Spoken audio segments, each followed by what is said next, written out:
Trigger warning and content note.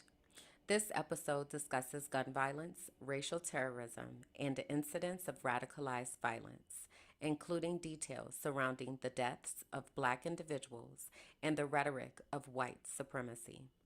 Please take care of your heart and mind. If you feel overwhelmed or triggered, it is okay to pause the episode and return when you have capacity. Your well being comes first. Like the video, we have a lot that we are unpacking today, and I'm glad you're here. So, like the video, comment, subscribe to the page, share this video with someone, interact. Tell me what you're thinking, tell me your thoughts. I also want to shout out the inner circle who is here with me. So, y'all may hear me talking to them from time to time. So, shout out to y'all. If you are wanting to be a part of the inner circle, wanting to connect, please do go to patreon.com/minding my black ass business. There you will be able to connect with the inner circle. It's $5 a month. The first 7 days are free. There is a lot that's happening and a lot that I am going to be putting in there. So I'm trying to get the people in place. But you get access to behind the scenes information, you get access to updates about what's happening. You're the first to know the things that are happening. So tap in to the inner circle. Hey y'all, I'm Kimberland, and this is the Frolicking Truth, a soft space for Black women who are tired, brilliant, and ready to heal. Here, joy meets justice. We calm our Black ass nervous systems, we unmask, and we leave behind whatever that is trying to kill us. You're seen here, you're safe here, and you don't have to do this alone.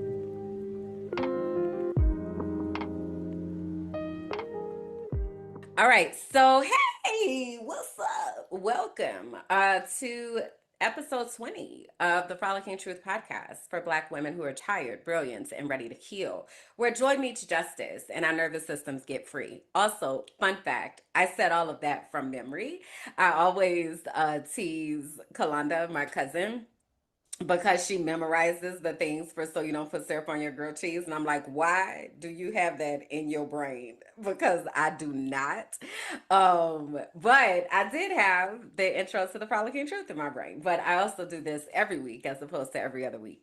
Anyways, even if you don't identify with any of the descriptors that I listed, you are more than welcome to stay and hang out. And all I ask is that you come ready to listen, ready to learn, ready to support, ready to think critically, to think critically and to have discourse and activate your brain cells, if you will. The comment says, yes, brain people got OT today. Yeah, yeah. We need to get the brain people into the room because it's a lot that's going on out here.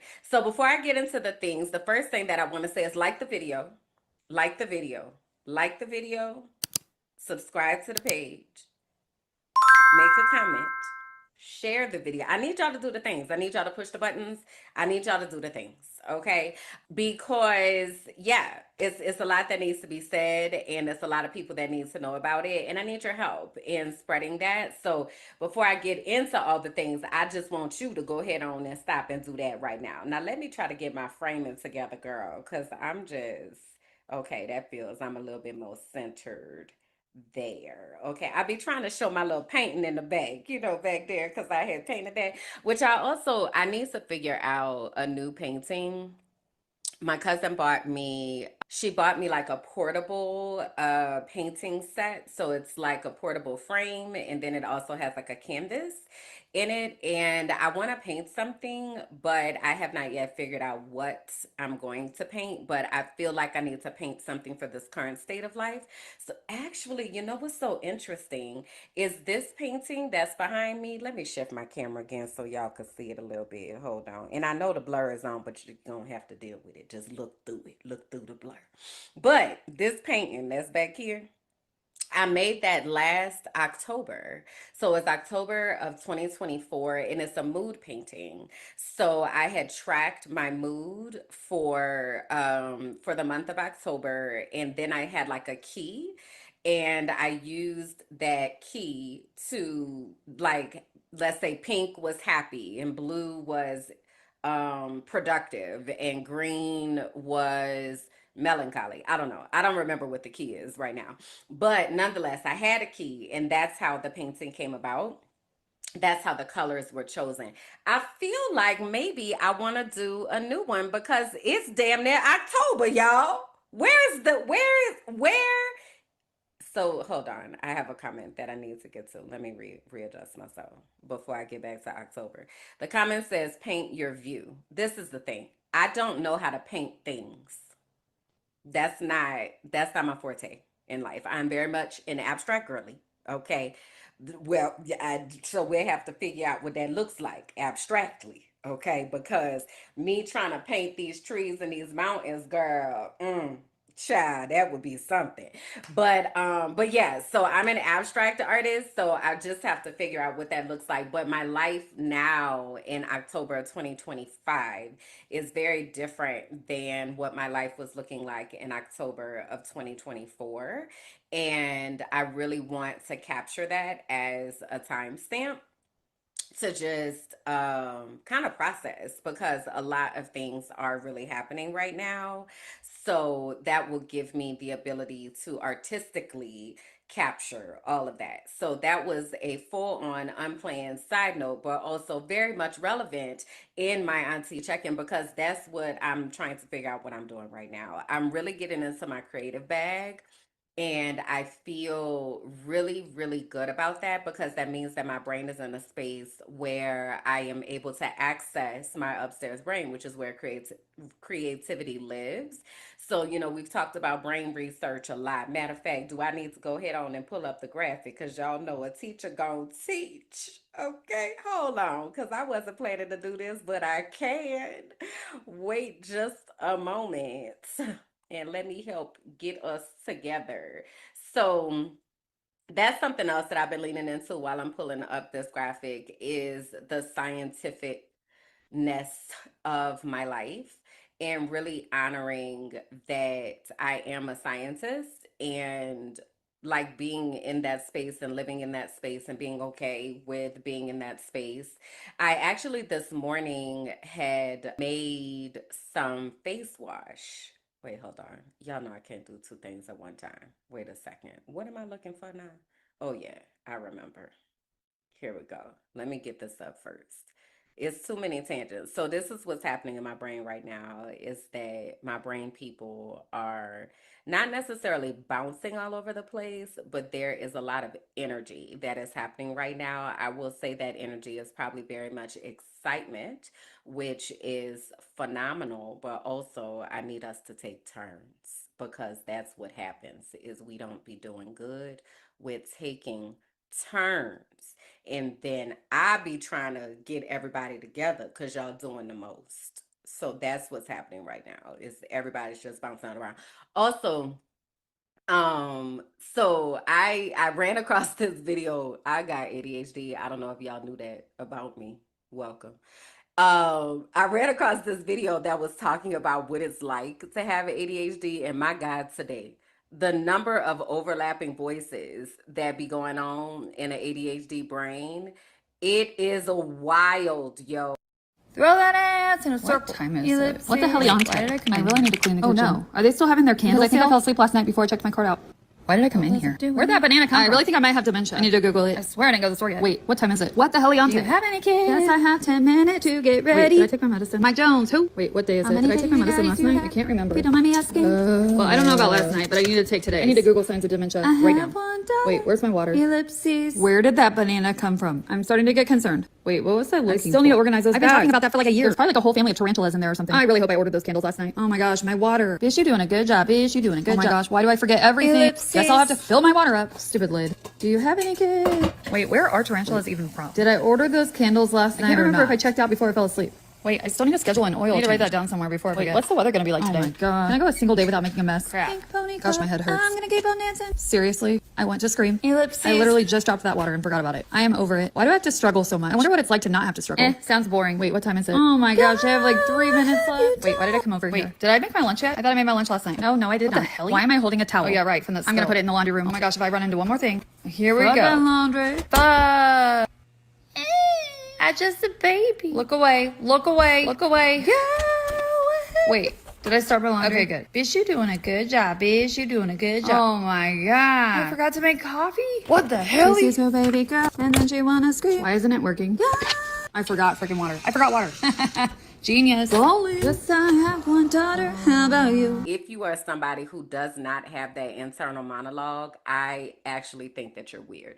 I'm going to be honest. And also, I be trying to say like curiosity over judgment and things, but I think it's weird. I think it's weird if somebody doesn't have an internal dialogue. Because, like, how do you make it in the world? Like, how do you make decisions? Maybe it's just that I feel like that you don't know your internal dialogue because you've never taken a walk through your brain and you've never taken time to actually know those things. But like how's your brain operating? Ain't nobody in there. Nobody ain't saying nothing at no time. I think it's weird. I think it's weird. I'm just saying. So if you feel judged, I'm not even sorry about it, to be honest. I'm really not. I think it's weird and I just don't know what to do with that. So sorry if I offended you, but also I think it's weird. Okay, so anyway, coming back coming back to our brains, let me get focused. Okay. So, I was mentioning about curiosity and creativity and all that kind of stuff, but I wanted to take us back to our brain research because I believe in grounding us in the things and helping us to really understand what's going on. So these are the four parts of our brain: our brainstem, our limbic area, our prefrontal cortex, and our cortex. And a lot of times, we are not really necessarily aware of what part of our brain that we're in at any given time. So our brainstem is fight, flight, freeze response, controls involuntary systems like breathing, blinking, all of that kind of stuff lives in that brainstem area. Then we have our limbic area where our amygdala lives, our memory lives there. Our prefrontal cortex controls our impulse, insight, and empathy. That's where we make decisions. And then our cortex is where we move from automatic things to awareness. We're thinking about our thinking. We're able to be creative. We're able to do all those things, right? So it is not until we're able to move out of our brainstem and out of our limbic area where we're asking those questions: am I safe? Am I loved and connected? That we're able to move into our executive state of functioning, which is where we're thinking, what can I learn? What can I do? How can I be creative? How can I like do all these things, right? I said all of that to say I'm really grateful that I feel like I am in my executive state and I'm operating in my prefrontal cortex and cortex of my brain. And I'm really able to create and think and like be alive. Like it feels so much different, for example, than again it felt like a year ago. So I'm excited about that. Now this morning I did me a little creation adventure, right? So I really want y'all to picture like a scientist, and I don't want to say a mad scientist because I don't feel like I'm a mad scientist. Mad meaning crazy, but also crazy is subjective. But picture a mad scientist, y'all. I'm full on like getting my things together, all of my supplies and my equipments and all that because I'm making things. And today I made one of the first things that I've been needing to make, which is a foaming face wash. Or maybe I should just do I made a foaming face wash this morning and it's so easy. I've literally just been putting it off for a while, but I had gotten my peppermint castile soap, which is a base for a lot of the things that I needed to create. So today I was about to get in a shower and I was like, sis, you know what we gonna do is we gonna make this foaming face wash because that is an integral part of my shower routine. So I did, I used witch hazel. So you use water, witch hazel, and Castile soap. And then I used some essential oils. So I used tea tree and then I also used peppermint. It was a delightful experience. I really enjoyed it. Also, my witch hazel is cucumber witch hazel, which was not on purpose and has made it very interesting because I have like a certain like smell profile, if you will, that I was anticipating having, but the cucumber is giving it an extra twist that I wasn't necessarily prepared for. But in the face wash, it worked well. It worked well. So, yeah, I did that right quick. It probably took me not even 5 minutes. I literally just had to get the measuring cups and get it popping. But it was really delightful. Like I really enjoyed the smell of it and the feel of it. And because it has the Castile, so for me, it really does like remove impurities, but it also leaves my face feeling squeaky clean. And then so when I get out of the shower, then I use my face serum. And child, I use the last 3 drops today. Oh man. Ugh. So that means I probably have to take a field trip this week to go to the mall because I'm not yet ready to start the face serum. I need to do a little bit more research and I also need to get some more products before I do the face serum. So I'm gonna get the face serum from the place that I've always gotten it from and just use that until I figure out how to customize what I want to do. But what I did decide I'm gonna do is I'm gonna make me some deodorant, natural deodorant. I am a natural deodorant girly, and you can feel about it how you want to feel about it. But this is what I also want to tell you. This is what I also want to tell you. When you stop eating meat, when you stop eating meat, you don't really be stinking like that. Your poop doesn't stink. You don't really be thinking about the underarms. It's really because of the meat. And I'm not trying to influence nobody's decisions. Like if you committed to the meat gang, be meat gang gang. I'm just telling you that the reason that I'm able to use natural deodorant is because I don't be funky like that because I don't eat meat. Message. But anyway, so the next thing that I want to create is deodorant. And I have all the products for that. I think is witch hazel. I think I'm gonna do a Himalayan salt one and see how that works. It's a few couple blends that I'm thinking about, but that's my next venture is doing a deodorant because I do not want to use, what do I want to call it, synthetic deodorant. Like I really do want to use as many natural products as I possibly can. So yeah, so that's my next project or whatever. So I've been in the lab. Like I literally am looking at where to get, because this is the other thing, because I'm a scientist, it's really hard for me to not think about things scientifically and how things are supposed to be done in the lab. So I'm in here like I need to get me some pipettes. I need to get a whole new set of sterilized bowls. I did it be a lot. So I also be trying to keep myself from going down that rabbit hole because I am a real scientist. So it's been interesting, but I'm trying to do this like kitchen, easy to access, like type of thing where it doesn't feel so constricted and like there are so many rules, if you will. Like I want it to feel like you're able to do this without having to be so structured. That's what I'm saying, structured and rigid. So I'll keep y'all posted on that and what that looks like and sounds like for me. Y'all see that Raina is in pineapple mode today. I had her down yesterday because I think I'm gonna cut me some bayangs is what I'm thinking I'm gonna do. I'm not quite sure about what that's gonna look like because the front of my hair is long. Like the front of my hair be like here up in my chest. Honestly, the back of my hair is shorter because when I had first got it cut, I don't know. I think maybe the top of my head just grow faster. I don't know. Anyway, the fact is, the front of my hair is long, so I'm trying to figure out if I want to commit to the cut or if I want to just keep pinning it and then letting it go over. But this is the thing that happens when you have bayangs and when you have hair in your face, that your face gets to breaking out.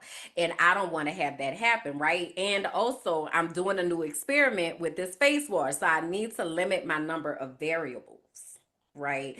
So right now, I feel like I might wear it up for a little bit. And also, this is a style where it can kind of let me not have to wash as frequently, but also when I don't wash as frequently, my hair gets tangled. It's a catch 22, and I'm just over here figuring out. That's what I'm telling you. But Raina is in pineapple mode. Okay, she's up, she hanging out and doing the thing, and I'm glad to see her. Let y'all see my whole face and such. Get into them angles. Okay. So yeah, Verena's doing well. I am still figuring out that little patch that I told y'all about, but you can't really see it when she's like this because now the middle is kind of flopped open. But the curls are popping. They getting kind of juicy. The steam treatment in the shower works. So having just letting the shower steam up has been really good for hydration and all of that. So, we're taking it one day at a time. I definitely do want to make some type of hair cream and or oil. So that's one of the projects that's on the list of things that I need to do. But again, I have a few other oils that I want to get because I'm thinking about doing like an infused rosemary or and calendula, and like it's a few different herbs. So said all that to say, y'all, my brain be in planning mode, my God, today with all of these things that I want and need to do because I got to get back to the market so I could get me some more teas and some more loose leaf tea and get me some herbs so that I can make these products. Like it's a lot. So I've really just been trying to plan all of that out. And I think I am going to take this field trip on Friday and try to get some of these things taken care of so I can get them out of my brain and off my list because it's a lot. Okay. So, but that's what's going on with Raina. I'm excited for her. She's doing a really good job. Bitch, you doing a good job. So Brand Bestie updates. So y'all, I'm going out and went on over there to the TikTok. Now I ain't recorded nothing yet though. I ain't recorded nothing yet. But I did go over there to the TikTok and I changed the handle. So what I decided to do was to keep the I'm getting on my nerves because I'm not centered. I gotta get myself together. Hold on. Insert elevator music here. How I want to sit. Let me just sit like this. All right, that's better. Cause I wasn't centered and I was on my nerves. What I was gonna say. Damn, this ADHD jacking my ass up. But good thing I got notes. Oh, I was talking about the TikTok. So what I did is I went down over there to the TikTok and I just changed the handles. So the last handle was minding my black ass business. That's not it anymore. I just changed it to Kimberland J. So I'm down over to the TikTok and I am preparing myself to have my first little story times or whatever and see how that go.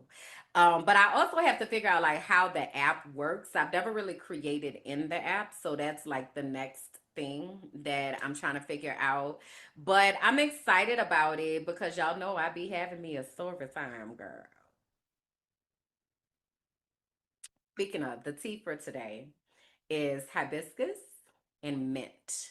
That's the tea for today, along with infused coconut oil as well as brown sugar. But the mint is giving because I had told y'all I'm gonna have to put a clip in here. I had replanted my mint plant a couple weeks ago maybe, and it was because it was running long as opposed to getting bushy. So I had replanted it and kind of like put the vine or whatever, the runner into the thing so that it could grow bushy, and child, it's out there flourishing. But also something is eating my leaves of my mint plant and I don't appreciate that.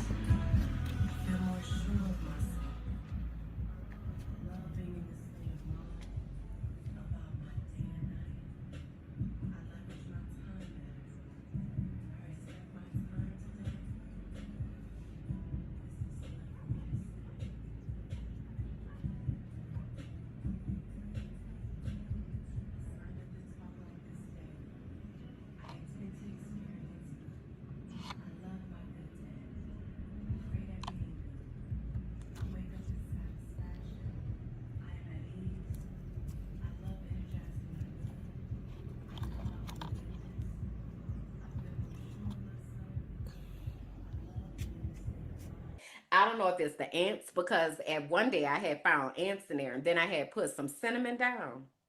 because the people said that's how you keep the ants out of it.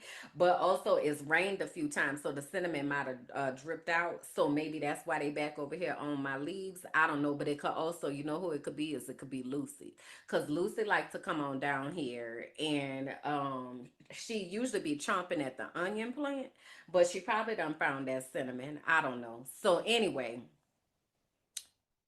my mint came from my garden. And I'm really proud of myself, y'all. I be growing things. I really, for a while, thought that I had a brown thumb. And I don't know why I thought that, because I am a whole biologist. But I think it was because of my ADHD, because I'd be like, can't nobody remember to water no plants? Like, and also my life was hella crazy. So I just didn't have the capacity at that time to remember to water no plants. But now my life is different. Okay, so I'm out here growing things. Okay, so the mint is thriving. I took me a couple leaves off of the mint plant and put it into my tea this morning, and it is tea. The tea is tea. Okay, it's good. So that is yet another update about what's going on. Okay, so speaking of updates, let's do our subscriber update. So last week we were at 1,424 subscribers, and this week we are at, drum roll, please.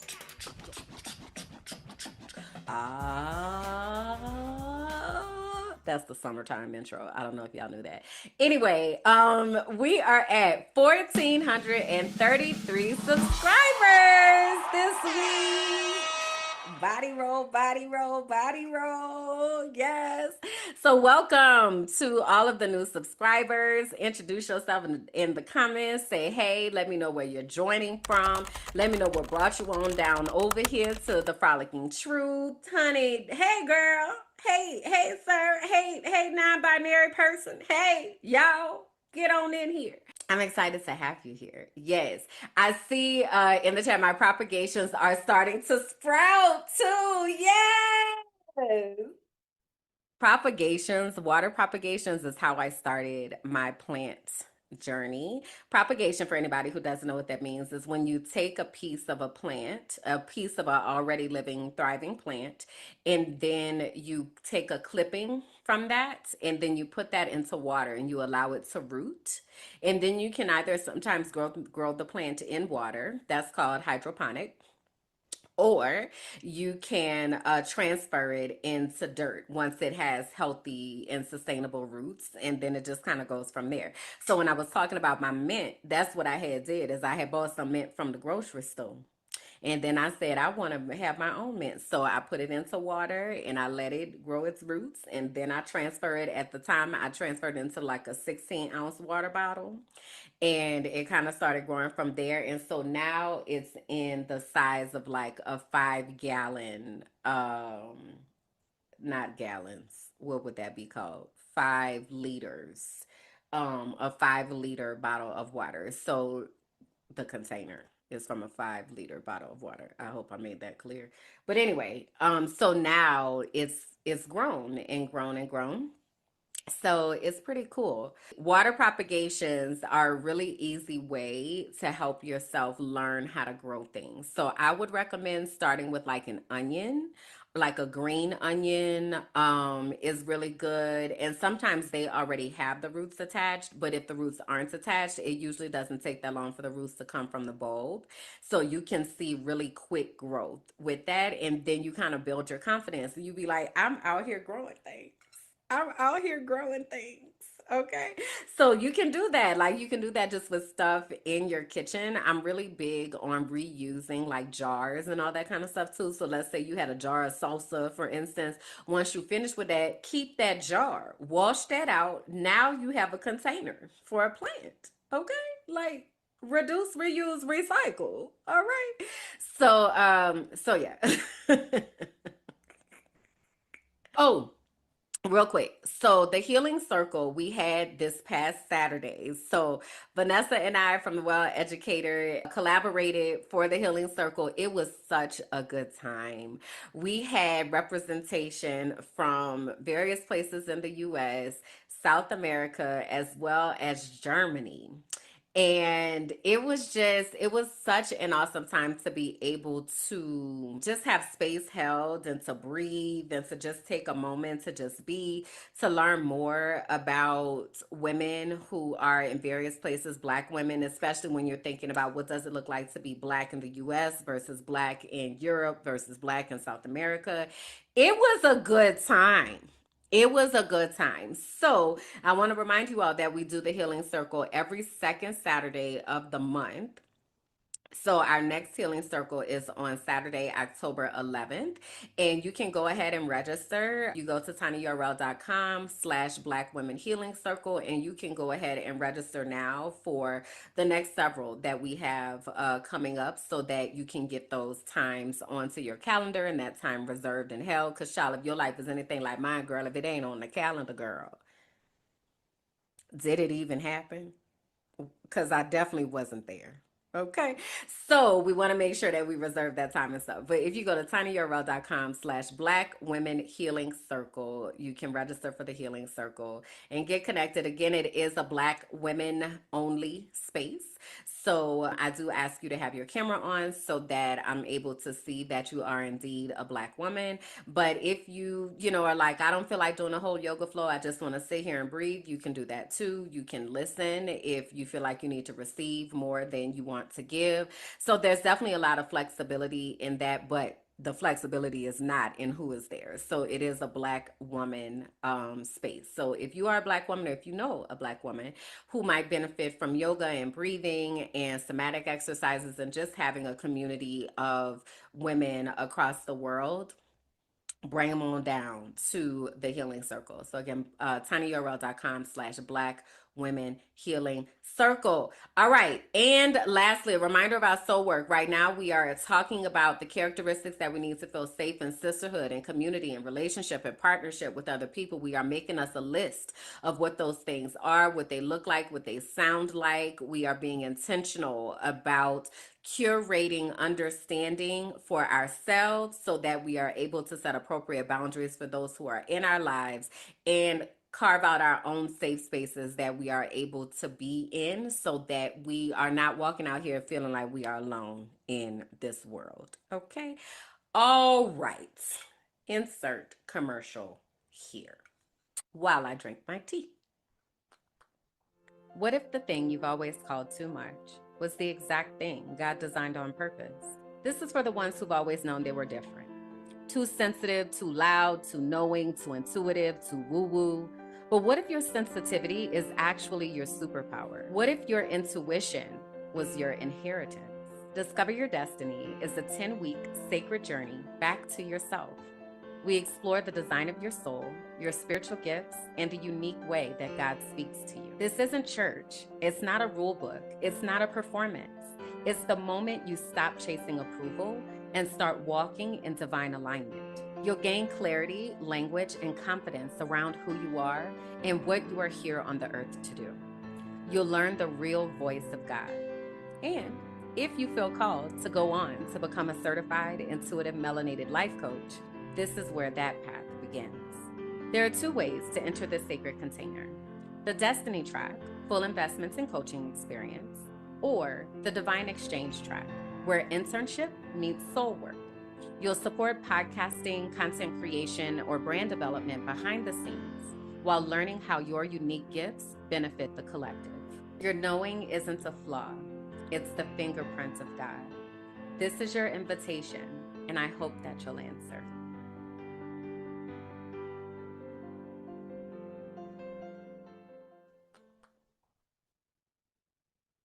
Man, this tea is so good. This is becoming my most favorite thing to do, is to make and drink tea. It really is fun to think about all the different combinations and what they actually do. I put calendula in here. Calendula is marigold because it has healing properties for like skin and things like that. Like it heals skin and intestines and such. And I just want to make sure that as it's almost like I have to stay in a state of preparation for this cycle that is coming, right? Because it comes every month, Lord Jesus. Um, so the calendula kind of helps with making sure that my skin is rejuvenating, like my cells are doing the work of making new cells and keeping us together. Okay, so I like this with the mint. Did I mention that it was calendula earlier? I might have didn't say that. So let me say this again. The tea for today. The tea for today is hibiscus, marigold, mint, and infused coconut oil, brown sugar. Okay, that I forgot about that. I forgot about the marigold that I put in here. Speaking of marigold, this is the last thing I'm gonna say. This is the last thing I'm gonna say for real, before I get into the things. Dia de los Muertos is coming up next month. Well, technically November, but preparing up to Halloween. And I'm really excited about Dia de los Muertos. It is my absolute favorite holiday.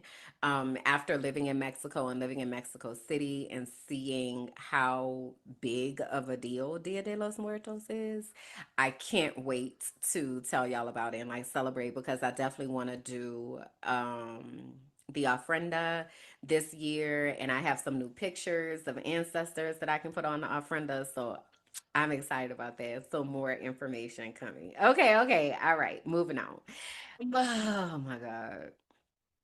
So today is September 17th, 2025, for history's sake.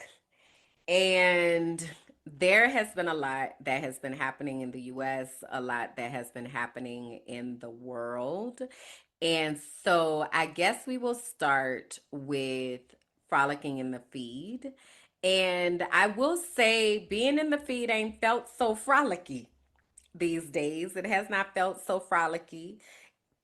It has definitely felt very polarizing and heavy and concerning and urgent, if you will, very telling. So, for context, for those who may not know what is happening, and or just to set the context for anyone in the future who is watching this, or anyone who has not been watching the news. So, there is a man named Charlie Kirk, a white man that was a podcaster and like personality. He was doing a speech at Utah Valley University. He's the co-founder of Turning Point USA, which I'm not really familiar with, but that's his podcast. I had never heard of this man before this man was unalived, but now that's all that we have learned about. So anyway, he was the co-founder of Turning Point USA, and he was shot in the neck while speaking at Utah Valley University on September 10th. 2025. So that was 1 week ago. All right. So, matter of fact, it happened right after I had finished recording the Frolicking Truth last week. And then this happened. So this whole week has been all about this man, Charlie Kirk. So the shot was fired from a rooftop that was about 200 yards away.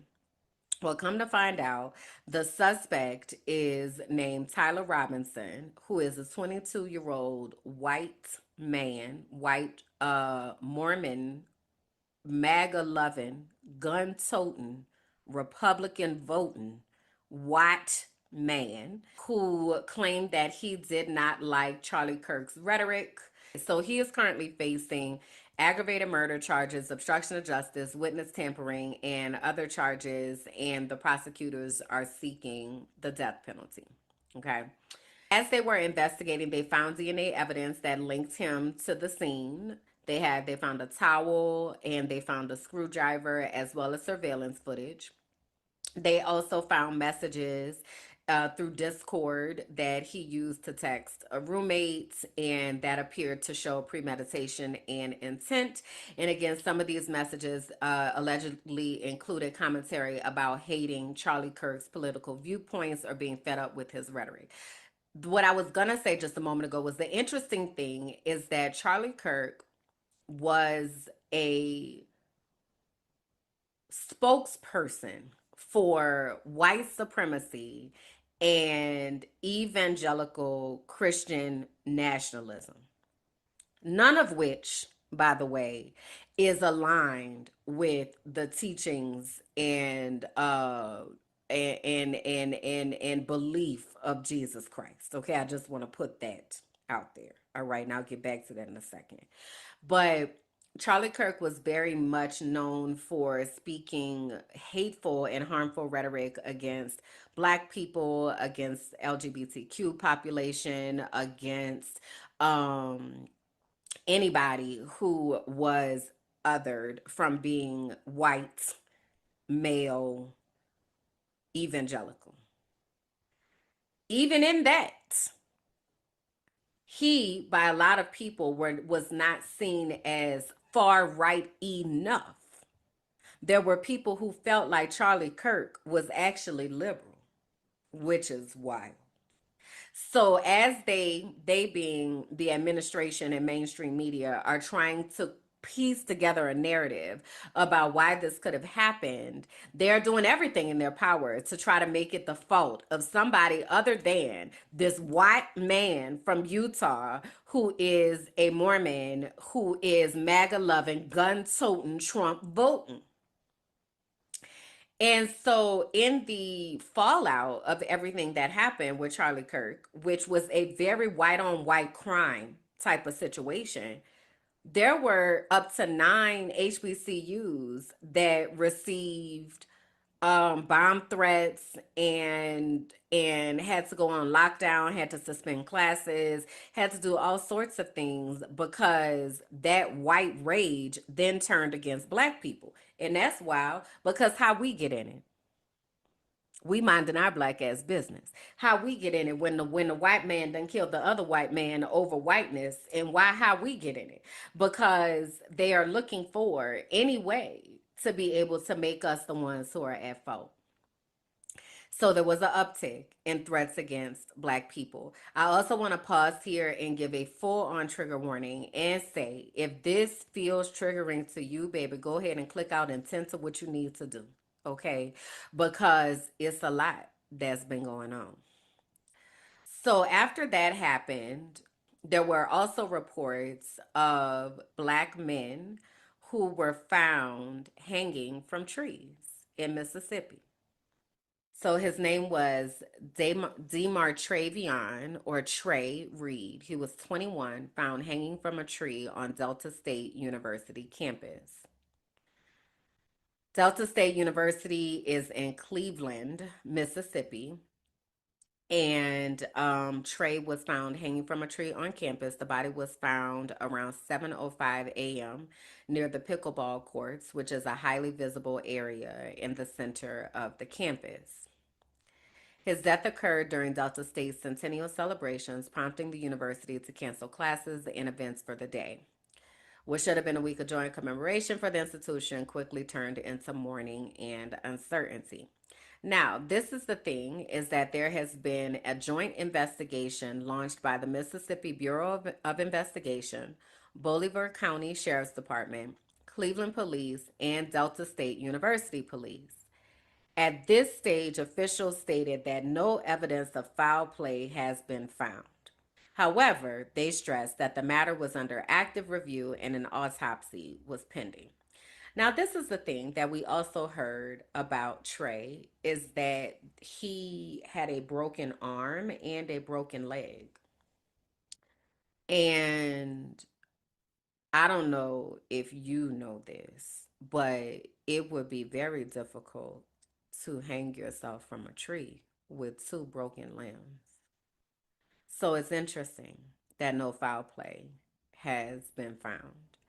Since this was recorded, I came across an article titled Coroner Addresses Discussion of Broken Bones and Hanging of Black Man at Delta State in Mississippi. It reads in part, at this current time, we are conducting a thorough death investigation based on the preliminary examination. We can confirm that the deceased did not suffer any lacerations, contusions, compound fractures, broken bones, or injuries consistent with an assault.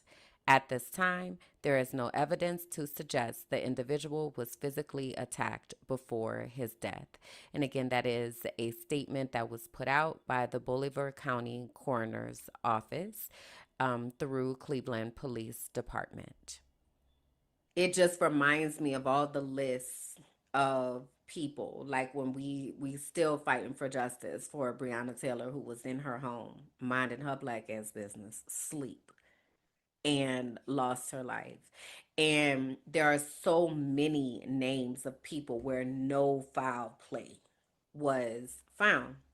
I want us to also be paying attention to what is happening, and it's not for to arise like a state of fear, but it is to pay attention and be aware of what is happening, because I keep saying there's a lot that's happening, but that lot doesn't feel it, like saying that does not even encapsulate how much a lot is.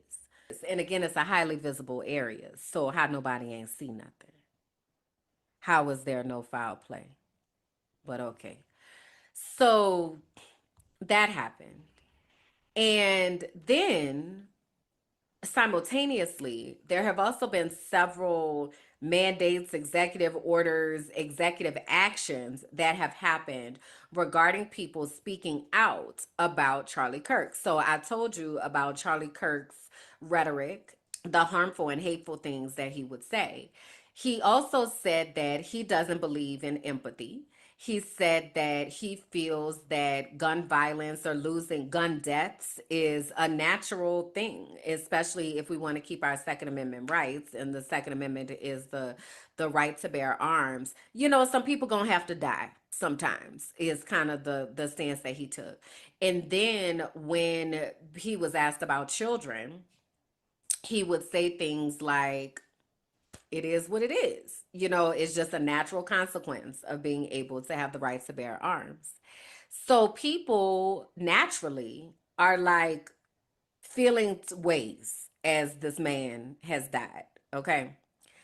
And so, from the administration, from the regime that is currently occupying the White House, it sounded like this man is a good man of God. He's a martyr. He died for his religion and beliefs, and, you know, don't speak ill of the dead, and, you know, his poor wife and his poor kids. And we should really, you know, just send them our thoughts and prayers and love and such. And then there were people who were like, "Who? What y'all having for dinner? Somebody needs something from the store." Like completely just what? Who? Then there were people who, and I'm gonna talk to the black people who call themselves Christians and also idolize this man who was clearly not a Christian. So before I get into that, so what the regime is doing is they are targeting people who are speaking out against Charlie Kirk and or who are sharing Charlie Kirk's own words. He said he didn't believe in empathy, so why should we be giving empathy to him?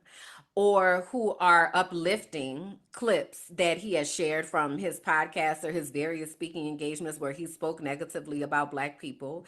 People are very vocal about that and speaking out against this. Let's make him a martyr and let's idolize him. They're talking about putting up statues and giving him the Presidential Medal of Freedom and like all this kind of stuff. Like there are people who are like, hell no. And then the administration is now tracking people, so not now tracking, but openly tracking people's social media and making it very evident that they are going to take people's jobs and cause people to lose their livelihood over this concept of free speech. And it's so interesting because Charlie Kirk was supposed to be somebody who was all about free speech. He was all about having he said there's no such thing as hate speech in the US. It's all free. We all have free speech. And then you have Attorney General Pam Bondi, who I told y'all I know from Florida. Attorney General Pam Bondi is actively saying if you put something on social media and we find out about it and you speak out against this man, we're going to make sure that you lose your livelihood. So all of that's going on. Then we have the blacks who call themselves Christians. Now, let me be very clear here about how I identify. Now, I grew up as a Christian. I grew up as a Christian. And I will say that I have claimed Christianity probably up until the last year or so. I now do not call myself a Christian because the word Christian has been bastardized, and Christianity does not mean anything in remotely close to who Jesus Christ of Nazareth was. Christianity in the US, and I'm not going to even say in the well, I will say in the US because that's what I'm talking about right now, but I'm just going to say Christianity totally because this evangelical Christian nationalist movement is not only in the US. I just told you we had representation from Germany during the healing circle. And one of the ladies shared that Charlie Kirk and everything that's happening has reached to Germany. And she was like, as a black woman, I don't feel comfortable with everything that's happening here in my country. And that man ain't even from this country. That man is from the United States, and his rhetoric has reached over here to our country. And now we have white Christian nationalist movements that are happening and rising up and feeling more empowered and all that kind of stuff, right? So this situation of this man that many of us have never even heard of has now resulted in this global movement of people trying to idolize and martyrize him. And it's wild to watch. It is very much cognitive dissonance. It is very much giving Twilight Zone. It is very much giving what in the entire fuck is going on right now, and what Jesus y'all talking about. Like what is happening? So I've really been trying to process like how I wanted to talk about this because my frustration with a lot of what is happening is not with the whites. I expect the white people to do what white people do. White people are going to be loyal to whiteness inherently.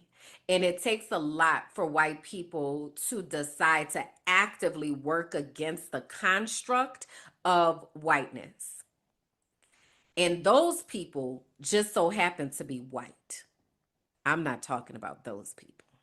I'm talking about white people that cringe when you let them know that they are white, that weaponize their whiteness, that utilize their white privilege to be able to oppress other people. That's who I'm talking about right now.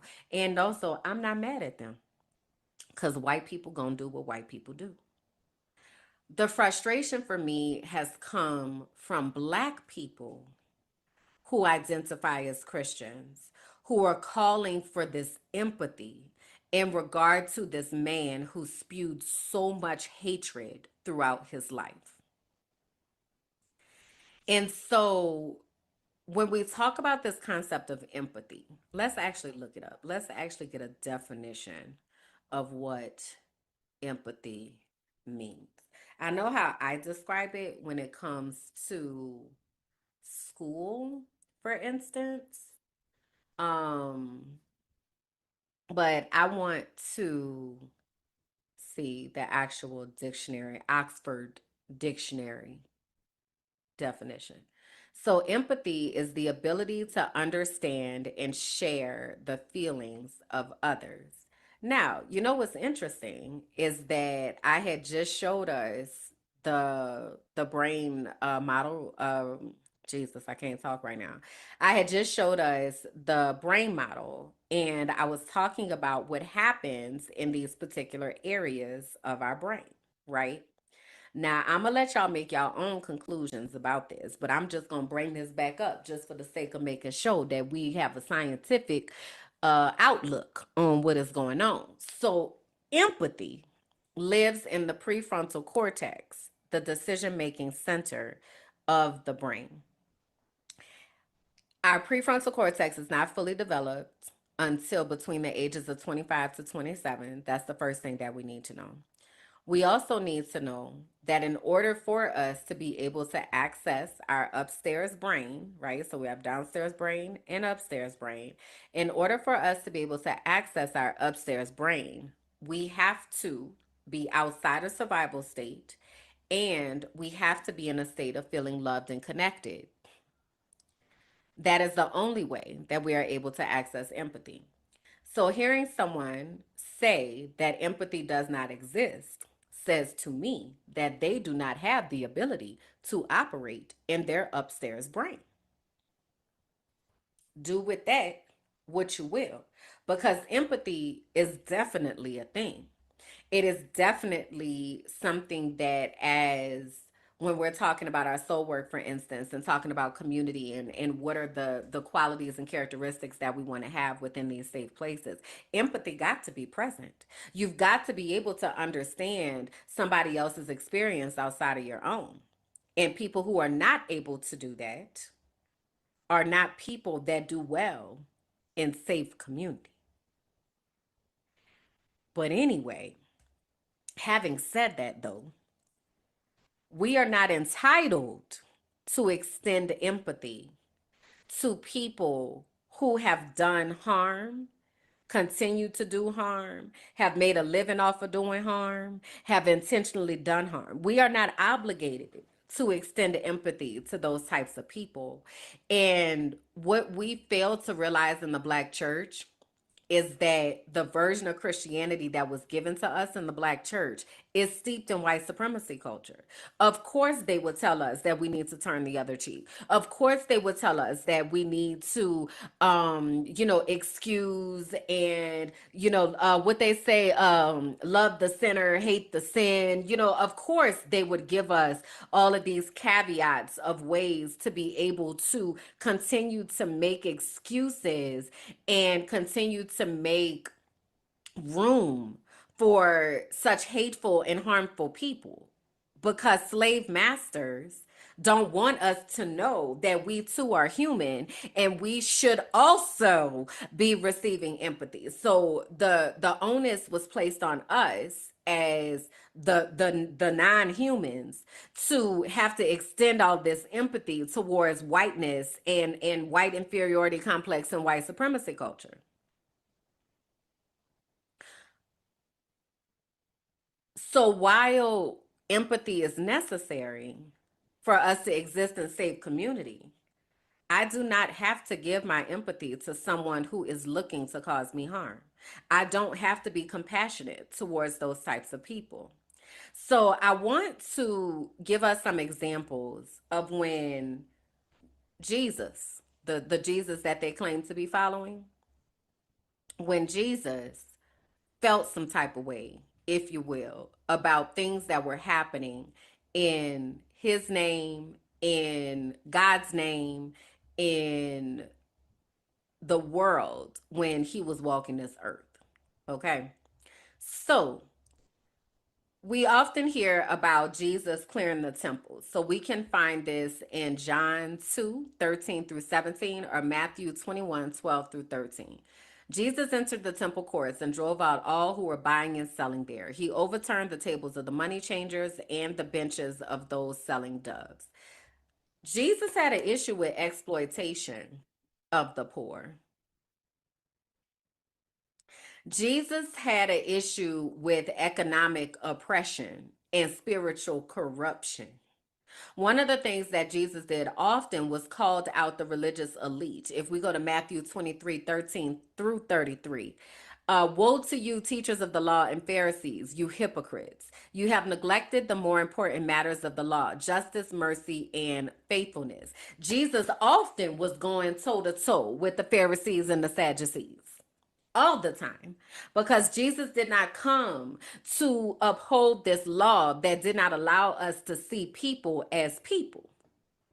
So Jesus publicly rebuked those types of behaviors. He publicly rebuked religion to dominate and exclude. And he consistently talked about justice and mercy for those who are less fortunate. So any language that is talking about oppressing other people or harming other people in the name of God, in the name of Jesus, is a whole ass lie. Because Jesus wasn't for that. Jesus wasn't for, oh, you can only do certain religious practices on certain days. So they used to get all up in arms about Jesus healing on the Sabbath. In Mark 3, 1 and 6, it says, he looked around at them in anger and deeply distressed at their stubborn hearts, and said to the man, stretch out your hand. I got you, bro. Go, you stretch out your hand. And Jesus ain't just stretch out your hand. Oh, now it's healed. You see that? Your faith has healed you. While the leaders were focused on this rigid rule keeping and keeping people separated from God, Jesus was here to help us to understand who God actually is and to have a direct line.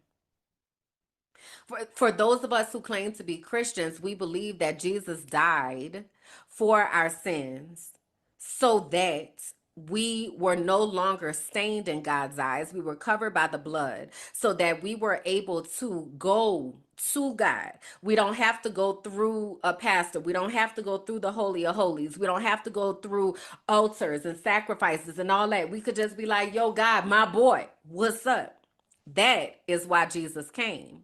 But we have so many people who are gatekeeping Jesus and gatekeeping religion and using it as a way to come across as elitist and you better than somebody else and all that, and to excuse harm, because these same people are not speaking out against the genocide that's happening in Palestine. These same people are not talking about what's happening in Congo and Sudan. These same people are not giving a care about the homeless and those who are being harmed every day by rhetoric. They don't care about none of that. But then when it comes to this white man, now you got all this empathy to extend. Miss me with it. Miss me with it all of it. So I no longer identify as a Christian. I follow the teachings of Jesus Christ. These people that are claiming to be Christians do not know Jesus. And I wish I was watching here's the thing yesterday with Kev on Stage and that chick Angel.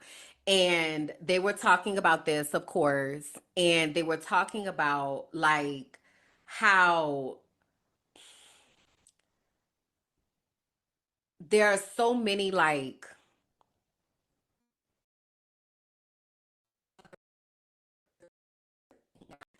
propaganda that has so much propaganda and so much, I want to call it,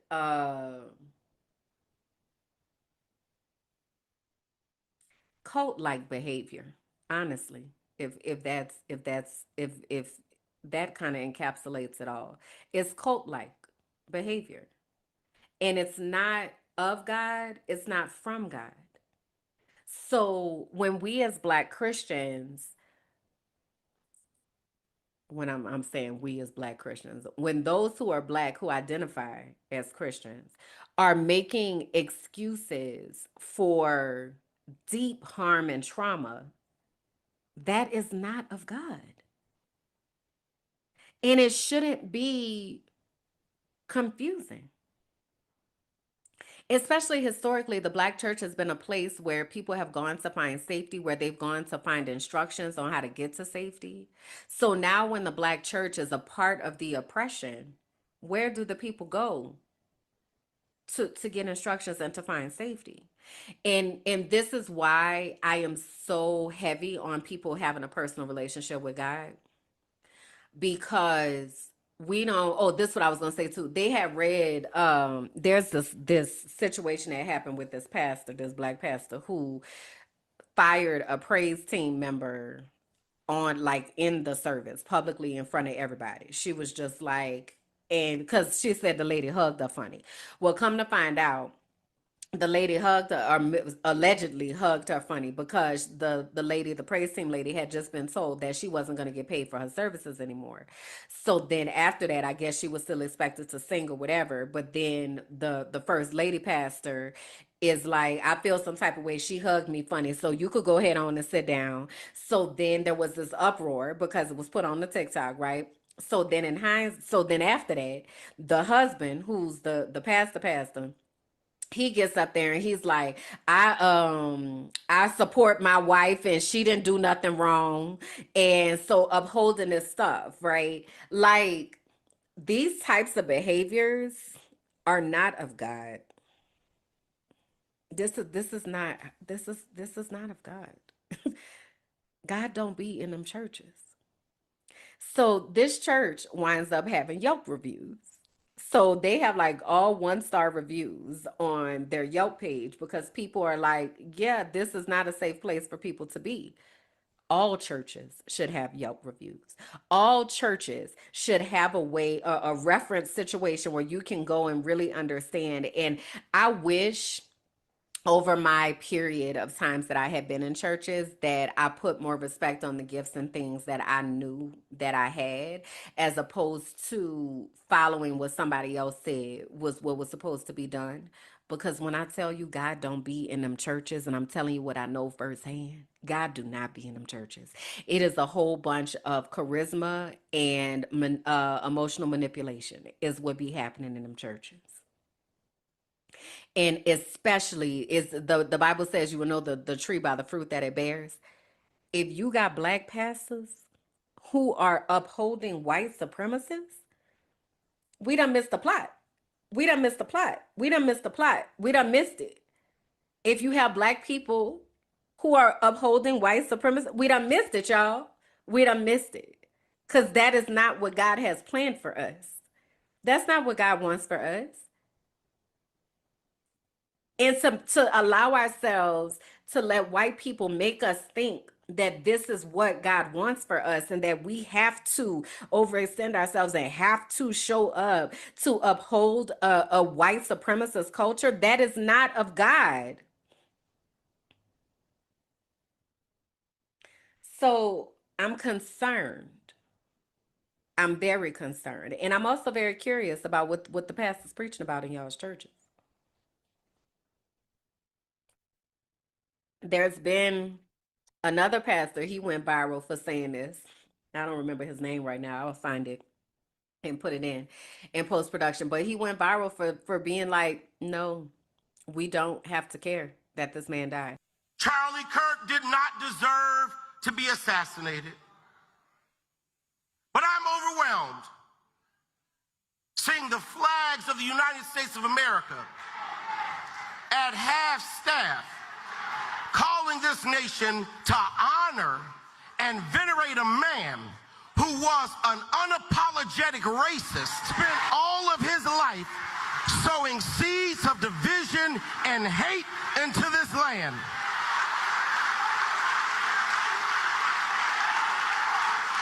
Hearing people with selective rage who were mad about Charlie Kirk but didn't give a damn about Melissa Hortman and her husband when they were shot down in their home, tell me I ought to have compassion for the death of a man who had no respect for my own life.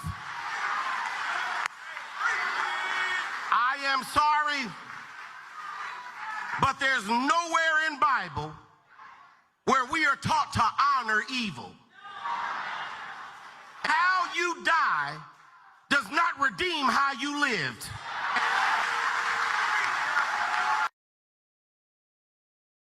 We don't have to extend empathy towards this man.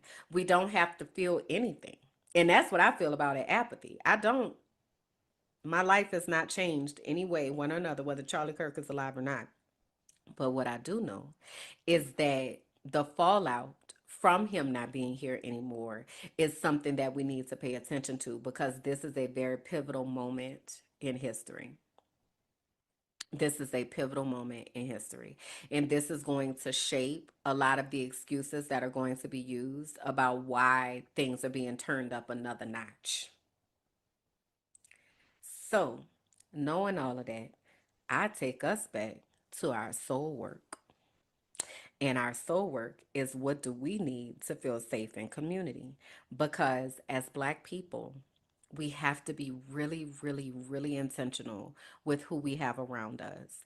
All skin folk are not kinfolk. And I think that's really important for us to understand. Now is the time for us to really be thinking about our own discernment and tapping into our own gifts and our own relationship with God, because your spirit will let you know who is a safe person and what is a safe space and what is not. Your spirit will let you know if the doors are open for you to be able to know that this might be a place of potential harm.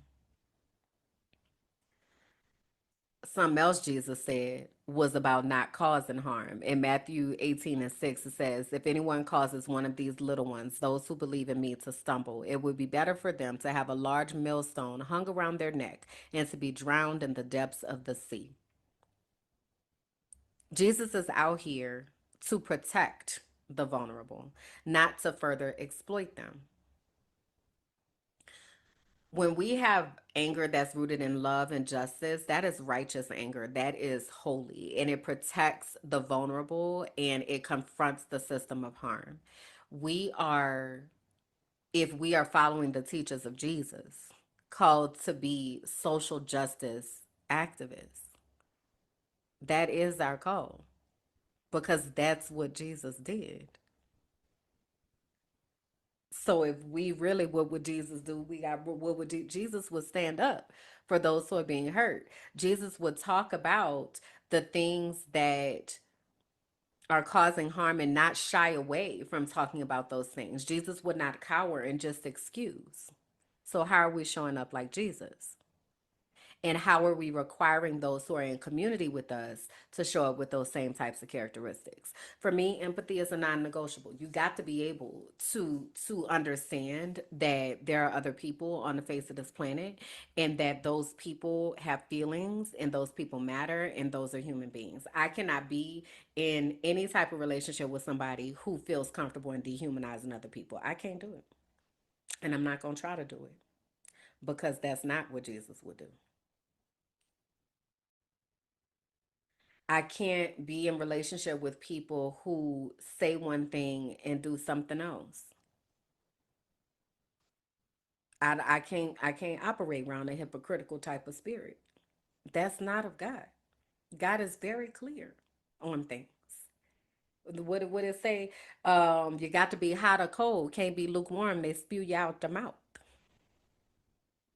I don't want to be around lukewarm people, especially when it comes to humanity. No, you could be lukewarm about your food preferences, whether you want a fish sandwich or a chicken sandwich. You can be lukewarm about that, but about whether the fact that I deserve to live and breathe, no, that's not. No, that's not it. And this is a time where many false prophets are out here. I told y'all what my gifts are, and I don't be out here, being all like I'm Prophet Kimberland. Like, I'm not doing all that. But if you've been watching and listening, you will know the tree by the fruit that it bears. Okay, if you've been watching and listening, you know that you know.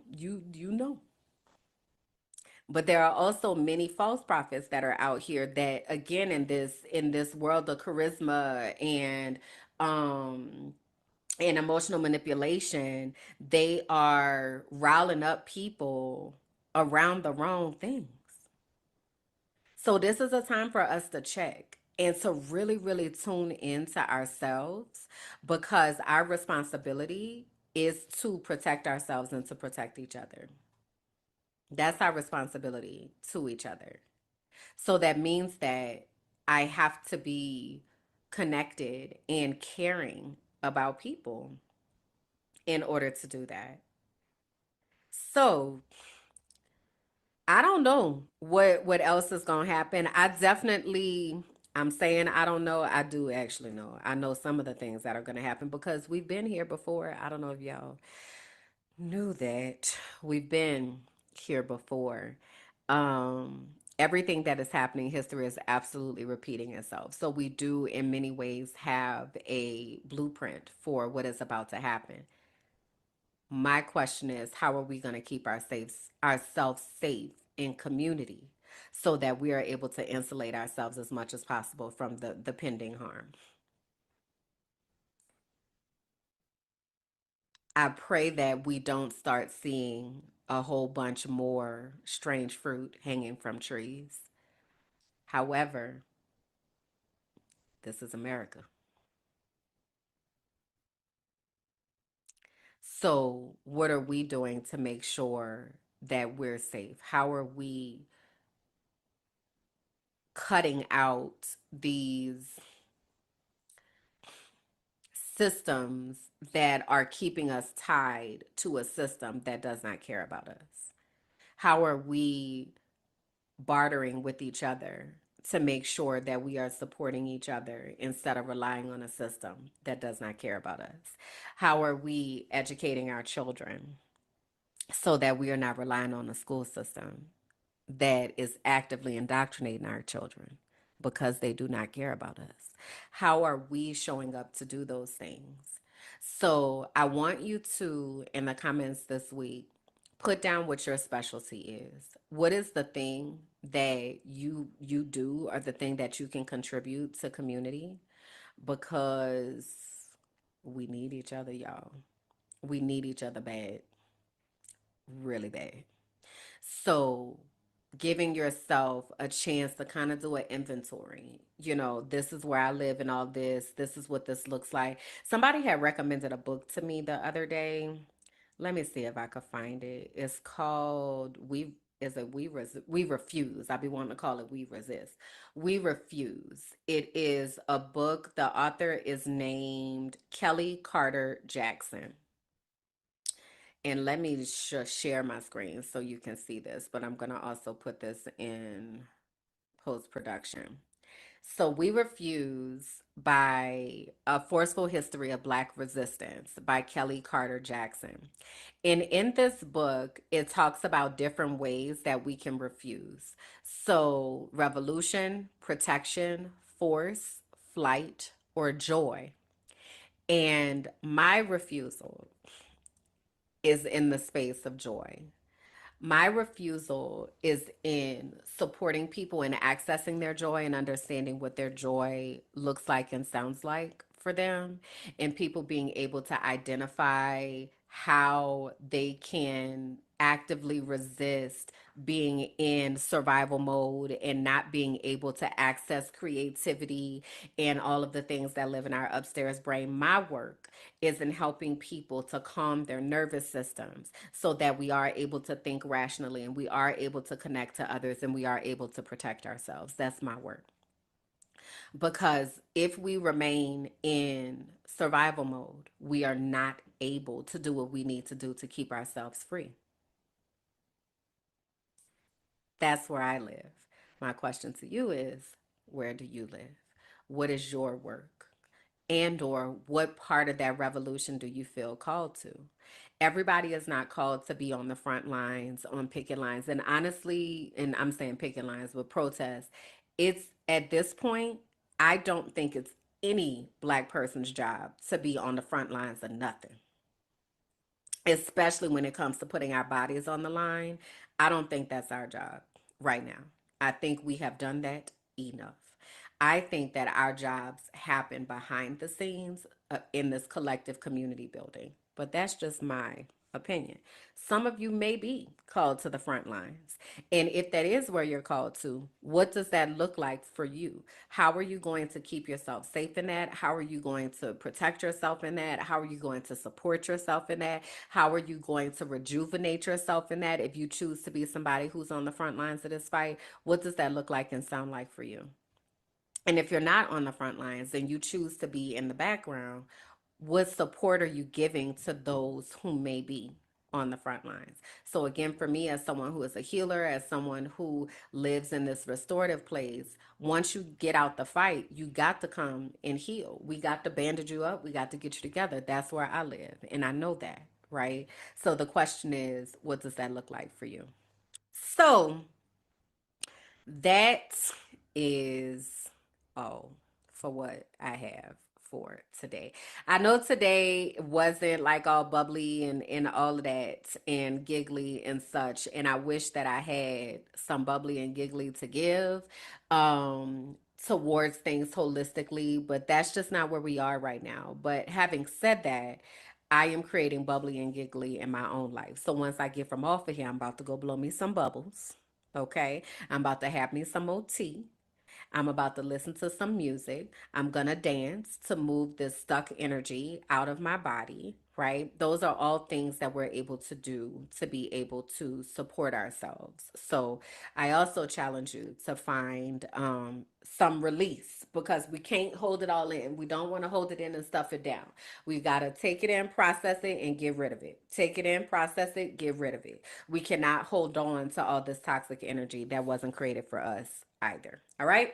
So, having said that, that's all I got to say for today. I do want to invite you again to be a part of my inner circle. The inner circle is where you will have access to the classes and things that I will be doing as I'm talking about making these products and what that looks like and sounds like, as well as we have some test kitchens that are planned. Oh, side note, remember I had told y'all I'm not gonna tell y'all all the things right now. I'm gonna probably tell my Patreon, but I told y'all that we have been working on this podcast, this new podcast. And child, we got a name, we got a logo, we got oh my god. I'm so excited about it. It's gonna be such a good time. But so that podcast will air on Minding My Black Ass Business on this channel, but also sometimes we're going to do like live events and things that will invite you all to and when I say you all, I mean the inner circle. So if you are part of the inner circle, then you get the ability to be able to hang out with us, chop it up with us, have the laughs, all the things, whatever. And I know y'all don't know what that looks like yet, but you will soon, so stay posted. Okay. But anyway, so joining the inner circle is $5 a month, and again, it gives you access to everything that's happening behind the scenes in the Mind of My Black Ass Business universe, with myself, with everybody who is connected to the universe, whether that be Content Kalanda, whether that be this new podcast. We got things coming. All right. So you want to be in here so that you know the know. All right. So go to patreon.com/minding my black ass business. Join the inner circle. It's $5 a month. The first 7 days are free.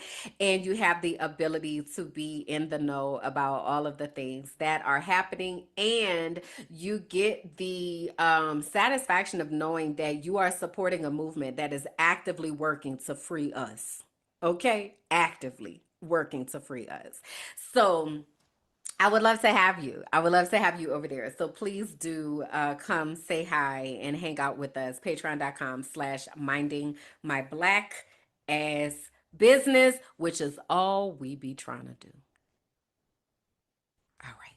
So, our closing quote for today is actually a quote that I have in my email because I think it is important for people to know who I am. And that quote is by Frederick Douglass, someone that many people have tried to turn him into this passive person who was just, kind of going along to get along. And that is not who Frederick Douglass was. Frederick Douglass was an abolitionist. Frederick Douglass was someone who learned how to read when slaves were not allowed to read. So today's quote is from Frederick Douglass, and it says, "The thing worse than rebellion is the thing that causes rebellion." I want us to stay focused. I want us to stay focused on the actual cause of what is happening right now. I want us to focus our eyes on the systems that are in place that are trying to cause us long-term generational harm beyond what we've already had to experience. I want us to focus on that cause. And when we focus on that cause, that will help us to have the righteous anger that we need to use to be able to create a world that we actually deserve to live in, not the one that whiteness and capitalism has created for us. All right? So, on that note, that's it. That's all. I will see y'all back here next week.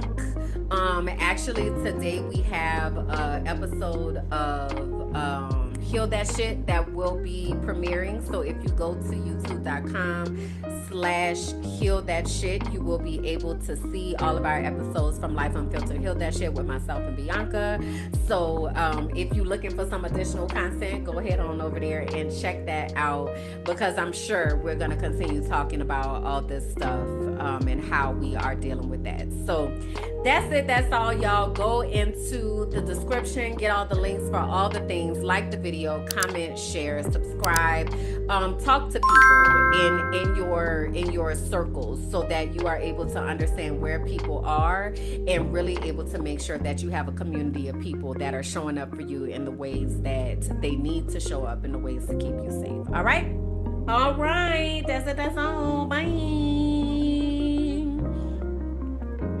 Thank you for listening to The Frolicking Truth, where joy meets justice and our nervous systems get free. Please be sure to like, rate, and comment.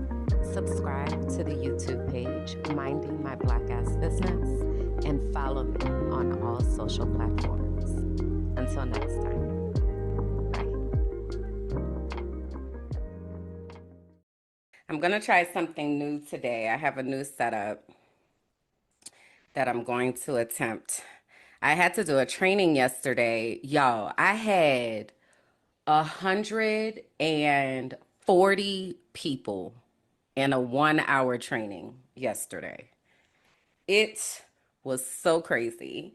And it's because, like, when I'm facilitating, I need to have certain things that are there as cues. So, because otherwise I'll forget. So, for instance, like when somebody comes into the room, into the Zoom room or whatever, I have the chimes on, because if not, I'm not looking at the waiting room. Like, I'm looking at whatever I'm looking at. So that gives me a cue, like, oh, somebody's here, somebody got dropped out or whatever. Imagine what that was like with 140 people who are randomly getting kicked off of Zoom, logging in from their iPhone, logging on from their computers. Like, it was so much, but we couldn't turn it off because we still needed the cues. Oh, it was wild. But also it was a great training. Everything went well because I'm really good at what I do. But also that was mad crazy. So after I got off of that, like, it feels like my brain was on like hyper focus, and I had to like give my brain a moment to be like, all right, girl, we did that.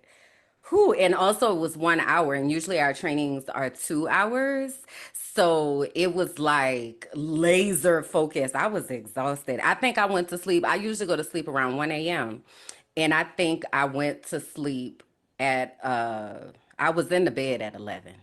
I know that. My eyeballs probably closed at probably about 11, 12. I forgot to wear my Fitbit last night because that's how I track my sleep. I forgot to do that last night because I was so tired. But yeah, that was crazy. I don't know why I just started telling y'all that, but that was wild. Hey y'all, I'm Kimberland, and this is The Frolicking Truth, a soft space for Black women who are tired, brilliant, and ready to heal. Here, joy meets justice. We calm our Black ass nervous systems, we unmask, and we leave behind whatever that is trying to kill us. You're seen here, you're safe here, and you don't have to do this alone.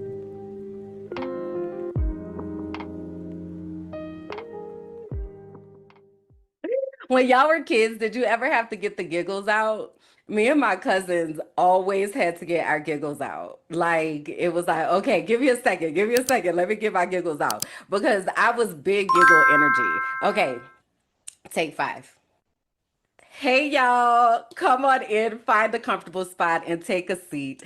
I'm grateful to have you here with me for episode 21 of the Frolicking Truth podcast for Black women who are tired, brilliant, and ready to heal, where joy meets justice and nervous systems get free.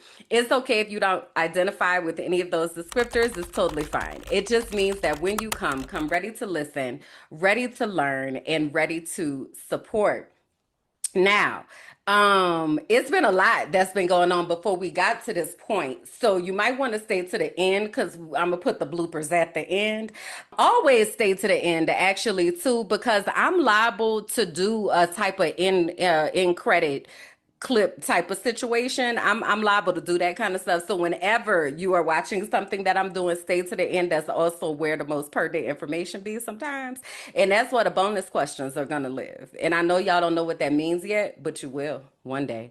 All right, so let me pull up my feelings wheel and let me figure out what I'm feeling inside of me, child, because I'm over here fighting giggle fits. I'm over here. My brain is moving faster than my mouth. It's a lot that's going on and I really need to get it together. So let me take a moment to try to figure out where my energy is today. Let's look at this hip feelings wheel. Let me see where I'm at today. And also, if y'all my inner circle is here hanging out with me. Shout out to the inner circle. I have big Cardi B energy. That's one of the energies that I have today. That's not on this feelings wheel, but that is absolutely what I'm feeling in my spirit. If you want to look at the feelings wheel as well, you can also drop what you are feeling today. So I'm definitely, and I'm going to compartmentalize this. So I'm going to talk about like how me is right now in this moment in this space right now, and then I'm going to talk about like the outside of me, if you will. Okay, so what I was going to say was I'm definitely in the happy quadrant right now in my brain. Playful feels very accurate, just silly and just giggly and all of that. That definitely feels about right. I'm also going to say content free and joyful, very curious, very confident. I think I would also say very creative, very thankful, very hopeful, very inspired. So, like the me of me right here in this space, the Frolicking Truth, our safe space here with me and my inner circle, and y'all later on when I release this publicly, that's how I feel in this corner of my life. Okay. But let's say outside of that. Okay, so if that's the core of me, the inside. Wait, let me stop sharing for a second because I want y'all to get the fullness of this illustrative dance that I'm doing here. Okay, so the core, the inside of me, right up in here in the heart space, if you will, in the soul and the spirit space, if you will, inside.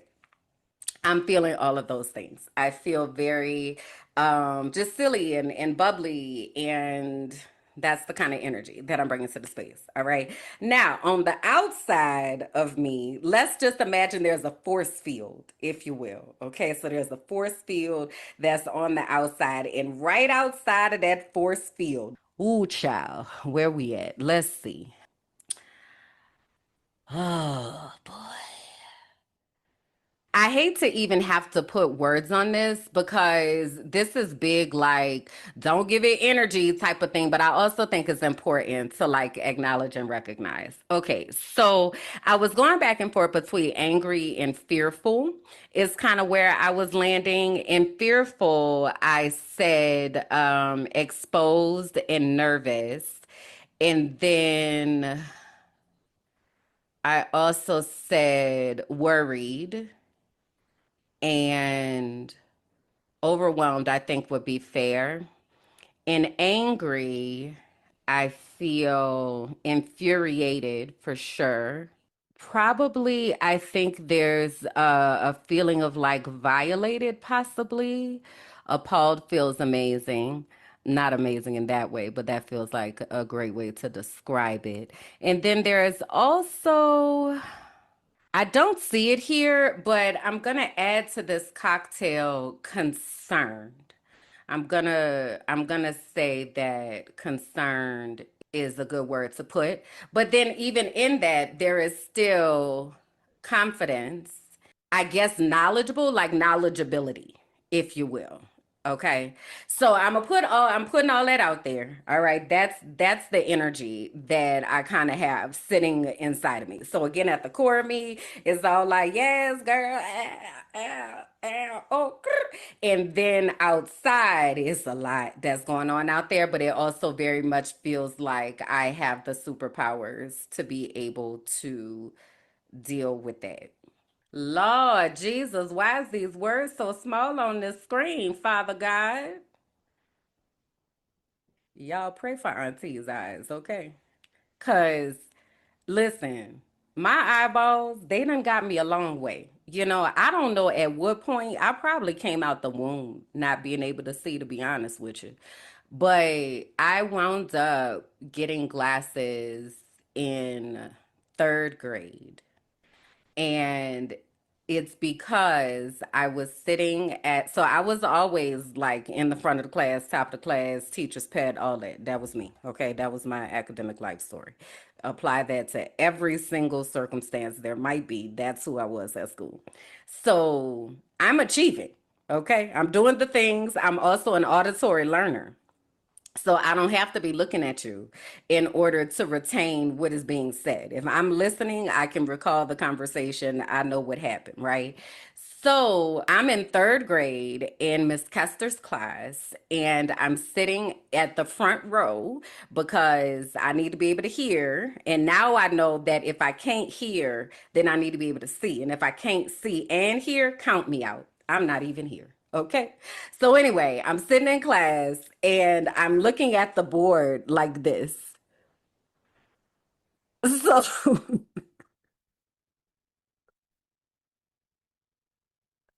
so she comes up to me and she's like, "What are you doing?" And I'm like, "Clearly I'm trying to look at the board." Clearly. Excuse me, ma'am. I'm trying to learn. I was doing my own prescription by slanting my eyes in certain ways so my eyeballs would work because I could not see. And so they told my mama, like, that girl need glasses, right? So then I get the glasses, and the glasses are thick from jump. The glasses are thick from jump. How long was I not being able to see? Huh? How long was I not being able to see? How I get thick Coke bottle glasses coming out the gate. I ain't never had a pair of thin glasses in my life. That's why I was so glad when plastic frames came back in, because when I was growing up, there were the wire frames. I never could have wire frames because my glasses were too thick. So everybody else has wire frames, and here my ass is with these cheap plastic frames. And like I tried to make it cool because I had pink ones, and then I was like, I might as well make it a fashion statement, but I was nowhere as confident and not giving it F as I am now. And that is one of the things that I got teased about when I was in school, was not being able to see, and people knowing how poor we were because I had to have the regular plastic lenses or whatever. They were thick as hell, and I had these the plastic frames. It was so impressionable, clearly, because I'm still feeling it today. But I said all that to say I got to go get an eye exam, y'all, because this prescription, and just for context, for anybody who knows glasses, my prescription is like -8.5 and -9. Okay. I cannot see. You know how some people be like, oh, I left my glasses at the house, and they just go about their day. That's not possible for me. That is not possible. I would not be able to, literally gonna need somebody to guide me. There's a step right here. I cannot see. Okay. Cannot. Oh, it's the worst. But anyway, I need to get a new prescription because these particular frames, they're really heavy, so they be sliding down all the time. But also, when I have to go from like screen to phone, or like my eyes, they be getting jiggy with it. Like, it be a lot that be happening. So anyway, That's one of the things see, I'm supposed to wear them when reading, but I don't. I don't live that life. I don't have an option not to have glasses on my face. That is not an option. If you see me without glasses, that means I have contacts in my eyeballs. Okay? I cannot see anything. Anything is probably drastic and dramatic. I can see that there are things, but what I will tell you, nothing is clear. Everything is fuzzy. I wish I could give you, let me show you with this computer actually. Okay, so this computer that I have over here, let me see what this screen is on right now. I'm about to quantify for y'all how much I can't see. Where my mouse at? Here it is. And I don't know why I'm on this today, but here we are. Okay, this screen is at 150% over here. I'm going to take it back down to 100. Okay, this screen is at 100% over here. Let me tell you where I would have to hold this screen to be able to see clearly with my eyeballs. Right now, I see that there is black lines-ish on this thing. For me to see this clearly, I would have to be right here. I cannot see. Okay. So, priority number one is getting to the eye doctor. That is very important because it's also one of the reasons that I think I've told you I used to fall a lot. And a part of that is ADHD and not really having great like depth perception and all that kind of stuff. But also when you can't see out your eyeballs. Of course you're falling, girl. Of course. Of course. But anyways, so I gotta get to the eye doctor and give me an updated prescription and see what's going on. And one of the things that actually works in my detriment is that I told y'all my degree is in biology. I'm a scientist, right? I did my senior project on LASIK. And I recognize that this was 22 years ago, but also it put a fear inside of me where I was like, I'm gonna be the one where they mess up and something slip and now I can't see at all. So I would rather be able to see with assistance than not see at all. That's why I ain't got LASIK. It is one of the things that I battle with often, like because I value the ability to be able to see. It terrifies me to not be able to see, and it's one of the things that I do feel is very possible, that it is possible that I will lose my eyesight. And so I'd be like, I need to try to see as long as I can, even if this opportunity will give me a chance to see unassisted. But then what happens after that? You know, and I haven't done enough research back. I really should do LASIK a favor and at least go back and do some additional research and see.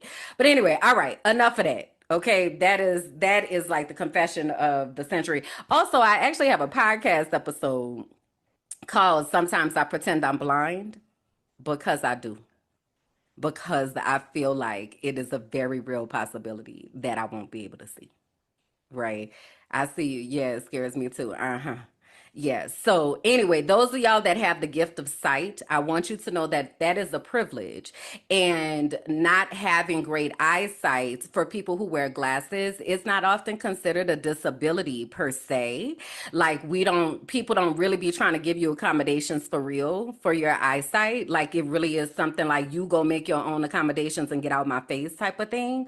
But it is terrifying to be in a situation where you cannot see. In that podcast episode, I talk about how like people will play jokes on somebody and hide their glasses.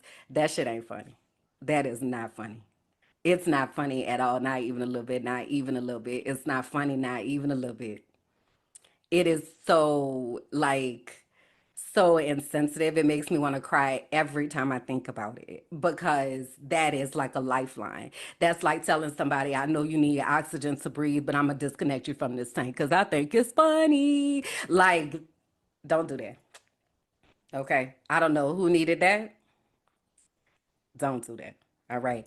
All right, moving on. So I told y'all last week I was gonna cut me some bangs This is not cut. This is pinned. So I am trying to see if I really do want to live this Bayang life. So we'll see. I'll keep y'all posted on that. But I watched Raina. I don't remember what day, but it's been a couple days now. And I'm feeling pretty good about it. I'm feeling pretty good about this combo that I have going. It definitely has not taken me a long time to do my hair at all in any way, shape, or form. And that is wild to me. And even this time, I went a little bit longer in between washes. I might have did a full 2 weeks this time, so it did take me a little extra energy to detangle, but it was nowhere near what my hair used to be like. So I said all that to say to the people that be saying if you wash your hair more often, then maybe it won't be so difficult. And I kind of second that emotion. I've been conducting my experiment and it's feeling like there might be something to that there might be something to that. So that's what we've been doing. And literally, I do that and then I don't do anything else for a few days. When I get in the shower, I let it steam up. Some of the tips might get wet while I'm in there, and that's fine or whatever. And then every so often, I'll like spray underneath or maybe spray like in my crown because that gets kind of dry. And then I go about my life. Okay, because I'm not out here trying to be doing your hair all day girly. It's not my ministry. Okay, so whoever needed that, you're welcome. Next up, Brand Bestie updates. So let me tell y'all about what's been happening in my mind because it's more so about what's been happening in my mind that is like this holistic thing. Remember, I talked about the core of me and then the outside on the force field. Everything that is going on outside in the force field sometimes feels like it's pressing in to my brain. And what I realized is that I have been taking in a lot of energy and a lot of inputs, and I wasn't being intentional with my discharging of those energies and inputs. In a little while, I'm going to talk about this because what I'm talking about today is my journey into education and some of the things that I have been hearing from some of my teachers. But the reason I bring that up is because the things I have been hearing from my teachers about what's happening in schools, I have to do a better job with discharging that information and not internalizing it, which is really interesting because I've done a lot of work to not compartmentalize as much, but there really is no way, I don't know, somebody who's a mental health specialist, please chime in the comments that also let's have you over on Gather and have a deeper conversation. But I don't feel like there's a way to not compartmentalize. I don't feel like there is a way to exist in the world without having to have some ability to be able to detach, especially in this 2025 world. Got to, got to. So I said all that to say I've been trying to figure out what that looks like for me. And in that process, I have not been intentional in discharging that energy. So me and my brand bestie were supposed to meet this week and we didn't because my brain was just like it's too much. I got too much. I cannot do anything else right now. And I'm grateful to have the type of relationship to be able to say that and it's like not judgment or it doesn't feel like where you got to push through and that type of culture. I'll even say I told y'all that we are planning a new project and we have this new podcast that's coming out and we're going to be making those announcements really soon about what that looks like and everything. But we were supposed to do something towards the podcast and somebody else messaged and was like, yo, I got a lot going on. And I was like, yo, we got to honor capacity. Like we sometimes get in this space where we just push instead of stopping and being like, okay, all right, this is a lot. The other thing that happened is that I have facilitated some professional developments, and the professional development was in doing an energy audit. And I had asked them if they were a battery right now, what percentage would they say that they're at? So I'm gonna ask y'all that question too right now. You can drop it into the comments. You can drop it into the chat. You can drop it into the live chat if you're watching this during the premiere. If you're here right now with the inner circle, if you were a battery, what percentage would you be at right now? Let me ask myself. It's interesting. I feel like my battery is going up since I've been here, which is really cool. So I started out, I was like, it feels like it's at 78%. And then I was like, well, no, actually 82. And then it was like 84. 84 is kind of where I stopped that line of thinking. But I feel like that's a beneficial question to ask ourselves because one of the times when I had asked people about this battery question, somebody told me they was at 3%. Somebody told me they were at negative, like the phone had turned off and the charger wasn't working, so the battery was just consistently draining.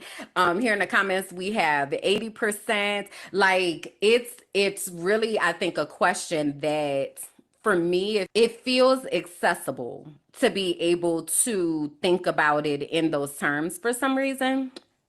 So anyway, when I did that with those folks and I was asking them those questions, it really made me say inside my own brain, and I want to say that day I might have been at like 72% or something like that. But by the time Monday had rolled around, I was at like 32. And I said, oh my, oh me, oh my, sis, we got to put something in order. So that's what I'm really trying to dedicate this week to is really structuring things out because right now my battery, one of the questions that I had asked on the energy audit was what is something that is draining you that you may not have known, like something like a secret drainer, if you will, that's draining your energy. And y'all know what I said?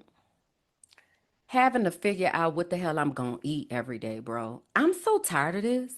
I am so tired of every day having to figure out what the hell I'm gonna eat so I can live another day. It is dumb. I hate it so much. And it makes me mad because I love to cook. Like cooking is so much fun for me. What I don't like is cleaning up. And I don't like the planning and the preparation and having to think about so many things. And it's like, do I have this? Do I have that? Can I get this? Can I get that? Oh my God, every day? Ah, I'm so over it. So when I identified that there are all of these small things that take up so much of my brain space that makes me feel like I want to bust out a window. In those moments, I said, okay, I need to really structure out what I'm gonna do as far as food. Like I need to have a menu. I need to always have certain items that I have on hand.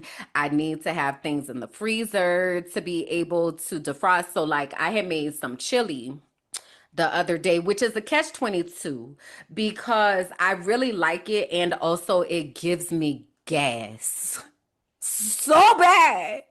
Granted, it does not stink, but oh my God, my stomach sometimes be hurting from the beans.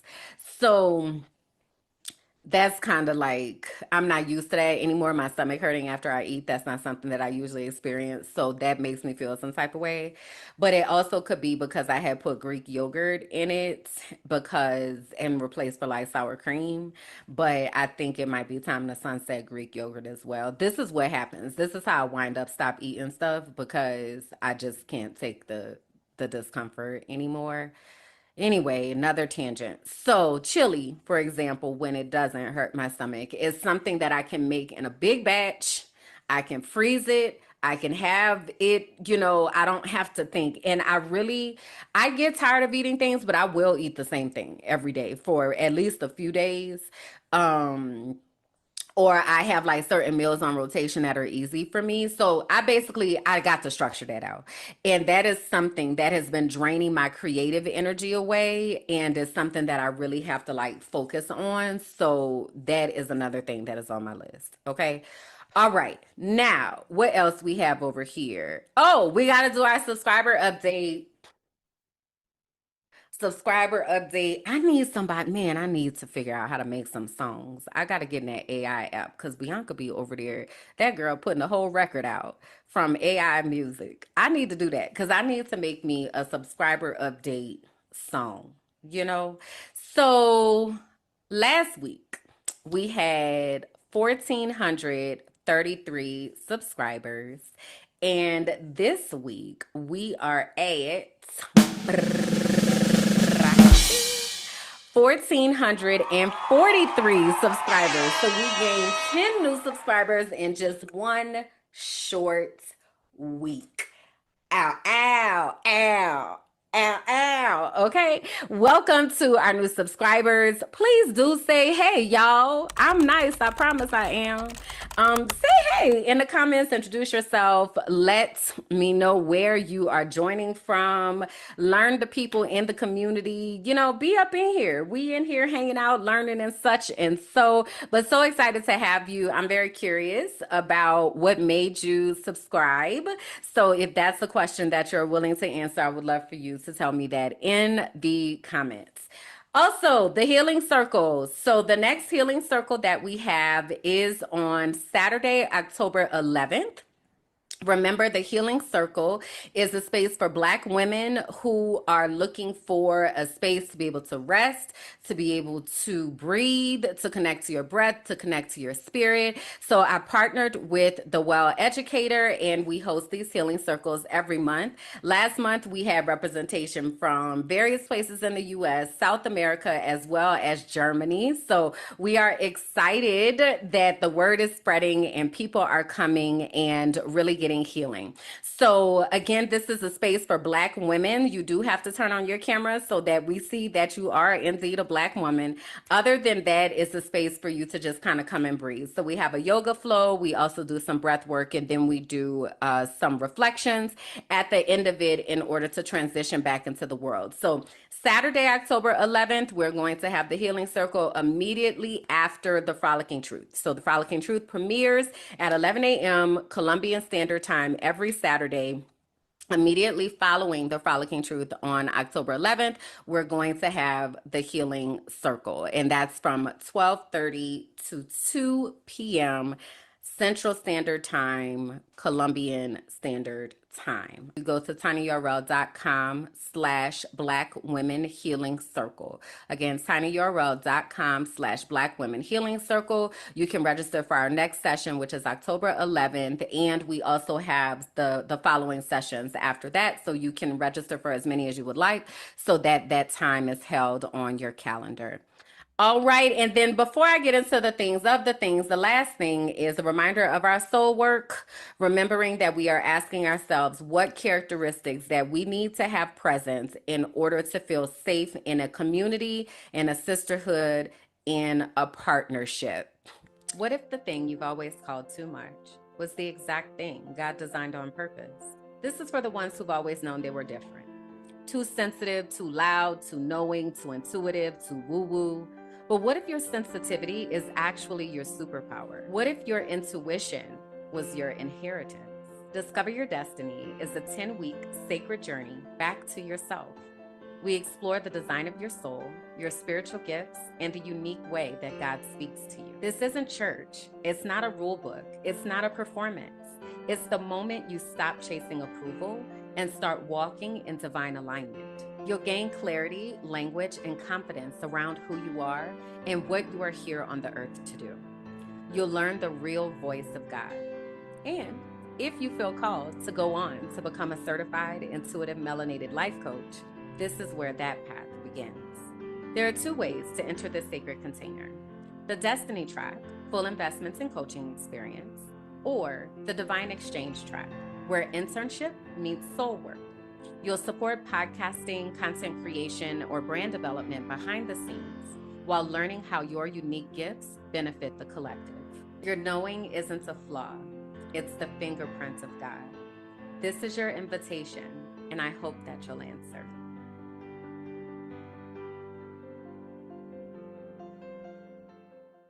Yo, I want to do a story time today, and it's been so much that's been going on. So last week we talked about the craziness of what has been happening in the United States. I don't know if y'all knew this. The rapture was supposed to happen yesterday. So we're recording this on Wednesday, September 24th. But yesterday, Wednesday, September 23rd, the rapture was supposed to happen. So I don't, it sounded like this particular rapture was just for white people. It sounded like specifically for white supremacists, it feels. So I don't know if there's like a second rapture for those of us who are people of color or from other areas, or maybe, we missed it. Maybe we were just never going to qualify for the rapture. But I did hear that this particular rapture was very exclusive. Now, I haven't gone down to the TikTok to find out if the people did get caught up or not. But it's a lot of people here still, so not quite sure. But anyway, the rapture was supposed to happen yesterday. And there's a lot of spiritual lunacy that is going on and a lot of cult mentality type things. So we talked about that man last week, and they had his funeral in all air quotes. And I mean all the air quotes that you can find, all the air quotes funeral. They had pyrotechnics at the funeral, and the wife choreographed her crying scene to go with the music that was happening. Thousands of people in this stadium. Uh,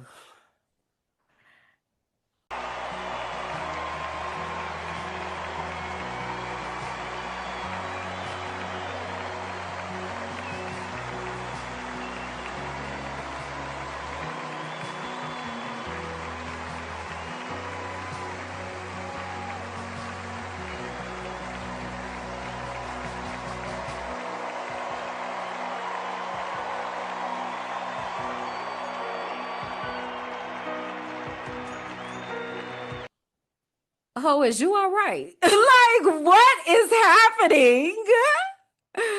Somebody put on Facebook, one of our friends, and she was like, "This feels like the Twilight Zone." I'm like, "Girl, it's been the Twilight Zone for years now. This is just new levels." I don't know. We gotta go past Twilight Zone. What's the one past that? Because Handmaid's Tale definitely feels very, very, very, very, very accurate right now. Okay. So that's going on. Um, and the flags were lowered to half mast and all of that. And then the other thing is that they took Jimmy Kimmel off the air. Now Jimmy Kimmel is a late night talk show host, okay? Because I know for y'all in the future, by the time you see this, the late night talk show is not really going to be a thing. So I just want to cement this for future sake. So in 2025, we still have talk show hosts that come on at nighttime. They interview people and do monologues and all that kind of stuff. Well, Jimmy Kimmel is one of them. Okay. And Jimmy Kimmel talked about Charlie Kirk, who I talked about last week. But basically the joke that he made was about Trump. Well, Trump did not like that. He has very soft feelings. He has very, very soft feelings. So he didn't like that. So he and some conservative groups, so within the way that network TV works, is that there are your big stations. So there's ABC, CBS, NBC, and Fox. And then you have distributors in small areas that pick up those particular shows and distribute them to their areas. So there's an organization called the Sinclair Media Group or something like that, and they basically have a lot of markets in Middle America, which means white, in case you didn't know that that's what that meant. So they have a lot of markets in Middle America, and basically they were like, get him out of there. We're not putting that on, and our people are not gonna watch that. We're not gonna air it. So then Disney was like, yo, you need to sit down. He got sat down, is basically what happened. So Jimmy Kimmel got sat down. And then they told him that he needed to apologize and he needed to pay, give a donation to what's the name of the daggone podcast? I don't know. Whatever that man's podcast is called. Turn Around USA or something like that, maybe. I don't know. That might not be the name of it. But to make a donation to this podcast, like make a formal apology, like all this kind of stuff, right? So Jimmy was basically like, I'm not finna do that. Jimmy's a white man, by the way, in case you didn't know that part too. So then all of these people came out and they were like, oh my God, we stand with Jimmy. Like, how dare y'all? This is censorship, which mind you, censorship has been happening before this, but then both people got a little bit more woke up when this happened, okay? So oh my God, this is censorship. So then people started boycotting. So then it was like, cancel the Disney subscriptions, cancel the Disney cruises, cancel the Disney weddings. So then people started canceling left and right. Then it was asking them why they was canceling. It was like, how y'all did my boy Jimmy? Well, child, they put Jimmy back on the air. Now, I ain't had a chance to watch his monologue when he done came back, but I heard that he said what he said and he said it again. But it's 28 minutes. So I'm going to have to watch it and see. But nonetheless, it's been wild out here for freedom of speech and all of that. And it's a lot of cult mentality that's happening right now in the United States of America. The freedom of speech is no longer a thing. At this point, I don't know that it ever was, honestly, but it definitely ain't. If there was a question right now today, if it's a thing, ain't. Okay. So having said that, it has been interesting to watch how all of this shows up in an arena that I am very familiar with, which is education. Okay. So I wanted to take y'all down the road of how I became an educator and then kind of circle back to what is happening in education right now. So, first of all, you need to know I never wanted to be a teacher. It is the very, very, very last thing that I thought I would be doing with my life. My degree is in biology. I was planning to be in the lab finding a cure to sickle cell. I'm good on children. And probably when I was in college, so I told y'all I did research, like lab research and all of that when I was in college. I also worked at a plasma collection center when I was in college, and I worked in the lab. So I was processing the plasma. At that time, I realized it was a very, very lonely life in the lab because my previous lab work had always been with other people who were also doing work in the lab at the same time.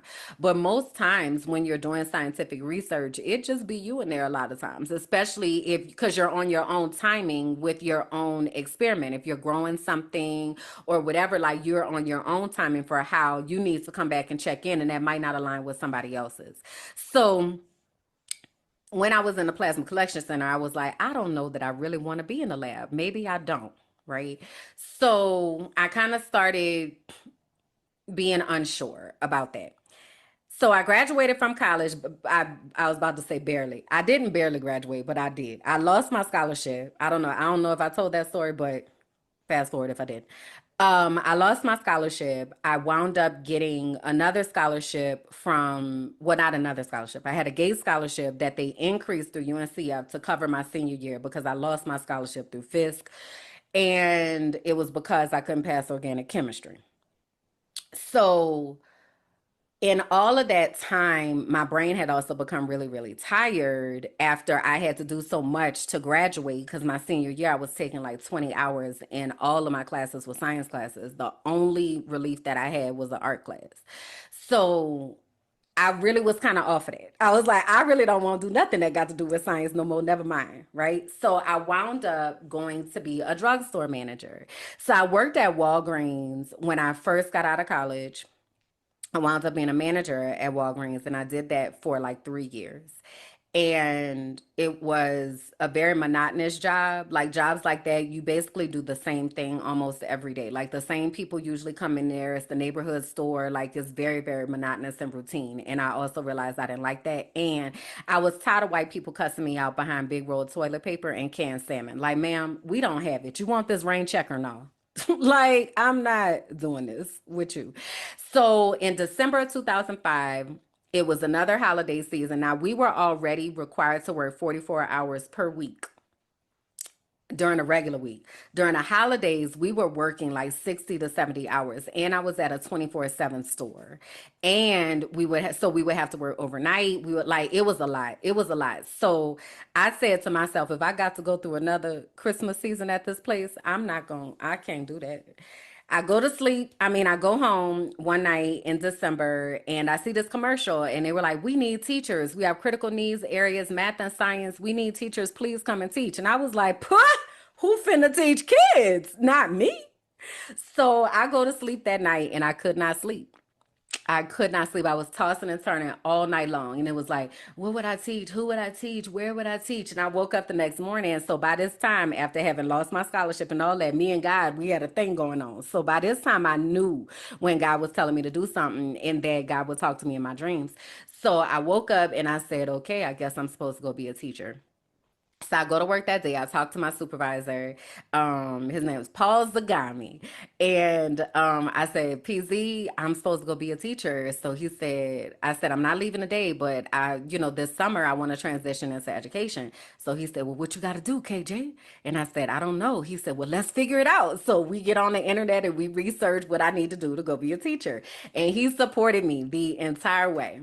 So I wound up when I was at Walgreens, we also had the photo department. So I had some customers that would come in that were teachers and they would get pictures developed of their students and them and their students and dances and like all this kind of stuff. And I always thought it was really interesting. So when I decided I was going to go be a teacher, one of my employees told one of those teachers that I was going to go be a teacher. So she sees me one day and she was like the teacher and she said, oh, so and so told me that you were going to try to be a teacher. I said, yeah, I'm not really sure like what that looks like, but yeah, I feel like that's what I'm supposed to do. So she said, okay, this is what you need to say when you have an interview. So she tells me all the things I need to say. So then at the county, they had this is all in Hillsborough County, Florida, and Tampa. They had what they called a teacher interview day. And basically what would happen is they would take all the schools that had openings and they would go to one central location. So then you could do multiple interviews in a day instead of trying to drive all across the county, because Hillsborough County is the seventh largest school district in the nation. And to get from one side of Tampa to the other side of Tampa can take you up to 2 hours, okay, if there's traffic.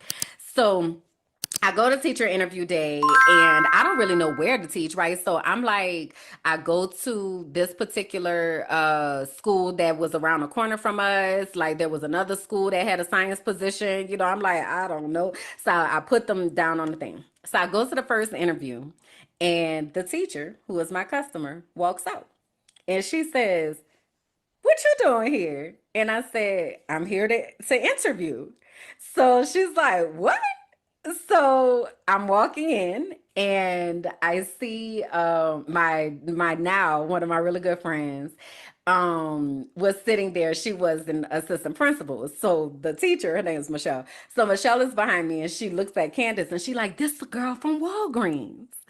So Candace is like, what? You need to go to Walgreens? So Michelle is like, no, this the girl from Walgreens.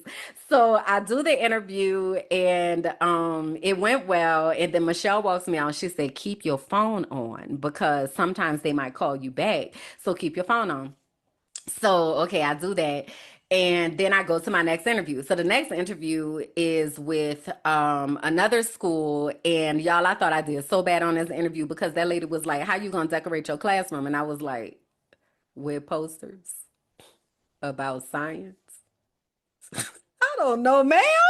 She was like, what kind of clubs and things are you going to bring? I was like, stepping I felt so unsure at that interview.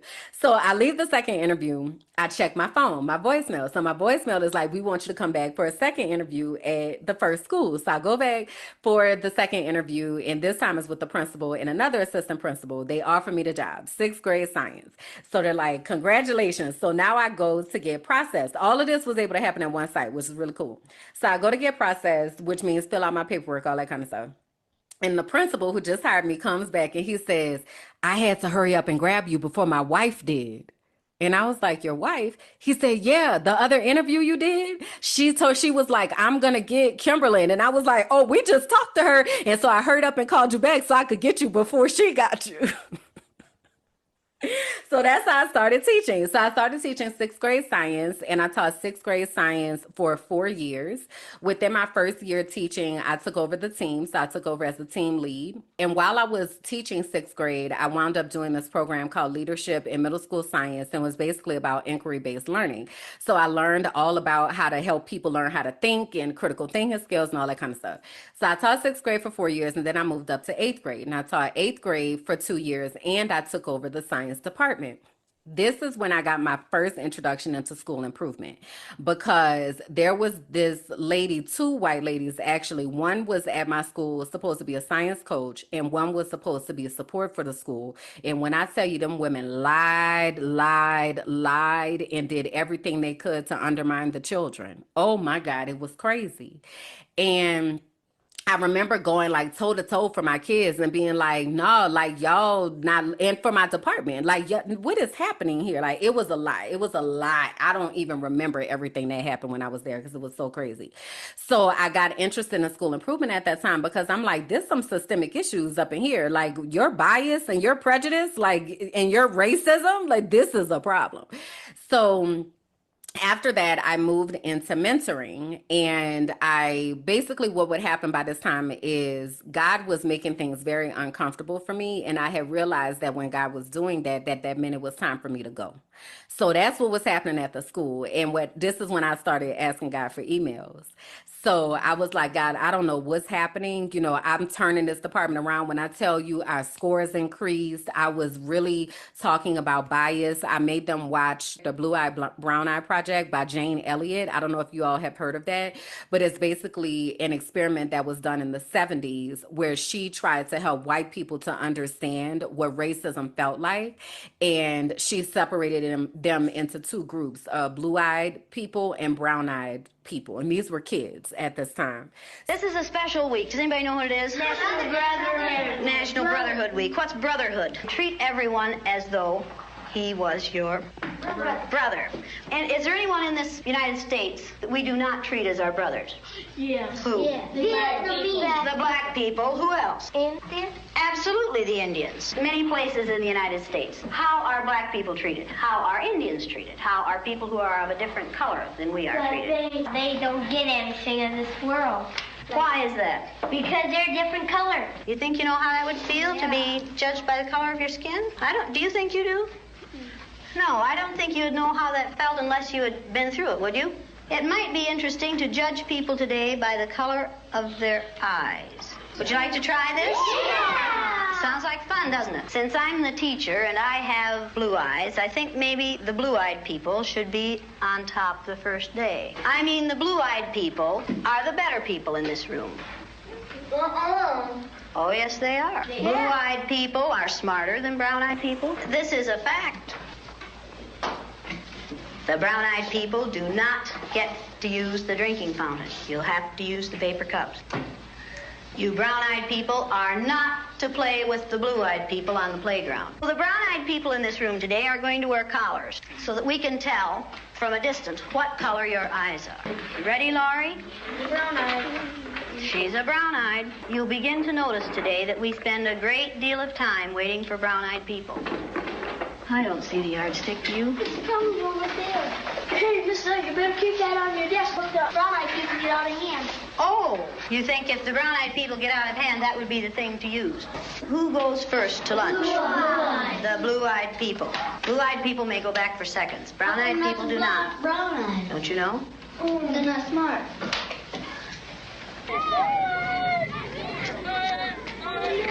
And it seems like when we were down on the bottom, everything bad was happening to us. The way they treated you, you felt like you didn't even want to try to do anything. It seemed like Mrs. Elliott was taking our best friends away from us. What happened at recess? Were two of you boys fighting? Russell called me names and I hit him in the gut. What did he call you? Brown eyes. They always call us that. Yeah, They keep calling us brown eyes. What's wrong with being called brown eyes? It means that we're stupider. I watched what had been marvelous, cooperative, wonderful, thoughtful children turn into nasty, vicious, discriminating little third graders in a space of 15 minutes. Yesterday, I told you that brown-eyed people aren't as good as blue-eyed people. That wasn't true. I lied to you yesterday. The truth is that brown-eyed people are better than blue-eyed people. Russell, where are your glasses? I forgot them. You forgot them. And what color are your eyes? Blue.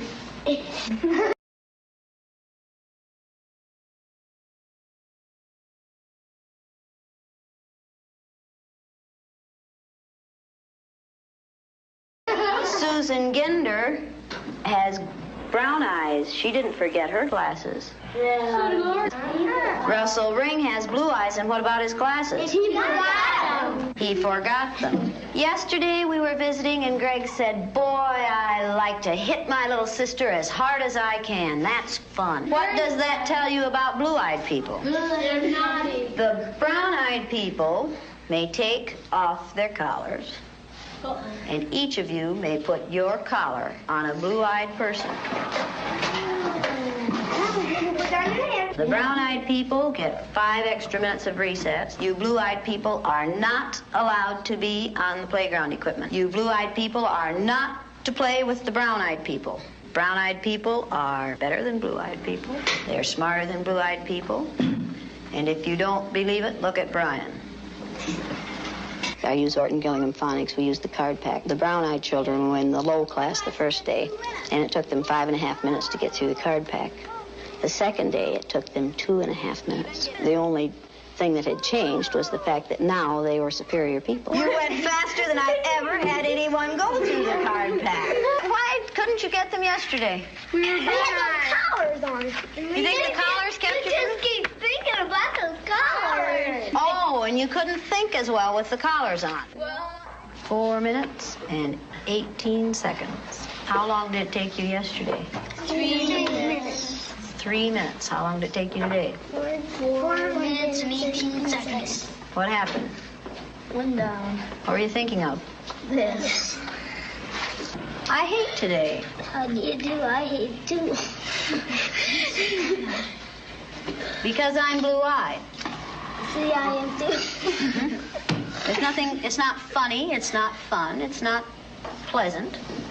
This is a filthy, nasty word called discrimination. We're treating people a certain way because they are different from the rest of us. Is that fair? No. Nothing fair about it. We didn't say this was going to be a fair day, did we? No. And it isn't. It's a horrid day. Okay, you ready? What did you people who are wearing blue collars now find out today? I know what they felt like yesterday. I did too. How did they feel yesterday? Down. Like a dog on a leash. Yeah. Like you're chaining them up into prison. Like you're shut up and you're throwing the key away. Should the color of some other person's eyes have anything to do with how you treat them? No. All right, then should the color of their skin? No. Should you judge people by the color of their skin? No. When you see a black man or an Indian or someone walking down the street, are you going to say, look at that silly looking thing? No. Does it make any difference whether their skin is black or white? No. Or yellow? No. Or red? No. Is that how you decide whether people are good or bad? No. Is that what makes people good or bad? No. Now you know a little bit more than you knew at the beginning of this week? Yes. Okay, now are you back? Yes. That feel better? Yes. Does the color of eyes that you have make any difference in the kind of person you are? No. So the experiment is on PBS. I'm gonna look for it and see if I can find the link because it's really interesting. And Jane Elliott still does advocacy work to this day, and she is very much a human rights activist. But anyway, I made my department watch that because I'm like, we have some very serious issues with our students of color, and we're majority a school of students of color. Like, we've got to fix this. So in that time, I really got an understanding of how to turn around a department, turn around learning, turn around culture, turn around mindset. So when the white women was doing all that stuff and lying on me, I was like, God, something has to give. Like, I cannot keep doing this. Can you just send me an email? Because I don't know what I'm supposed to do. Sure enough, that was on a Tuesday. I get a pop-up, and the pop-up was like, we're looking for mentors, new teacher mentors, and these particular areas. I wind up applying on that Thursday. That next Tuesday, I get an invitation for an interview. I went to the interview on Thursday and had the job the next Tuesday. Okay, that's how quick that gotta show up. So then I started mentoring, and I mentor first and second year teachers, and I also supported administrators on how to support first and second year teachers. So I did that. Then I also got into professional development. So I started training teachers across all content areas in all grade levels about different practices of effective teaching, as well as creating culturally competent schools. Did that. Left that, went back to one of the schools that I was mentoring at, and I took on this role as a student success coach. And basically, I worked with kids who had experienced failure in the past and they were trying to figure out how to achieve. Did that for a few years. I also wound up being like a PR person for the school because I don't know if y'all know this, that a lot of people support elementary schools and a lot of people support high schools, but middle schools have a deficit in the type of support that comes from the community. I don't know where y'all think kids go in between elementary and high school, but middle school are the pivotal years of when students are figuring out if they're going to continue on with school. It's the years where if they are kept behind, they it can lead to them choosing to drop out. Like, it really is very pivotal. They're figuring out their identity during that time. It's a lot, and they really do need the most support, but that don't be happening. So I wound up becoming the PR person to be able to create avenues of support for our school, and I turned around that school as well. So after that, I left and I went into school improvement, and that is when I got fired in Tampa. And then that was a wild story, school politics, let's just say that. Then after that, I wound up moving to Pennsylvania, and that's when I worked with the Pennsylvania Department of Education on school improvement statewide in Pennsylvania. Why did I just run down my resume to y'all? Because for a few reasons. One, I need y'all to know who you're talking to and that I know what I'm talking about. Okay, that's the first thing. I need you to know who you're talking to and that I know what I'm talking about. But the other thing is that we talked about how Jesus had gotten hijacked, right, last week. I think that we don't realize how our education system is being used to indoctrinate our children. And I think that should be extremely concerning. But for some reason, we kind of tap out and feel like we don't have to worry about it. Now, I want to say this. I don't have children, okay? I don't have children. That does not absolve me from responsibility, though, of doing the right thing by children and for children. And I also want to submit to you that if you are someone who does not have children, I'm still talking to you because children should be protected, should be, should. And these children are going to grow up to be our coworkers, to be our caretakers, to be the people who are living in the world next to us. So we do have some sense of responsibility in supporting our children. But one of the reasons why I left the classroom is because I wanted to have exponential impact.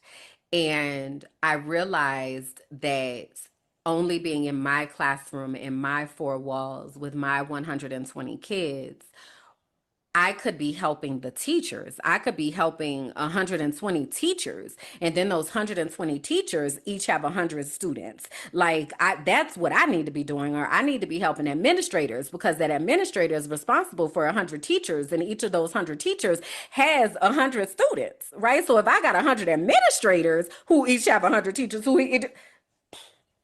that's why I left the classroom, because I realized that what I was doing and the way that I was supporting my students was producing, but also creating responsible citizens and creating people who knew how to think and use their critical thinking skills, and that was not common.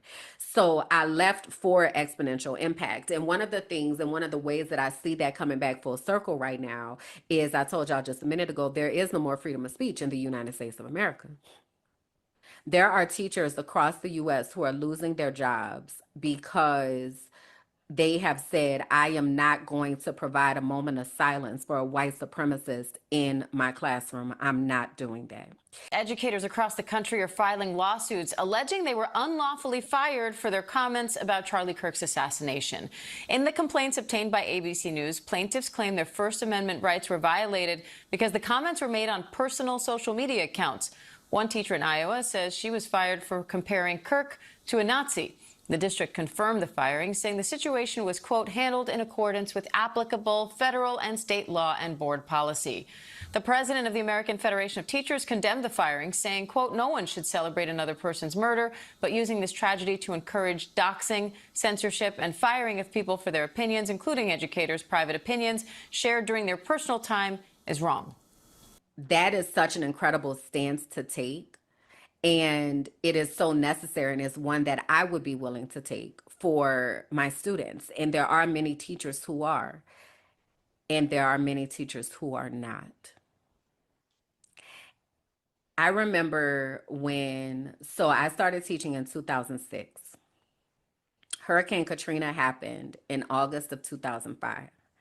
The first time that I went home to see what the city looked like was in February of 2006. When I went home to see New Orleans, I took all of these pictures because I wanted to go back and show my students. And I had a poster in my room because we also learned about hurricanes that year. So I had a poster in my room about Hurricane Katrina. I had my house on there, like different pictures from around the city. And I remember one of my coworkers, she was the geography teacher and our social studies teacher. And I was talking about how my students and I had this conversation about Hurricane Katrina. And she was like, you know who I really feel bad for? The pets. They didn't sign up for this. Those poor pets that were just left abandoned.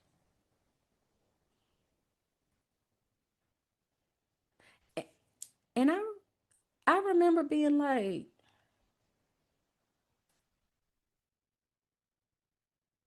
what?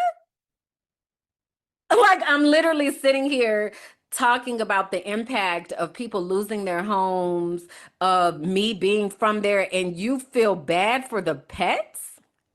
Just skip the human beings. It was the first time that I realized, and this is my first year teaching, it was the first time that I realized that all teachers do not actually care about people. And I need us to understand that those types of teachers are still present in the education system. And they are responsible with teaching your children every day. That should cause us concern. That should cause us concern. So the work that I do today in supporting teachers is because I am charged with carrying those lived experiences and putting voice to those lived experiences, because they cannot. Because they are working beside people that will say something like, I feel more empathy towards a pet than I do towards human life. So the way that my activism shows up is in me amplifying those stories. So I have 3 here. that I want to amplify. So, this first story is from a math teacher. And this teacher was talking to me because they didn't have the supplies that they needed within their classroom. And they said to me, everybody told me that this would be difficult, but I did not understand that we would not have supplies. They told us to give this wish list of all these things that we might need, and I told them that I needed compasses and protractors and rulers, and they gave me 5. My classes have at least 25 students. What am I supposed to do with 5 rulers? And I work at a school that is filled with students who come from areas that have experienced systemic marginalization. Therefore, they don't have access to all these resources. So, how are we supposed to teach the kids? And it was so interesting because as this teacher was sharing this with me, I'm just sitting there. Like I don't have any type of emotional reaction. Like I'm just sitting there. And I wound up looking at myself in the camera and I said, I know that my lack of reaction might make it seem like I'm detached from this situation, but it's not that I'm detached. It's just that this is very common. And I hate that this is your welcome into education. I don't know if y'all knew that many times schools do not have the basic supplies that they need to teach kids. I had another teacher, and this teacher is bilingual. So this teacher was talking to me about support for students who are English language learners. And the teacher said, I do all I can to make sure that my students are able to achieve, but I only teach them this subject area. Like they're trying to come to me about all their other subject areas because I'm the only one who is equipped to even take the time to be able to support them. And I asked the teacher, I said, don't y'all have Google Translate? Like why are we having difficulty communicating with people when we have technology to be able to support us? And you know why the teacher told me they wouldn't use Google Translate? Because these kids need to learn how to use a dictionary.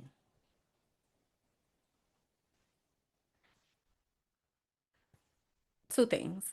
One, you do have to learn how to use a tool like a dictionary. That's one. But two, who is walking around with a Spanish English, French English dictionary in their pocket in real life in 2025? Who's doing that?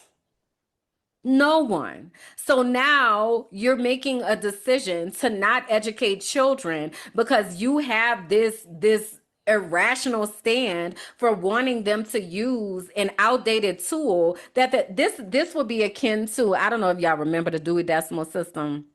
I know a lot of y'all that watch a little younger than me. But the Dewey Decimal System is the way that we used to look up books in the library. Like they would be in numbers. So you would have to like go to a drawer that had cards and look for a title and find the card that had the numbers for the book and then go down the stacks of the books and find the book. This is what Dewey Decimal System looked like in card catalog. Imagine having to do that today as opposed to just looking for it on the internet. So these types of things though are happening within schools where kids are being hurt and harmed and handicapped because somebody else decided they wanted to take the supposed moral stand, and in the end it's hurting the children. The other teacher that I had works at a school where there is no structure.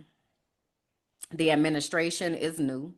So, but not just new, they transferred in during the school year. So like just when the school year was getting started, they get a whole new administrative team. So the administrative team is trying to figure out what their routines and procedures are. This is a high need school. So that comes with a lot of challenging behaviors, but there's no structure. So now you have a brand new teacher who's trying to teach while kids are throwing chairs in the classroom. And then the teacher tries to go to administration to ask for support, and administration says, that's your classroom. But also, there's no structure. There's no structure in place. So what is this teacher? They don't know. They're new, and they didn't go to school to be a teacher. But they're here to serve your school. But you don't have structures in place. So these are just a few examples of the kinds of stories that I get about what's happening within our schools.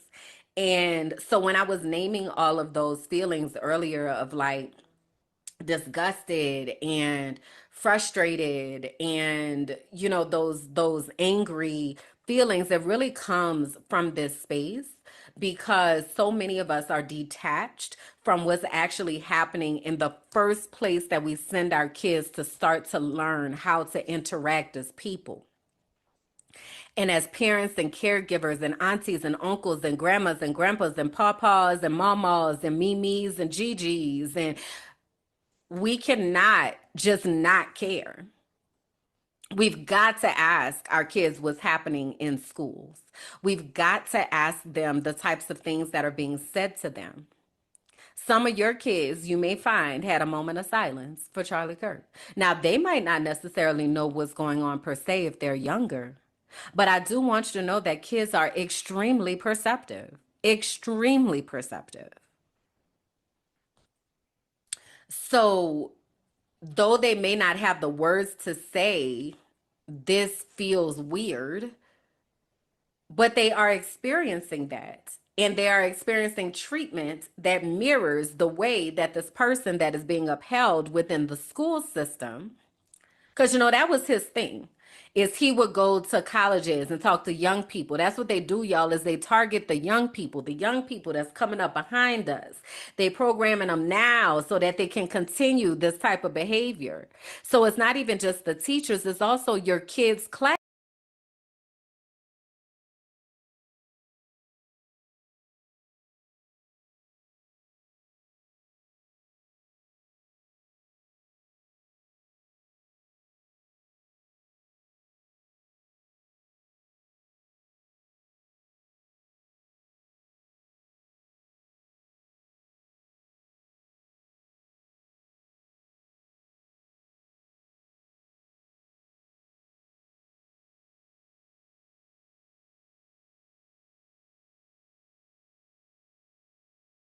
Classmates.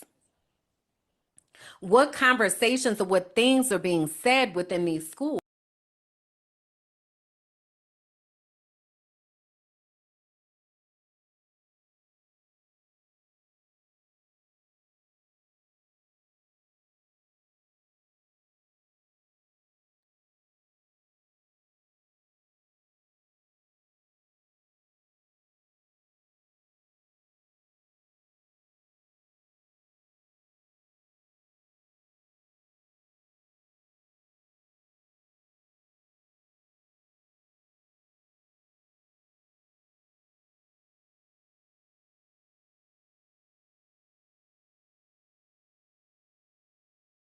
And continue this type of behavior. So it's not even just the teachers, it's also your kids' classmates. What conversations or what things are being said within these schools? And what are your children having to deal with? What kind of conversations are you having with your children about what's happening in their schools? What kind of conversations are you having with your nieces and your nephews and your godkids? They're experiencing the world every day. So we as the adults have to really think and accept. I keep talking all about radical acceptance. Like, we have to accept what is happening so that we can prepare our children for the world that they're walking into. And when I say our children, keep in mind, I don't have kids. I never birthed kids. I ain't got no kids. But also, these are our children. It does take a village, and we are all a part of that village. So what are we doing to protect our children?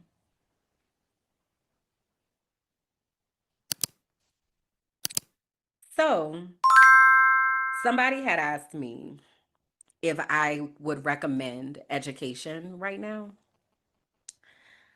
like getting into education. And no, I would not. That is a very, very, very easy answer. If any of my teachers that I currently support had asked me if they should get into education, I very much would have said no. Because the way that the system works is it works to burn you out. It doesn't appreciate you. It doesn't honor truth. It is very much politicized. I think it is more impactful to be outside of the system right now than inside of the system. But I'm grateful for the people who have chosen to do the work from the inside. Some people are called to do that work. That is not my calling anymore, but some people are called to do that work. But the state of education right now is it's not even, I can't even call it being on life support. It is done. It is hanging on by a real thread.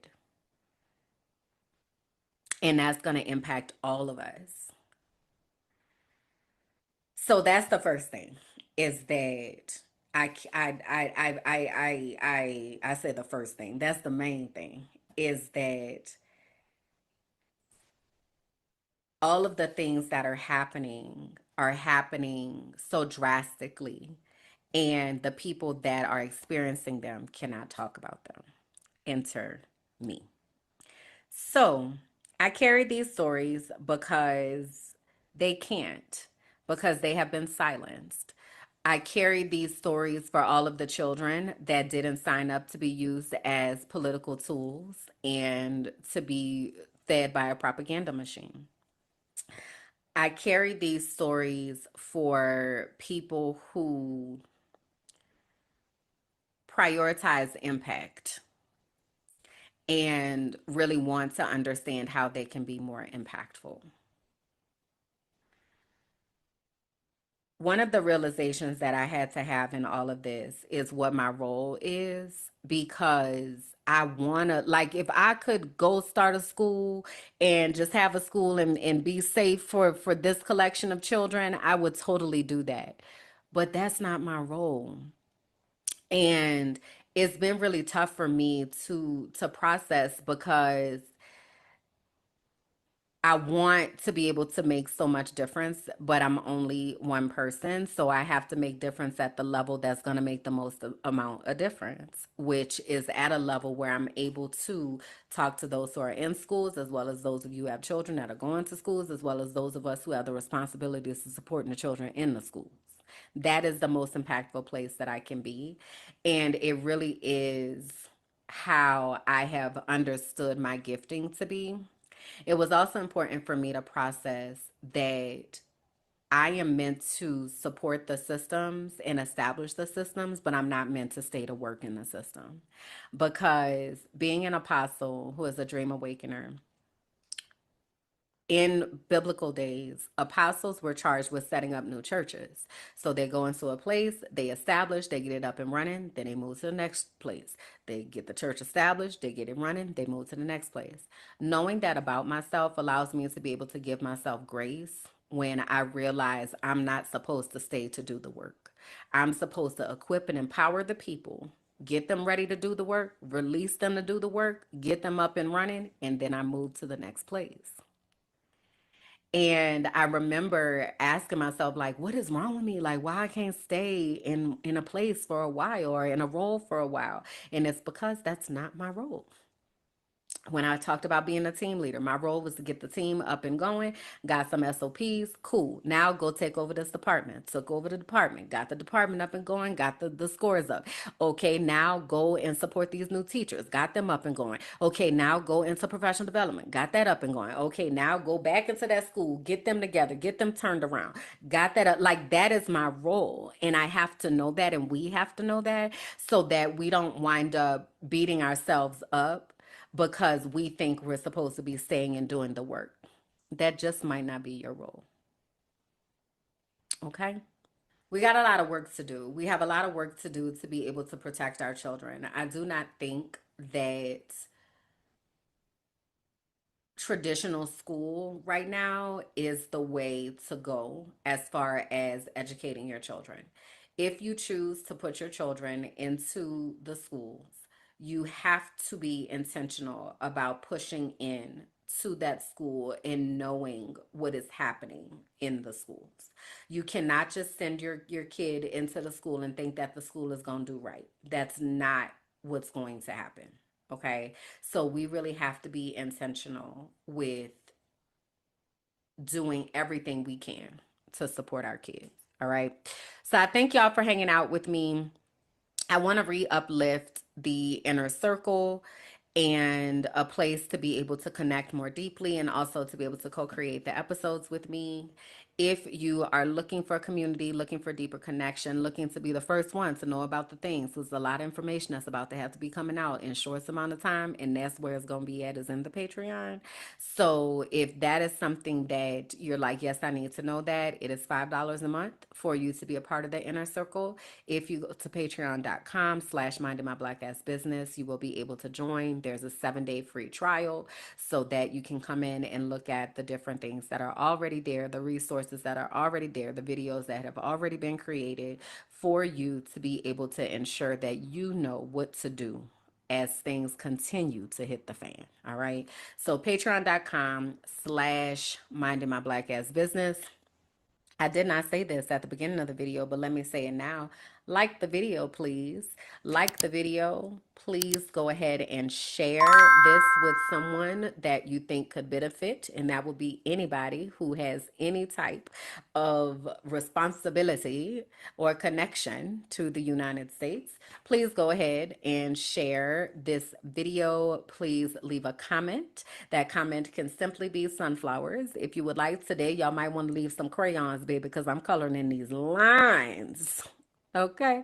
But please do leave some comments, share, and like the video, subscribe to the page. That is how I am able to continue doing this. So thank you for doing that part to support. Oh, I think I'm gonna do some batch videos, y'all, because you know how I was talking about my brain is tired. I think I'm gonna do some batch videos so that I can give myself some time to catch up and take care of some of these logistics. But nonetheless, when I record those, the inner circle will be a part of that, and then you all will continue to get your weekly episode.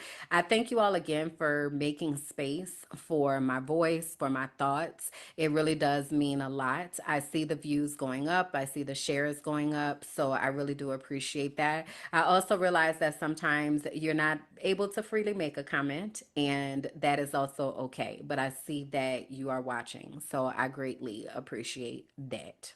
So today's quote from Angela Davis: I am no longer accepting the things I cannot change. I am changing the things I cannot accept.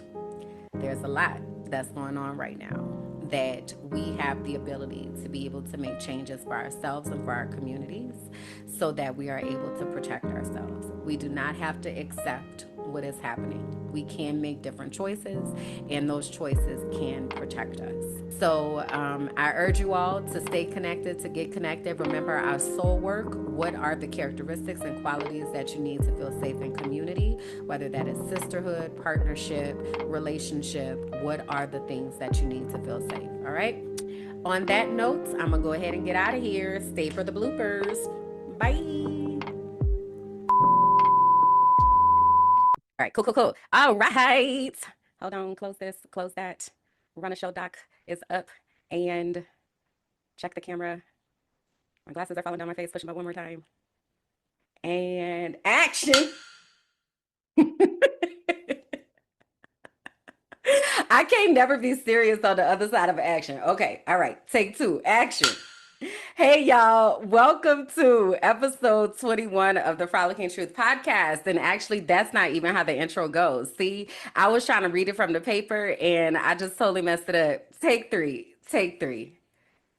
Maybe it's because I was doing it like this and that's not how you're supposed to do it. I'm actually supposed to do like the clapper thing.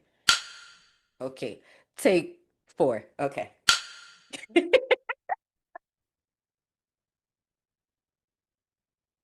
Why am I like this? Hey, y'all, come on in, find a comfortable spot, and take a seat. I'm grateful to have you here with me for episode 21 of the Frolicking Truth podcast for Black women who are tired, brilliant, and ready to heal, where joy meets justice and nervous systems get free. It's okay if you don't identify. This the day. This is the type of day that today finna be. This is the type of day. I already see. My gosh. Blooper reel loading. It's okay if you don't identify with any of those descriptors. It just means that when you come ready to listen, ready to learn, and ready to support. And I feel like I need to do that once again. So the comments said, and action. Thank you for listening to The Frolicking Truth, where joy meets justice and our nervous systems get free. Please be sure to like, rate, and comment. Subscribe to the YouTube page, Minding My Black Ass Business, and follow me on all social platforms. Until next time, bye. The tea today is cinnamon and ginger because my cycle came down and was whooping my ass. And this tea gives me a little bit of pain relief, a little bit of comfort, or what have you. I also have been very off of my routine lately, which is also jacking me up. So I'm trying to get my life back together, is basically what I want to say. All right, let's get this party started. Hey, y'all. I'm Kimberland, and this is The Frolicking Truth, a soft space for Black women who are tired, brilliant, and ready to heal. Here, joy meets justice. We calm our Black ass nervous systems, we unmask, and we leave behind whatever that is trying to kill us. You're seen here, you're safe here, and you don't have to do this alone.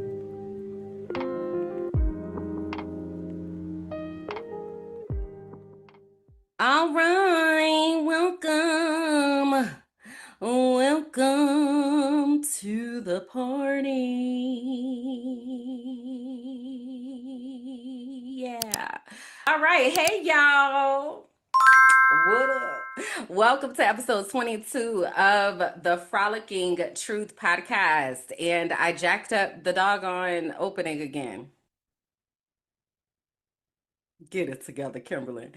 Hey, y'all, come on in, find a comfortable spot, and take a seat. I'm grateful to have you here for episode 22 of the Frolicking Truth podcast for Black women who are tired, brilliant, and ready to heal, where joy meets justice and nervous systems get free.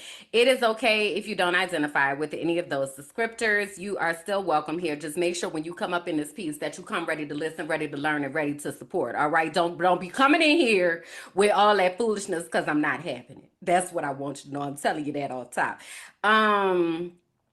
Side note, I was on the Instagrams the other day, and a lot is going on down there on the Instagram. But one of the things that happened is I ran across this post.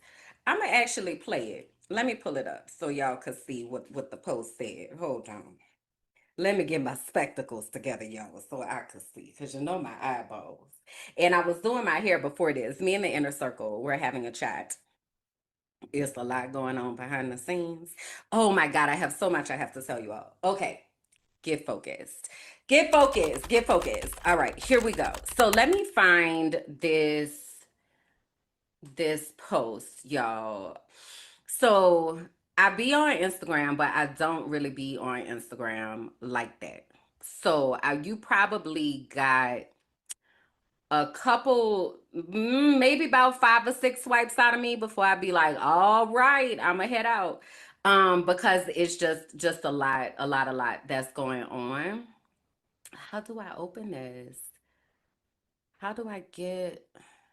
I don't usually use Instagram here on this here computer. I want you to take me to the post, bro. How do? This is this is stupid. Okay, let me try this a different way. I feel so old right now. Like I don't know how to make anything work. This is weird. It's really weird. Really, really weird. But here we are. Okay. Un momento, por favor. But let me show y'all what I'm looking at. Because this is what I do over there on the Instagram is I have a playlist of posts, or not a collection of posts about things that are happening. And I've been collecting all of these things since for a long time now because I want to be able to track like how this happened and what's actually going on because a lot of times people don't see everything that is happening, and depending on how you get your media and depending on how you get information and news, you have no idea. So I have been collecting things over here for a while, as you can see. The arsenal is deep. So anyway, yesterday I was on the Instagram and I came across this post. I'm going to play it from my phone here so you all can hear it because I don't know how to pull it up on the computer, and I'll just put it in here and post. Um,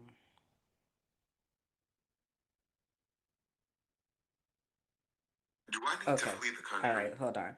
So this is a creator, MLCOR Ruthers. Let me see what this man's name is. Oh, Marcus Lamar Carruthers. Oh, ML Carruthers. Marcus Lamar Carruthers. He is an artist, an actor, and his post just came up in one of the swipes that I had. So it says here on the screen, do I need to flee the country? Okay, so he said, Do I need to flee the country? But then I'm like, but if I flee the country, where am I going to go? Because fascism is on the rise in Europe too. And then I'm like, my ancestors survived here and they made it work. But then I'm like, but the ancestors wanted better for me and they didn't have a choice but to stay, but I might have resources to leave. And then I'm thinking to myself, well, maybe they will want me to leave. And then I'm like, do I have the money to leave? And I'm like, I certainly don't have the energy to fight. Oh my God, I can't fight nothing. I'm not built for that. But then I'm like, maybe I can just go to Canada because it's right there. And then I'm like, is that too close? That might be too close. And you see the far right rising in France and Germany and Italy. And then you start to really think to yourself, is there really a way to escape the tendrils of American imperialism? And maybe it's actually safer to be here than it is to leave. Because I don't want to be on the receiving end of the nukes, right? But I also don't want to be in the country that's shooting them. And then, of course, you start thinking, but if I do leave, do they like black people? You know what I mean? So I'm really confused. I'm really confused. so that was the post that he made. Canada is problematic too. Now, a lot of stuff has been coming out about Canada, or I've been seeing a lot of things coming up in my feed about Canada because they just had Orange Shirt Day the other day. And Orange Shirt Day represents Indigenous people and the struggle of Indigenous people in Canada and all of the human rights violations that have happened in Canada in regards to Indigenous people. And the Indigenous people in Canada are still fighting for Canada to honor the treaties, just like the US. It's literally, they're cousins. They're cousins. I know we think about Canada as if, they got free health care and they care about people and all of that. And also, they've also committed crimes against humanity and genocide and have had white superiority complex running rampant. Okay. So, anyway, that can be said for any colonized nation, honestly. So it really is a matter of understanding what's happening globally. So I saw the post and then I went into the comments and I saw it pretty early on when it happened. So what happened is I commented under there and I said, I left in 2021 to start a new life in Colombia. The window is closing. If you want to leave, now is the time to be making moves. It's not as difficult as it may feel. I can help you. So then I have 40 something people that commented under there, and maybe about 12 or so folks who are in the DMs. So, said all that to say, I am hosting another session of Finding Peace Abroad this upcoming Sunday because I had talked about this some time ago with Kalanda, who is my cousin, on So You Don't Put Syrup on Your Grilled Cheese. And if I can find a clip, I'll put it in here. But I've said this many times in many different places, that there were going to be movements of people. There were people who saw what happened in 2020, 2016, and was like, I'm straight. If we can let that happen, out of here. So there were those people. Then there were those of us that had like the 2020, okay, this is not getting any better type experiences. So then we got out the way. Then there were those in 2024 who were like, okay, I see this man probably about to get back in office. Let me get out the way now. Now there are those in 2025 who are like, this is not good. And I think I really need to leave. Right. There are still a couple more movements of people who are going to come after that. So there's going to be a group of people that are going to successfully get out, for instance, before the new year, or like around the new year, before the next wave of fuckery and foolishness comes about. And then there are going to be those that are still gonna be like, I don't know, and trying to convince people, because that was one of the comments somebody had left. They were like, how do you convince people, da da da. And they're also showing up in the expat groups because there are influxes of people in there as well. So, because people are afraid, and rightfully so, right? But this is the thing that I need to make sure that I impress upon you all. And I'm going all out of order, so y'all just gonna have to rock with me today, because there's a lot of places we got to go. But you're not convincing nobody of nothing at this point. Okay. If they are not understanding what is happening, and they are not feeling movement because of that, you are not going to be able to convince them. That means that they are either getting their news from sources that are not really talking about what's happening, or they have kind of had ostrich syndrome, and they're just sticking their heads in the sand and just pretending like, if I don't watch the news, then it'll all go away. You're not going to be able to convince anybody to do anything. You, Conte Kalanda say here, you have to show them and take care of yourself first. You cannot convince anybody of anything. If they not ready, they not ready. That's it. And one of the biggest things that I talk about often is the grief that comes with accepting that and knowing, okay, I'm going to have to leave certain people behind. I'm going to have to like live life without, the way that I thought it was going to be. Like, all of us are experiencing a collective grief, and there is space that you have to create for that. But I need you to let that go. I need you to let that go, because you're not going to be able to convince anybody of anything. You have to do what you need to do for you. And I'll use myself and my cousin as an example, actually. So I left in 2021. So if I had not left, then she very much may not have had an example for how to do that, because I was already gone. She had a soft place to land at my apartment. She had somebody who had already navigated things where she could ask questions, like all of that. So she had guidance to be able to do that. You may be that person for your family. So, and for your loved ones. So you just gotta go. There's a comment, I've very much been an ostrich and I need to do better. It's a lot. It's a lot to process, but we can't wait until it's at our door. So you're either doing one of two things, like you are actively preparing to leave, or you're actively preparing for what is about to happen, because this man has weaponized the U.S. Military. They just had a meeting the other day. So let me get my things up and together. Because I have some things I want to share with y'all. So Pete Hegseth, I believe is this man's name, is the former Secretary of Defense, now called the quote unquote Secretary of War. Okay.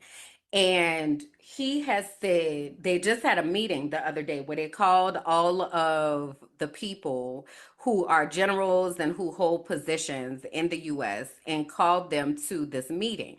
We became the woke department. No more identity months, DEI offices, dudes in dresses. No more climate change worship. No more division, distraction, or gender delusions. No more debris. As I've said before, and will say again, we are done with that. I've never walked into a room so silent before. This is very... Oh, don't laugh, don't laugh. You're not allowed to do that. You know what? Just have a good time. And if you want to applaud, you applaud. And if you want to do anything you want, you can do anything you want. And if you don't like what I'm saying, you can leave the room. Of course, there goes your rank, there goes your future. But you just feel nice and loose, okay? Because we're all on the same team. And I was told that, sir, you won't hear a murmur in the room. I said, we got to loosen these guys up a little bit. So you just have a good time. It all starts with physical fitness and appearance. If the Secretary of War can do regular, hard PT, so can every member of our joint force. Frankly, it's tiring to look out at combat formations, or really any formation, and see fat troops. Likewise, it's completely unacceptable to see fat generals and admirals in the halls of the Pentagon and leading commands around the country and the world. It's a bad look. It is bad, and it's not who we are. So whether you're an airborne ranger or a chairborne ranger, a brand new private or a 4-star general, you need to meet the height and weight standards and pass your PT test. And as the chairman said, yes, there is no PT test. But today, at my direction, every member of the joint force at every rank is required to take a PT test twice a year, as well as meet height and weight requirements twice a year, every year of service. Also today, at my direction, every warrior across our joint force is required to do PT every duty day. Should be common sense. I mean, most units do that already, but we're codifying it. And we're not talking like hot yoga and stretching. Real hard PT, either as a unit or as an individual. At every level, from the Joint Chiefs to everyone in this room to the youngest private, leaders set the standard. And so many of you do this already. Active, Guard, and Reserve. History is filled with military heroes who took on all enemies, foreign and domestic. You know that phrase very well. That's what the oath says, foreign and domestic. Well, we also have domestic. George Washington, Abraham Lincoln, Grover Cleveland, George Bush, and others all used the armed forces to keep domestic order and peace. Many of our leaders used the military to keep peace. Now they like to say, oh, you're not allowed to use the military. Secretary of Defense and the President talked to hundreds of the most senior leaders in the military today. I'm going to be meeting with generals and with admirals and with leaders, and if I don't like somebody, I'm going to fire them right on this spot. San Francisco, Chicago, New York, Los Angeles, they're very unsafe places, and we're going to straighten them out one by one. And this is going to be a major part for some of the people in this room. That's a war, too. It's a war from within. The theme of the day is that our military needs to prepare for war. And prepare for war against whom? We haven't even started yet. Last month I signed an executive order to provide training for a quick reaction force that can help quell civil disturbances. And this is going to be a big thing for the people in this room because it's the enemy from within. And we have to handle it before it gets out of control. Our president is telling our top military leaders to prepare for a war with the American citizens from the enemy within, to prepare for war in American cities. America is under invasion from within. We're under invasion from within. No different than a foreign enemy, but more difficult in many ways because they don't wear uniforms. At least when they're wearing a uniform, you can take them out. These people don't have uniforms. But we are under invasion from within. We're stopping it very quickly. Trump is just acting like a dictator. This is the most blatant I've ever seen him in a speech. He doesn't care. He's not trying to hide it. He is speaking as if he is a dictator. If the Secretary of War can do regular, hard PT, so can every member of our joint force. Likewise, it's completely unacceptable to see fat generals and admirals in the halls of the Pentagon. And this is what they're saying out loud to the public with cameras rolling. Imagine what they're telling these generals in private behind closed doors. probably go something like this. You fall in line, you follow our orders, you shoot civilians when we tell you to shoot civilians, or we're going to label you a traitor, you're going to lose your job, you're going to lose your pension, you're going to go to prison. So we'll see who falls in line and who gets fired, but this was the general's reaction to Keg's breath after he concluded his speech, and this gives me a little bit of hope. Move out and draw fire, because we are the War Department. Godspeed. Room, attention.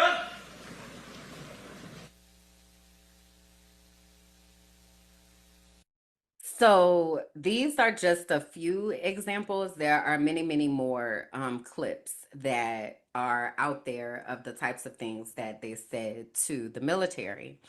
A couple comments here. What the F? This is scary. Not that they haven't been saying it, but it's the audacity to be so bold about it. Correct. So gone are the days where things are like very much undercover and covert. Things are very overt right now. They are giving very clear signals. I also want to show you this video, and this is the kind of stuff that I would see in Pennsylvania. And this is what made me be like, let me get the hell up out of here. So I recall when, so I lived in Pennsylvania from August of 2020 through July, August of 2021. So the 2020 election happened in November, and that's when Biden got elected. So remember, it was like a delayed calling of the election. It took a few days. So the election happened on Tuesday. I want to say they called it on a Saturday. I lived in downtown Harrisburg. So Harrisburg, Pennsylvania is the capital of Pennsylvania. And I lived not a short walk, but let's say a 1, maybe 2 mile walk to the Capitol. I don't even know if it was 2 miles. It might have been 1 mile. It really wasn't that long. So I said all that to say the Capitol was very near, and during this time, there were a lot of protests. And Pennsylvania is what they would call at the time a purple state. So that means that it was a swing state. It was very, very, could go Republican, could go Democratic. Like it just depended on where you was at. Harrisburg, the actual city of Harrisburg, looks on the map like it is a very black area, but basically, and it is, but it is also the type of area where everybody comes here for work and then they go and live and pay taxes somewhere else. So Harrisburg is very much underfunded, but that's where all the government is. So anyway, because of that, there were a lot of protests that were going on, and there was a Stop the Steal protest that was going on this day that they announced that Joe Biden had won the presidency. So one of my things that I would do all the time is I would go to the market, go to the Amish market, which I don't know if y'all heard that they discovered how autism happens. I'll find that clip in a second. I'll come back to that because anyway, so the Amish market was in a couple blocks away from my house, and I would go to the Amish market and I would kind of hang out and just sit and people watch and get a chopped salad, and that was my outing. And I might buy some eucalyptus for the shower, and then it was like, oh, I took myself to the market, right? So this particular day, okay, they called the election like, oh my God, we got saved from this crazy ass man, right? So I am like skipping down the street singing Brand New Day from The Wiz. I'm like, can you feel a brand new day? Can you feel a brand new day? You know, I'm like, I'm on that. So I'm skipping down the street, and because I was so close to the Capitol, people are looking for parking to go to this Stop the Steal rally. So I'm skipping down the street in my own world. I don't know if I had my earbuds in, probably. Like I'm just, woo! Biden won the election. Thank you, Lord Jesus. And I look down this side street and I see a group of white men getting off this truck with rifles and whatever. I don't know what size the guns are. I don't know guns like that. So they're getting like off this truck, off the back of this truck with all of these guns. And I was like, let me take my black ass home. And I immediately went back home and was like, I now understand very clearly where the fuck I am. Okay? So, the other day in Huntington Beach, this is the caption: Fight back against who? Patriot Front, one of the most visible white nationalist groups, is openly marching in California, so that's where Huntington Beach is, chanting Charlie Kirk's name. This isn't random. This is what happens when media figures normalize hate and dehumanization. The rhetoric becomes a rallying cry for fascist movements. Come on, man. It's time to overthrow the government. What we doing? It's time to overthrow it. Overthrow it, man. White man, fight back. Go get a gun, Brad. Go get a gun. Fight back. Our streets! Our streets! Our streets! Fuck our land! Fuck you all! Fuck you all! White man! Fight back! White man! Fight back!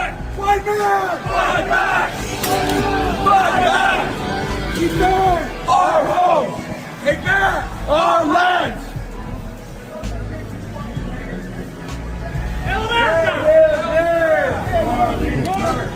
Say his name! Charlie Kirk!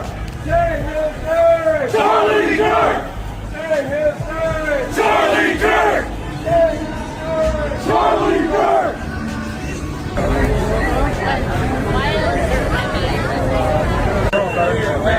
As the white population continues to be replaced with a population of non-white, non-Southeast, non-Southern data, it becomes more and more dangerous for us here every day. Every time you go somewhere as a family unit, with your wife and your children, you're surrounded by people that look nothing like you and have disdain for you.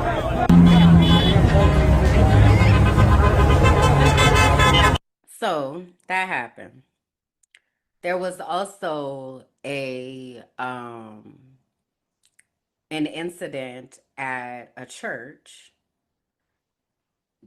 I don't know if I think there was shooting, but there definitely was a truck that was driven into a church which caught on fire, a church of Latter-day Saints, a Mormon church, white people, and guess who the perpetrator was? Another radicalized white man. And investigators say they have now accounted for all the missing in the shooting at a Mormon church yesterday. 4 people were killed and 8 others injured when, according to officials, an ex-Marine rammed his pickup truck into the church and then set the building on fire. Police spent time combing through the charred building looking for other victims. Authorities have not given a reason why the suspect, Thomas Jacob Sanford, did what he did. But White House Press Secretary Caroline Leavitt told Fox News that FBI Director Kash Patel told her the suspect hated people of the Mormon church. Responding officers to the incident killed Sanford in an exchange of gunfire. Our Scripps News senior national investigative correspondent Lori Jane Gliha is live with us in Denver with a little bit more about what we've learned about the suspect in this case. Yeah, Stephanie, he comes from a community that was not far from the church, and he also served in the military. And if not for the quick action by police, he might have taken more lives. Overnight, authorities searched for clues and evidence that might lead to a motive for the deadly shooting and fire at a mid-Michigan Mormon church. We're going to find out if there was a motive. We're going to go through cell phone records, things like that. I'm the active shooter at the church. I need manpower up here ASAP. I have people trapped in the building. Hundreds of people, adults and children, were inside the Church of Jesus Christ of Latter-day Saints in Grand Lake Township Sunday when a 40-year-old man plowed his truck through the front doors, according to police. Then the suspect started shooting people inside the building with what the police chief described as an assault rifle. One of our counselors was up speaking, and we heard a big bang and the doors blew.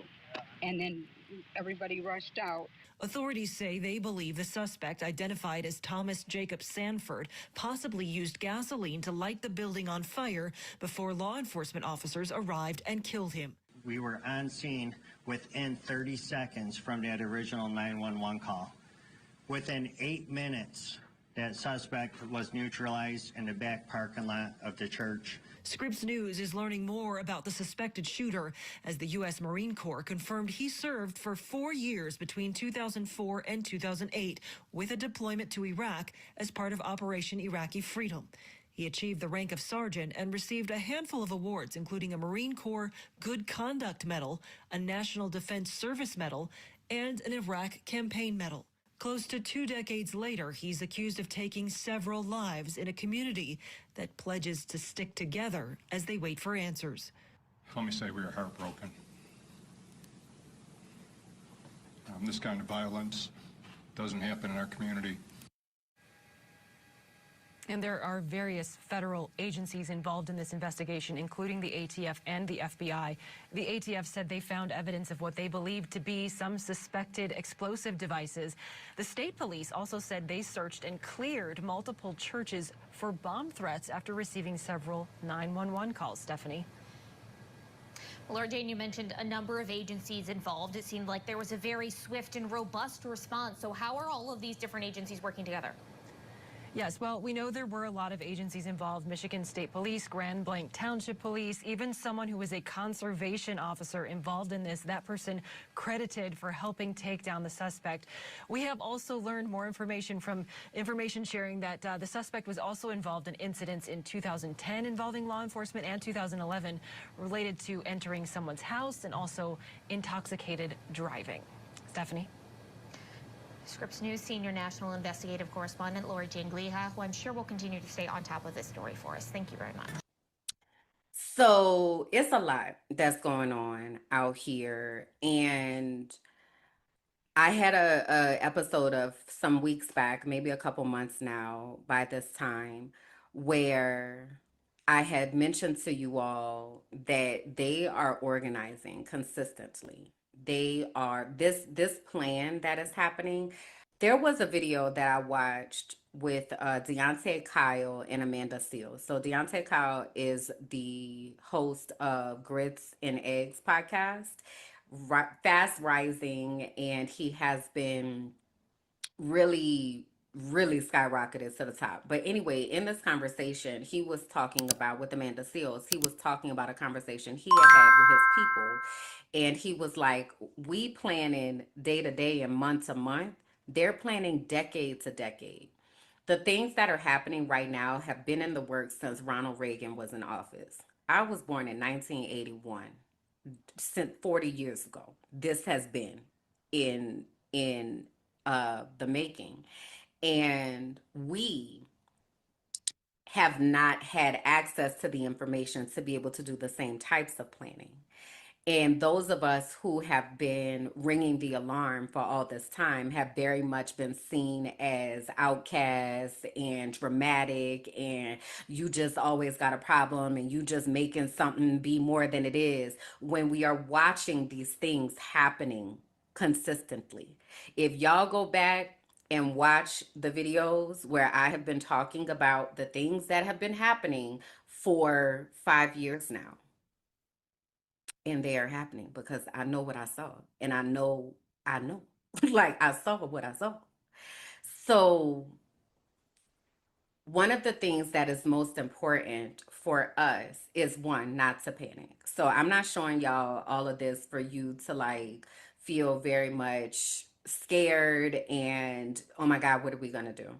What I need you to do, one, is accept what is happening. So one of the ways that we can do that is by making sure that we are staying connected to sources that are going to give us information that also does not include a whole bunch of commentary and bias and all that kind of stuff.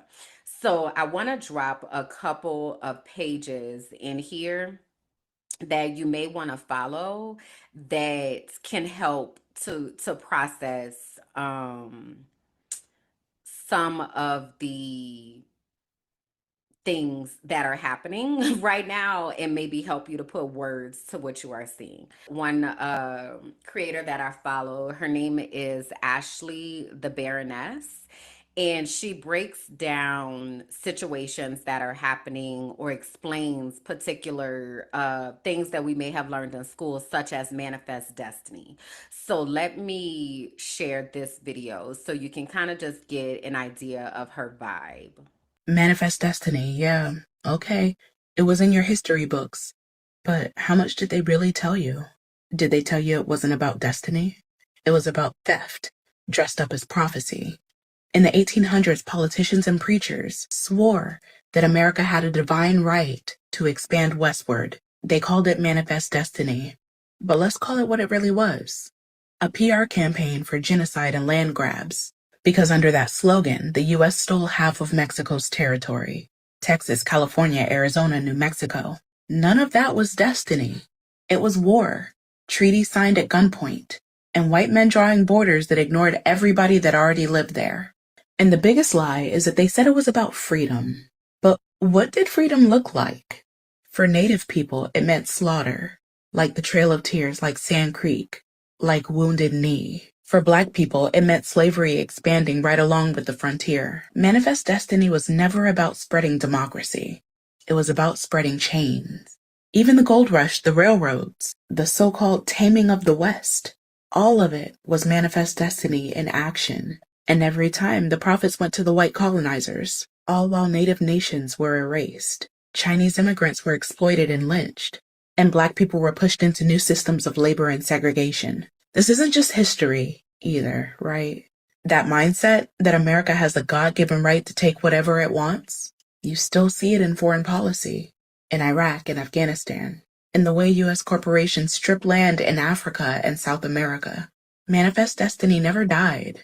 It just traded covered wagons for fighter jets and oil rigs. So no, Manifest Destiny wasn't destiny. It was a sales pitch for white supremacy. And until they stop pretending that it was some sort of noble dream, we're just going to keep living in its shadow, where conquest is called freedom and theft is called God's will.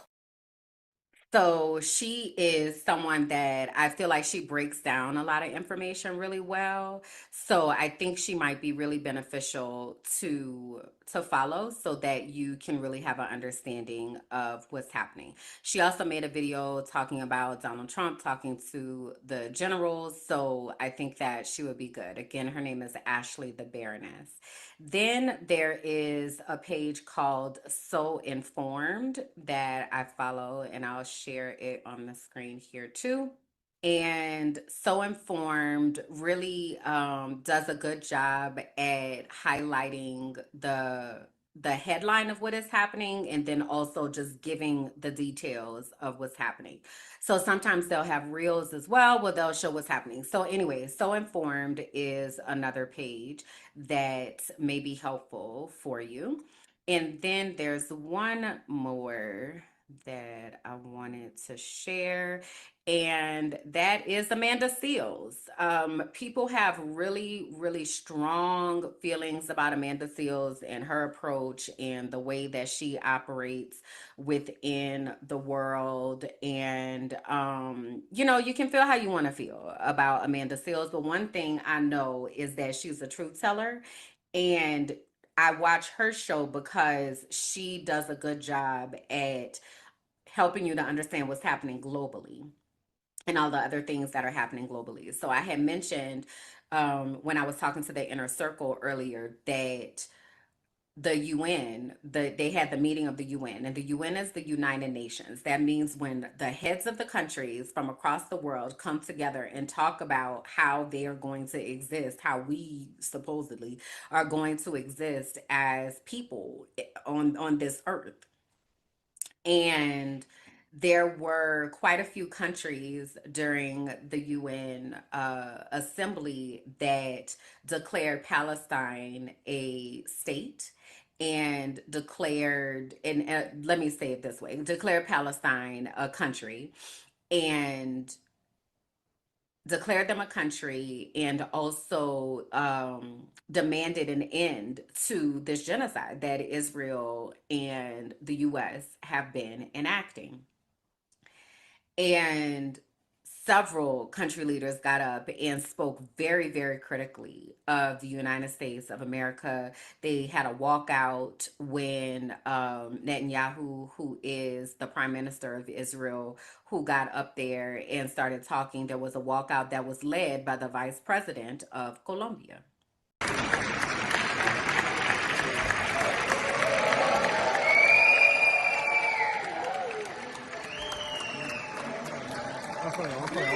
First time!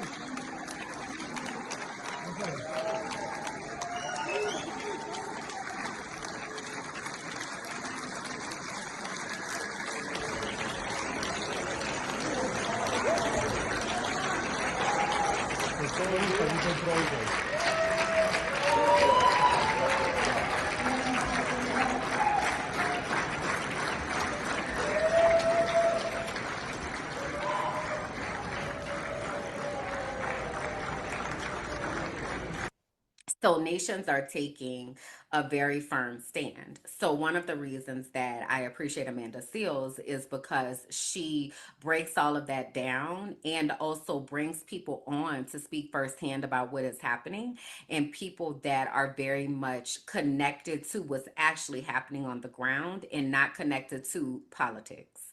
Because politicians right now are, not right now, always, but politicians are connected to keeping the status quo and to keeping order instead of doing what is right for the people. So Amanda Seals does a really good job of finding the people. For instance, the Global Samud Flotilla is approaching Gaza right now to provide humanitarian aid and to break this siege that they have had and not allowing humanitarian aid to get to the Palestinian people. And this is a global movement with representation from multiple countries because those countries are also providing a sense of safety for the flotilla as they are trying to get aid to the Palestinian people. And Israel, during the UN speech, basically told countries that if they support this flotilla, that Israel is going to consider them to be enemies. It's a lot. It's a lot that's happening. So I'm gonna pause there because we could be here for hours and I don't have them, of talking about all the things that are happening. And I want to talk about what this means for you. Because I mentioned a little bit ago that I'm not bringing all of this up for this to be a now you pushing a panic alarm and you don't know what to do. I am bringing this up so that you can wrap your mind around what is happening, accept what is happening, and then have the conversations that you need to have with the people that you love and care about what are y'all going to do. If you are going to leave, we need to be getting paperwork, documentation in order. We need to make sure that we are selling things and getting rid of stuff. And that's why, so earlier during the inner circle, Constance Kalanda was on and she said, they rescheduled the rapture. And I heard about that. And it also made me think about while people are sitting here preparing for the rapture, they really need to be preparing for this. I was gonna say civil war. I don't know what to call it. I don't know what to call it, but the uprising and the movements that are about to happen in the United States with the president weaponizing the military against US citizens and saying that there are threats domestic that I want you all to take care of, with him sending the National Guard to cities like Chicago and Memphis. He already is doing it in DC. He's been to Portland. They just sent troops there. So there's a lot that's happening, and though it may not be at your doorstep, I really need you to take the time to think about what this looks like when it does get to your doorstep. Not if, when, because it is coming. Okay. So having the conversations with the people, what are we going to do? If you are going to leave, now is the time to get those documents in order. I can help you. I'm going to host. So this is airing on Saturday. I'm recording this on Wednesday, but this is airing on Saturday. I am going to have another session of Finding Peace Abroad for people who are ready to press the go button and you are ready to leave. So I'm going to do an information session for people, and then you can schedule time with me on my calendar to make a strategic plan to be able to go ahead and get the ball moving so that you can get out. You may be somebody who is saying to yourself, I want to leave, but I can't. I have whatever responsibilities, whatever they are. And I'm not here to judge what your responsibilities are. But if you're going to stay, then that means that you need to be thinking about how to insulate yourself in community. Do you know how to grow food? Do you know how to educate your children? Do you know how to protect yourself when things are escalating, right? So you have to think about who's going to be a part of your community and how are you going to insulate yourself from that. Now is not the time to be going on shopping sprees and like just D, right? Now is the time to be strategically thinking, okay, so if shit were to hit the fan, where are we gonna go? Are we going to stay here? Is it just gonna be me and you against the world, like you and your partner or your family? Are you going to be with your parents? Do you know people that have land already? Do you know people that have farmland? Do you know people that like I said, have these different skills? Do you have doctors that are in your village? Do you have scientists that are in your village? Do you have carpenters and people who know how to build stuff in your village? Like, what does that look like? Because we are not quite sure how this is going to shake out and what is going to happen. But what we do know is that the people who are slated to be harmed are people that look like me. So if you are somebody who also looks like me, then we need to be taking this as a very real, incredible threat to our existence. So if you are going to stay or if you cannot leave, then you have to be thinking about these things strategically. How are you going to divorce yourself from capitalism and Uber Eats and like all of this stuff that is draining your money so that you don't have as much mobility to be able to do the things that you need to do? That's the planning. The other part of it is you have to tend to your nervous system. And I know this might feel like an oxymoron. I know it might be like, Kimberland, girl, you just sat up here and told us all of this crazy shit that's happening. And now you want to talk about tend to my nervous system? Yes. Yes. Because y'all know we talk about brain research over here. And if you remain in your downstairs brain, which is your fight, flight, freeze, fawn response, you are not going to be able to access the part of your brain that allows you to strategize and allows you to plan. So you have to be able to calm your nervous system so that you can process the things appropriately and also keep yourself in a state of mind where you are able to think level-headedly and not jump from one fire into the next. So, having said that, I also want to remind you all of the healing circle that I host in conjunction with the Well Educator. Our next session is on Saturday, October 11th, immediately following the Frolicking Truth. So, we'll be at 12:30 p.m. Central Time, 1:30 p.m. Eastern Time. And what we do within the healing circle, and this is an exclusive place for Black women. Okay, so I'm sorry if you're listening to this, you're not a Black woman. I invite you to connect. I have a meditation that's on my page, but also it's geared towards Black women. But if you are somebody who does not identify as a Black woman, I am sorry, this space is not for you.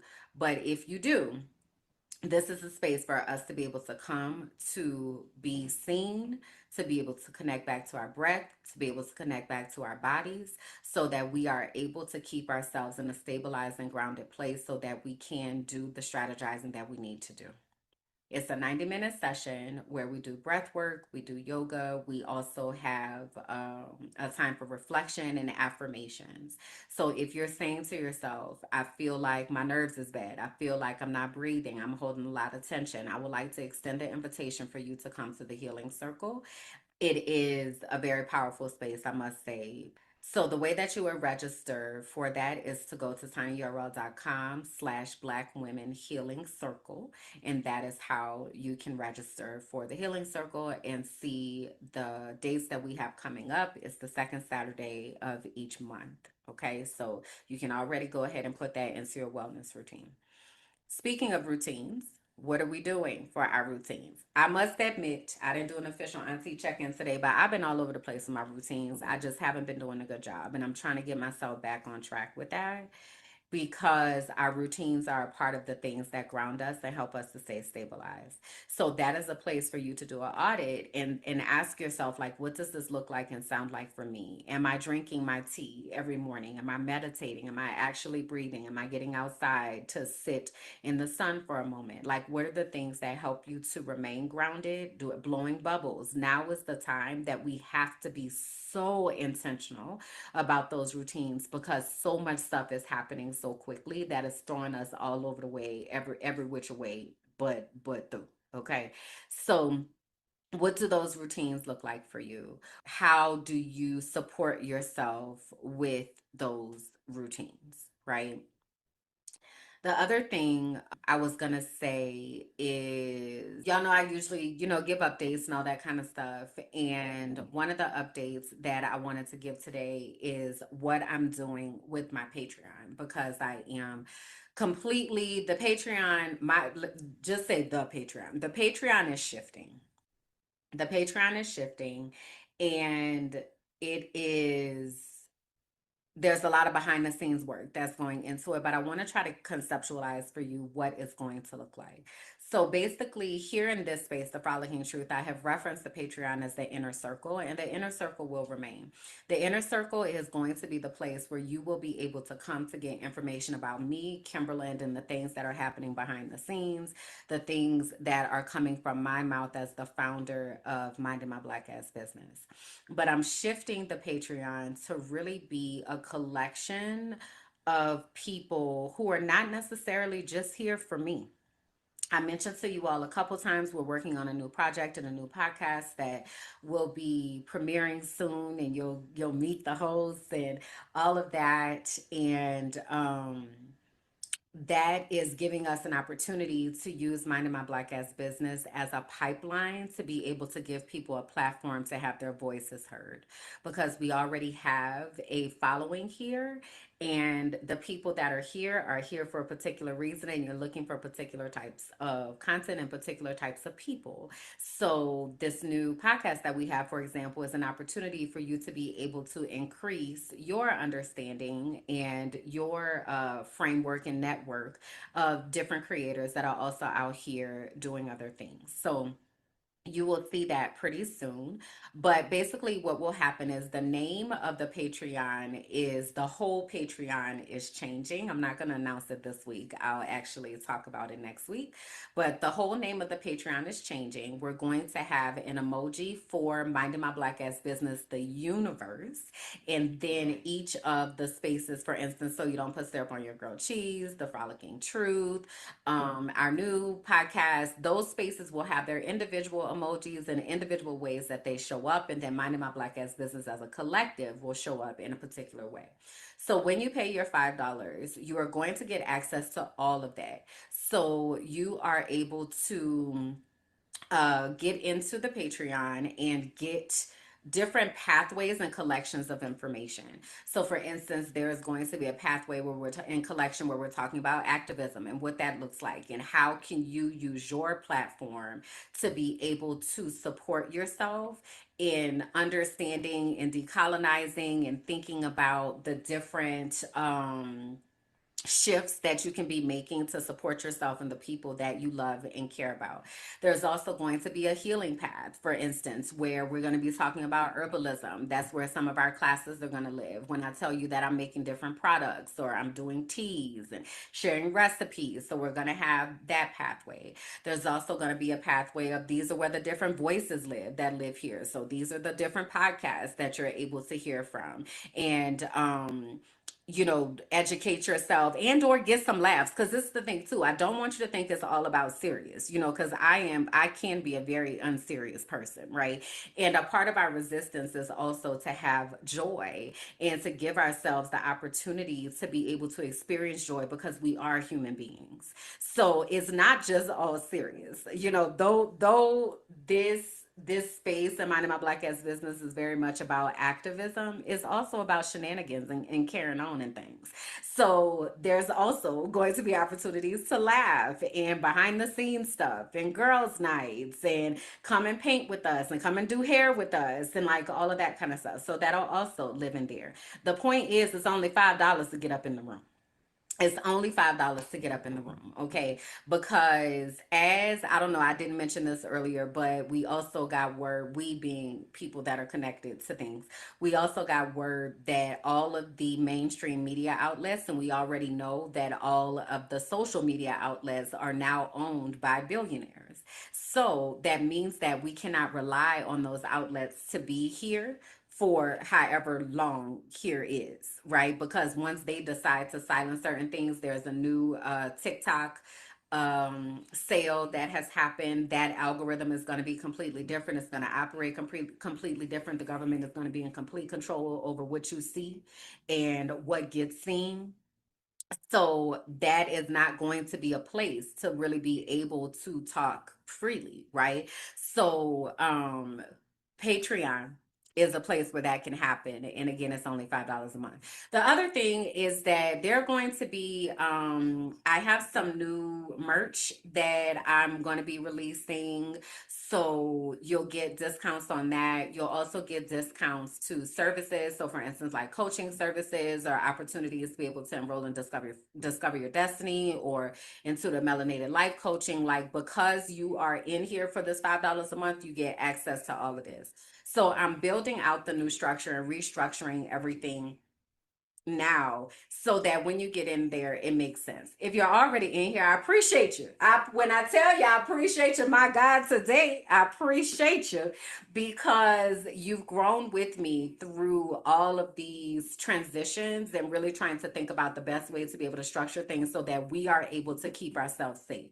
That is my goal, for us to be connected and to be able to keep ourselves safe and insulated from all of the stuff that is about to happen, and to have access to people who are able to support us and help us to think through how we can be as sustainable as possible. So, yeah, I invite you to come into the into the inner circle and into the Patreon. And again, I'll give more information about that so that you will know what that looks like and sounds like, and have more information about how to navigate and all that kind of stuff. My brand bestie is on with me. She said, as your brand bestie, I am very excited. As your audience, I am very excited. Yes, merch.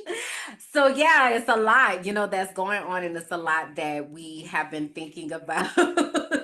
As your friend, I am very excited. I love that. Love you so much. I'm so appreciative for you. I wish I had the words to help you to understand how appreciative I am. Um, but yeah, y'all, so we want to get connected. Like, that is the biggest thing, is to make sure that we're connected, and we're connected to people who are willing to also be exist in safe community. So I've been asking this question for several weeks now as far as our soul work, and I think it is so important for us to continue to ask ourselves, what characteristics do we need to feel safe in community? Whether that's a sisterhood, a friendship, a partnership, what do you need to see, feel, know to know that this is a safe place for you? This is so important right now with everything that's going on, because sometimes people present themselves as safe, and then you ask them the right question, and then you find out that they were never safe at all. And we want to, as much as possible, limit that so we don't have people within our safe communities thinking we can trust them and they're actually there to cause us harm. And we need to be really, really intentional about that more today than ever before. So, what characteristics do you need to feel safe in community? I want you to drop that into the comments so that we can have this collective list, and so you can say for yourself, because you may not have ever asked yourself that question. And I think it's a foundational question to really ask about what that looks like and sounds like. I want to uplift again that Finding Peace Abroad is going to happen on Sunday, October 5th at 7 p.m. Eastern. Sunday, October 5th at 7 p.m. Eastern. Finding Peace Abroad is going to happen again. It's a 1 hour information session and Q&A where you are able to get some foundational information about what it would look like if you do choose to leave the U.S. And you are also able to get an opportunity to ask questions of myself, who has been outside of the U.S. since 2021. If you go to tinyurl.com/FPA102025, tinyurl.com/FPA for Finding Peace Abroad 10/2025. That is how you will register for the Finding Peace Abroad session. It is a Zoom session. I am requiring cameras to be on. I need to know who I'm talking to. Okay. And there is a registration and there is approval for that registration, because again, I need to know. I need to have information about who's coming into the room, who we're talking to, because this is a place for us to find safe community. Okay. So tinyurl.com/FPA102025. Thank you for putting that into the chat. That's how you can register for Finding Peace Abroad. And I think I'm going to do it a few times. I think I have 3 that are scheduled over the next month or so, so that if this Sunday doesn't work, you have, I think it's the 5th, the 19th, and then there's a November date, I think November 2nd maybe. So you have a few opportunities, but that's I'm doing what I can. Okay, I'm doing what I can for the people. So again, Finding Peace Abroad is coming back. So if you're feeling called to do that, please do find yourself in that space. Again, remembering that you will be required to turn on your camera. All right. Oh, I did not do our subscriber update. Oh my God. Oh my God. Oh my God. We got to fix that. So let me get up our official subscriber count. All right. So last week we were at 1,443 subscribers. This week we are at, drum roll, we are at 1,455 subscribers as of today. Now, today is Wednesday. What I also anticipate is that some of the folks that are over on Instagram are going to wind up coming over here to join us, because on Instagram, I think I got like 100 followers from that exchange that I told you about there on that gentleman's video. So I anticipate that more people are going to be coming, right? So when the people come, y'all, let's make sure we welcome them and, say hey, and make sure that we invite them into community. Now is a scary time, and people are kind of tiptoeing and not quite sure. They're looking for the people, and they've been looking. And when you find people that seem like they align, then it's like, is this really, are these people really safe? Like, are they? I think they are. So we want to make sure that we are hospitable over here, that we are compassionate and understanding and showing ourselves to be friends and friendly to people who are coming. So shout out to our new subscribers. Please do go ahead and say hey in the comments. Let me know what brought you over here to Minding My Black Ass Business, what brought you here to the Frolicking Truth. Our emojis over here is the sunflower primarily. We also use the crayon that is attached to me. So yeah, drop some emojis into the comments if you don't know what else to say. If you are thinking to yourself, I think I kind of like it here, I want to remind you that we do live premieres of this podcast every Saturday at 11 a.m. Colombian Standard Time. Right now until November, that is going to be aligned with Central Standard Time. After November, that is going to be aligned with Eastern Standard Time. But what is always going to be on is Colombian Standard Time, okay? So 11 a.m. Colombian Standard Time is where we gather and we are able to watch the live premiere together. I'm in the chat. The community is in the chat. We're having a good time. Now, if you want an extra added level of access, that's when you got to come on in the Patreon, because shout outs to the Inner Circle is here. Brand Bestie is here. Let's Talk Sis, Content Kalanda, Toolshare, Bianca. Like, they come and they hang out and they're a part of the Inner Circle. So then you also have the opportunity to talk to me during the show and co-create the show and really be a part of what we're creating here. All right.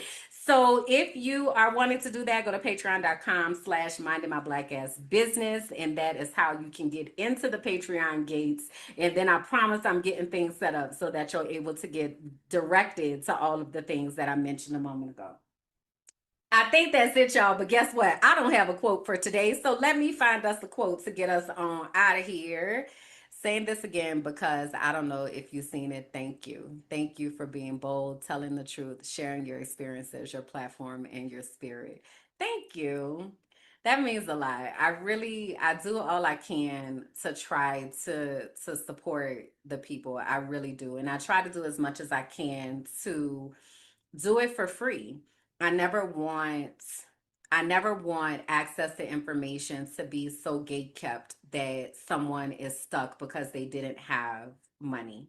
So I try to give as much as I can for free, but I also, everything can't be free, right? So that $5 a month, that'll get you in the dough to be able to get a whole lot of extra support and community. All right, let me look for my quote, y'all. Hold on, and let's say Gundo or whatever. It's raining. I love it when it rains here. It's my favorite thing. It feels like it just clears the air.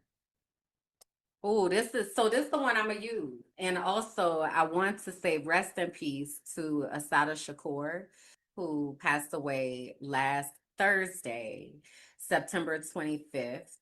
In Havana, Cuba. She was 78 years old. If you do not know who Asada Shakur is, I really do recommend that you do some research about who she is. She was a member of the Black Panther Party, of the Black Liberation Movement, and found exile in Cuba from the United States government. She is somebody who I have drawn close to her story as I walk through my own experiences. But at any rate, she passed away, and she passed away free because just recently they had tried to get Cuba to extradite her on some charges that she maintained her innocence for. So today's quote is from Asada Shakur. We must love each other and support each other. We have nothing to lose but our chain. And I know that the enemy that we know and the oppression that we have known can feel comfortable. But I submit to you that there is a way for us to be able to experience more freedom and to truly honor our humanity. So while it may be scary, I am wanting to hold your hand as we figure out what liberation looks like for us and really honoring who we are as people, who we are as sisters, who we are as community. So everybody take a deep collective breath.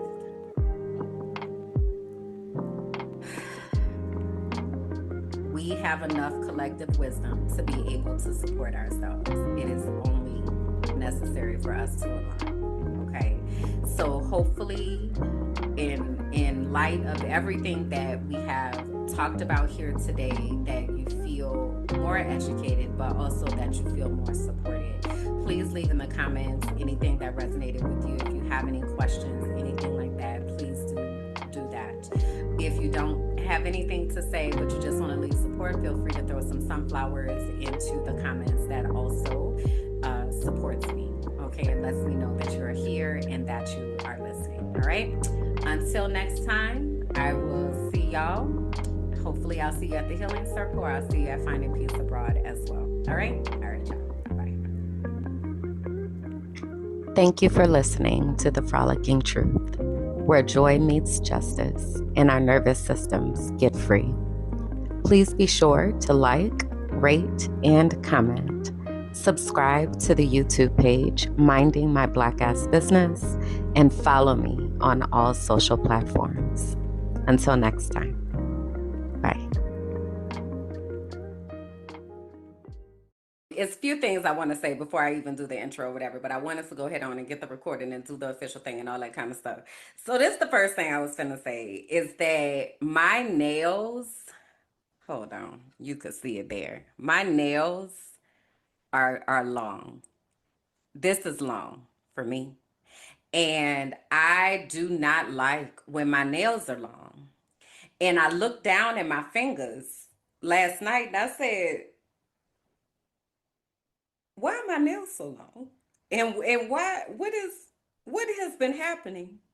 And that is an indication of how out of it I have really been, that I haven't even cut my nails, because I am very much I want to feel my fingertips on the paper, on the keyboard. I don't want to hear tittity tat tat tat. It feels weird for me. And it also slows down my productivity because I can't type as efficiently with nails. It just don't do right for me. So I need to get them off of here. And so I got to cut my nails today. Not like it's a big production or anything, but I just realized that today or last night. And I was just like, oh my God, there's a lot that has been going on and what has been happening. So I'm going to get back to that in a second. The other thing that I was going to share was today's tea. So today's tea is cinnamon, ginger, and hibiscus. And it's interesting because this morning I didn't really have a taste for any tea in particular. And so I told y'all last week that I was on my cycle, right? This is the other thing that I noticed, y'all. This is a tip. If you ever want men to stay out of a place, especially men that live in like misogynistic worlds, talk about your period, talk about your cycle. Oh, they go running wild. So I was wondering, I was looking at the views on last week's episode. And I said to myself, because it's lurkers. I said that because this is the thing. This is the thing. There are constantly men in my inbox and messages and all that trying to get my attention. And I don't say that to put any type of adjective on it. It is literally just a fact. So, in there, the comment says, LMAO, they hate women's issues. Hate. So this is one of the ways that I filter them out, is I talk about my cycle. Right. So, so last week I was on my cycle and it was just, it's a lot. And also I'm trying to sync my life with, I'm trying to honor the cycles that we go through. So there's something called cycle syncing, and I'm trying to like sync my life with that. So when we are having our menstrual cycle, we are supposed to be resting during that time. So I've been trying to like honor that and actually intentionally set up my life to honor that, so that I don't have to be pushing myself during that time. Like I just don't want to do that anymore. So anyway, I've been trying to do that, but also I told you like I have been exhausted. Like I have been so exhausted. Matter of fact, I didn't ever do the thing. Let me do. Hey y'all, this what's the words I'm supposed to say? Hold on, find the thing, girl. What's it? My name is Kimberland, y'all, and this is the Frolicking Truth and such. And I don't know my words right now, so I'm trying to find them. Hey y'all, I'm Kimberland, and this is the Frolicking Truth, a soft space for Black women who are tired, brilliant, and ready to heal. Here, joy meets justice. We calm our Black ass nervous systems, we unmask, and we leave behind whatever that is trying to kill us. You're seen here, you're safe here, and you don't have to do this alone.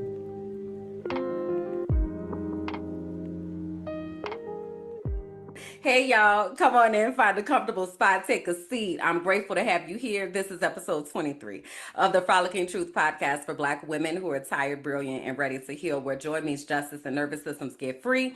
It's all right if you don't identify with any of those descriptors, and hopefully by this time you gone, because I was talking about my cycle, so hopefully we got you up out of here. But if you're still here, that means that you are coming ready to listen, learn, and support. Okay, now listen, I was in the auntie check-in. Let me jump back in it. So,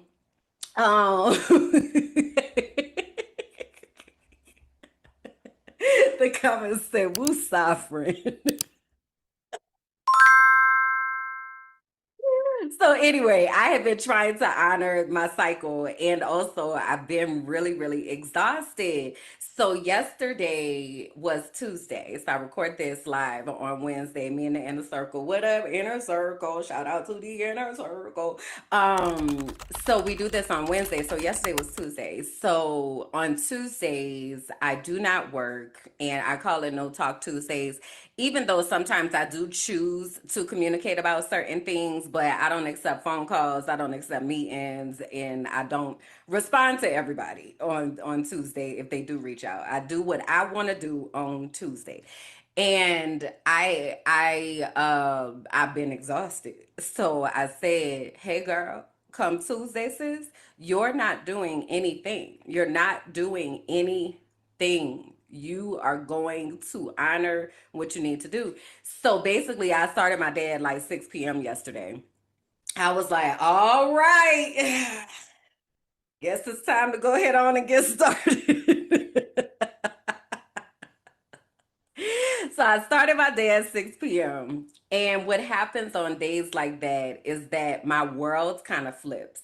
So usually the way that things operate for me is I start my day with my meditation playlist comes on, I take my shower, I get dressed for the day, I make my tea, and then I get to work. Well, on a day like yesterday, I ain't do none of that, right? The 9 a.m. playlist comes on and it goes off. Like I'm not doing anything. So, but when I still get up, I still need to have a routine. So, what happened was I had put on Bad Bunny because Bad Bunny is going to be at the Super Bowl. I don't know if y'all know that. Okay, I don't know. You might not be connected. I don't know. But Bad Bunny is going to be at the Super Bowl. So I am immersing myself in his world, and also flashback. I'm going to put it in here because, well, I got to find it. I'm making a lot of big promises because also I don't know that I'm going to have time to do this. But if I do, I'm gonna put the clip in here from So You Don't Put Syrup on Your Grilled Cheese. I was telling Kalanda about Bad Bunny because I came across his tiny desk, and I was just, oh my God, this man is everything. Like I knew who he was before that, but on that tiny desk, I found out that he was an activist. And then that's my language, okay? So that's like when I really was like, let me see who old boy is. Because I knew that he was wildly popular, and I knew that he's a global sensation. And he has the song Titi Me Pregunto, which I love. And, I knew that, but I didn't know who he was as a person until I watched that Tiny Desk. And I said, let me go do my research. Bad Bunny took me down there, and he's got one more song that I want to share. And this song, I don't know the real name of the song, but I called the song Yo Soy de P fucking R. Okay. Oh. Because so Pay is and Ere, PR, are the initials for Puerto Rico, right? So in this song, it's very much like a salsa type vibe to it. Mm-hmm. It's really cute. You ever been to a silent party with the Yes, where headphones? they do the headphones. Oh, I love Yes, them so it's much. so fun. Girl, So when fun. I be having a silent party of silent parties up in here, girl, I be in here cutting the rug and you don't be Yes, having no indeed. idea. I just be in here just Mami, papi, porque en verdad okay. rompieron.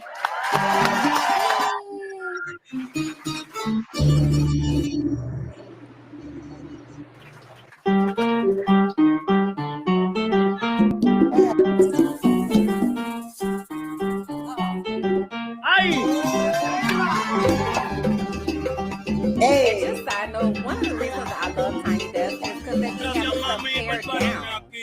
Yes. Ay, el mejor de la nueva porque me crié en la vieja. Gracias a mami y papi por todos los honores. Nunca me han visto en la calle ni en los pocos ando vea. Tratan de medir fuerza y no pueden ni en pareja. Calle el sol, calle luna, estrella en la noche oscura. Yo no canto reggae, pero sí cultura de Borinton, PR, archipiélago perfecto. En el mundo entero ya conocen mi dialecto, mi jerga.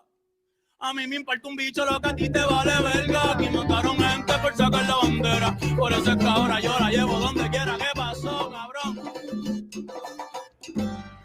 So I don't know if y'all caught what he said, but basically he was like they was killing people for raising a flag. Raising here, their flag. and that's why I take it everywhere I go, right? So I'm all about that. But also, let me see if I can find a part where. Oh, this the drum solo. Aprieta, chamaquita. Girl, I be in here getting it.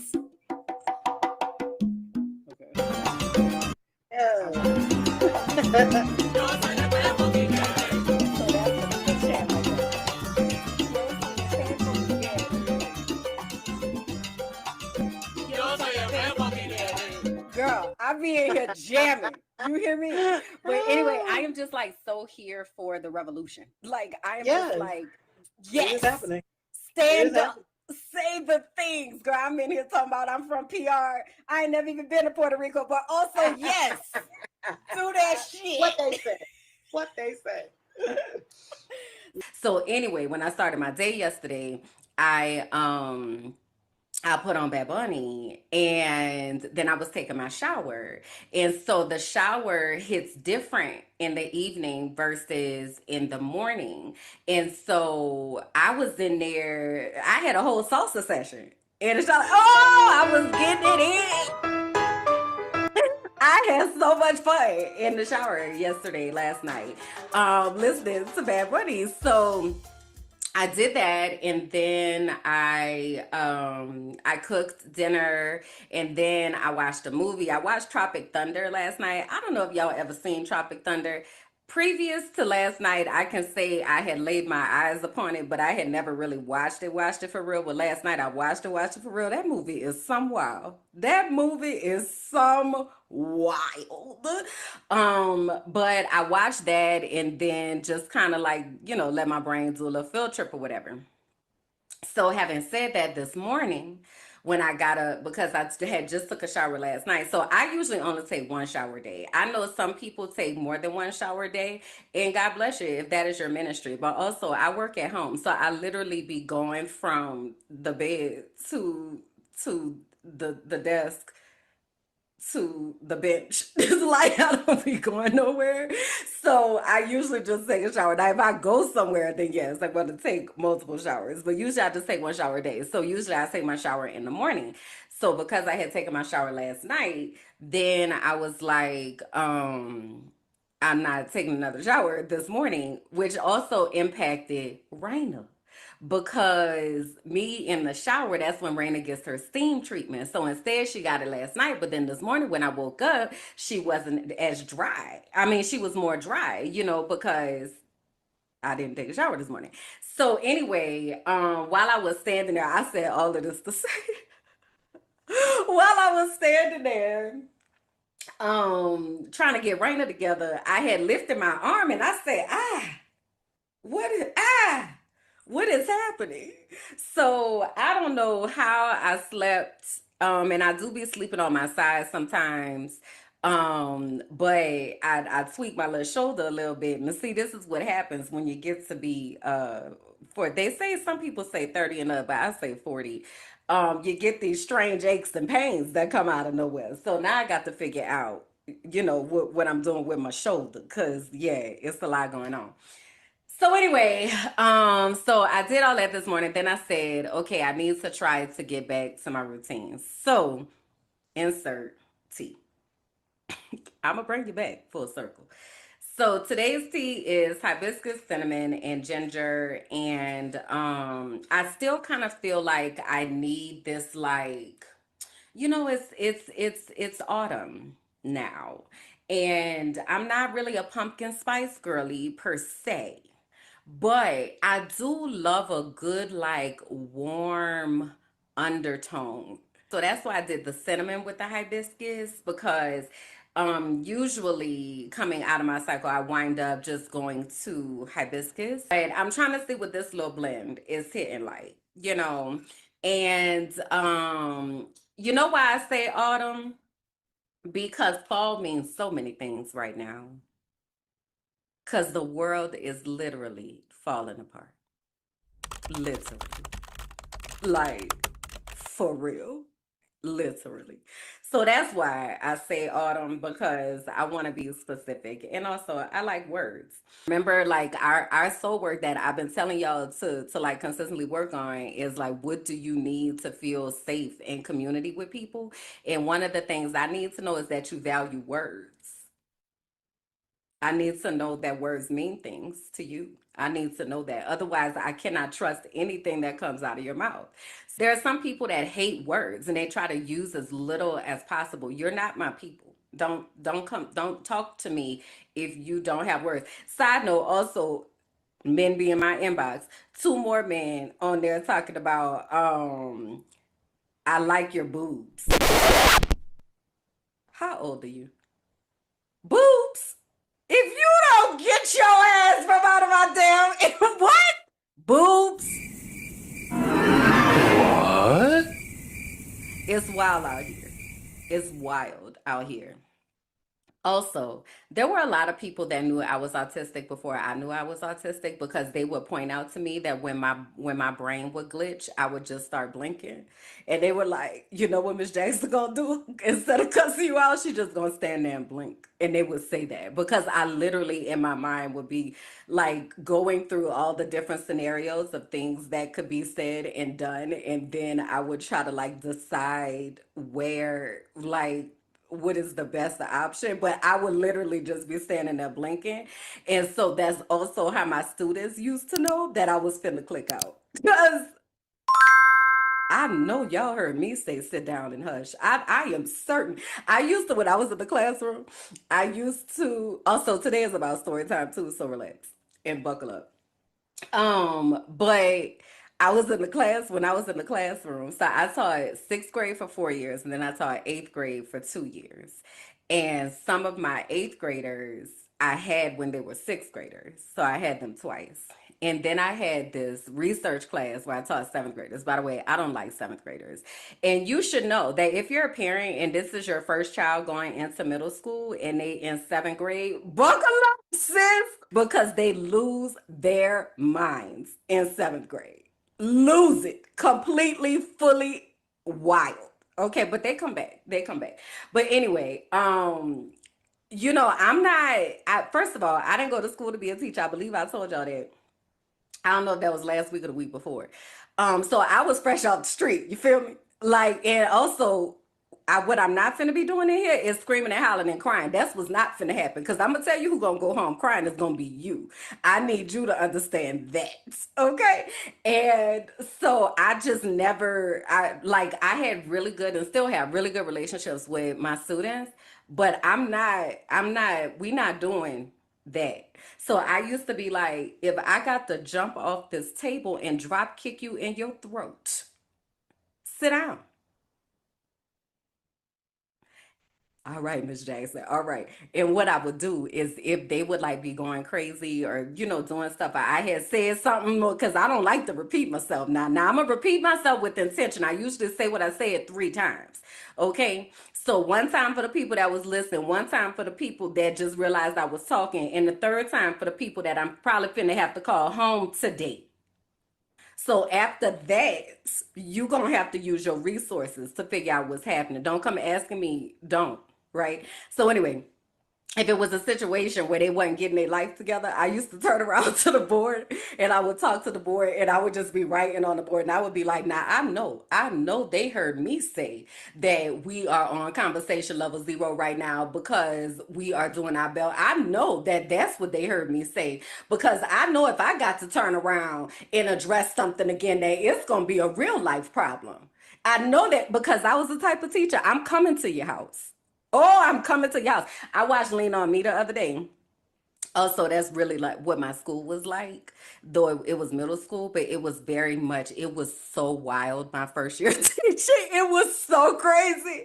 It was so wild because the school was an A school when I got hired, and then they changed the district lines. So we got a lot of students from the inner city that came into the school, and it was so many dynamics. The kids was mad, the parents was mad, the parents couldn't get to them. We had to deal with like all kind of cultural things. It was a lot that was happening. But I didn't know no better because I was a first year teacher. So I was just like, I work at Eastside Middle School, So anyway, but Lean On Me very much was like that. So yes, I was like, y'all think y'all crazy? Y'all think y'all crazy? Child, you don't know crazy. And I'm from New Orleans. So then when they really used to get me going, then my accent used to come out. They used to be like, hey, y'all, hey, chill out, hey. Chill out, y'all. I remember one time I had a student and he thought he was about to fight me. I don't remember what his issue was, but he thought he was about to fight me. Now mind you, I am 5'2.5". Okay. Most of my students were taller than me, or we were seeing eye to eye. Okay. But he was used to doing that. Right now, I do not recommend this, okay, but this is what I did. So he act like he was finna square up. I took my lanyard off. I gave it to one of my students. I took my earrings off. I said, y'all go ahead on in the classroom right quick and stand by the phone because we about to finna have to call somebody to come and get him. So the kids was like, go ahead. So my classroom was literally like right there. So all the children in the window like was finna go down. I was like, do what you need to do, homeboy. What's up? Man, you ain't finna make me get suspended. Sir, you approached me telling me you was finna fight me, sir. What's up, sir? We are here now. What's up? Man, I'm like, cause see, when you do all that talking, you're not used to somebody calling you on that. Cause I'm not afraid of you. So I don't know what your issue is, but I could tell you what it ain't is me. So get it together. So he crying and all. So he finally get himself together. But I'm not finna, boy, I'm not scared of you. So that's the kind of teacher that I was. And so I never really had classroom management issues. And I used to tell them I didn't take medicine at the time, but I knew that I needed medicine. And I was like, I didn't take my medicine today. So y'all probably, maybe yesterday. Yesterday might have been the day that you could do this, but today, that ain't the one. That ain't the one.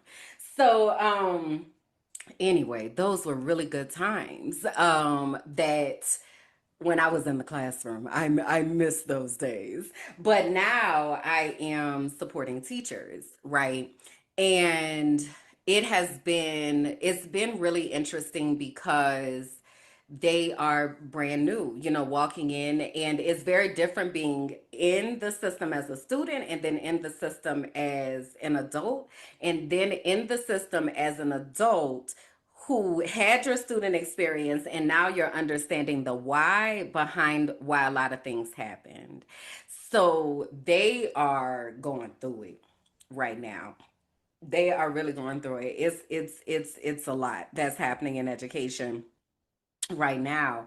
And, I'm just making sure that that I'm doing all I can in the capacity that I have to be able to show up and support them because it's a lot that's going on. So I'm going to ask y'all again to, if you got kids or you're connected to kids or you know somebody that's connected to kids, urge them to be actively involved in what's going on in the schools because it's a lot that's going on right now. And I know I keep saying that very broadly and generally, but it really is a lot that's going on in the schools. And because students are not getting the social emotional support that they need, and because there are still adults that do not have healthy social emotional competencies, it's a lot of stuff that is happening. Okay. So just be involved in that. So anyway, I don't know how I went on that tangent, but anyway, welcome. So I do have some announcements that I want to make before I get into the actual thing that I wanted to say. The first of which is I had to find a piece abroad the other day, and it was a reminder of why I do what I do, because those folks that came, they were at first feeling so overwhelmed, and then they said they left feeling excited. Like, to go from a place of, oh my God, I don't know what to do, I just don't know where to turn, I'm so overwhelmed, to wow, I think I can really do this, is a powerful thing. And I'm really excited that I am, and grateful that I followed the urge to do that, because I think it is incredibly important if you are somebody who is looking to leave the US. Not I think, I know. I know that it is incredibly important to have a support system of people where they are also understanding and not trying to discourage you or gaslight you or tell you that everything is fine because they haven't dealt with their process. So I think it's really important for you to honor your spirit and understanding, if you are feeling that urge, follow that urge. There is something behind it. Okay. So thank you. Shout out to you for putting the link in the chat. So if you want to register for the upcoming, I have two more that are coming up. I have one on October 19th, and then November 2nd are the next two dates of Finding Peace Abroad. So you register by going to tinyurl.com/FPA102025. tinyurl.com/FPA 10/20/25. So that's how you register for Finding Peace Abroad. Also, immediately after today, we are having the Healing Circle. So remember, the Healing Circle is for Black women. It is a space with myself and Vanessa, the Well Educator, where we do a yoga flow. We make space for affirmations, for breathing exercises, and really it's a time to connect back to our bodies as Black women. I am going to ask you to turn on your camera. You do have to, and that's almost for anything that I do. If I'm doing something on Zoom, you're going to have to turn that camera on. Okay, so if you don't feel comfortable doing that, then this is not the space for you. In that space, we are also building community, right? So we want to make sure, again, that we have people that understand, people that know that we are reaching into community, both physically and virtually. So this is an example of a virtual community that you are able to come to. The next announcement is that I am shutting things down in November through January. Okay. Sis is tired. Okay. Now I look a little bit more youthful today because I got all that rest yesterday, I think. But sis is tired. I made a couple videos and I was like, Lord, I'm dehydrated. My lips all dehydrated. Like it's a lot that's going on. And I really feel like I've been walking kind of on autopilot a little bit. So I really have to unplug and allow myself some time to just be for me and not have to be for other people. So I am feverishly working with my brand bestie right now. We met yesterday and organized a schedule for me to be able to feel comfortable just being offline and unavailable during that time. And it felt like she asked me after we did it, she was like, how do you feel now? And I was like, I feel like a pressure valve released out of my brain because there are so many logisticals. And when I have a lot of logisticals, my brain gets stuck. Like it just be like I be sitting there blinking. So to have someone be able to hear, understand, know, see the vision, and also protect your humanity, right? Because even I had said something like, yeah, but it's still stuff I need to do. So I don't know if I should just do this kind of work. So she was like, so what I heard you say was you're resting from November. So what's the date? What's the date? And I was like, okay. Like, it's so, and it's what I do to people all the time. It's what I do to people all the time. So being able to receive that and have someone to hold you accountable and also support you is like just it's unmatched. So if y'all have not gotten on over there to the Brand Bestie, I'm trying to tell y'all need to schedule some time. Now you book that tinyurl.com/the Brand Bestie. Okay, the link is in the description. Go on over there because she gonna get you together now. She gonna get you together, but be ready for the accountability. And accountability feels like love when it's coming from a place of love and when you're somebody who accepts accountability. It feels like you right. Like you can't even say nothing else. You just be like, you right. So that's what it be. So yeah, but I'm really, really grateful for that because yes, I need the break. If you're trying to get things untangled in your brain, you're trying to figure out your voice, you're trying to figure out what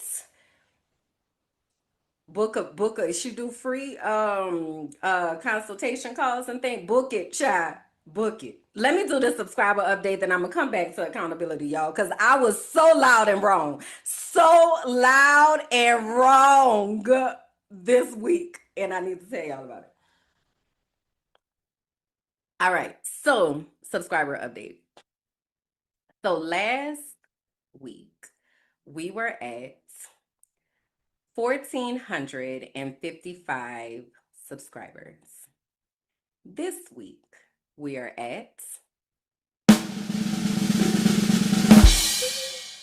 1,468 subscribers. So we are steadily growing. We are steadily growing is what I need to know. And this is what I also want to know. Hey, to the new subscribers, why y'all here? Why are y'all here? Tell me in the comments, like, what is it that makes you say, let me go on down over there and see what Kimberland's talking about at the Frolicking Truth? Like, talk to me. Tell me what brought you by this way and why you stay. That is valuable feedback for me. And I'm genuinely just curious, outside of those of you who are just lurking. And that's why I had brought up the men earlier. Because when I was looking at the views, remember I said when you look at the views and then the views be low? Or the view I had looked and the views were lower. And then I said the first thing I had said in the last episode was I'm on my cycle. A lot of the views that I get be people lurking, and it be men's. They be lurking.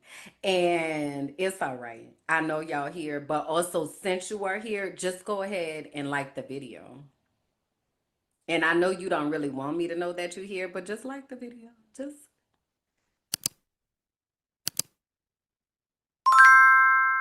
Just go ahead and like it. Okay. Thank you. Appreciate you. So anyway, shout out to all the new subscribers. That's the other thing that me and my brand bestie were talking about was I am completely revamping the Patreon.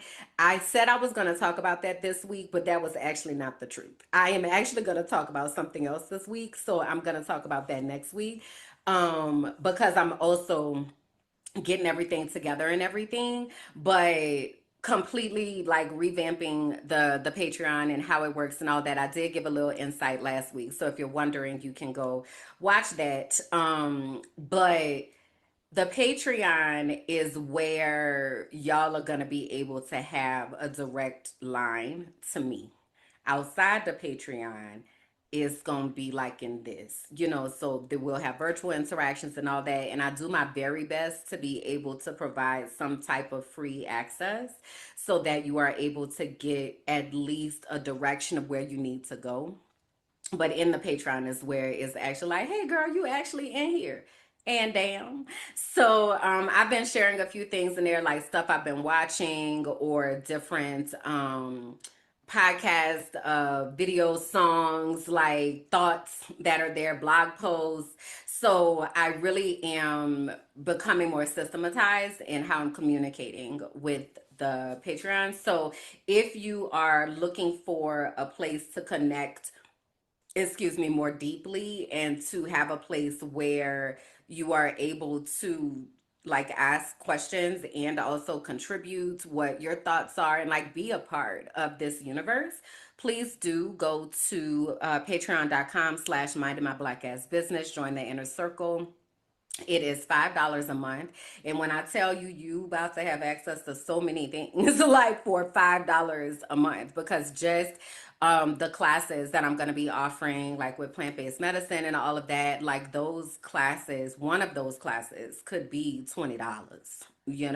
So I'm doing all I can to make things accessible, y'all. All right. So get on in there, tell somebody about it, and yeah, let's be in there. All right, so this is what I want to say before I talk about what I want to talk about. Y'all, I was so loud and wrong this week. So loud and wrong. I work with this company where I do professional development. And I had did this professional development, and I didn't see the normal things that I would usually see to help me to prepare to do this training. So I'm like, this is so weird. And then I also had a co-facilitator, which was also strange because they kind of stopped doing that model a while ago. But neither one of us knew like where the things were. And it was just like so strange. So I give feedback, and thankfully, my feedback is not like accusatory and like harsh, but it is like speaking to my experience. So basically, in my feedback, I was like, there were no videos, there was no like trainer notes. Like this, it would have been much easier to prepare had we had this. Like we spent way too much time trying to figure this out, whatever, whatever. So then they sent me an email and they were like, we need you to meet with the facilitation specialist. So I wound up meeting with the facilitation specialist. Child, turns out I had deleted what the thing was that we had needed because I did not know that that's where it lived. So then I was like, where did things get lost in translation? So I just went back, and I actually sit on the advisory board for them. So it's so funny that this happened because this can literally happen. But basically, there was this paragraph in this document that I didn't even know existed that was linked in an email that they send, but I admittedly do not read the email for real. Like I kind of scan it over. But one thing about this company is that they're really good at taking feedback. When I tell you they're like SOP champions, which is also why it was so weird that we didn't have the stuff, because baby, they got stuff outlined, they got a video, they got a doc to this doc to that doc. Child, it be things. But also, if you don't know where to go with all of that, it just feels like a whole bunch of information. And because I've been with them so long and I took a break when I had the mental health crisis, I didn't know that this document existed that had this paragraph that said this is where this thing is.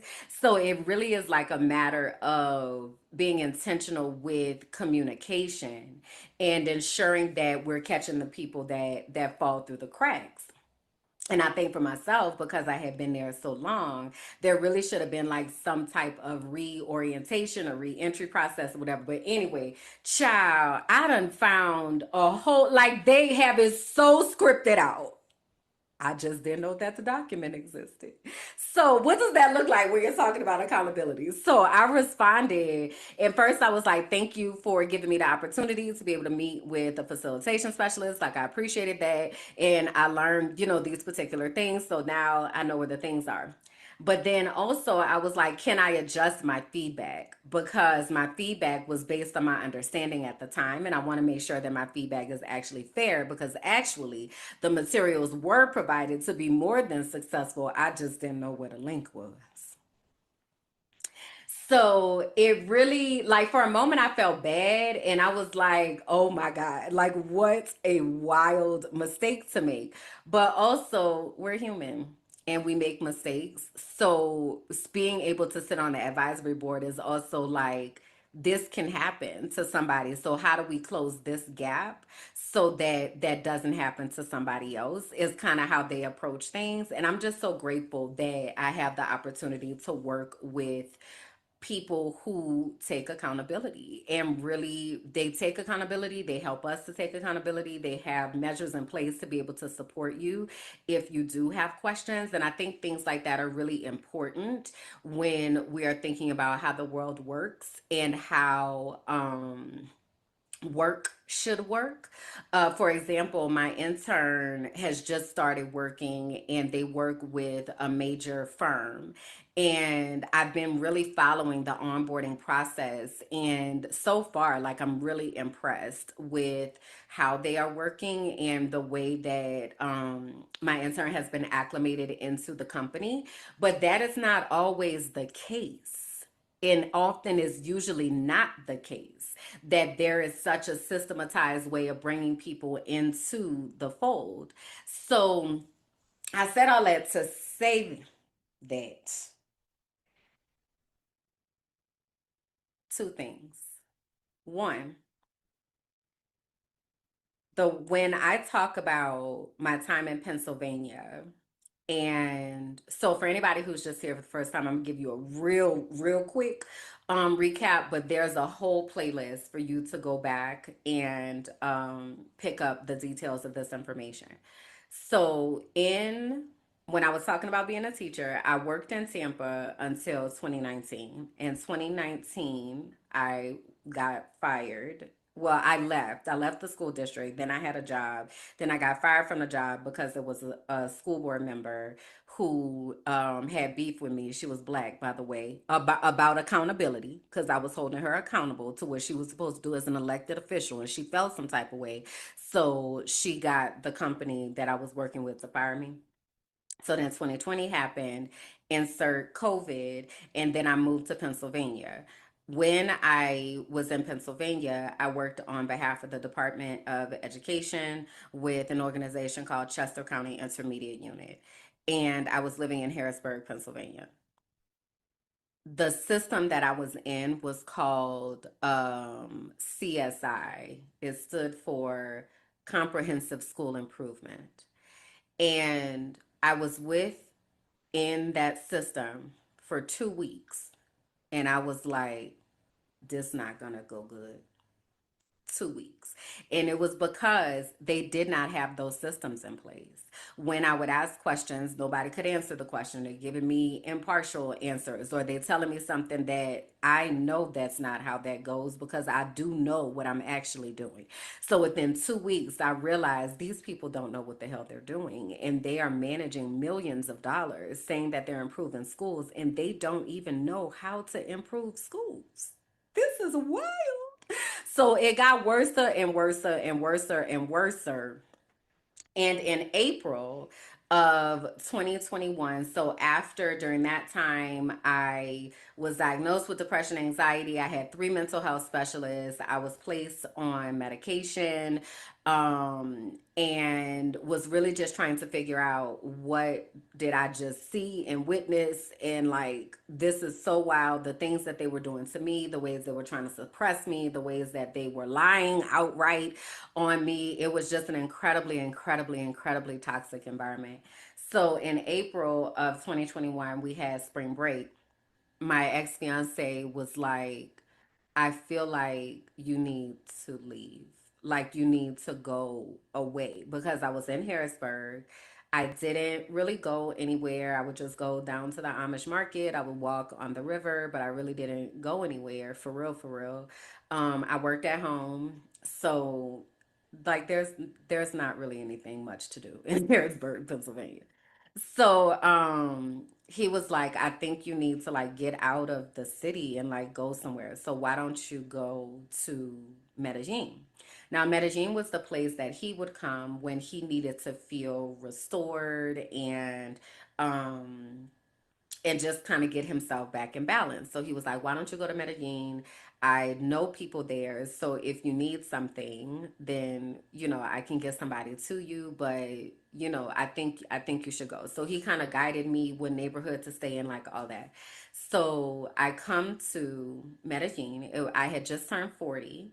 And so this was 2021. So I just turned 40. It was my first time taking a solo trip, and I felt confident because he had like told me all the things that had got me like prepared. He was like, "You gonna be all right." So I come to Medellin, and I remember when I first got here, I was just like, it is so green. Like there is green everywhere. So Medellin is the city of eternal spring, and Medellin is in Colombia for anyone who does not know, and it's called the City of Eternal Spring. So the weather was really beautiful and it was just really green. Now, granted, this was during COVID, so the streets weren't very active. It was also like really, really quiet. And I was like, man, this is interesting, right? So I go on this tour. So they have a big graffiti culture here. So I go on this graffiti tour, and on the tour, there are three younger Black women that are on the tour. So I had just turned 40, so they were maybe like 28, 29, 30. And I'm listening to them talk, and they were saying they were living here. They're like, "Yeah, I just left my apartment and so and so and such." And I was like, "Excuse me. Y'all say y'all live here?"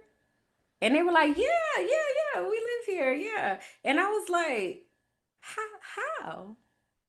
So they said, "Girl, you got a passport, pack your shit and get out of there. Like, why are you there?" And I had zero response. I don't know, girl. I don't like Harrisburg, Pennsylvania. I don't care about Harrisburg, Pennsylvania at all. I'm also somebody who has never really been tied to places, which I understand more now when I think about just what it's like to be someone who doesn't have a connection like to my father's side of the family. I'm from a family where they don't talk about shit, so like you just don't know much of anything. So I'm very much not connected to places like that.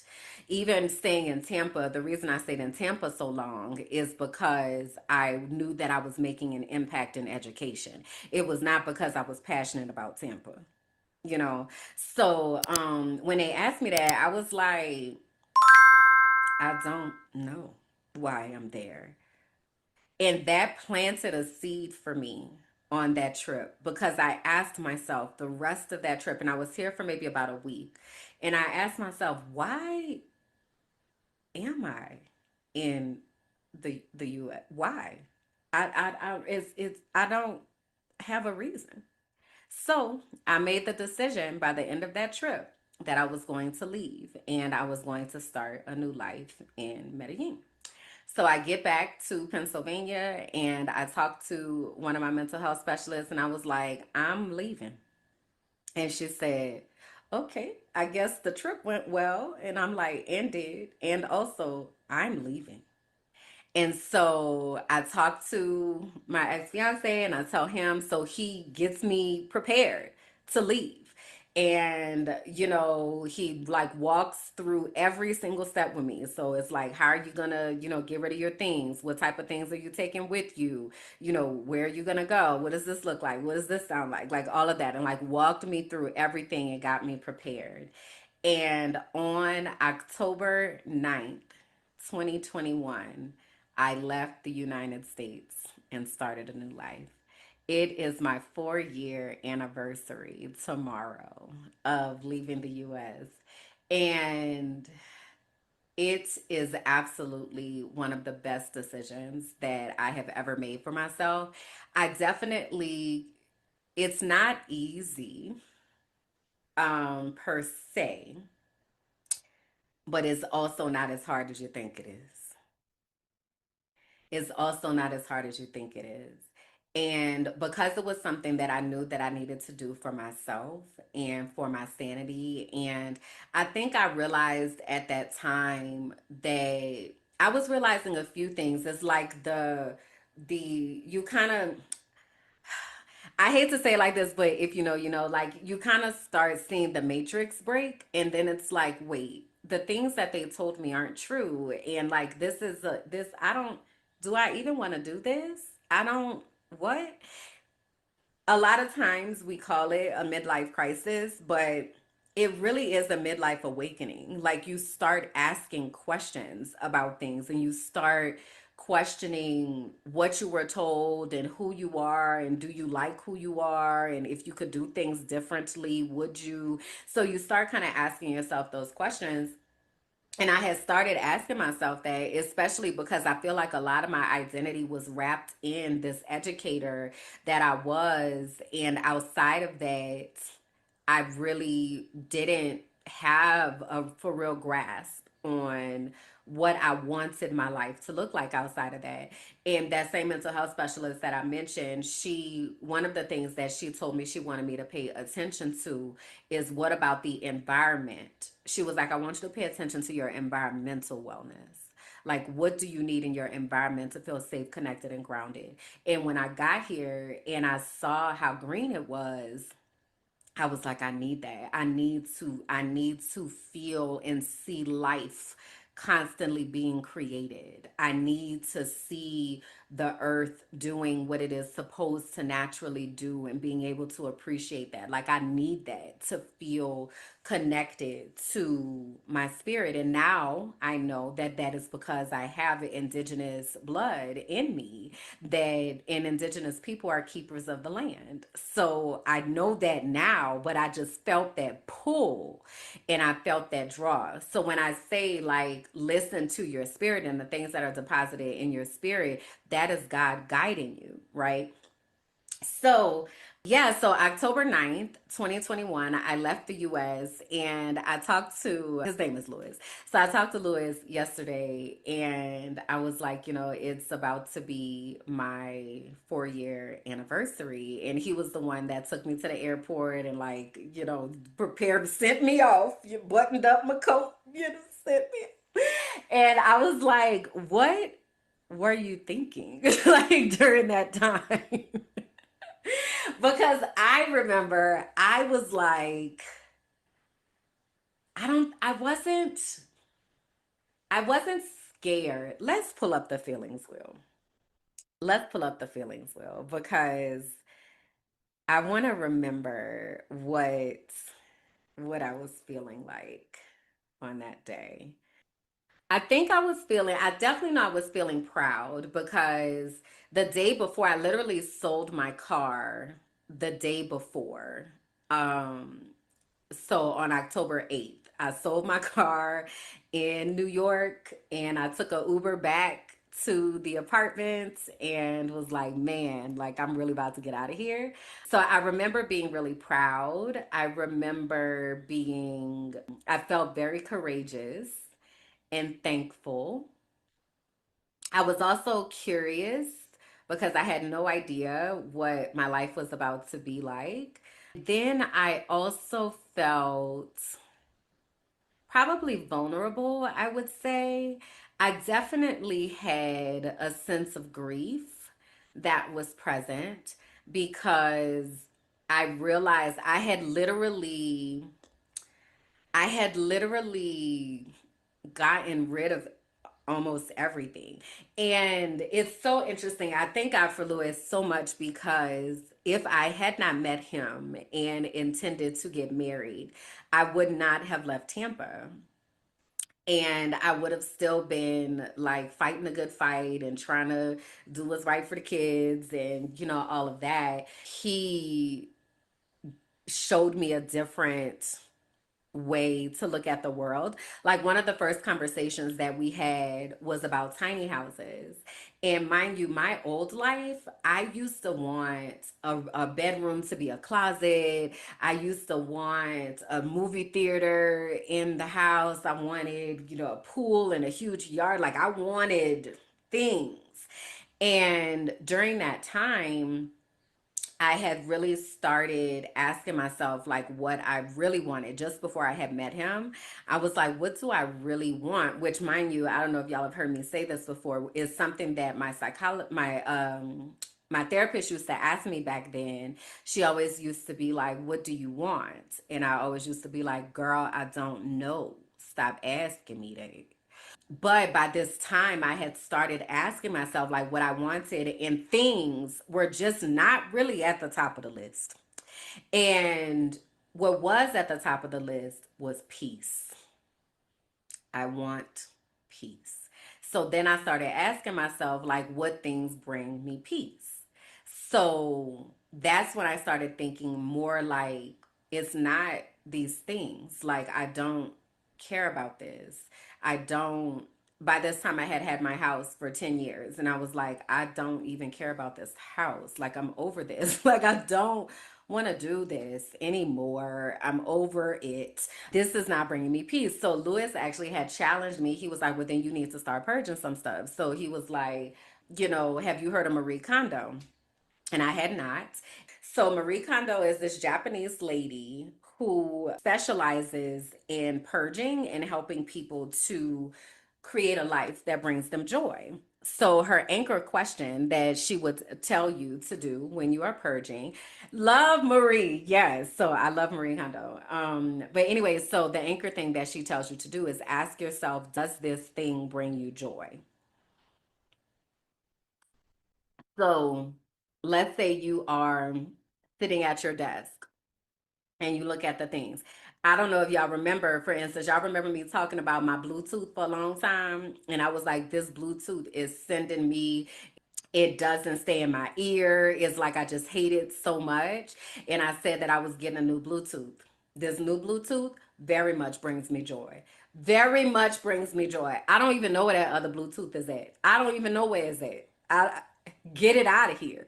Very much this one brings me joy. So that's something that I would keep, while that other one I get rid of because that doesn't bring me joy. My ink pens that are here. I just found some new gel ink pens when I went to the store the other day. I wrote with one this morning. Very much joy. Very much joy. I love the way that it glides across the paper. I love the way that it glides across the paper and that it is not so thick that it goes across to the other side and bleeds through the paper. Also, you know what else I found the other day that I've been needing to have? A new journal. A new journal.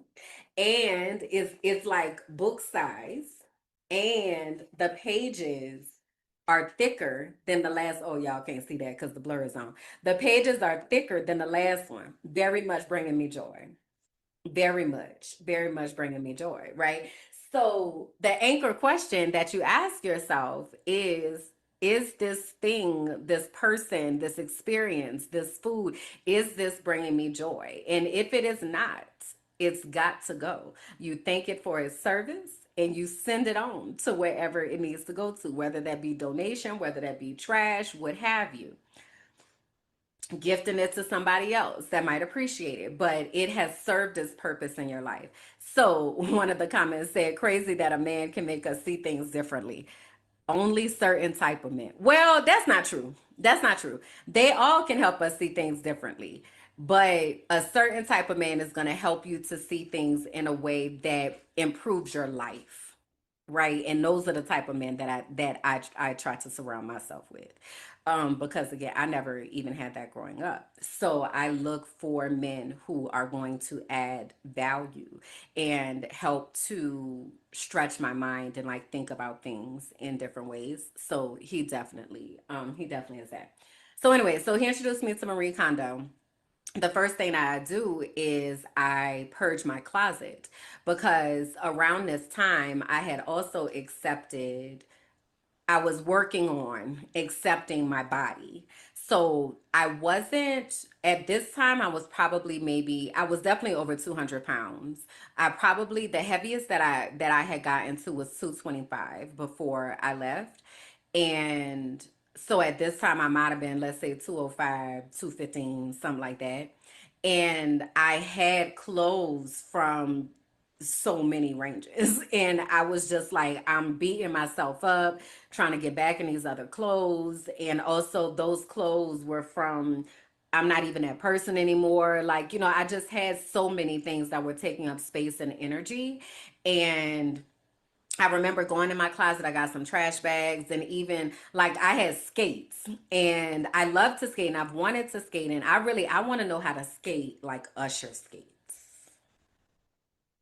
Okay. I want to like be doing the sexy moves on the skates. You feel me? And that wasn't happening because the skates that I had were, I think, when you get the cheap skates from the Walmart, I don't think they could do all that. I think you got to have custom skates for them to really roll how they're supposed to roll. So those skates were not bringing me joy. So I remember like putting everything in bags and I put it in my trunk and took it to Goodwill, and I sent him a picture and he was like, okay, I see you, right? He's like, okay. So I go to sleep that night. I wake up the next morning and I open the closet door, and there was like this fresh wind that blew out of the closet.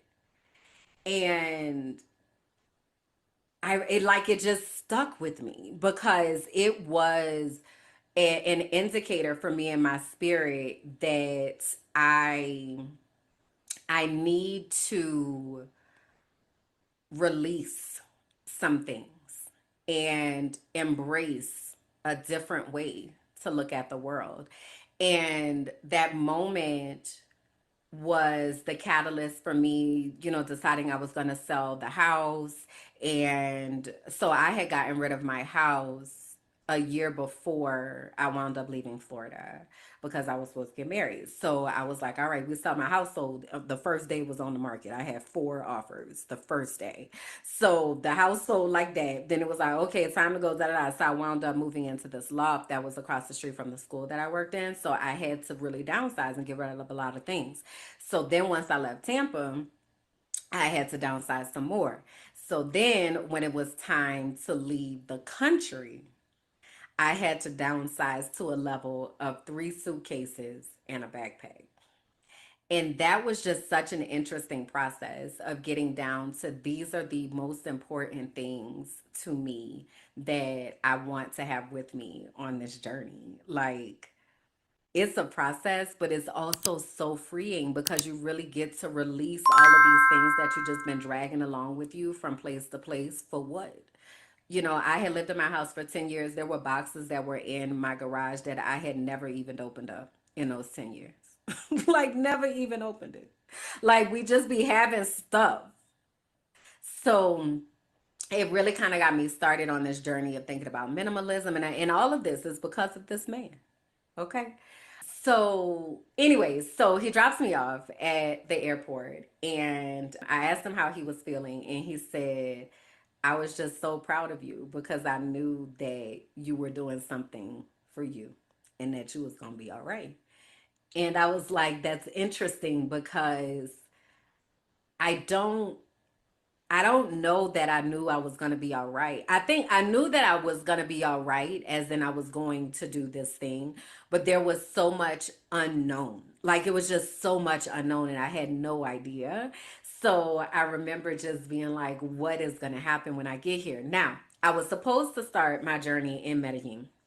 I did not because it was during COVID, and Medellin, they were having protests and the COVID numbers have risen. So I had been doing all of this like research to get to Medellin, and then I had to shift. And so then I was like, well, what other countries speak Spanish? Because that's the only little language that I have, the only language that I have a little piece of. So where else? And I started getting curious about Mexico because I was like, Mexico is right here, and we don't really know too much about them besides they tell us on the news that they're murderers and gangbangers and the worst of the worst. That's all that was being said. And I was like, that just can't be. That just can't be. So I wound up going to Playa del Carmen. Now, y'all, let me tell y'all what happened when I got to Playa del Carmen, and then I'm gonna wrap this up, and I'm gonna have to do some additional story times. Which, by the way, I told y'all I'm taking a break. Let me re-uplift that that I'm taking a break between November and January. So what's going to happen is I'm going to pre-record some of these stories, and then I'll, be able to put those out. So y'all tell me if you want to know something more about something else, because I can tell you the actual story, or I can tell you whatever. So y'all let me know in the comments. But this is what I was about to say. Okay, so I get on the plane to go to Playa del Carmen. Now, Playa del Carmen, Mexico, does not have a port. So you have to fly into Cancun's airport. And then you have to take a bus or public transportation or some type of private transportation or something. You got to go have a car ride about 45 minutes to an hour to get to Playa del Carmen. All right. Now, I knew this because I was down there on the YouTube. And I had done a lot of YouTube research following people that lived outside the country. So I had come across quite a few videos from folks who were in Playa del Carmen. So I get off the plane and in Cancun, and I had booked private transportation to take me to my Airbnb. I just ran across the screenshots the other day because what happened is the baggage claim was taking forever. I mean, it took probably like an hour and a half for my bags to come, and the transportation wound up leaving me. So I was like, I'm communicating with them the entire time. And I'm like, I'm waiting on my bags. I don't have any control over this. Like, I'm waiting on my bags. Okay, we're waiting. So then when I finally get my bags and I was like, hey, I'm coming outside, they were like, yeah, the driver left. And I was like, what do you mean the driver left? And they were like, the driver left. They had to go get somebody else. What? Like, how am I supposed to get to where I need to go, right? This is the first thing that happens when I land in my new life, okay? So I'm like, oh my God, what am I supposed to do? So I'm like, okay, you've watched videos. There's this bus that that you can get at the airport that's supposed to take you to the city. So I'm like, so if I can get to the city, then I can take a Uber or whatever to get to my Airbnb. So now, mind you, I have not come across an ATM yet. Okay, so I thought that I was going to see an ATM in the airport. I didn't see an ATM, so I haven't come across an ATM. So I'm standing there and I'm like, find the bus. So I like walk up to somebody and I'm like, ¿Dónde está el autobús? So they were like, oh, ¿tiene un boleto? And I was like, no. Like, so I'm like, where's the bus? And they were like, do you have a ticket? And I was like, no. So they point me to the ticket counter.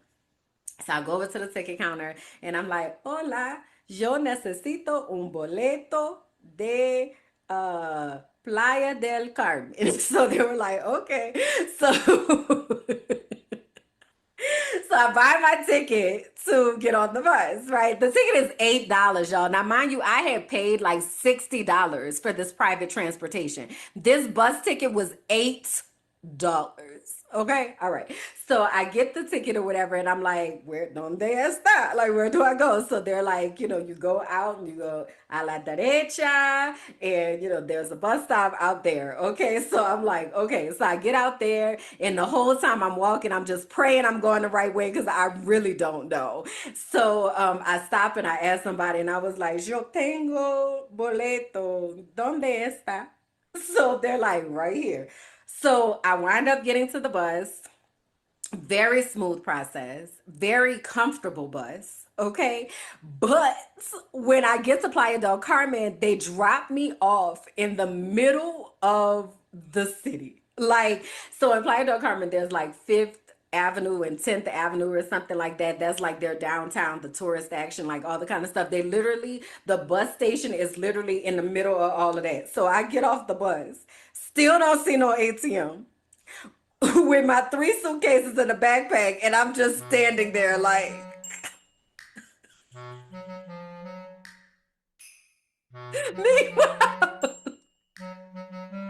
Meanwhile, vendors are selling things, kids are blowing bubbles, people are like, and I'm just standing there like, what am I supposed to do? So I'm like, okay. Come to find out, Uber is illegal in Playa del Carmen. So I couldn't just get an Uber. So I'm like, okay, I need to find a taxi, right? So I'm walking down the strip, if you will, with my bags, and I see some taxis because I'm like, they've got to have taxis over here. All these people, there are taxis somewhere, you know. And I have read, read or seen where people would say also be cautious of the taxis. So I've got all of this in my head, right? So I'm like, I just gotta do. So I walk up to the taxis. I'm like, hola, yo necesito ayuda. I need help. So a guy comes over and he's like, you speak English? So I'm like, yes. So I said, I have this Airbnb, like I'm trying to get to the Airbnb, but Uber and I don't know where it is. I know it's not far, but I need to go. So he's like, okay. We can, somebody can take you. It'll be like, I want to say it was like $8. I didn't have $8. I only had a 20 in US money. So I was like, okay, no problem, no problem. So he doesn't take me. He puts me in the car with another guy who does not speak English. So the guy, I'm like, la dirección, the address. So I give him the address. So he's like, okay. When I tell you that man made sure I got to my accommodations, he brought my bags inside for me. He was like, went inside to talk to the people to make sure that we were in the right place, like all of that. Oh my God, I'm tearing up just thinking about it because I didn't know. Like, I was like, ah. So, so he gets me to the man. So I give him the $20. And he's like, oh no, señorita, no, solo ocho. And I was like, here you go. Like, that's all I have. Um, and he told me in the translator, he was like, I can go home today. He said, this is enough for me to be able to go home for the day. And I remember being like, whoa, $20 like is enough. And it was like it was an instant, um, what do I want to call it? Uh, like I was talking to somebody the other day and they said they had a "that's so Raven" moment where like they saw everything and everything just seemed clear. I had a moment where I'm like, everything that they have told us about these people is a lie because that man did not have to look out for me like that. And when I tell you the Mexican people looked out for me, when I left, I started in Playa del Carmen and I left after 2 months and I moved to Mexico City. I took a bus to Mexico City. And from the Airbnb host who dropped me off at the bus station to the man at the door of the bus station to the man that was in charge of tickets to the bus driver to the next taxi driver that got me to my place in Mexico City, they literally handed me off from person to person. Meanwhile, we're being told on the news that these are the worst people that ever did be people, you know. So anyway, he gets me to the hotel and I'm just like so grateful.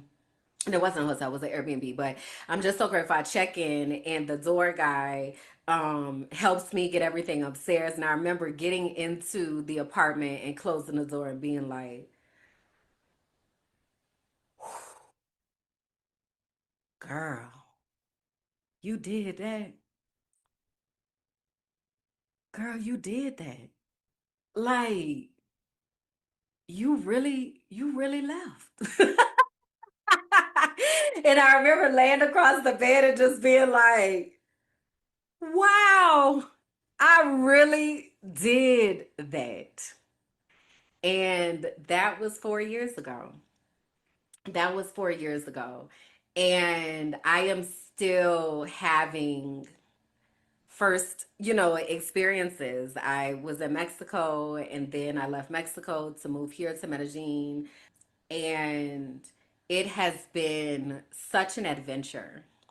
It has been such an adventure that I didn't even know I needed. It has shown me how I hate to use this because I don't like to be classified as strong. It is really something that I detest, honestly, because I think the expectation, especially for us as Black women, is that we're so strong, so we're gonna be all right. So people don't check on us and people don't treat us with care and concern the way they would somebody else who might not be all right.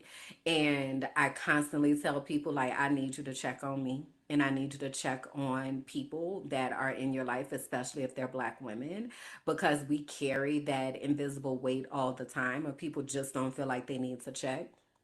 But I have consistently impressed myself in how much resilience is a good word, not easily broken. Thank you. See, that's why you got to have people around you that value words. Protected. Yeah. Yeah, it really I was and that to that protected, the way that God has looked out for me on this journey and given me these indicators along the way that I am doing the right thing, guided, favored. Yes, yes, all of those. Yes. Looking back in hindsight, I am just so deeply grateful that I trusted myself enough and I trusted my spirit enough and I had enough faith to say I'm going to do this even when it didn't make sense, because when I left, people thought I was stone cold nuts. They thought I was stone cold nuts. And even someone, I've talked about this lady before, she was supposedly my sister, best friend at the time. And it just wasn't a lot of support for me leaving and doing something that I felt like I needed to do for myself. It was very much approached with selfish, well, what about me? And fear as well. And I just didn't need that because I knew what God had told me. I knew what I felt when I was standing in Medellin in April of 2021. And God was like, and you gonna leave. Pack your shit. They right. Pack your shit and get out of there. And now look. So I said that for a few reasons. One, I need us to be really intentional about connecting to our spirit and really honoring what God is telling us to do. There are some things that God has told you to do that you have been hesitant on and or questioning, or you're not sure. I used to say all the time, like, I don't know if this is spaghetti that I ate last night, or like, is this God? I have no idea. And one thing I love about God is that all you have to do is seek God and God will show up. God will show up. And it says in so many different texts. And I discuss the Bible because I grew up as a Christian, and that is the spiritual book that I know, but I'm certain it's in all the others as well. But it says in the Bible, God says, test me and I will show you. It says it. And I took that to heart. So I do. It's like, God, if this is you, show me a yellow butterfly. And it happens. you know if this is you, God. I was talking to somebody the other day, and they said they had a particular car in mind that they were thinking about, and they were like, God, if this is you, show me two of them in 5 minutes. And it happened. Like, God will show up, you know and I think that we have to do a better job of centering ourselves. Y'all know that I help people build deep personal relationships with God outside of the systems of religion. This is why. Because religion does not necessarily teach you how to have a personal relationship with God where you are able to follow the spirit that is inside of you. In the Bible, it talks about when Jesus ascended into heaven, he left the Holy Spirit within us. The Holy Spirit is God, three in one: God the Father, God the Son, God the Holy Spirit. God is inside of each and every one of us. It really is just a matter of us tapping in. There was this book that when I used to teach Sunday school, we had read this book called Nudge. And it was all about that. Like, the Holy Spirit is in each and every one of us, and it just only has to be nudged awake. So if you are asking yourself, or you're wanting and seeking a deeper connection to God, and again, I'm not talking about religion. I'm talking about God, the universe, the source of all things, the omnipresent, omniscient, all present, all knowing, omnipotent, all powerful. I'm talking about that God, the God that made night and day and water and earth and a process of a water cycle of precipitation, evaporation, and condensation. Like that God. I'm talking about that God that did all of that. All you have to do is seek and start asking questions, and you will find. So that's what I've learned in this 4 year journey has made me so much more resolute in my faith. Can't nobody tell me there's not a God. Can't nobody tell me that at all, because I know I have experienced it, right? And I know that God is accessible to all people in all places in all different pathways. So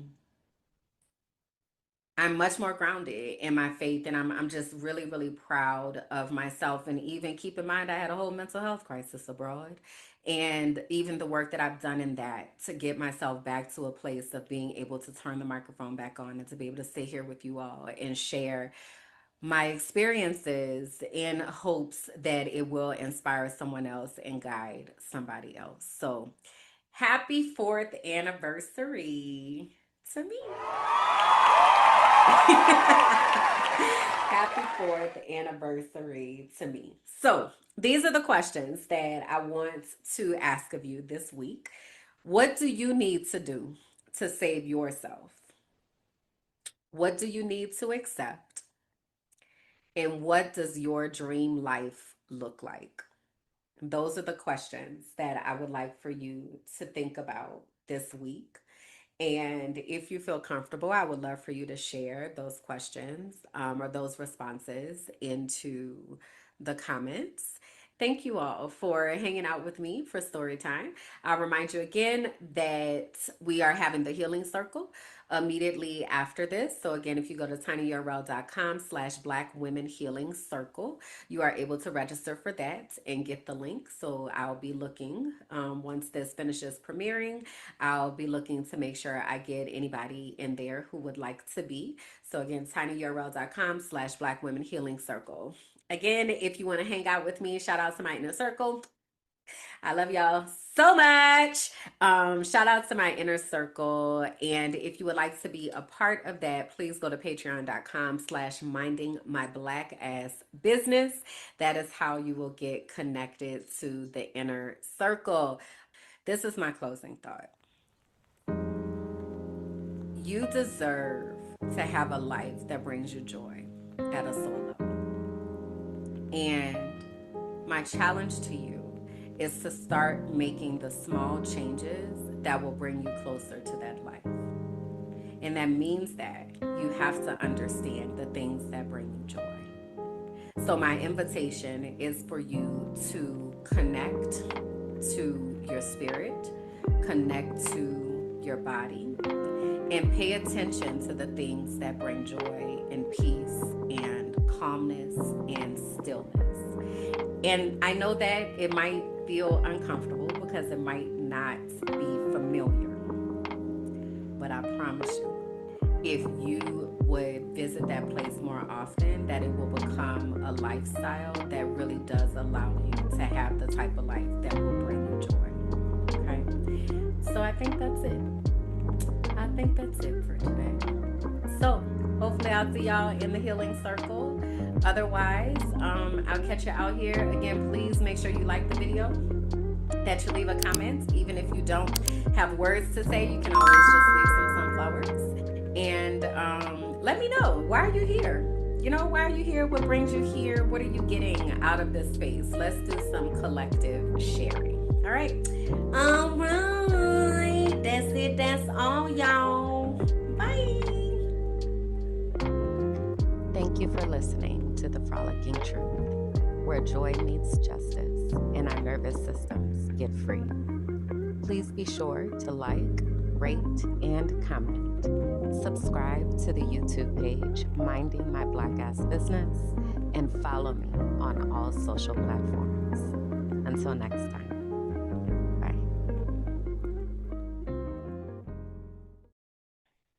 Hello to the future. How are you doing today? Drop a comment and let me know. Because one day, you all are going to watch this to understand what the hell was going on. So let me get in my little corner here. In my own little corner, in my own little chair, I can be whatever I want to be. Bonus points if you know what that's from. I don't know how you don't know. If you don't, we're losing recipes. So I have my sandwich that I'm eating today. I have a peanut butter sandwich because I have special bread. So this bread, I said special like you can't buy it. You can definitely buy it. But this is a wheat bread and it has blueberries and cranberries and oats. I don't think you can see it. It's too bright in here. But when I use this kind of bread, I don't put jelly on. I only put peanut butter. So I have that. And then I also have my tea. Today's tea is calendula, which is marigold, flor de jamaica, which is hibiscus, canela, which is cinnamon, and azúcar, which is sugar, and aceite de coco, which is coconut oil. So that's the tea for today. I realized that I have not really been doing a good job with my tea regimen, but I bought a new teapot because I went to the mall the other day and I bought a new teapot. I bought some new house shoes, some new slippers for the house. I bought another diffuser because my diffuser sometimes just doesn't like to work. It's also really old, so I've been gone for 4 years. Remember, we celebrated that last week. And my diffuser is that old. And so it be struggling. So I bought another diffuser so that I can make sure that I'm always able to have my essential oils. I bought measuring spoons because I want to start baking. And there's something else that I bought. It's like random stuff. It's like random stuff. So, anyway, there's more that I want to share, but let me get started because some of this is just chit chat and some of it I want to go ahead and put out.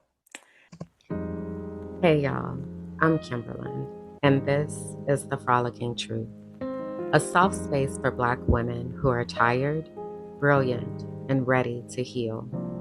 Here, joy meets justice.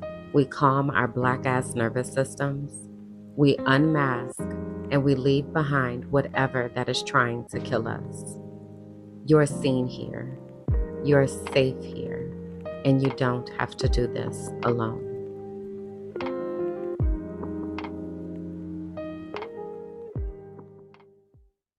Hey y'all, what's up? Welcome to the mukbang. So listen, there were things that I wanted to say, and then I was like, I was talking to the inner circle, which that's something that we have to talk about today. But I said, let me just go ahead on and start because there are things that I want to say. So, but also I'm hungry, so I need to eat. So if anything, consider this your behind the scenes access. Okay. Now, what was I about to say before I started this?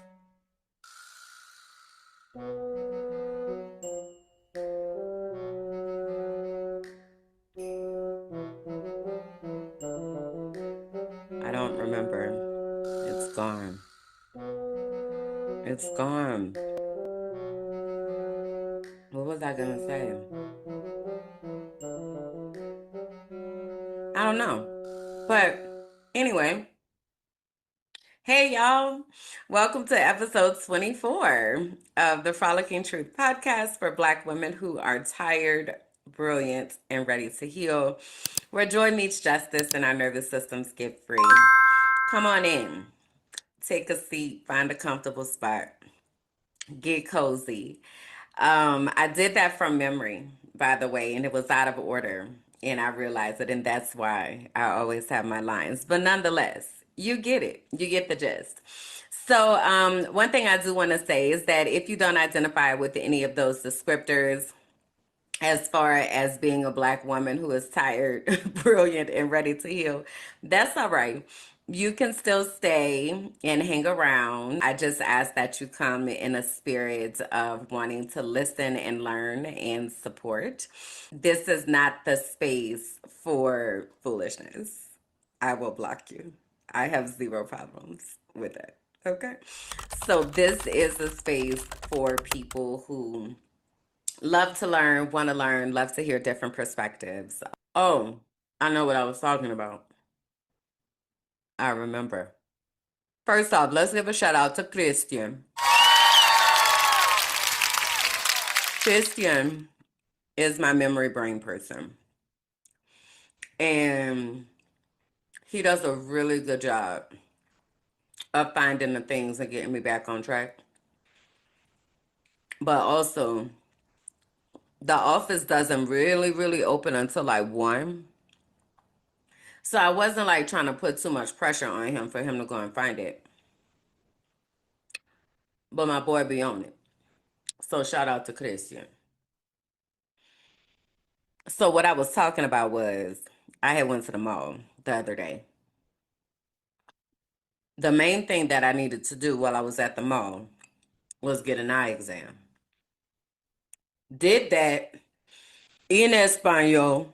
Okay. It was so funny because a couple episodes back, I had told y'all that I cannot see. I held up my computer so y'all could see how much I can't see. So I'm sitting in his office, and this lady gonna sit up there and say, "Take off your glasses and tell me what's on the screen." Girl, you know I can't see that, girl. You know I can't see that. Why are you doing that?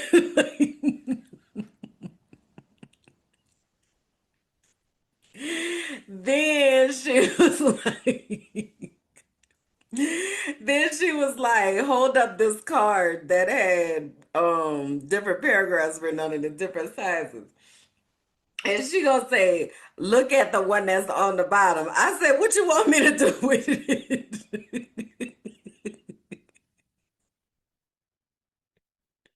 She was like, I said, you want me to read it? So she's like, no, hold it up to your face until you're able to read it. The damn card was like right here, damn it. It was like right here. Ah, I cannot see.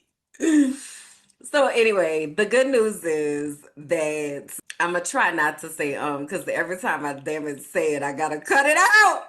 Come on, girl, get it together. So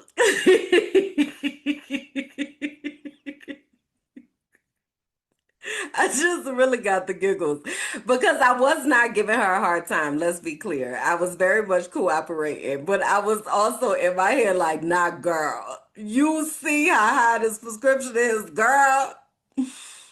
Anyway, for context, my prescription before I went in there. So these glasses are from 4 years ago.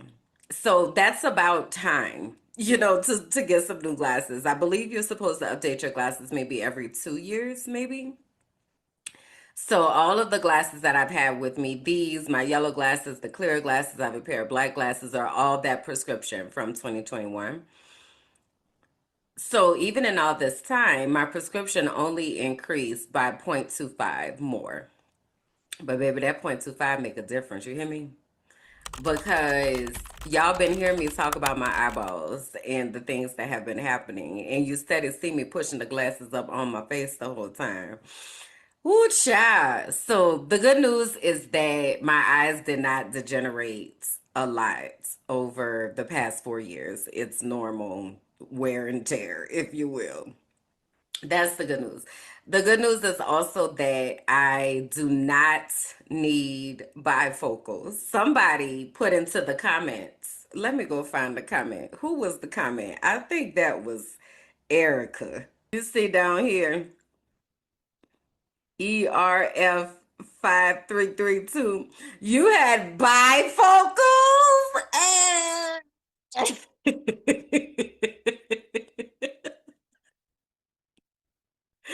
You had bifocals? That's one of my friends from college. She stayed clowning, bro. She stayed clowning, dog, all the time. Anyway, no, I don't have bifocals. And the doctor said, I don't need them yet. I do anticipate at some point, though,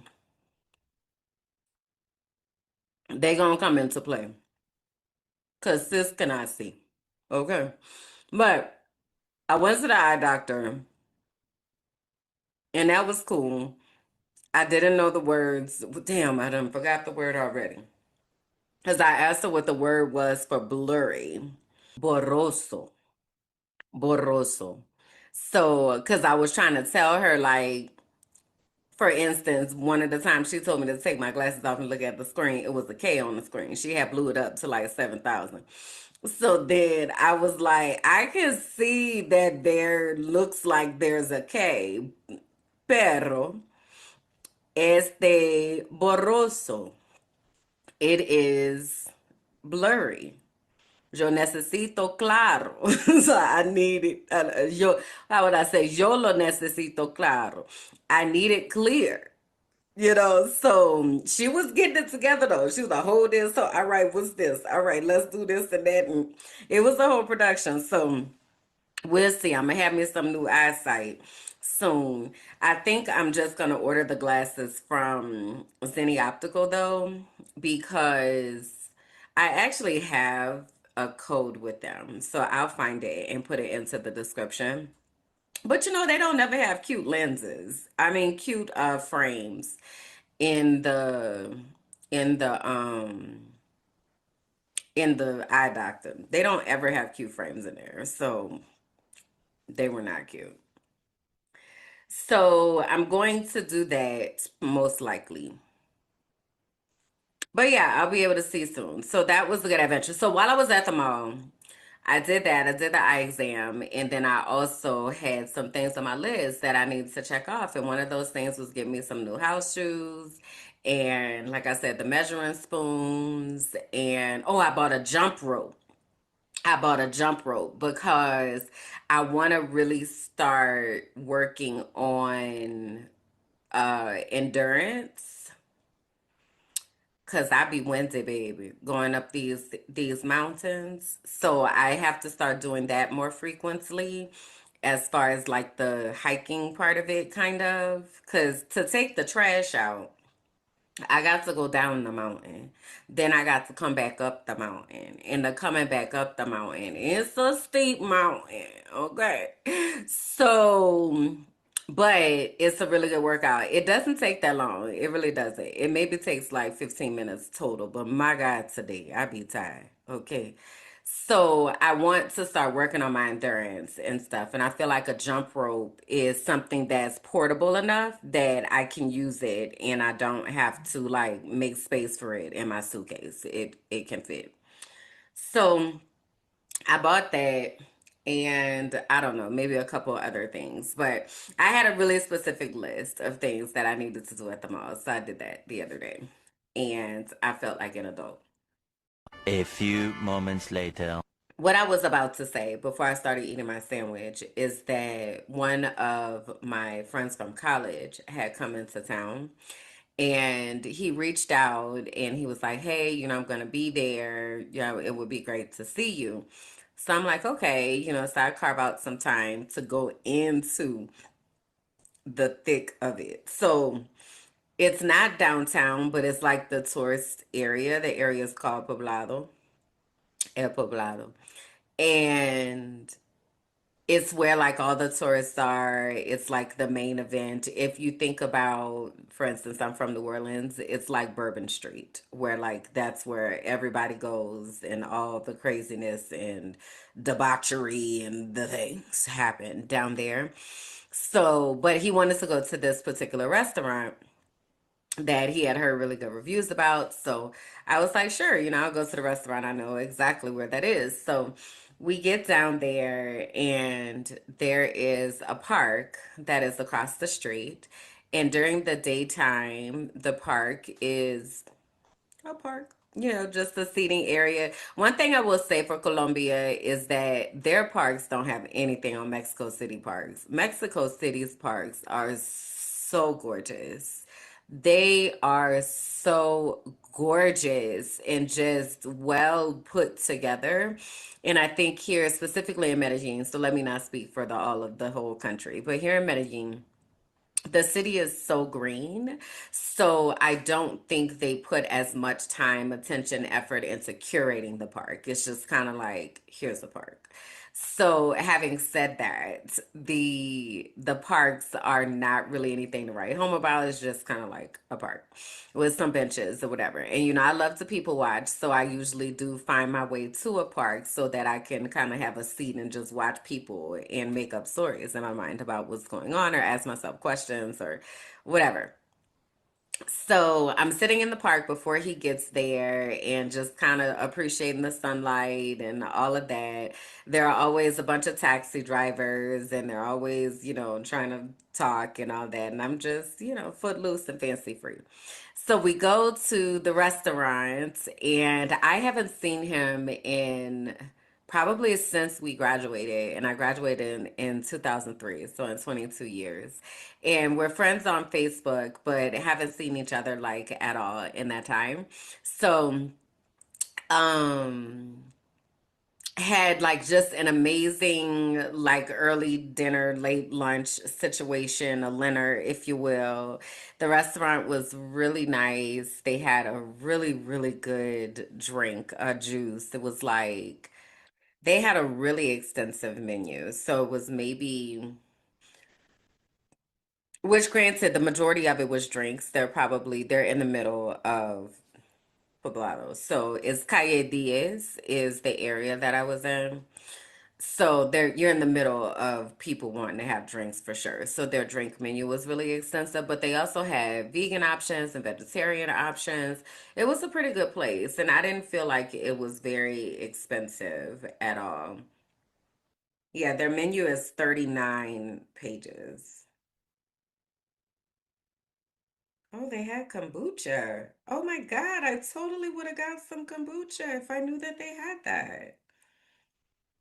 Wow. Okay, so anyway, the juice was passion fruit, pineapple, and cardamom. Passion fruit, pineapple, and cardamom. And it was so good. When I tell you, I was like, oh, this is good. I need to make some of this.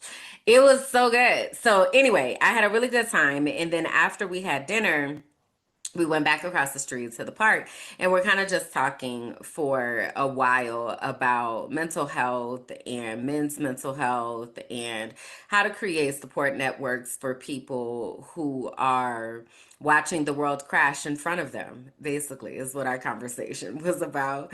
But it was so needed. It was such a good time. I was blowing bubbles in the park because why not? Like, I was just like, blow some bubbles in the park. The blackest shit here. Blow them damn bubbles, black people. And you see, I have them in my pocket. Yeah. I always have them with me. I do. Blow your damn bubbles.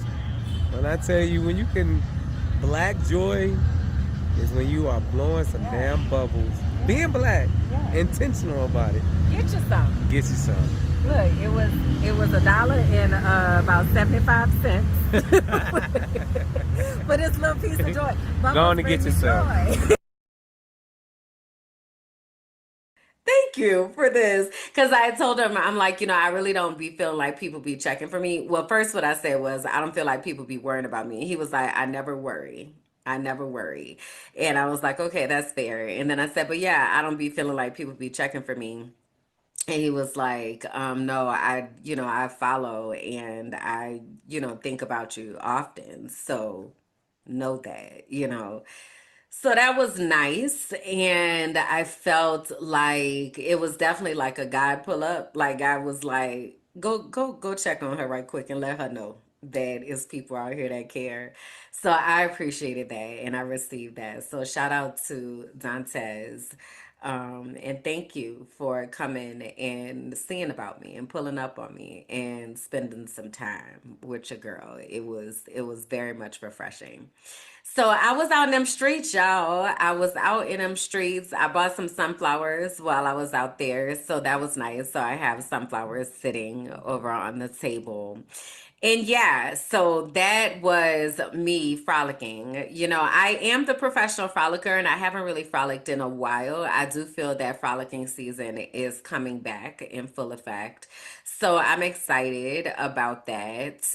There are seasons where there's a lot going on and there are seasons where there's not. And one of the things I told you all is that I want to be really intentional about giving myself some time off. So I have been feverishly working on that and preparing for that. And that's going to give me time to enjoy the Christmas season here in Medellin is so beautiful. They really have lights and light displays and Christmas tree lightings. And I love Christmas lights. They make me so happy.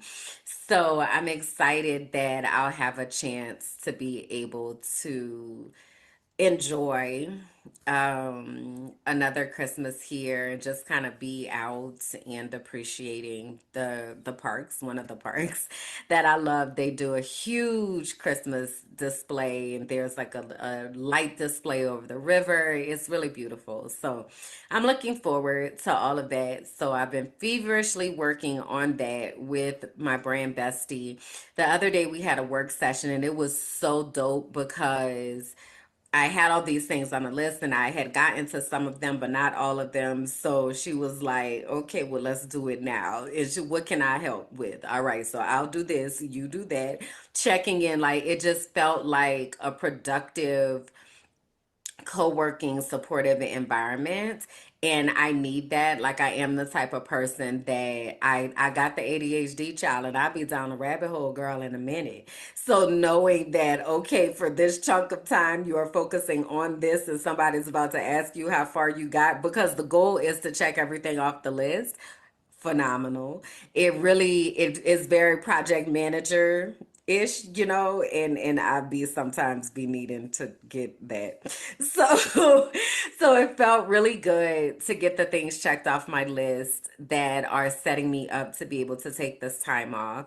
So this week I have a new set of things that I'm working on and one of the things is the episodes. Well, the main thing is the episodes that are going to be airing because I'm still going to schedule new episodes during this time. So y'all don't have to worry. Okay, y'all gonna still get things, right? So I'm gonna schedule episodes to be released except for the week of Thanksgiving and the week of Christmas. I think those 2 weeks. But I might wind up having because it's a lot. It's a lot of things to talk about and it's a lot of stories to tell. So we'll see. But right now, with the exception of those 2 weeks, then there is going to be content that's coming out every week. So you all will continue to get a little inspiration or whatever. So yeah, so I'm planning that out and getting everything structured for that. And it just feels really good because there's a lot that goes into my brain. And this is really helping me to get stuff out of my brain because there's so much that be going on in my brain. Oh my God, it's so much. So it feels really, really good to be organizing things and getting stuff off my plate. And it's not stuff that I have to come back to. Like it's done, like that is done. We're done with that now and that can operate. Thank you. Thank you. Thank you. So I continue. The reason I talk about the brand bestie all the time is because I believe in acknowledging what people do and honoring what they do to support and helping you get connected to them, because I know that there are others who are out there like me where this kind of stuff be whooping my ass. Okay. So if you're like me and you got all these visions and all these projects and all these things, I'm telling you, she is phenomenal. So also she was on So You Don't Put Syrup on Your Grilled Cheese this past week with Kalanda and I, and that was a good time. We really had a good episode. Then we have our guest host who is here hanging out with us. So please let the people know who you are, sis. Hey y'all, I am Shekinah Taylor Weeze of House Holiday, first of her name, manifested presence of God, the creator and curator, soul healer, heart revealer, warrior, Hey. lover, friend. I know that's right. Yes. Okay. I know that's right. You better tell Listen. somebody.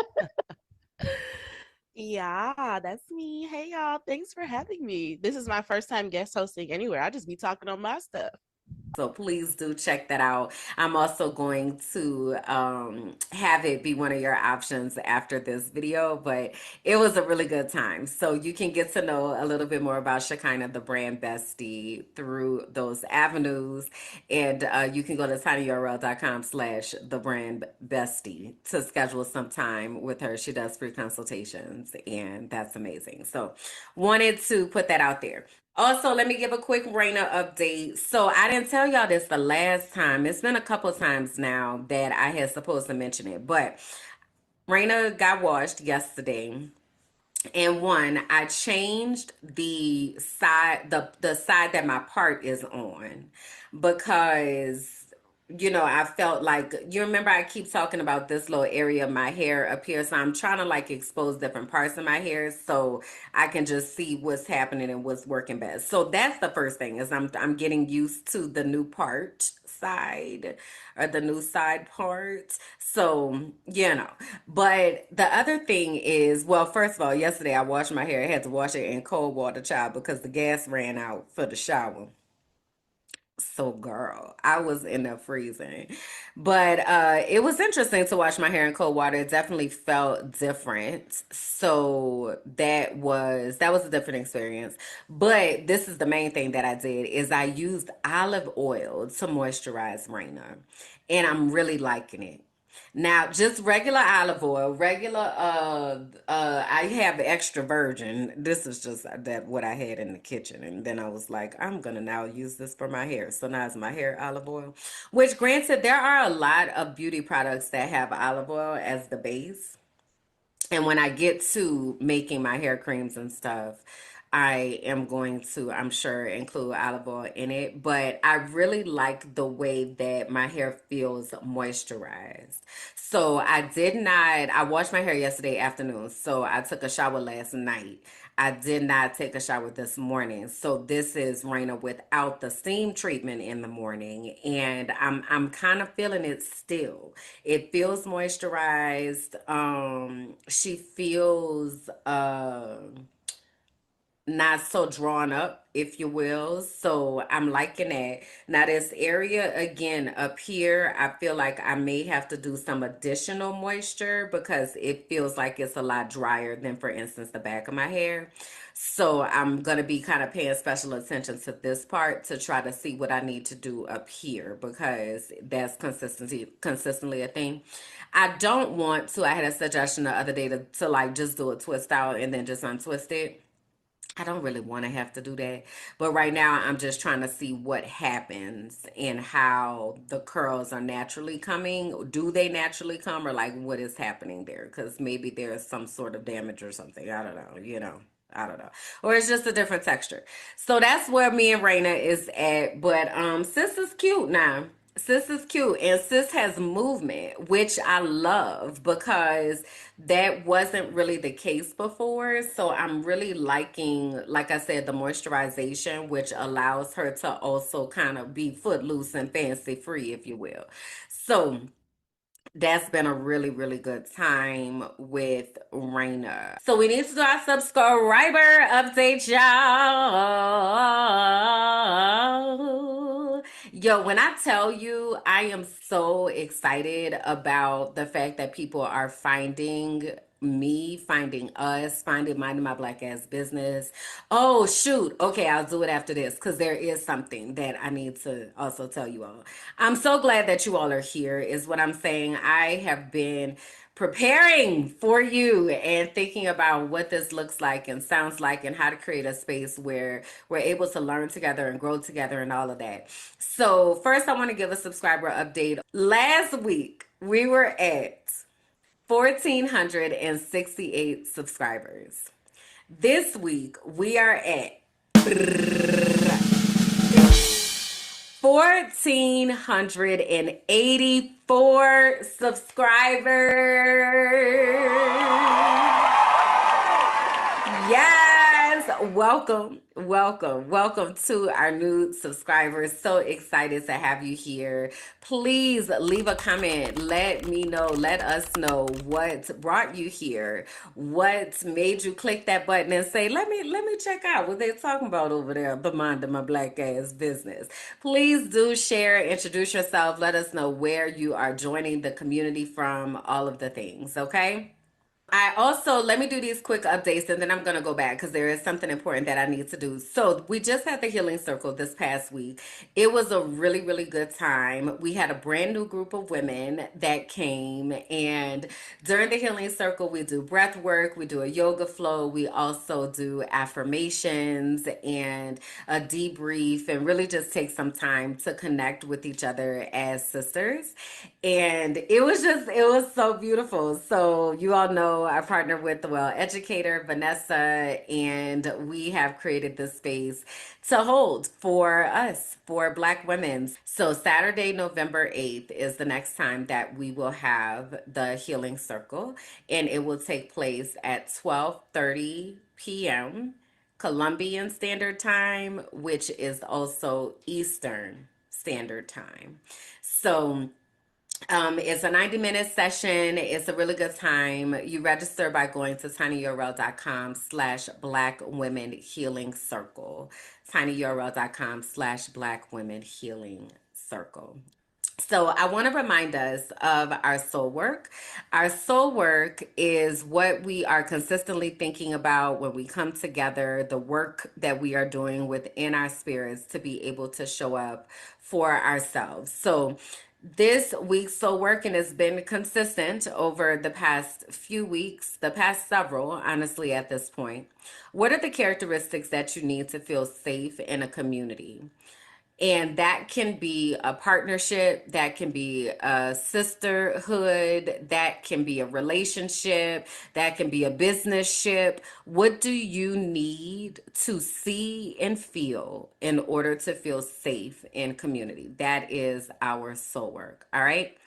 Okay, now I can't believe I almost forgot this. So I wanted to say, when I was talking about the subscribers, I was like, oh my gosh, I need to tell y'all what I have been doing behind the scenes when I was working with the Brand Besties. So I have been organizing the Patreon. So I want to give us a quick tour through the Patreon so that you are able to see the different areas that exist in here. So when you come to the Patreon, you can see that there are already 25 people in here. There are 330 posts that live in here, and those are increasing every day.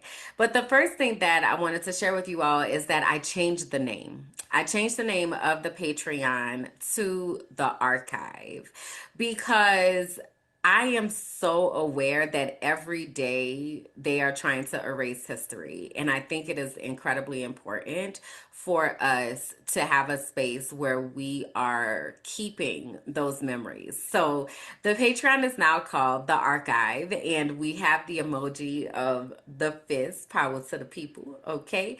And this is our spot to gather, remember, and build what comes next. Every person here is a keeper. So when you come into the Patreon, Patreon, you decide what is going to be important to you. Are you a keeper of music, of pop culture, of people's stories? Like, what is it that you want to bring into the space and contribute to the community? So in here we have our latest posts, and then we also have the collections. And this is what I have been working on, is getting all of these collections together. So there is the Sunflower Path. There's Discover Your Destiny is a collection, so you don't put syrup on your grilled cheese. The Frolicking Truth is a collection. Gathered is a collection. So there's also a collection called The Change Corridor.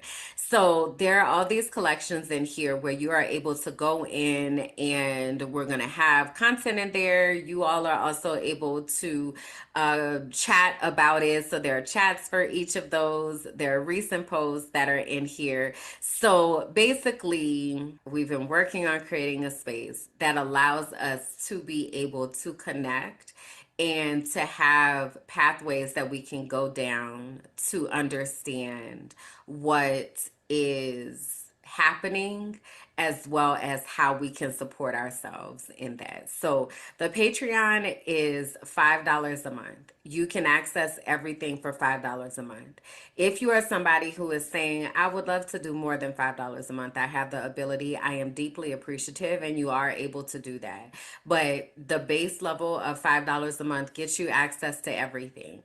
So the Sunflower Path is where we are going to have our healing journey and talking about the different things that we need to do in order to heal our spirits, where the different recipes that we may be using. So that's what's going to live there. And then in the Change Corridor, for instance, that is the place of activism. So where we talk about what it looks like for us to show up in resistance and in revolution. When we look at Discover Your Destiny, for instance, that's where people are able to go to learn more about this pathway of understanding who you are and how God designed you to be. In the podcast collections, you can go and listen to the different episodes and get the behind the scenes episodes that live there. So we are building the archive. I'm so excited. I'm so excited. So that is what I've been working on, is getting that space prepared so that we are able to come in and be in community and talk with each other and learn from each other, and just really have a space to be able to connect. Because I will say out loud, I don't know how long spaces like this here on YouTube are going to exist free from censorship. So we want to make sure that we're also connected to the spaces that may be existing a little bit offline, if you will. All right. So that was a super big, huge announcement that I wanted to share and go through. I'm so glad I remembered, because I've been telling y'all that I was going to talk about Patreon for a few weeks now, and I just hadn't had the chance. What if the thing you've always called too much was the exact thing God designed on purpose? This is for the ones who've always known they were different. Too sensitive, too loud, too knowing, too intuitive, too woo-woo. But what if your sensitivity is actually your superpower? What if your intuition was your inheritance?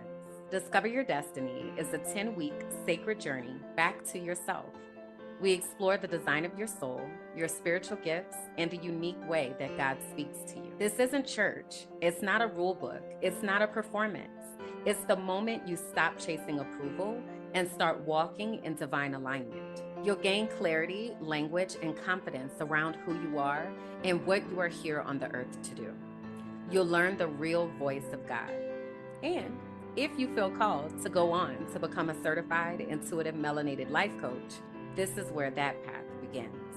There are 2 ways to enter this sacred container: the Destiny track, full investments and coaching experience, or the Divine Exchange track, where internship meets soul work.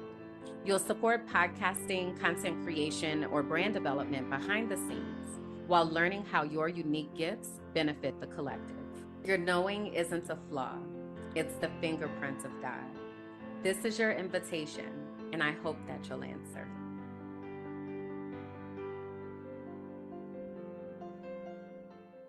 Let's get into the things, y'all. So I was frolicking in the feed this week, and honestly, it wasn't even me frolicking in the feed. It was that there was a memory that popped up, and I shared a picture of myself from 2007. So I want to show you all this picture of me.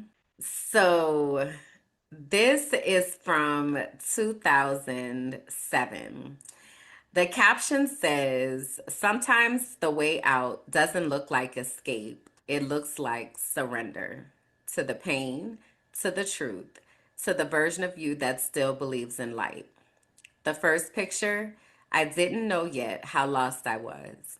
I was 1 year into a relationship that would quietly break my spirit. 13 years of trying to fix what wasn't mine to carry. 13 years of shrinking, explaining, and waiting for peace that never came. But this is the other side. The woman in the second photo is free. She feels hopeful, inspired, thankful, creative, accepted, respected, valued, joyful, and aligned. She's in awe of what happens when you finally choose yourself.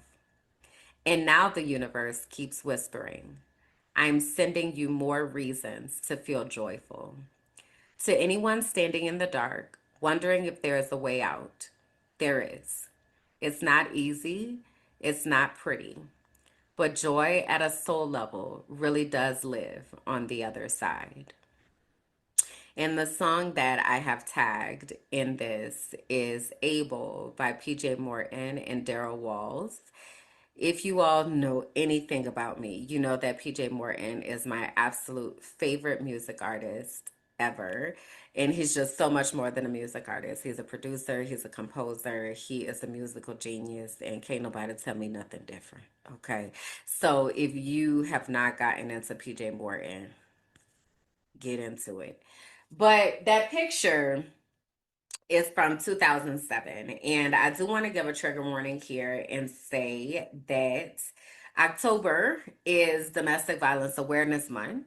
And I am about to talk about some instances of domestic violence, of emotional manipulation, and things of the sort. So I am going to ask you to take care of yourself and your spirit the ways that you need to. I appreciate if you are not able to take this in right now. That is okay. I will include resources in the description for you if you need those resources. So if you are choosing to stay in witness, I appreciate you doing that and holding space for that. Still, though, take care of yourself as you need to. So, October is Domestic Violence Awareness Month, and we just had World Mental Health Day. So, for context, today is October 15th, and World Mental Health Day was on October 10th. So, it just happened last week. And both of those things put me in a place where I am trying to ensure that I intentionally highlight both of those areas when it comes to mental health as well as domestic violence awareness. So, one of the questions that I get asked pretty frequently when I talk to people is, how did I become this person? How did you, you are so interesting. Like, how did you become this person? And there are key moments along the way that have shaped me into the person I am. Some of those stories I'm going to tell during the time when I'm on my break. But one of those stories I wanted to share today because I am a survivor of domestic violence. And it is a really big turning point in my life that has really shaped me into the person that I am today. So, back in 2007, well, actually, back in 2006, well, actually, if we start before that, I'm not going to get into this, but I ended an engagement in 2005. So I was engaged to my high school sweetheart, and we can have story time about that if y'all want to hear about that. I was engaged to my high school sweetheart. We did not get married. Hurricane Katrina happened. I'm not speaking to my family, and I am living in Tampa with myself.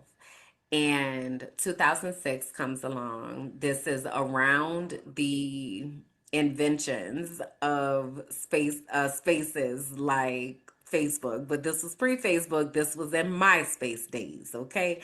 So I know if y'all was born in the 2000s, you probably don't know what MySpace is, okay? Just relax. Go look it up. So this was at MySpace days, and I meet this man on MySpace, and very handsome, in my opinion. Looked like he was a Kappa and college educated. He sung, and I was like, oh wow, this man is, really good looking man, right? So we wind up connecting on MySpace, and I had a red flag right at the beginning that I really didn't pay attention to. And what I will say before I go forward is a lot of times people ask me, like, why you, or say to people, survivors that share their stories, like, why are you talking about this now? One, because I can. But two, because there's something that brought it up. And now is the time to talk about it. And if you are somebody who asks people that, I'm curious about how you treat other people, because policing when and how somebody shares their lived experiences with you is not that's not a healthy practice. And even though I am somebody who tries to do my best by people, I'm certain there are people that have negative experiences that they would like to share about me. Say what you need to say. Say what you need to say. Now, if the record need to be corrected, it shall be. And also, you are free to share your perspective and interpretation about how you receive someone's actions. Okay, so wanted to get that out of the way. So it's 2006. I meet this man, and he was a teacher. I remember us having, now this is my first year of teaching as well, but by this time we met in October. So by December of my first year teaching, I had already taken over as team lead for my team. So I'm doing a phenomenal job. I remember him being a horrible teacher. And I remember just always being like, you don't have anybody checking on you, like nothing. Like he just wasn't good at his job. But nonetheless, I didn't know that when I first met him. So he's a teacher.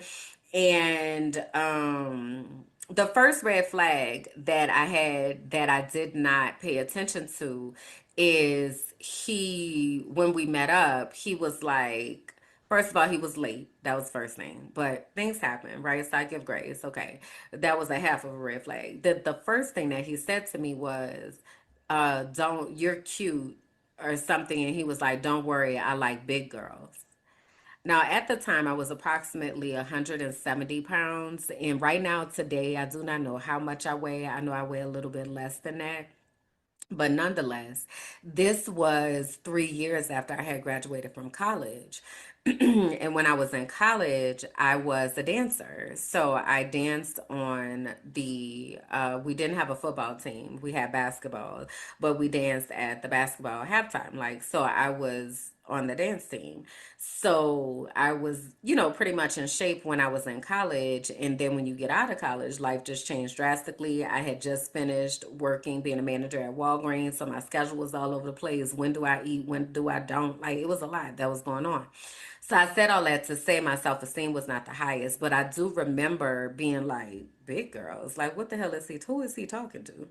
Me? But also, I am much bigger than I used to be. So that was the first thing that he said to me, and I didn't stop that there. I felt more that I had been chosen, or that like it was okay, even though I was big and bigger, he was still gonna like me, or like it was just it I don't know how I received that, but it didn't stop me. It wasn't until years later that I reflected on that, and I was like, I should have walked away right then. Like right then, been like, and goodbye, but I didn't. So that was the first thing. Then there was in December, so again, we met in October. So in December of 2005, we, at the time in Florida, using your educator certification, we would get free tickets to Universal Studios. So because we were both teachers, we went to Orlando and went to Universal Studios and had this really, really fun time. And I remember asking him, on that trip, like, what is this? Like, what are we doing? Right now, granted, by this time we had already had sex. And so it's not that I was expecting a relationship, but also what is we doing? You know, so he was like, "Oh, we having fun and da da." Okay, so we're not doing a relationship now. We good da da da da da da. Right? So okay, so then I had some friends come in town. So I'm a Delta, and I had some friends that were Qs, that Omega Sci-Fi, and they were coming in town, passing through on their way from Alabama to Miami to go to the Bahamas. So one of my friends reaches out and he was like, "Hey, we swinging through. Would you mind if we crashed at your apartment? As we're coming through, it would just be overnight." So I'm like, "Cool, no worries." So I'm like, I only have one bedroom, but y'all could sleep on the sofa or in the living room or whatever. Like he was like, "Yeah, yeah, we just want to crash, real quick. We on our way, down to Miami." So I'm like, "Okay, bet." So they come over, and I don't remember if we did dinner or whatever. I'm not really sure. But in the middle of the night, so my ex is calling me. Right now, we just had this conversation maybe the day before about not being in a relationship. Right. So he's calling me that night, and I'm not answering because I'm busy. Right. We're not in a relationship. So what are you calling me for? Long story short, why this man was outside my house for hours, throwing rocks at the window, knocking on the door. Now, mind you, I have three very large men of Omega Sci-Fi that are in my house, and they are literally just waiting for me to say, "Go ahead and open the door and take care of that." But I'm trying not to cause conflict, so I'm just like, I don't know why he's at the door, and I'm not answering. Like, I don't understand what's happening. We just had this conversation about not being in a relationship. Why are you outside my door? What is happening? So they was like, "All right, cool," but if buddy come knock on this door again, like, it's gonna be a problem. So I want to say at some point one of them said something through the door, so then he was really like losing his shit. Long story short, the man slept outside my house, and when my friends left the next morning, they pull off, and here he comes storming across the parking lot. Like, why are you with these men? What's happening? I was calling you, and I'm falling in love with you, and like all of this, and I just don't know what's happening. And it was a lot. It was a lot. It was a lot. And that still did not cue me in that this is dysfunctional. And one of the reasons that I wasn't really registering how dysfunctional it is because I grew up in a family and household where my dad's belongings could be outside the house any day that I was coming home from school.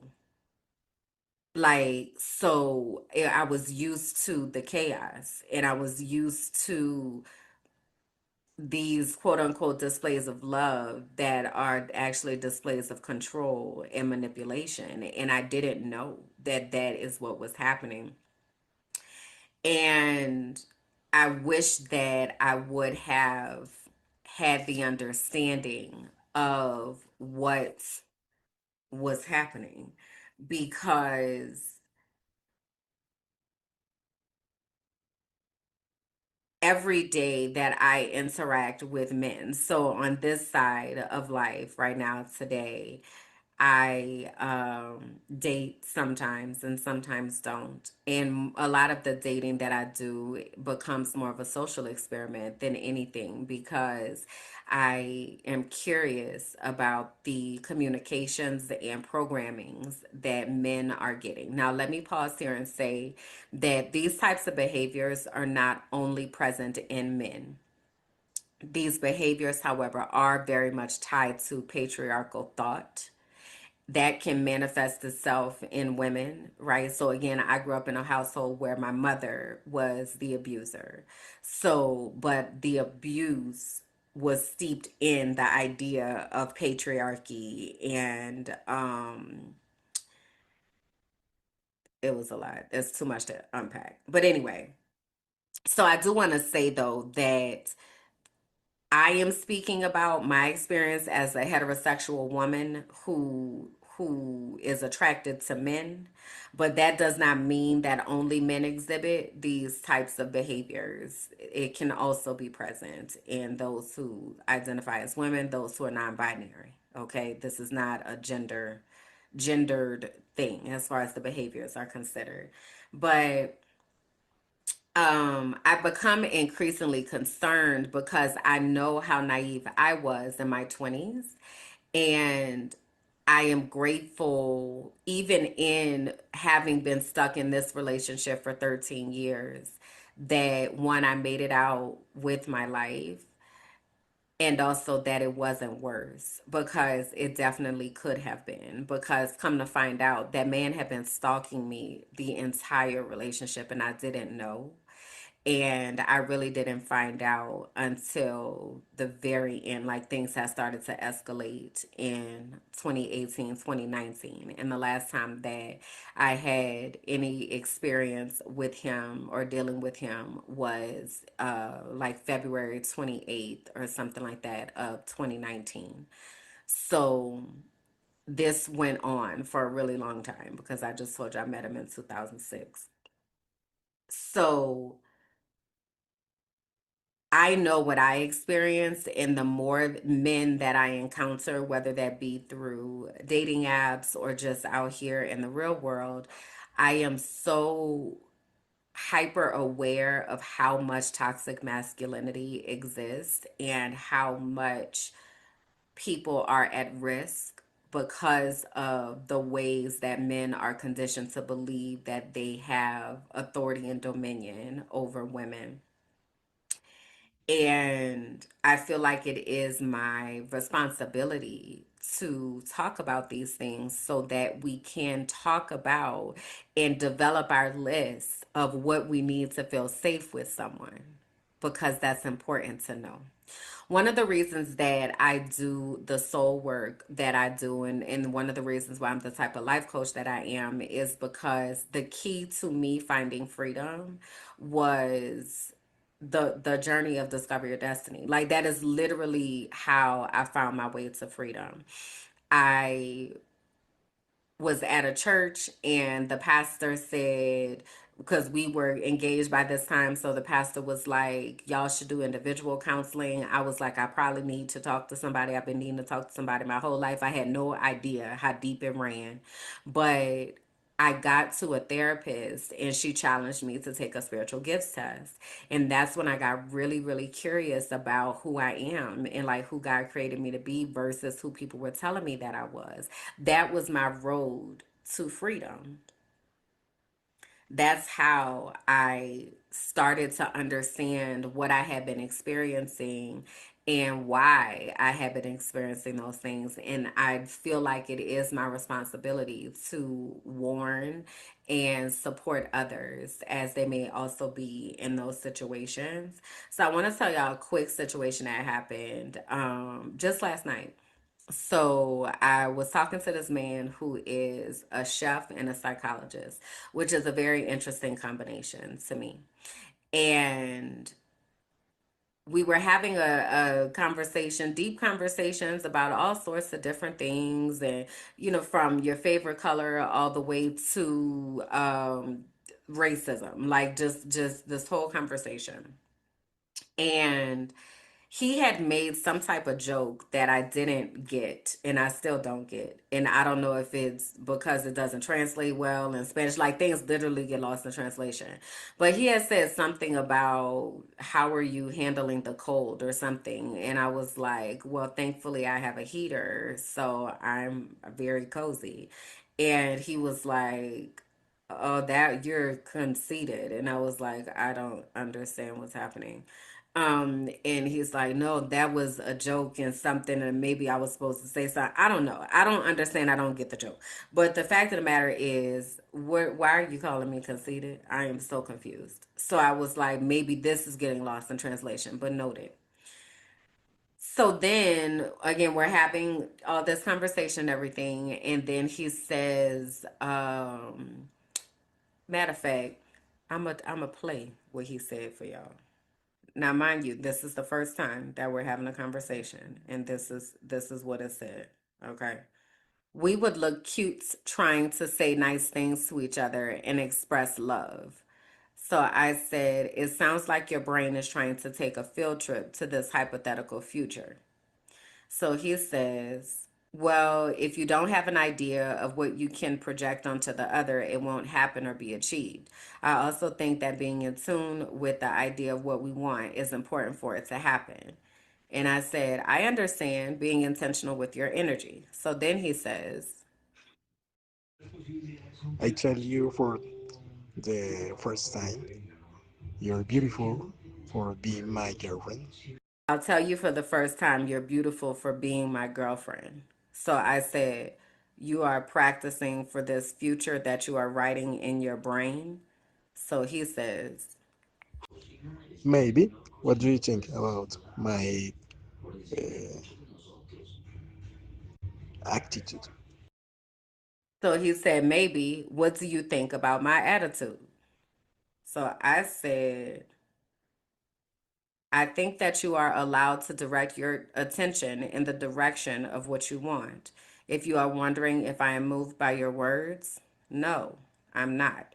I do not place a lot of value on words alone. I also know that because I am so different than anyone you have met before, that it's easy to become hypnotized. So I am noting what you are saying, but it takes a lot more to be able to think about a relationship for me. So then he says, you think you are very different in what way? I said, I am positive that I am different. So I said, you will find out the ways the more we get to know each other. So he says, as for you having a different culture and not speaking the same language, I think you're cute, but so far, I don't really see you as anything strange or novel either. So I said, okay, I'm not here to prove that to you. But this is what happened is once I was like, I'm not moved by what you are saying, then now he feels the need to try to humble me. Oh, well, you ain't all that special anyway. It's the equivalent of I ain't want your bitch ass anyway, or like something, that a dude would say. Very much giving fragile masculinity, right? But these are the types of things if we did not, one of the reasons why I have really intentional conversations with people is because I want to suss that out. I want to see what happens when there's a misunderstanding. I want to see what happens when you think that you're being flirtatious and then I'm like, I don't care about that. Like, and then so remember he's a psychologist as well. So he basically was like, well, that's, of course you have to get to know somebody and all that. I was just flirting. And I was like, I don't take that as flirting. It sounds to me as if you are over there creating an entire fantasy world and you just met me. So that's what you said. Those are the words that you chose to share with me. Because mind you, I've already asked him, how do you feel about words? Right? So those are the words that you chose to share with me. And now you feel in some type of way because I took your words literally. So then I said, also, you should remember I told you that I'm autistic. So then he was like, you're autistic. And I said, yes, I am. And then I said, I also have ADHD. So then he says, well, maybe you have Asperger's, but you're not autistic. How the fuck you gonna tell me who the hell I am and what the hell I have going on? And you just met me. So he tells me that so I asked him, I said, have you done studies on autism? Because I'm curious what that word means to you. So he says, no, I'm clear on what autism means. Are you saying to me that you are autistic? So I said, yes, that is correct. I also have ADHD. And I said, I asked you about your research because you mentioned Asperger's and that is outdated. So I was asking for clarity to understand. So he says, he calls me egocentric. He said, your speech seems egocentric to me. And I said, I'm sorry to hear that. You're entitled to your opinion. And then he feels the need to correct me. ADHD is not autism. nor is it related. It is the acronym for attention deficit disorder. I said, I'm aware. I was adding additional context. That's why I said I also have ADHD. I didn't equate them, just added context. That's all. Literally responded to your question where you asked if I am saying I have autism. I said yes, and I also have ADHD. So he says, well, I told you then that you have Asperger's, not autism. The fundamental basis of autism pathologically is the difficulty in communication. I said, okay. So he says, and who diagnosed that? I said, why do you ask? He said, I suffer from curiosity like you. I said, a psychologist diagnosed me. So he says, okay. I say, you have more curiosities? So he says, I have plenty, but I have to sleep tomorrow so I can cook for a TV show that I was invited to. I said, congratulations. Have a peaceful rest. So he says, nice to talk to you today. I say, igualmente. That means same to you, likewise. He says, I hope we can talk again. After all of that, why would I want to talk to this person again when this person is showing me who they are? Right. And the only reason that I kept this going is for social experiment because it literally, I had said to him, like, your energy shifted. So you didn't like that I said that you are hypnotized. And he was like, well, not because I'm not. And I'm very much okay. But yet you sending me voice messages talking about you envisioning me as your girlfriend. That very much sounds hypnotized to me. So what I'm hearing you say is that you chose words that did not accurately represent what you wanted to say. And now you're trying to hold me responsible for your misuse of your words.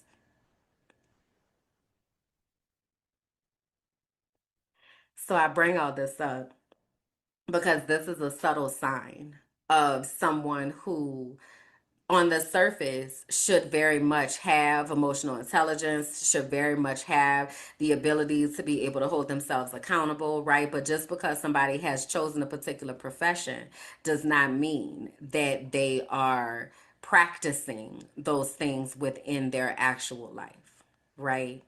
So this might be something that if you're used to a home where someone is competitive, like there are red flags there and subtle red flags that we can look for. So like competition instead of connection.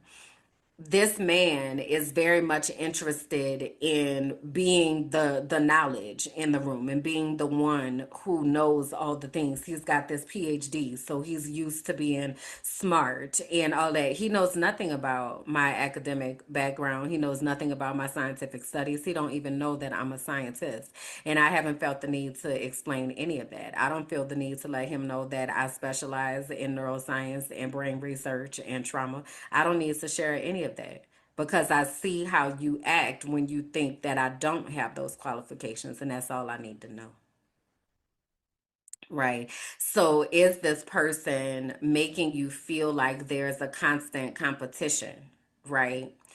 Belittling and making jokes at your expense. I still don't know what his joke is, and I'm not even trying to understand what it is. But also, whatever the joke was led you to use your words to mischaracterize me. Absolutely not. No way, no how. Love bombing disguised as intensity, and this is something I can say I very much experienced with Latin men is they in 2 weeks they're in love. If it takes 2 weeks, sometimes it's the same day as we witness, right? So not falling for that. If I'm somebody who is looking for love or needing love, it can become intoxicating to have somebody saying, oh my gosh, I can see us together. This is a connection. And they can't connect with you. They don't even know you. They don't even know you. The inability to take accountability. So again, one of the reasons that I have conversations about things that are important is because I want to see what happens when there is a miscommunication. I want to see what happens when one of us has to accept that we misinterpreted what somebody else said. How does this person take accountability? And being with someone who has an inability to take accountability is never going to be safe. It's never going to be safe. And then the quiet discomfort in your spirit. At the root of all of this is understanding what peace feels like in your spirit, understanding what it feels like for you to feel true love. You know, love was very much distorted for me. And I remember in one of the churches I was in, they talked about how at a bank, when they are studying counterfeit money and being able to tell whether money is real or not, they don't study the counterfeits, they study the original. They go to the original. So if you know the original, like the back of your hand, then you can see when something is off with the counterfeit. And many of us have had an experience with this concept of love that has not come from the source, which is God. And we won't really understand love until we have a deep personal relationship with God. So if I can't understand love and I'm interpreting love through lenses that flawed people have shaped for me, then I'm going to think that some things are love that are not. So, to build that understanding is to develop this relationship with God so God can show you what love and peace and security and stability feel like. So, when you encounter somebody who doesn't bring that energy, you automatically know that it's off because you understand what the source looks like. My ex's parents were pastors. I remember sharing with them after he had put his hands on me. And they were basically like, oh, well, oh, well, what? Come to find out, they were also abusive. They were abusive to each other. They were abusive to their children. They were abusive to church members. They were abusive people, yet they were pastors, right? So I can't look at them as a source of love and God's love and what that looks like and sounds like. I got to go straight to God because people distort things. So that is what I wanted to share today. And I am more than happy to color in additional lines if you have questions or wonderings about anything that I shared or how I handle things or whatever. Just let me know. Let me know your thoughts in the comments if you would like. I also want to be intentional in sharing resources for anyone who may be in a situation when I was reading those red flags that you're saying to yourself, I might be in one of these situations. So, the National Domestic Violence Hotline is a 24/7 confidential service that supports victims and survivors of domestic violence. The hotline can be reached at 1-800-799-7233. 1-800-799-SAFE 7233. That is the hotline. And if you go to www.thehotline.org, you are able to get resources about how to plan to escape, how to get support, how to support others who are in a situation where there is domestic violence. I also want to reiterate that domestic violence is not just partner violence. It is not just men to women. It can also be women to men. It could be women to other women. It could be men to men. It could be parents to children. It all children to parents. All of that is domestic violence. So if any of those types of situations are going on, please do use the resources. Again, www.thehotline.org, and the phone number is 1-800-799-SAFE 7233. 1-800-799-7233. Okay. Next week, we are going to continue talking about Tampa Childless tea that done happened. And I need to fill in the lines in between what happened after this relationship that I got out of in between the time that I left Tampa, because that 2019 to 2020 year, baby, that was wild. So I'm gonna talk to Bianca later on today, and she'll be filling me in. So she'll be filling me in on the Tampa tea that has been happening, and then I'll be able to give y'all more context around Tampa and why I ultimately left Tampa and what things I was seeing back then that made me be like, let me get the hell up out of here. All right.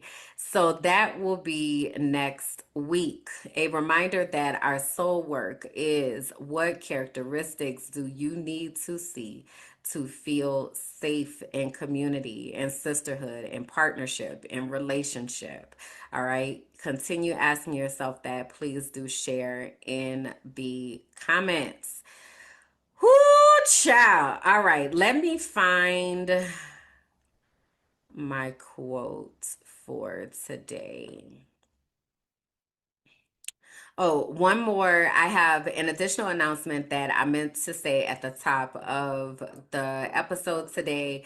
I have brought back Finding Peace Abroad for a limited time only. So I'm trying to help as many people as I can to get out while people are able to get out. So the next session of Finding Peace Abroad is on Sunday, October 19th at 6 p.m. Eastern. Sunday, October 19th at 6 p.m. Eastern.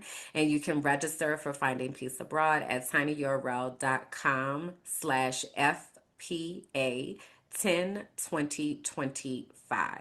Okay, and it is a free session, but you do have to register in order to be able to attend.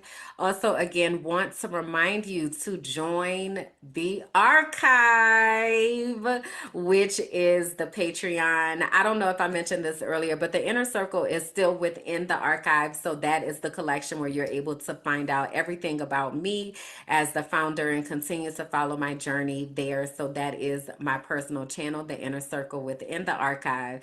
But the Patreon has been rebranded as the archive.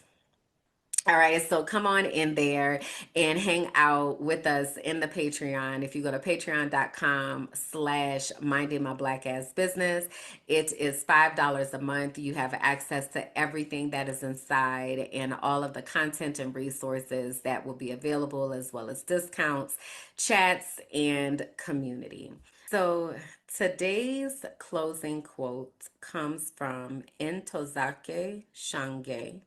This is a line from For Colored Girls, but the quote says, "I found God in myself and I loved her.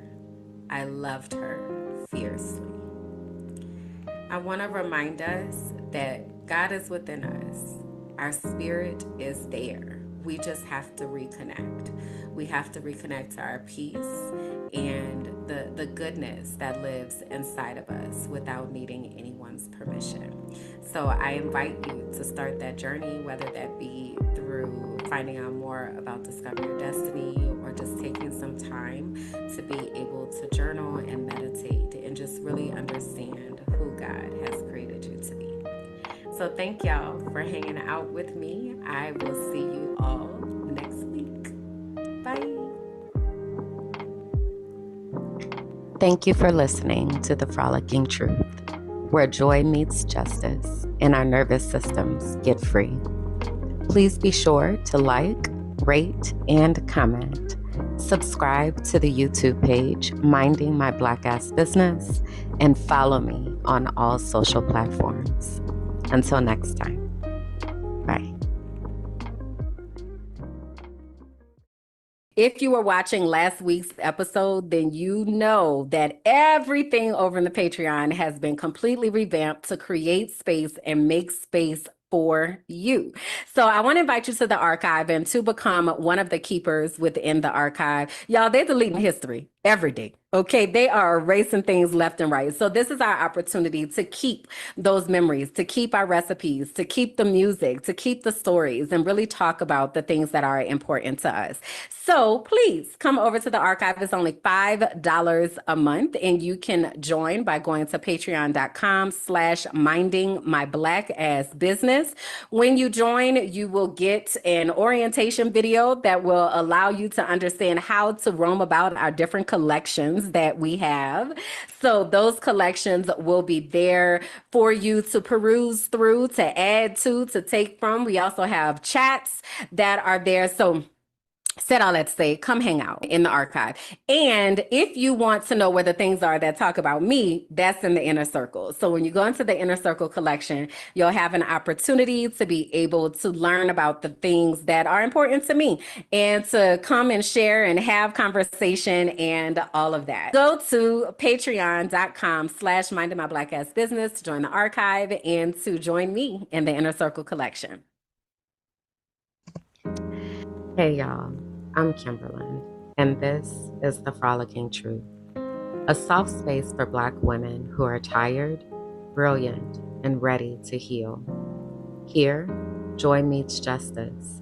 We calm our black ass nervous systems, we unmask, and we leave behind whatever that is trying to kill us. You're seen here, you're safe here, and you don't have to do this alone.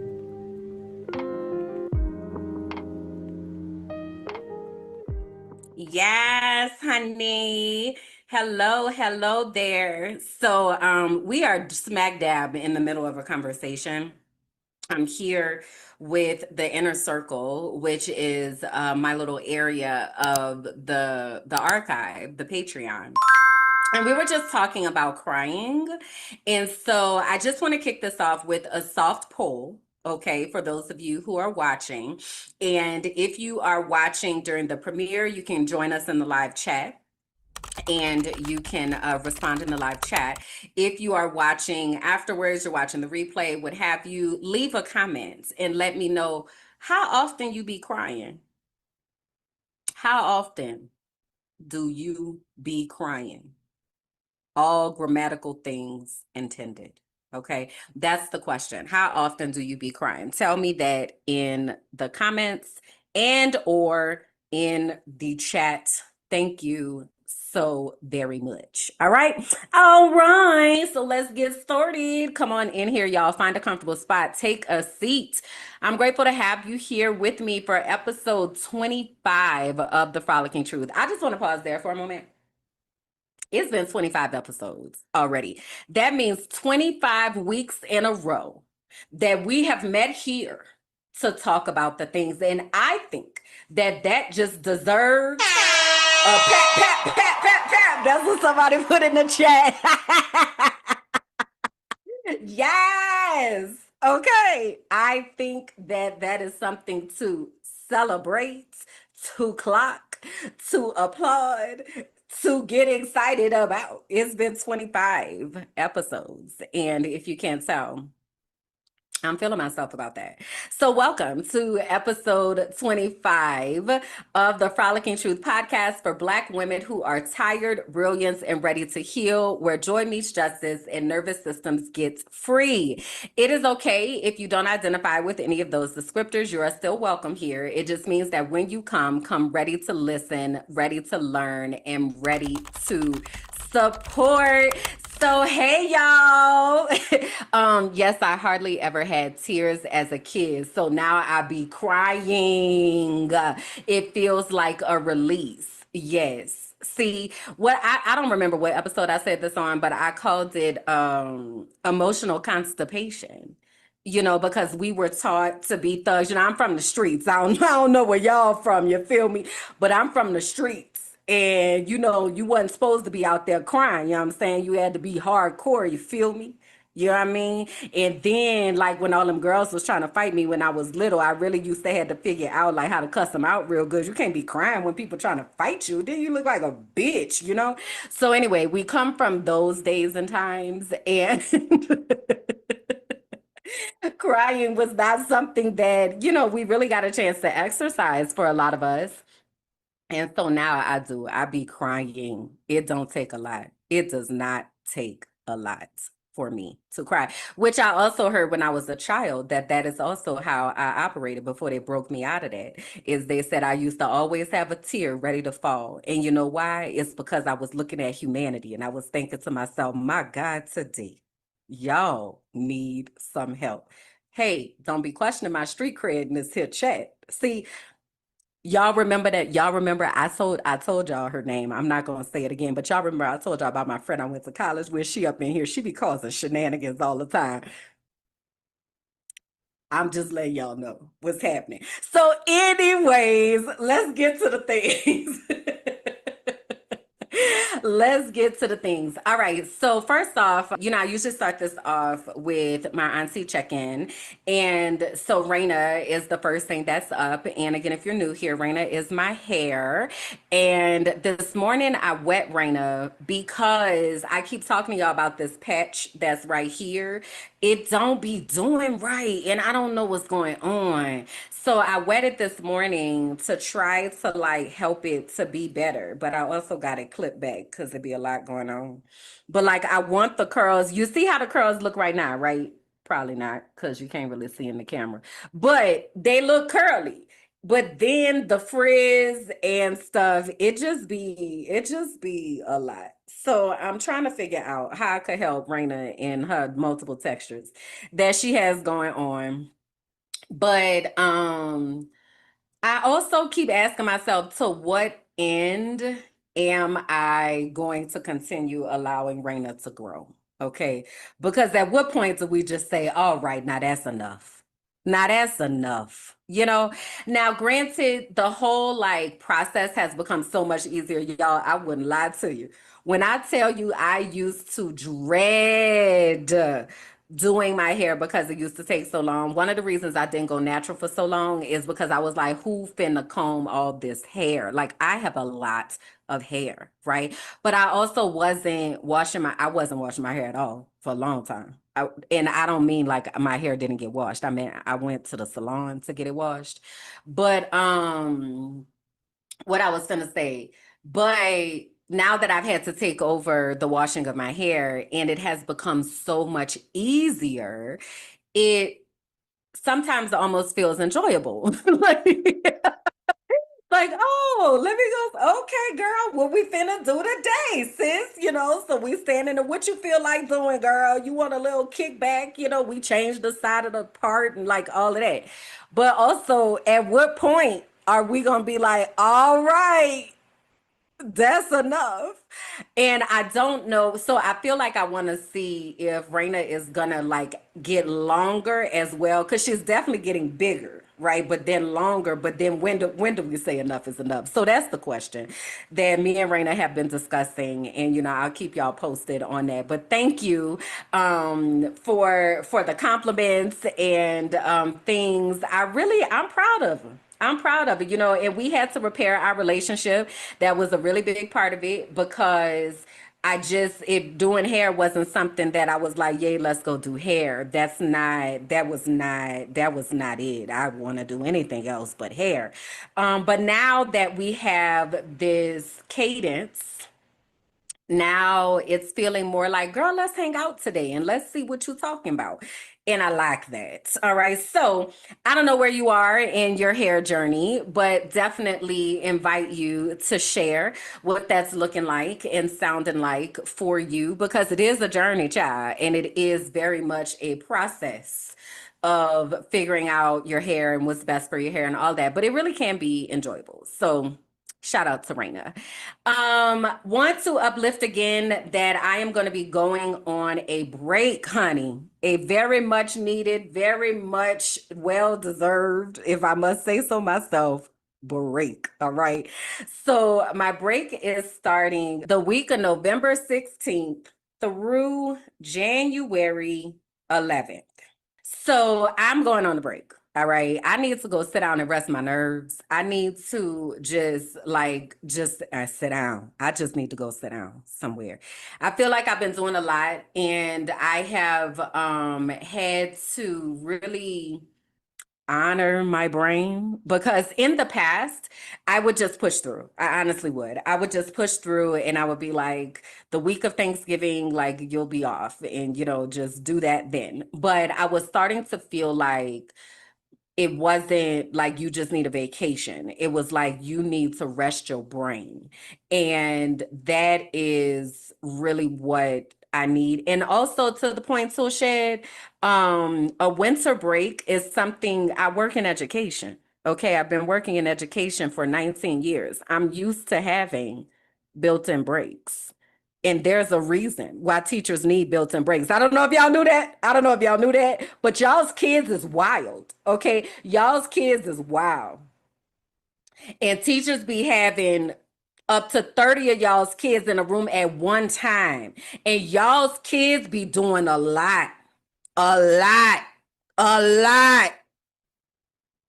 We be needing them breaks. Okay. Now, granted, I'm not in the schoolhouses and things no more, but I still works in education and I'm still receiving that energy. So that's one of the things. Also, the world is in chaos. You know, everything is on fire. Everything.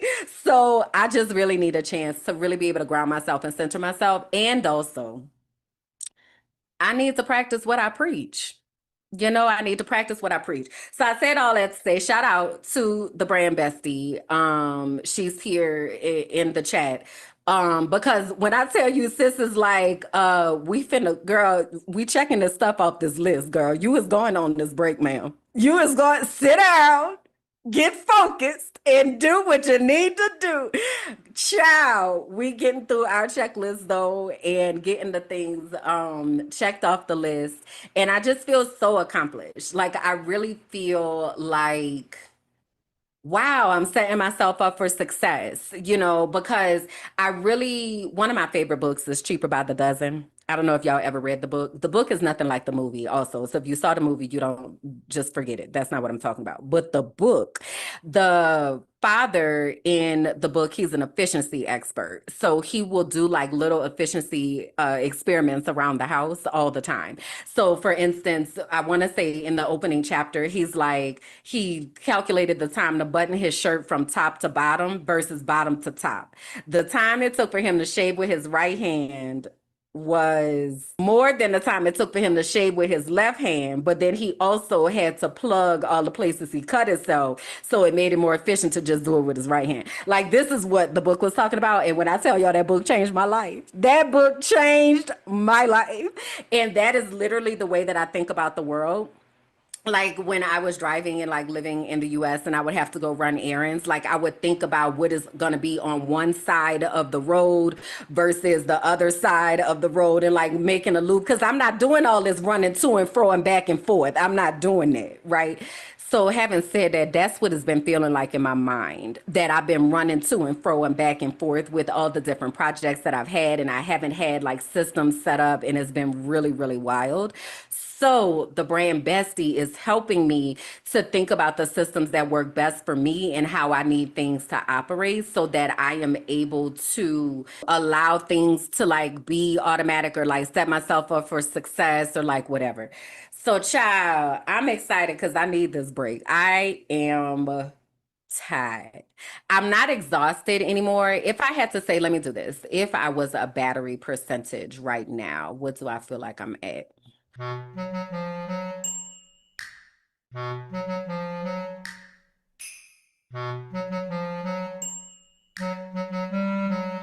I think I'm at like 78% is where it's coming up for me. And I can't tell if it's draining, holding steady, or if it's increasing. I don't know. I'll have to do another check in a moment, but I'm tired, you know, and I know that I need a break. And I know that I have been like working nonstop trying to figure out how the hell to be profitable and take care of myself as an adult, you know. Erica says right now maybe 75%.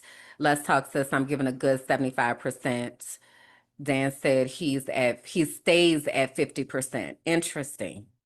Okay. I feel like my mind is 45% and my body is 75%. Interesting. I didn't really do a body check just now. I think I did my mind.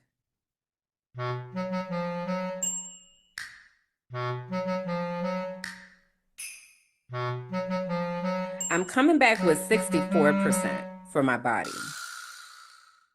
I need to look deeper into that. I feel like I'm getting a little sick because the weather is changing. just a little bit. It don't really get cold here, but at night and in the morning it's being like 50 degrees Fahrenheit. I don't know what that is in Celsius. But yeah. So anyway, child, that's how Auntie is doing today. All right, all right. Very good. Very good. Okay, the Healing Circle, our next session is going to be on Saturday, November 8th. It'll be immediately after the Frolicking Truth. And that will be at, hold on, wait, I got to do some math because y'all about to have daylight savings time on November 2nd. So usually Colombian time is going to be Eastern time. So it'll be Y'all, this is how I was the other day. Mind you, I work with teachers all across the US, right? And daylight savings time is coming up. So we're scheduling meetings and I'm like, okay, wait, so you could wait. So you on right now, I'm on Central, but then we gonna be on Eastern. So then that's gonna be the same time. So what time you want? But then the time I'm looking at on the screen is today. So today is Central, but then it's gonna be Eastern. Take me out. Take me out of here. Time zones be tearing my ass loose. You understand me? It is the one thing when you talk about a lot of mental energy got to be spent is on these damn time zones. So anyway, the Healing Circle is going to be at 12:30 Colombian Standard Time, which will also align with Eastern Standard Time on November 8th. Okay.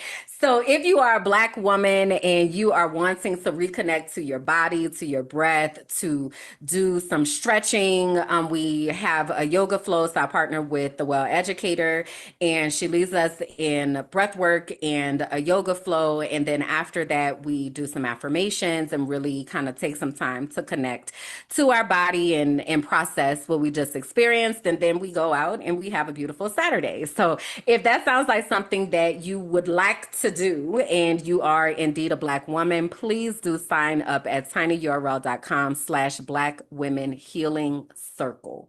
tinyurl.com/Black Women Healing Circle. So today we are going to be talking about sisterhood. So I want to uplift this again. That one of the projects that will happen in the new year is the Sisterhood Heals book study.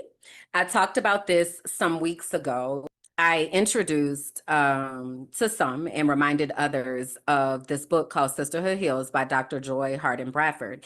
And I talked about how that book was really instrumental for me because I got introduced to that book during the same time that I wound up having a mental health crisis. And like it was a really interesting situation. And it really made me ask about sisters and who are the people that are actually a part of my circle versus people that I've just been attached to that maybe I didn't really need to be attached to, or maybe they were just space fillers, or maybe they never liked me. And because I'm autistic as hell, I didn't even read the cues because I love everybody. So anyway, Sisterhood Heals is a chance for us to think about how we developed our understanding about sisterhood, as well as what sisterhood looks like for us currently, what we need it to look like. And it's just a really, really good book. So I am going to be doing that book study and thinking about that. It's going to start in the new year. So if it sounds like something that you would like to be a part of, you can sign up at tinyurl.com/sisterhood heals. And that lets me know that you are interested in the book study. So then once I get all of the details and things and whatnot, then I'm gonna be hollering at you to let you know what's up. All right, last thing I'm gonna say before we get into the things. So our soul work for the past several weeks has been about what are the characteristics that you need to feel safe in a sisterhood, a partnership, a relationship, in community. And this question has proven to be very self-reflective for some folks that I've been talking to because we don't necessarily have like an actual list. And I think sometimes we might feel like having a list is lame. I'll speak for myself. I'll use I statements. I feel like there have been points in my life like where my mental health specialist or someone would be like, write that down. And I'm like, girl, that's lame. Only lames do that, because I'm from the streets or whatever. So I had to get over that. because it is so impactful, because it makes you so intentional about the ways that you have relationships and the ways that you show up for people, and it really creates depth of relationship as opposed to I just know a whole bunch of people, you know. So our soul work is going to continue to be that, and today again we're circling back around to sisterhood. What are the characteristics that you need to feel safe in a community? All right, all right. Bet. Girl, why she hating on me in the comments, y'all talking about Street Kim, please? Girl, you don't know my life, girl. I had started cleaning my life up by the time I got to college, girl. I am from the streets of New Orleans. It was the murder capital of the world. Girl. Boy, I tell you, people just be I'm a thug. Y'all can ask anybody. Go ask about me. Go ask. Side note, before I get into the things, why this lady had called me, this lady that I don't speak ill of very many people, but when I do speak ill of somebody, I mean that shit. This is somebody that I also had met through Beautiful Brown Girls, and she was just a fraud.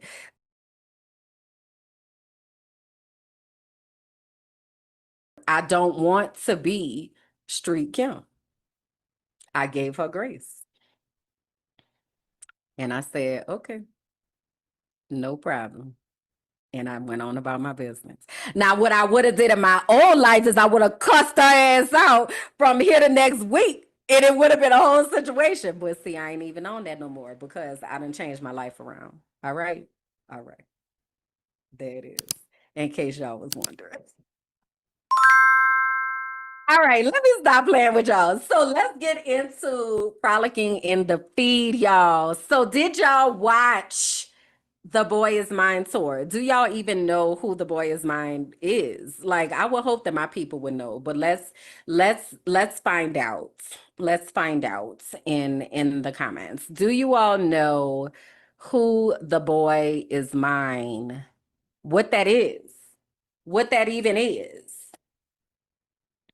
And let me see, they took down the video I was gonna show y'all. Cause child, the whole tour was up there on the internet, child, the whole tour. And I was just like, yes. And let me just shout out just for a minute. And I know that people not supposed to do this, but also thank you. Because I live outside of the country, right? So I can't go to any of these tours. So I'm living vicariously through people who share it on YouTube or share it on TikTok. And I just want to thank those of y'all who have shown up for those of us who could not be there. Because if I was there and I was going to the concert, I would still be going to the concert, even though I watched it, because it was a vibe, right?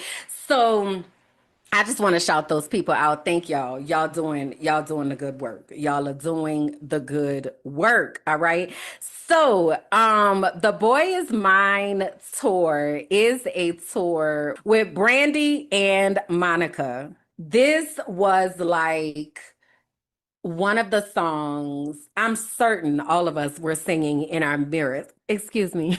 Can I talk to you for a minute? Mm-hmm. I wanted to talk about his name. Oh yeah, definitely. I know his name. Well, yeah, he's mine.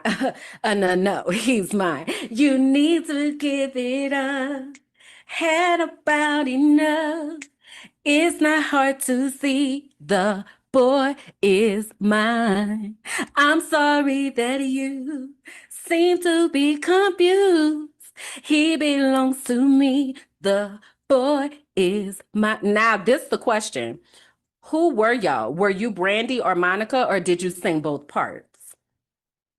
And so I had to ask myself that question, right? Because, of course, to prepare for the Boy Is Mine tour, you have to like go back down memory lane, you know? So let me look up and see when Brandy and Monica came out. So when did Brandy get famous? 96, 94. Okay, 94 is when I Want to Be Down came out. Okay, hold on. When did Monica get famous? Mid to late 95. Okay, so Brandy came out with her debut in 94. And then Monica came out with her debut in 95. Okay, now 94, 95, that was eighth grade.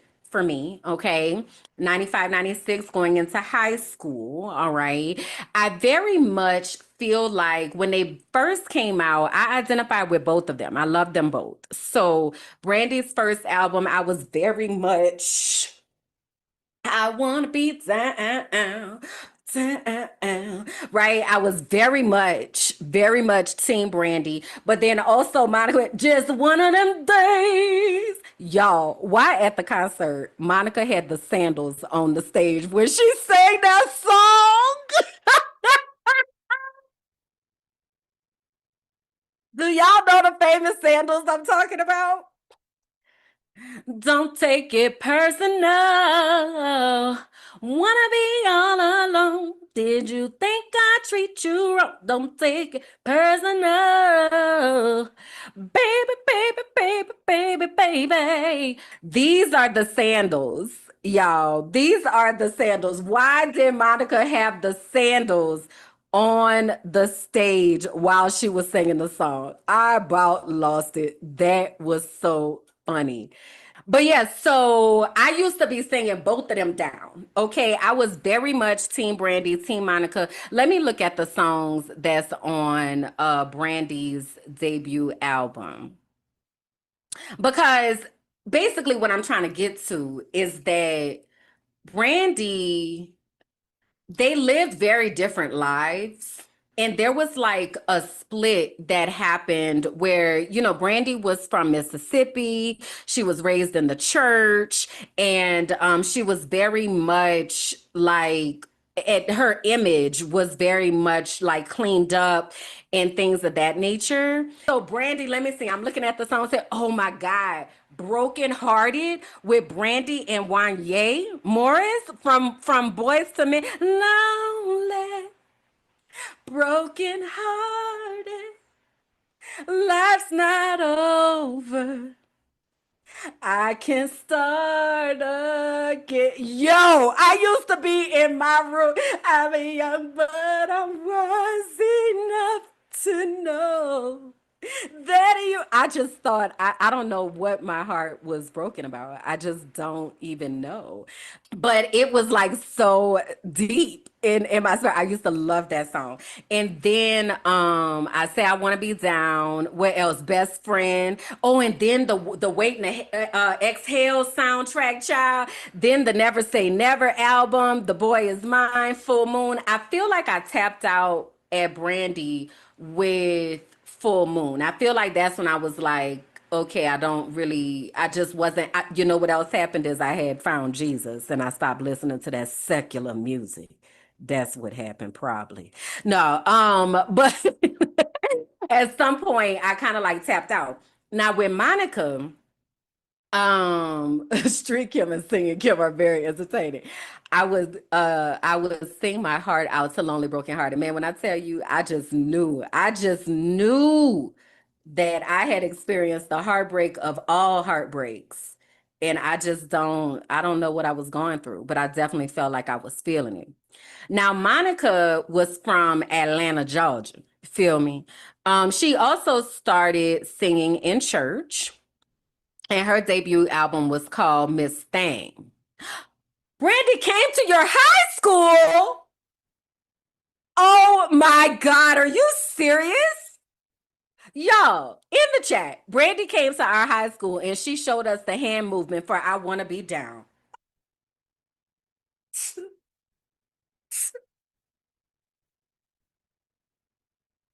That's wild. That is so wild.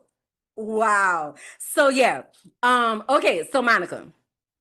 So Monica, like I said, was from Atlanta. She also started in the church, and her debut album was Miss Thing. And let me see what my jams used to be on there. So I did Don't Take a Breath. Oh, Before You Walk Out My Life. Never meant to cause you no pain. I just want to go back to being the same. And I only want to make things right. Yo, that used to be my song. But you know what one of my favorite songs was from Monica? Monica and Usher did a cover of Slow Jam. Now, Slow Jam is one of them hits from back in my mom and them days. Okay. But it go play another slow jam. This time make it sweet. Hey. On a slow jam. For my baby and for me. They covered that song. When I tell you, I love that song. Oh, I love that song. But after the Miss Thing, I feel like I kind of went Team Brandy, and I wasn't really consuming Monica's music like that. Only like her hits or whatever. So anyway, as I was preparing to watch The Boy Is Mine on the YouTube, I started like going back down memory lane. I was in tears. You understand me? I was in here in tears.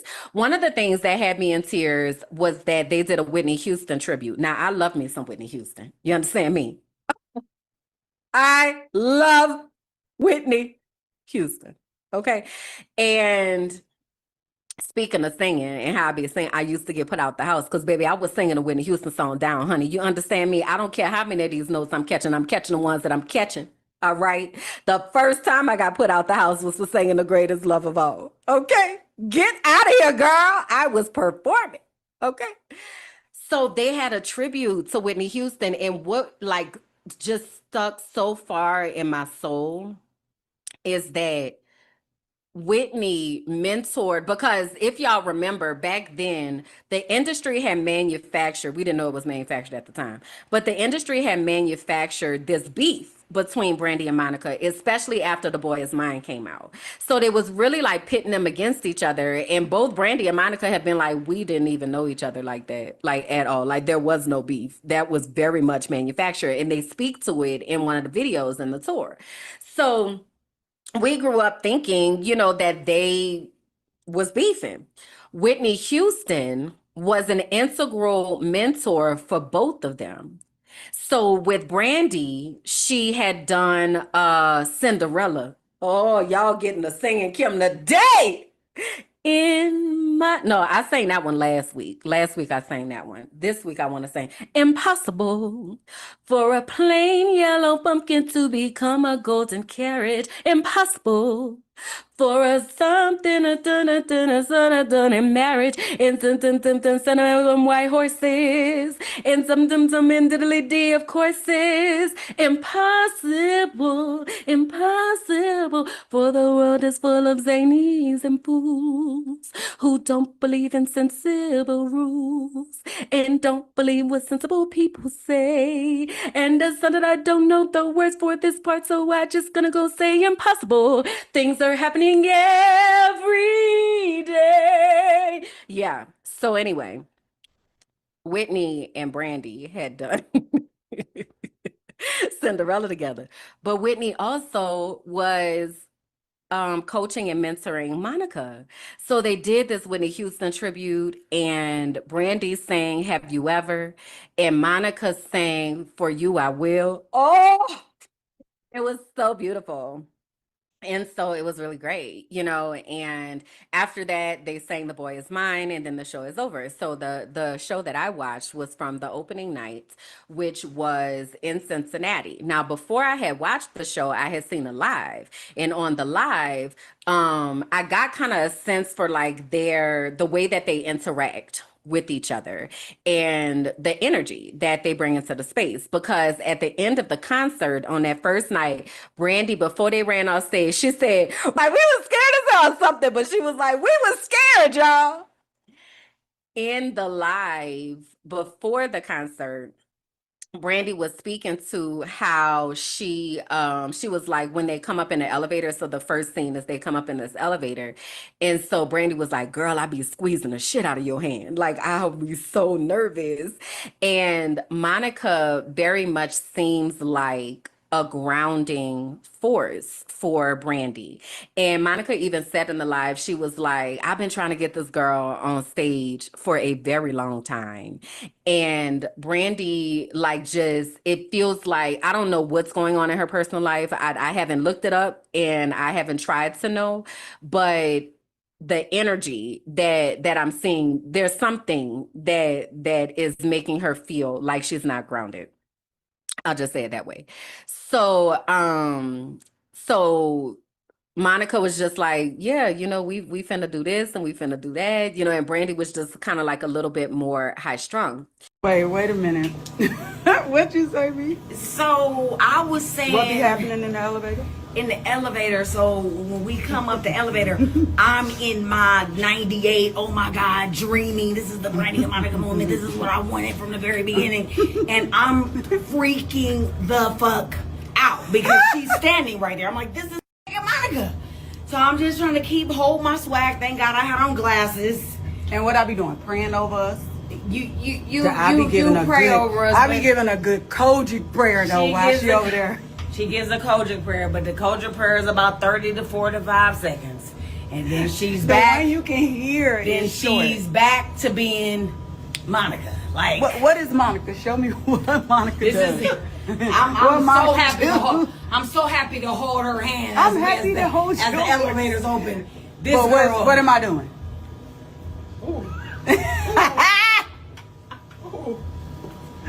But this is my hand holding hers, like holding on tight, so she won't let go in case she gets swagged out. So I had to hold tight. But yeah, I'm tripping. And everybody around here is just laid back. No, but that's just my energy. I'm the only one tripping. That's why I know it out of her. That's why I'm about to go get ready. Not annoying me. I gotta tell you something too. Well, I can't tell you in front of them. Let me move my hair out of the way before they get me in the shade room. Tonight, y'all. We back. Night 2. Night 2, y'all. Last night was great. You were phenomenal. You was vocal Bible-ing. Oh my God. I don't know if I was vocal Bible-ing. You was vocal Bible-ing. Your vocals were crazy. Well, I thank God for where I am because we found out, 2 weeks before tour, that my right cord has temporary paralysis. What she's going through vocally, That's I okay. can't even. But I still got all the songs out. She sure did. I got them out. She sure did. Ain't no pity around here, just prayers, patience, and work. And I wish you guys can see that she's like rubbing my back. It's unbelievable. It is acting like my mama. We love y'all. We love you guys. Thank you. Come see us. It's too late in some cities. It is? Yeah, they sold out. Oh, they sold out. But anyway, I be tripping over the Brandy Monica thing. She cool with it. I trip the fuck out. And for the people that saying, oh, you don't know who you are, and you need to stop acting like you don't know. Stop, y'all. You can respect another artist just because you got your stuff together. For sure. I respect her. For Okay? sure. And if I didn't, we wouldn't be here on tour 27 years later. Amen to that. That's a word. Come on, preach, Brandy. Okay? Because people be trying to act like, oh, you can't like people. No, what needs to happen is the divisiveness has to end because if it doesn't it don't happen here. I just picked up my camera. We've been cutting up for the last hour. We just finished meet and greet. Thank you to everyone that has come. We love y'all and we promise you the show is just going to continue to elevate. Last night was crazy. Where are we? Milwaukee. Ooh, I love Mo, this is the second show. Let's not do too much promising. We still gotta work out the kinks and stuff like that. Let's not give them. We can, because I believe we can. I believe we can too, but Mo is more of a faith. And I'm about to get you outside a little bit. Yeah, Mo is a little more faith based. I mean, after realistic. Tour, after tour, I'm gonna get her outside. I am super faith based. Yeah, Mo is faith based and prayer and scripture, and me is more. Why you had to say it like that? Yeah, I'm more scared. I'm that. That's okay. We about to be outside. Wait till this tour over. You gonna be like, what Brandy doing there? Oh yeah, Monica. No, I'm probably not gonna see her outside with Gunica. Bye. So they did that opening night, and I noticed that she said that when she ran off the stage. Well, then the second night they was in Chicago. So the concert starts happening, and then all of a sudden is posts all over social media. Like the Boy Is Mine concert ended abruptly in Chicago. The last 20 minutes or whatever, like they was doing a duet, and Brandy ran off the stage and never came back. And then the show just ended. They didn't even say nothing. The lights just came on. Security was like, y'all gotta go. What the hell is happening? So all of these people are talking about it all over the internet. Now, I don't know if y'all know Lovey. I actually have had the comment says, I love the joy you're giving off telling us about this. I really be having a good time. This is my stage, y'all. Welcome to the show. This is what it's like to know me. So Lovey Ajayi is an author, a social media influencer. She specializes in marketing and branding is where her skill set lies. She's a New York Times bestselling author. One of her books I actually carry with me, and I don't carry a lot of books with me, but this book is called The Professional Troublemaker. And it's a book that she wrote around COVID times, and it's one of the books that I actually keep with me and I actually need to reread. So Lovey is known for talking on the internet, right? She got famous through blogs, and she was doing, I want to say, Scandal recaps, maybe. It was some show, might have been Scandal, that she was recapping that kind of like launched her into places. Lovey is also Nigerian and has spoken to her experience coming into the US as an immigrant and working through her understandings of Blackness and what it means to be Black in the US and the difference between an African experience and an African American experience. Like those are different experiences, and you have a different lens of the way that you look at things. So apparently Lovey said some things in the past that people have found problematic. I don't really know. Again, I didn't go look for it to find it. But in this particular situation, what Lovey said was basically, let me find it. Hold on, y'all. Let me just pull it up. Because, I don't like to misquote people. Fun fact, though, I actually had a chance to work with Lovey during the 2020 election. And we did a social media course for businesses and helping them to understand how to leverage social media and how to use social media in an impactful way. So she was a pleasure to work with. I enjoyed. I worked with her, and Donna Brazil is somebody else that was in that room. It was a very interesting situation. All right, so let's go through the timeline of what Lovey said and what had happened. All right. Now, this is over on the Facebooks. Okay. Now, I don't know. I don't be on Twitter and I don't be on those other, the other apps and things. So I don't know if this also was said somewhere else, but we're gonna look at it here on the Facebook. All right. All right. So October 19th, 12:07 a.m. Brandy Monica concert in Chicago just ended really abruptly in all caps. We are all stunned. Brandy did not come back out, skipped 5 of the songs she was supposed to sing. Monica closed the show, but none of us realized it was over because it wasn't a finale. Lights just came up and everyone was like, wait, I hope Brandy's okay because we didn't even get The Boy Is Mine. Not sure what happened, but the concert was amazing up until that point. We were having a time, giving grace to Brandy and hoping she's well. All right. Now you can see here there are 329 comments and 599 shares. Lovey has a platform. All right. So the next post at 1:24 a.m. I don't know what happened that made the concert end abruptly, but I do think before we react and ask for refunds and cuss folks out, let's find out more info. Folks are speaking very confidently about stuff they don't have confirmed. A bit of grace won't hurt. All right. Next, we have 12:21 p.m. So this is 12 hours or so after this has happened. All right. So here's where crisis communication teams are always needed. They should have issued a proper statement by now about what happened at last night's concert. There's a whole show in Indiana tonight, and folks still don't know what happened in Chicago.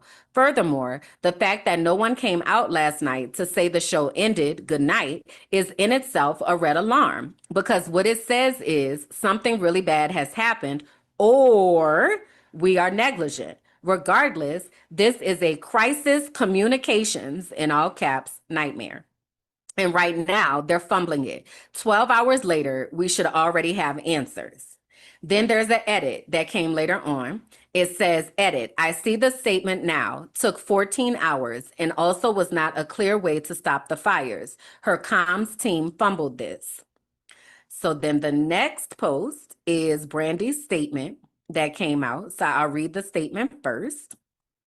It says, to my dear fans in Chicago, thank you all for the overwhelming love, support, and most importantly, your prayers. I sincerely apologize for the abrupt end to last night's performance in Chicago. After weeks of nonstop rehearsal, last night I experienced dehydration and feelings of wanting to faint. Everyone involved agreed that prioritizing my well-being was of the utmost importance. I still made the decision to try and return and give it my all despite not feeling okay. With having to make some adjustments and the show being very technical, unfortunately, it was impossible to fully connect sonically with the production. I really appreciate everyone's best efforts. I'm deeply grateful to my sister Monica for stepping up with such grace and professionalism and the entire crew for their continued care and support. I went from the arena to see a doctor nearby and have taken the proper precautions to help moving forward. Your understanding, patience, and unwavering belief mean the world to me. I look forward to returning to the stage stronger and more grateful than ever, alongside my girl Monica tonight in Indianapolis. With all my love, Brandy. Now I'm going to read what Lovey's communication on that was. She said, she gotta fire her comms team. Anyone who knows anything about crisis management should know this statement is not it. Who approved this? 14 hours and this is what they put out? As a communications professional, I know this is terrible messaging. Edit. Nuance is fighting some of y'all in these comments. I'm not blaming Brandy for her fatigue. Successful crisis comms stops fires. This statement will not. It will only generate more debate, more backlash, and less grace for Brandy. This is a fail, and her team dropped the ball on this. Nothing I'm saying is hating on her. I'm still a huge fan. This is a critique of the communications. So I'm going to stop there for a second. For those of y'all who are here with me from the inner circle, what are your thoughts about all of that? What are the questions that that you're having? So I see Let's Talk Sis said, I agree with Lovey. And when you're saying agree with Lovey, give me some more specifics. What exactly are you agreeing with? Because there's a lot that's here. I will say I agree with Lovey as well. And the points that I agree with Lovey on is in regards to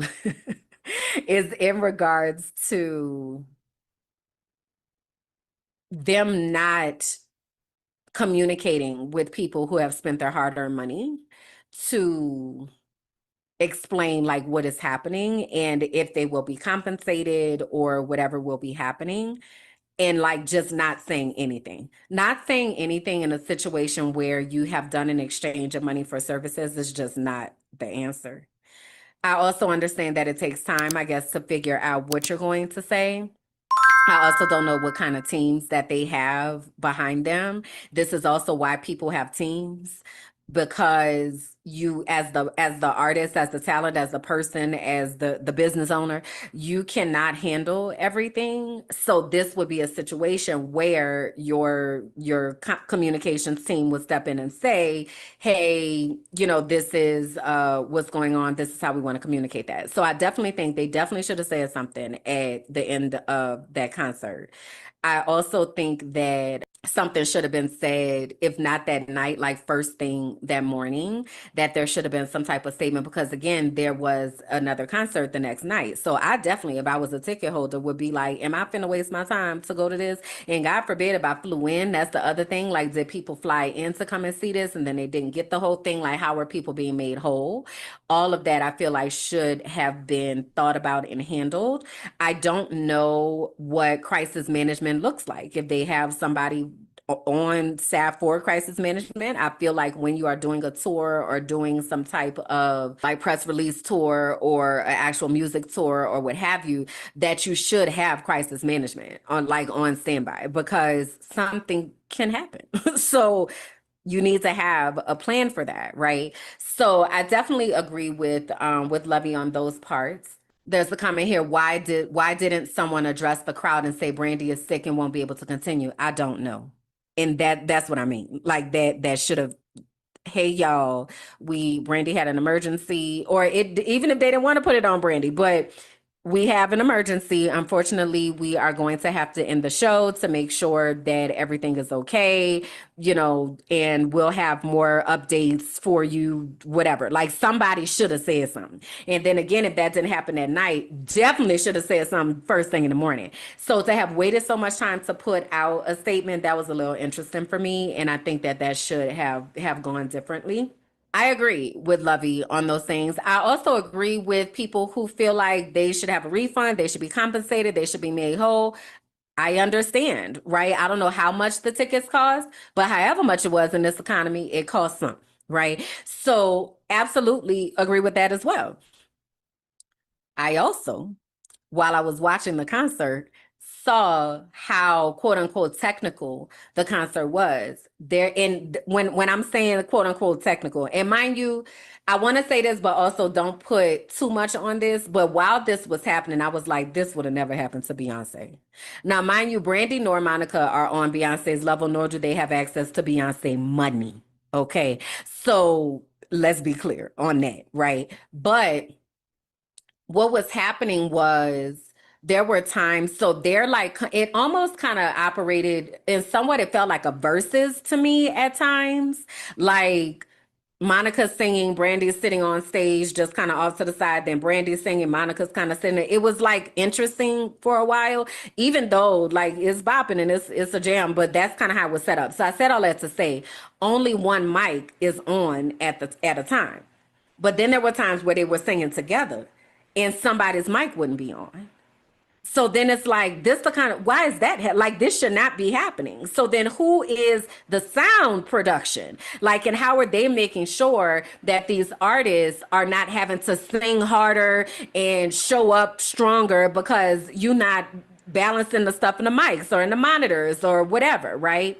So it really got me to thinking about all the stuff that goes into a successful production and how a lot of times as the concert goers, we're not really thinking about all that. Like we're there to have a good time. Sing, girl, rap, do the things, do what you do. I done paid my good hard earned money, entertain me, right? Which yes, okay. And also though, what about creating, remember they at work, right? So creating an environment where they have a safe environment to be able to do the work. And when I say safe, I mean like things work. Like I don't have to worry about my mic not coming on. I don't have like things are working the way that they're supposed to work, right? And so one of the reasons I mentioned Beyonce is because with the Renaissance movie, she shows us all the stuff that goes into that. And we can't be, I don't feel like we can be taking in somebody's experience and then negating all of we can't take in the experience that they're putting on the entertainment and then negate all the work that really does go into that. So there's a comment here that says, how was Kelly's performance? And this is what I want to tell you. So Kelly has spoke to some of this while she was on stage. And Kelly was like, we put these stockings on and like get off because something was going on with her mic and her. Let me show y'all. Hold on. Okay. So let me make sure this is blowed up so we could see it for real good. Let me tell you something about Kelly Rowland. This girl looks DF good. Okay, that's what I want to say about Kelly Rowland before we say anything else. This woman looks so good. Look at her. Look at this woman. Now, mind you, Kelly is 44. Just like that's the other thing wait, hold on, before I get to that in a second. Look at this woman. Look at her. Baby. Kelly got up there, honey, and did the thing. Now, I'll also mention I know some of Kelly's songs, like the ones that got really, really popular, but I don't really know her songs like that. But when I tell you that audience did, when I tell you that audience did, when I tell you, baby, they was singing the words, or they was here for Kelly Rowland. Okay, ciao. So what I felt like Kelly really got on stage and look, Canvas said that's enough. Now you're gawking too much. Get it out of here. So Kelly got on stage and really just honored the gravity of it all. Like she talked about how long it had been since she had toured. She gave her appreciation to Brandy and Monica for having her on the tour. And she just really acknowledged like this is an exchange. You know, you all are giving your money to be able to be here. And I want to make sure that I'm giving you the best show possible. And y'all gonna have a good time tonight. She even had a turn to your neighbor moment. She was like, look to your neighbor and say, I'm about to have a good ass time tonight. It was a vibe. So after watching Kelly's performance and listening to her and how she was interacting with the audience, because this is the other thing that I think a lot of times we don't necessarily think about is that when these entertainers are touring across the country, that this is also like ministry opportunity for them in ways. Like many of them use it as a platform to be able to build people up or to give joy, or like when you hear them talk about why they do what they do. For instance, Lizzo is one who I forget. I think the name of the album was Special, but it was the album back in 2022. We're gonna talk about that next week because that's when I used to be on the internet dancing in my drawers. Is that next week? No, I think that's a pre-recorded episode. Anyway, y'all will get that story in a little while.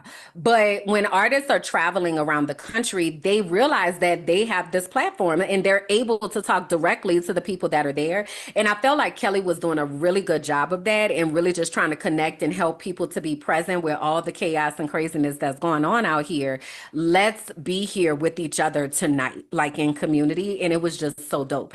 So then I wound up going down a Kelly Rowland rabbit hole. So then I started watching different podcasts with Kelly Rowland because when I sense energy, then I'd be like, now I want to know who you are as a person. And one of the things I've always heard about her is that she is such like what people say is she's a girl's girl, but she is so encouraging and authentic and appreciates deep relationships with people.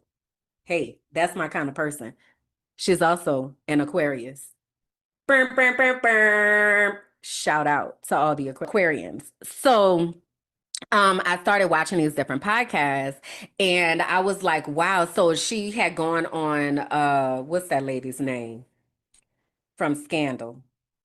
What's it? Carrie Washington. She went on Carrie Washington's podcast and she was talking about growing up and she was talking about growing up with her aunts and the relationship that she had with her aunts and how she would watch her aunts relate to each other and what that looked like and sounded like and how she decided that she wanted to be the type of person who uplifted others.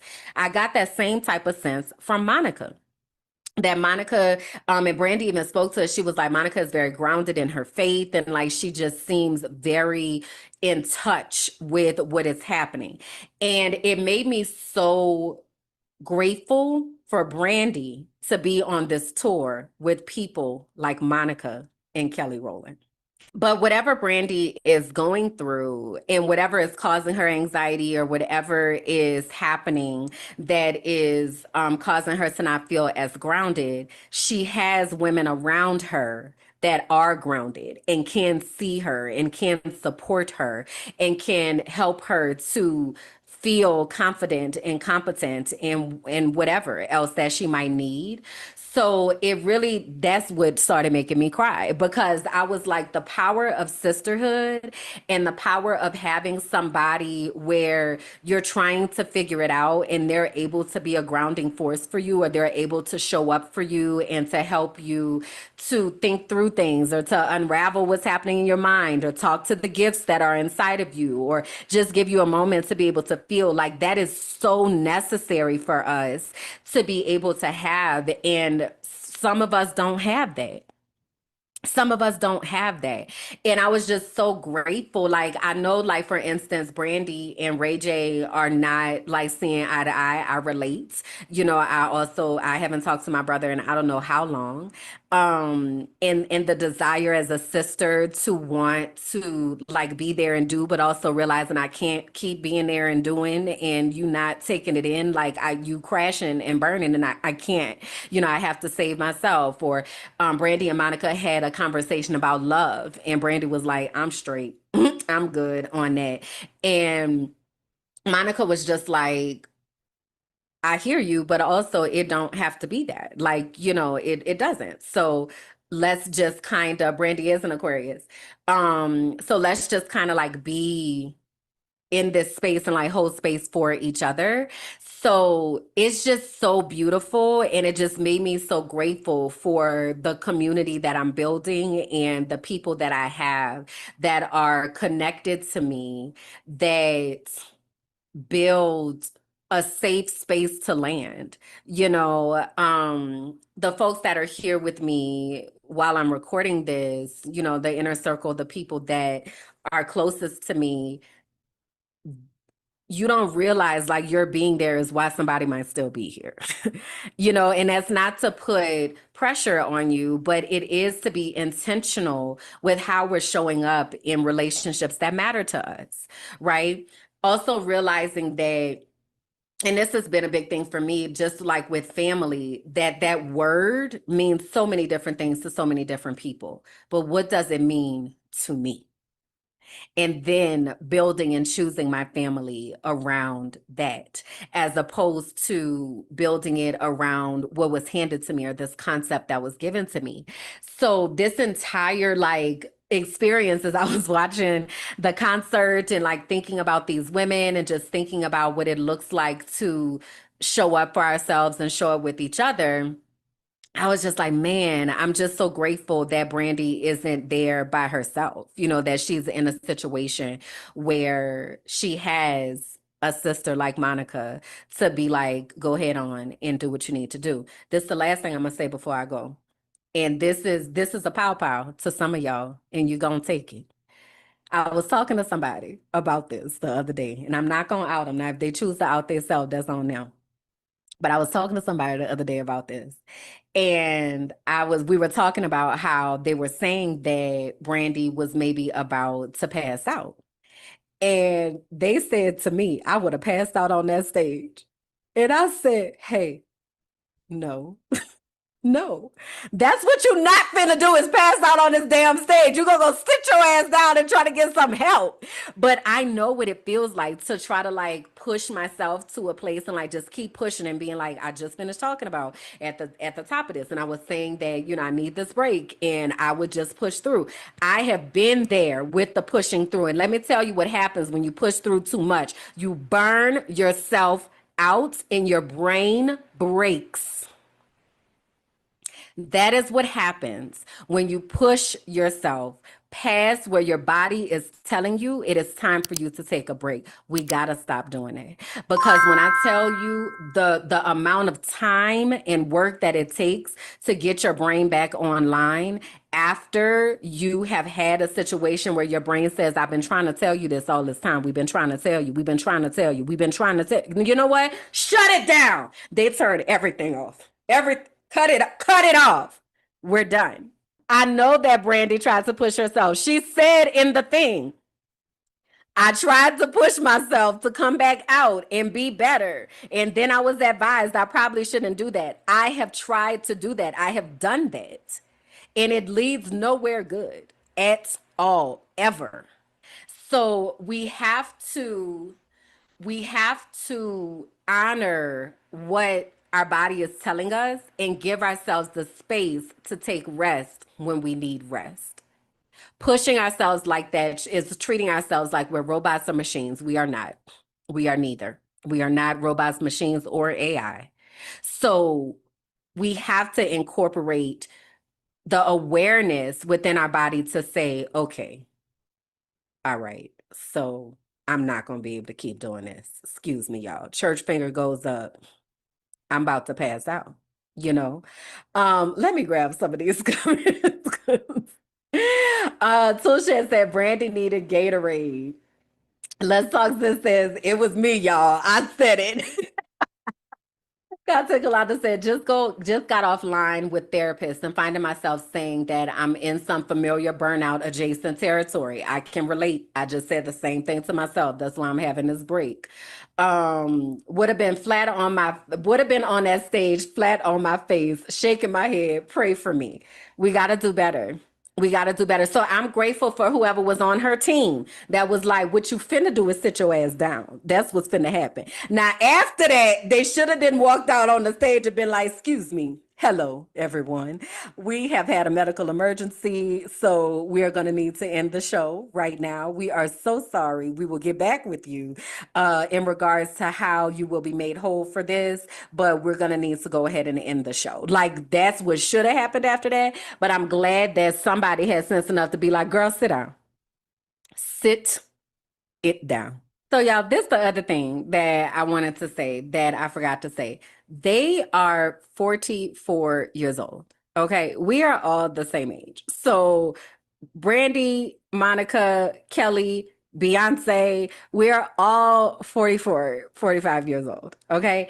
So, knowing that it's important for us to make sure that we are conditioning and getting ourselves in a space where we're performance ready. It might not feel like there's a lot that has to be done, but there's a lot of conditioning that needs to be done when you're talking about a tour. Even for me, like I'm an educator. So if I were to have to go back into a classroom, like there's teaching shape. So teaching shape means that you are up and out all day. You are walking around all day. You getting 10,000 plus running from here to there and everywhere else. I'm not in teacher shape right now. Right. So there's a part of that also makes me wonder about how they were getting ready for the tour and what that looked like and what that sounded like and what their regimen looked like and their sleep regimen and their hydration regimen and all of that. And to my point about Beyonce, Beyonce has fans. She's got, the breaks where she's doing a costume change. Like you got to build in those pieces so that you aren't pushing yourself too far. Also, Brandy had on hella clothes, y'all. She had on a lot of clothes. To be a 44-year-old woman who is probably going through perimenopause is hot as hell. Them lights is bright as hell. You dancing on the stage, you doing all of this. Like, I would have passed out too. So what are the ways that we can help her so that she's not getting overheated and not feeling dehydrated and like all of that? Like there's a lot that goes into this. So whoever the stylist is, they also need to rethink the type of clothing that they are outfitting her in to set her up for success. So I wanted to make sure I said that too, because we 44. We are 40. We are in our big 40s. Okay. Them knees ain't kneeing like they used to. They not like, come on now. Come on. We got to put some respect on ourselves. All right. Yeah. That's all I have to say about that. That's all I have to say about that. So I would love to know your thoughts as well of how you are receiving this. Do you plan on, if you're in the US, do you plan on going to the concerts? You know what? So I see a comment here. Erica said, in all fairness, if she would have passed out, the audience would be more understanding and felt bad for her. I'm not quite sure about that. Some of the comments that I've seen, I'm not quite sure that they would have. Because I also saw people being like, you knew you was going on tour, drink some water, bitch. Like, yes, also, what if something really, really bad would have happened? I don't know. I do think they wouldn't have had questions though about what happened. It would have been very clear. But then the headlines would have been singer Brandy passes out on the stage only at the second concert tour. Is she dead? Like, I don't know. I don't know. I don't know if people be caring like that. I don't know. I just don't know. I talked about all of that to bring us back to thinking about what we need from people so that we are able to feel safe in these partnerships and these. So this is an example of a sisterhood, of a business ship where they are touring together. So what do what type of environment do you need to have in order to feel safe in different types of relationships and or in community? All right. So please do share that in the comments for me. So today's post says, when we see each other clearly, we remind each other how to rise. Sisterhood isn't just support. It's the mirror that helps us recognize our own strength. One thing I want to leave us with is to get into the habit of seeing people, right? Not just looking at people, but actually seeing people. Taking a moment to stop and see what they might be going through and asking yourself if there is anything that you are able to contribute, even if that is just to hold space, to help them to feel seen. A lot of us go through the world feeling invisible. And one of the benefits of being in sisterhood and being in community is that there are people who see you and love you and care about you. So my invitation is for you to come into community with me and with the folks that are in the inner circle, the folks that are a part of the archive. That is an opportunity for you to find community that will allow you to show up as your full self without holding back pieces of you for fear of being judged. All right. So that's all that I have for today. Thank y'all for hanging out with me. All right, y'all. That's it. That's all. Bye. Thank you for listening to The Frolicking Truth, where joy meets justice and our nervous systems get free. Please be sure to like, rate, and comment. Subscribe to the YouTube page, Minding My Black Ass Business, and follow me on all social platforms. Until next time, bye.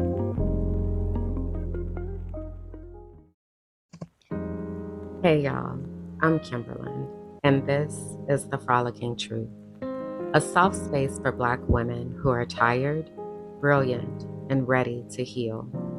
Here, joy meets justice. We calm our Black-ass nervous systems, we unmask, and we leave behind whatever that is trying to kill us. You're seen here, you're safe here, and you don't have to do this alone.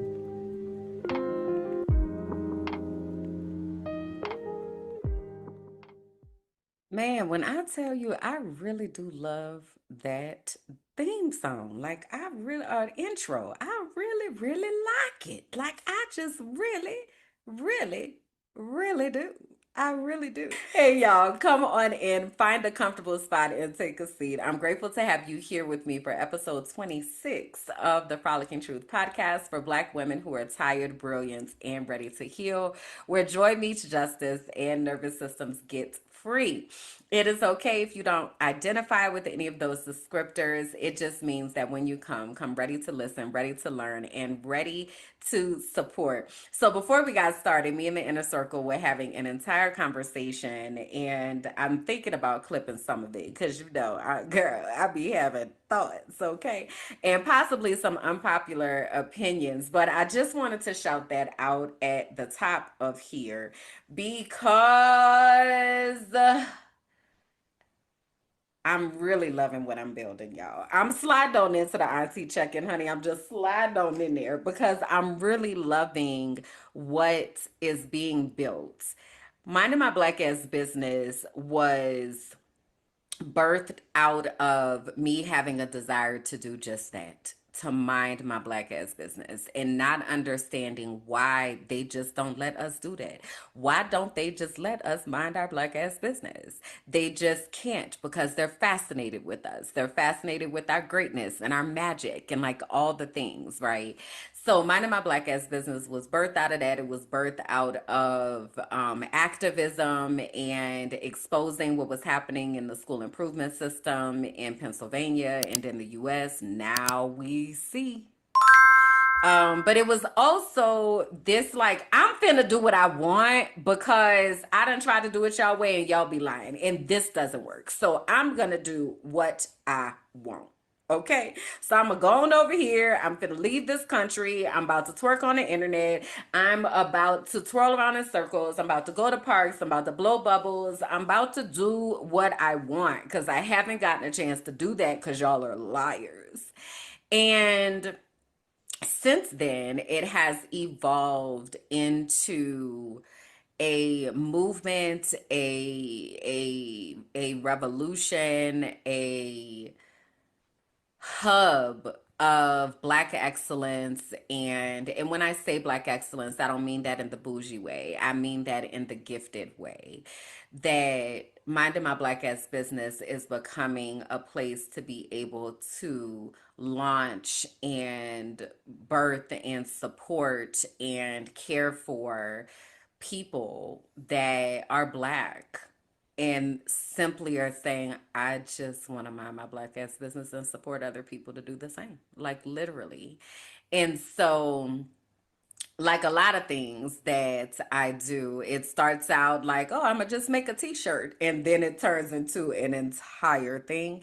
And that's what happened with this as well. So, having said that, a big part, not a big part, the main part of the sustainability of Minding My Black Ass Business and the work that is being done happens in the Patreon, which is called the Archive.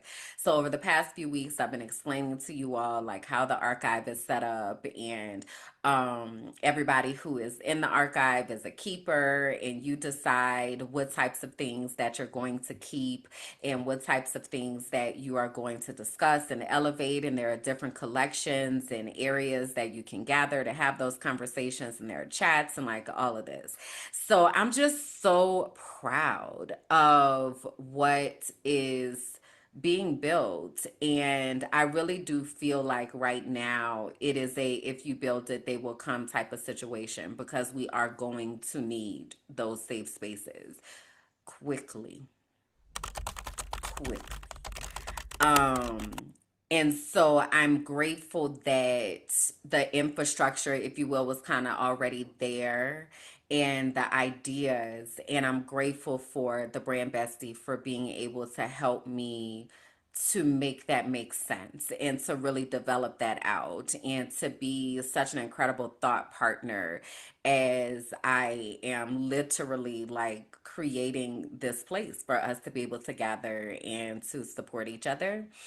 And every time, so this week I was working on recording videos, so introduction videos and like orientation videos, so that you know how to navigate around and know what the different areas are, and you get to hear it, from me as the founder and visionary of the space, like what the different places are for and purposes, just so that you can come in, kick your feet up, baby, and let's get it popping.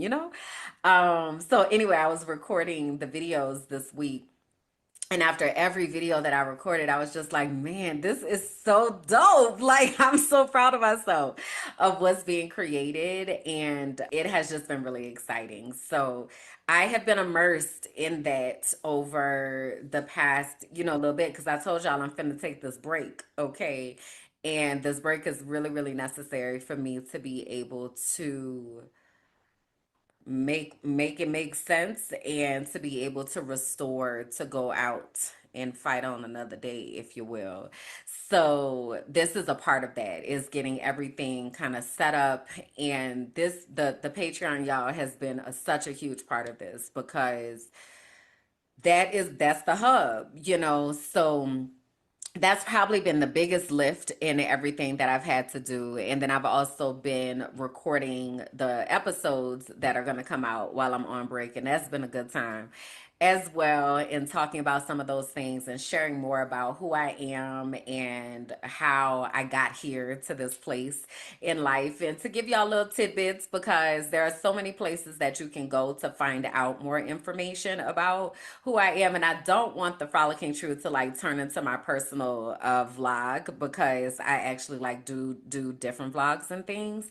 But I want you to know who you're talking to. I believe it is important for you to understand who you're talking to. And I also believe that you can see yourself in other people based on the different experiences that they've had. And I know that I have had some very interesting intersections and experiences. So it creates a very intentional type of audience that's here. So I'm really excited for those of you who are here. I don't remember. I think last week I forgot to do a subscriber update, y'all, which is like wild. How did I forget to do that? Oh my God. But so I don't really remember what the numbers were the last time that I said the numbers. But what I want to tell you is what the numbers is right now. Okay. Now I'm recording this on Wednesday, October 29th. And right now we are at 1,497 subscribers. Probably by the time this air, we're gonna be at 1,500. And you know what's gonna happen? I'm gonna be shaking my ass on the internet because y'all have no idea how the journey that has been to like get to this place of saying, okay, I'm going back to YouTube. I'm gonna dedicate time. I'm gonna be consistent. My people gonna find me, and I'm gonna trust that we're gonna be there. We're gonna be growing and learning together and all of that. So there are almost 1,500 of you all that have said, let's tap in. And I'm so deeply grateful for that. What I also want you to know is that there's more stuff that's coming. So we have a new podcast that's going to be premiering on Minding My Black Ass Business next year. And I know I keep talking about it and I haven't given y'all too much information. The Patreon going to get the first look though. Okay. But this is what I want to tell y'all is we have been organizing and recording behind the scenes. And I just be sitting there like, this is a good time. Like, I'm there, and I'm in the conversation, but I'm also like outside of the conversation looking at it as a viewer. And I'm like, man, this is such a good time. Like, the conversations that we're having are just so intentional and impactful, and because there are four of us, we have like different insights and different experiences, and we each have our own segments, and that we kind of own that. So it is just such a good time. So I can't wait. I cannot wait for y'all to see what we have been working on and introduce new people into the Mind of My Black Ass Business universe, and for y'all to find them and fall in love with them and support them. Like, oh my God, it's the best. I just be sitting there like, so good. So yeah, so stay tuned for that. That will be coming in the new year. And we'll get like some kind of teaser or something together to let y'all see what the vibes are like. But I'm telling you, it's a really good time. The Healing Circle is next Saturday, November 8th at 12:30 Colombian time, which is also 12:30 Eastern time in the US. And you can register for the Healing Circle at tinyurl.com/Black Women Healing Circle. Remember, we do yoga in this space. We do breath work. We have time for affirmations and time to just connect with our bodies and our spirits before we go off and enjoy the rest of our day. The comment here said, I don't like putting that pressure on my brain. I just Googled the time difference. And I probably should just do that, but then also it just be a lot. My brain people get scrambled when it comes to time zones. I tell you, it is really, really wild. There was another comment that said daylight savings time is gonna get dark at 4 o'clock. Yeah, it's coming up. So listen, guard yourself and gird yourself so you're ready. It's coming up on Sunday, November 2nd. All right, but y'all gonna get an extra hour of sleep. So that's the benefit, I guess. I don't know. But here, we gonna still be on the same time. So there's that. Okay, I wanted to uplift again that I'm collecting interest for the Sisterhood Heals book study. That is also something that will start next year. So Sisterhood Heals is a book by Dr. Joy Harden Bradford, and it really is an amazing book. And it really talks about our understanding of sisterhood, how we got our thoughts and ways that we show up with other women, how we think about other women. Y'all, side note, I ain't finna get into this, but I'm gonna have to talk about it somewhere. Y'all, down to that Facebook, child. Down to that Facebook. So y'all know I've just finished talking about these. Well, maybe I wasn't talking about that here. with the inner circle a little bit ago. I was talking about these young women that I really, really appreciate. And I was specifically talking about Keke Palmer. Well, another young woman that I really appreciate is Megan the Stallion Pete. Okay. And she is just, again, has been through so much publicly, has done it with so much grace, and is like learning who she is, living her life, and being free from people's expectations of her and all that kind of stuff, right? So anyway, she done dropped this new video called Love a Girl. And baby, baby, the women's, those of us in the comments are like, my God, today, girl, that ass is thangin'. Like it is just, it's beautiful. It is a beautiful, beautiful, beautiful work of art. Okay, her body is gorgeous. She is beautiful, and she's a good rapper. Like she's very, very talented. She's smart. She got a whole college degree, baby. She's a businesswoman, honey. Like I just really appreciate Meg. So I had made a post on the Facebook because I'm in the comments and I'm reading all the comments of us as women who are like, girl, yes. Also, a bitch need lessons. Also, yes, girl. Also, why is this 5 hours long? Like it was just on loop. Like we're just in like, girl, yes, right? And so I had this thought and I was like, do guys do that? Like, do they have like can they admit that another man is attractive? Like can they say that's a nice looking man or he has a nice body and it not be sexual? Because the other thing is, this is how I know that sexuality is not a choice, because with women walking around like Megan the Stallion, you think I want to deal with these raggedy men that's out here? Now I'm not saying all men raggedy, but a lot of them are. You think I want to deal with these raggedy men out here when there are women like that out there in the world? There are women like me out here in this world. You think I want to deal with raggedy, emotionally unintelligent men?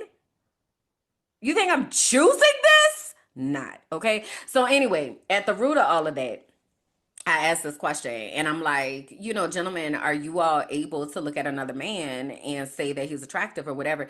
Child, it's wild because so there are some very loud voices who are like, hell nah, we ain't wired like that. Nope, no way, no how. We ain't thinking that. Because I was like, basically, I'm at this point like gawking over Meg, like, girl, like, oh my God. And not in a way like I'm minimizing myself, just girl, you are like in your bag right now. And as women, we do that a lot for each other. So anyway, I want to know if the men do that, child. They was feeling some type of way in them comments, right? So then people are saying like women are asking their husbands, and like a couple folks came back. One person I went to high school with, she was like, I know men who would be able to say that another man looks good. I also, Kimberland, personally know men who would be able to say that. There was another man who commented on there and he was like, if somebody can't say that, then that says a lot. If a man can't say that, that says a lot about him and his relationship with his sexuality. Like, why can't you admit that another man looks nice? But also, that man is from a different country, so that might be a different brand of masculinity. But I'd be performing these social experiments, is my point. And it's really interesting. I brought all that up to say of how men do not really show up for each other. They don't, and this is a generalization, I understand. They don't have the emotional depth to be able to actually hold each other and be there for each other and actually support each other. So they have these surface as conversations and surface as lives. And as women, we are actively, for the most part, the people that I surround myself with, we're actively looking for deeper relationships. So something like Sisterhood Heals helps us to go back to understanding our relationship with women and how that was developed and where the work is that we need to do to be able to have healthy relationships with the other women. Because what I'm going to tell you is that who really holds it down throughout our life are your friends. And I know, especially to my young women out there, I know that a lot of times romantic relationships are placed as a hierarchical at the top of the relationships that you should be having. And while partnership is amazing, what I want you to know is that your friends are the people who really be holding you down in life. And so you can't forsake those friendships and those sisterhood relationships because now you got a man, now you got a partner, now you got somebody, and now you just kicked your friendship to the side. When your friendship was here, when you was crying, when you was trying to figure things out, when we didn't know, when you needed advice, when you needed support, when you needed somebody that needed to be there for you. Your friends are the people that held you down. Not that man, because these men's they comes and goes. These partners they comes and goes, but your friends, your real friends, they're the ones who are there. So we have repair that we need to do with our sisterhood relationships, and we need to put respect and value back on those relationships. There's a comment here that says, "Yes, I was telling my daughter and her roommates this." Yeah, society will have you thinking that once I get this, I don't need that. And that's just not true. So if you're interested, go to tinyurl.com/sisterhood heals and we'll do that work together. All right. The comment says, I told them to put the forgiveness and energy that they put into their romantic partners into their friendships because the romances come and go, but the real friends are there through everything. So, our young ladies, please take note. Our young people, please take note. Invest in your friendships. It's really important. All right. So let's go ahead and get into the things for today. So I don't know if I put this in, I guess I could put this in Frolicking in the Feed. And let me actually start with, I got notes, y'all, because my brain be scattered and sometimes I be in one place and then I'm like, I want to start here. I want to start there. Let me see. All right, so where do I want to start? I guess let me start at this. Let me give a disclaimer and be like, I might cry. Okay, I might cry today. And actually, I didn't even help myself by getting myself a paper towel or nothing, child. So let me go ahead on and get myself a paper towel. A few moments later. All right, I'm back. Back like she never left. All right, so today we're talking about Dia de los Muertos, and I wanted to say I might cry because I might. Dia de los Muertos is a holiday in Mexico, and Dia de los Muertos stands for the Day of the Dead. That's what it translates to. But it's actually not just one day. It's actually a whole like week of remembrances and celebrations.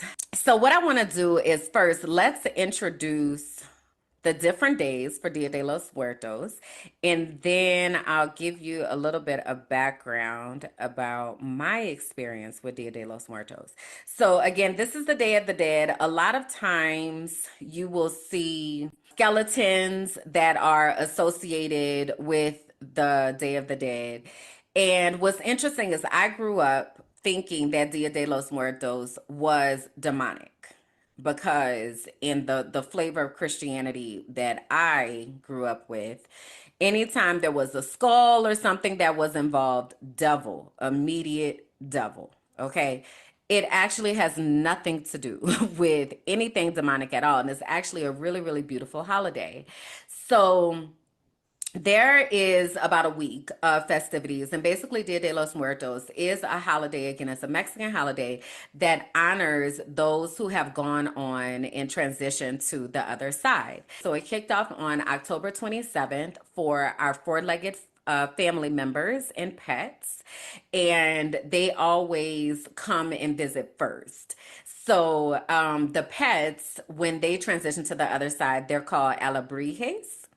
And so they lead the way, they lead the charge for this Dia de los Muertos. Okay, and I'm going to show us a clip in just a second to kind of give you a little bit more context. October 28th is for those who died suddenly or in a violent way. October 29th, which is today, honors the drowned or forgotten souls who have no one to pray for them. October 30th remembers the souls without families. October 31st, get ready to receive the rest of your ancestors. November 1st, babies and children return home. And then November 2nd, the official last day, honors all adults. So when it says return home, you might be saying to yourself, well, what exactly does that mean? So let me pull up our clip. So if you've ever seen the movie Coco, Dia de los Muertos is very it is very authentic to the way that Coco describes what's happening. So I'm gonna show the trailer for Coco and then I'll explain like a little bit more about how Dia de los Muertos works.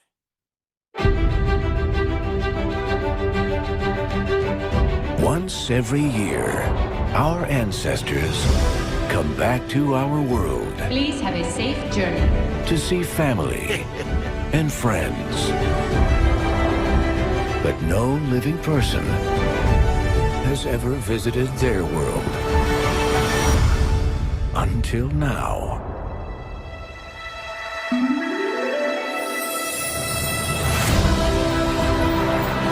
All right, who's in there? I'm sorry.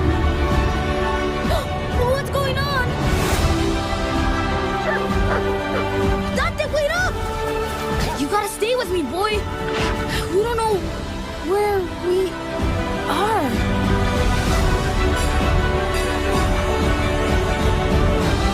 I'm just dreaming. Do you mind? Miguel? What is going on? Remind me how I know you? They're your family. We have to get you back home. Welcome. Anything to declare? As a matter of fact, yes.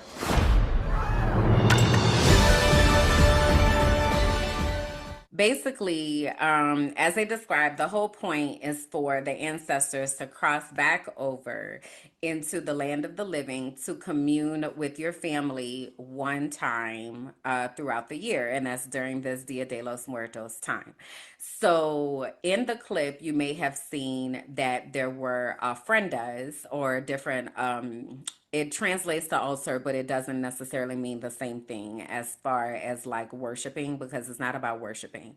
But the ofrenda is created with images and pictures of the ancestors that have come before you.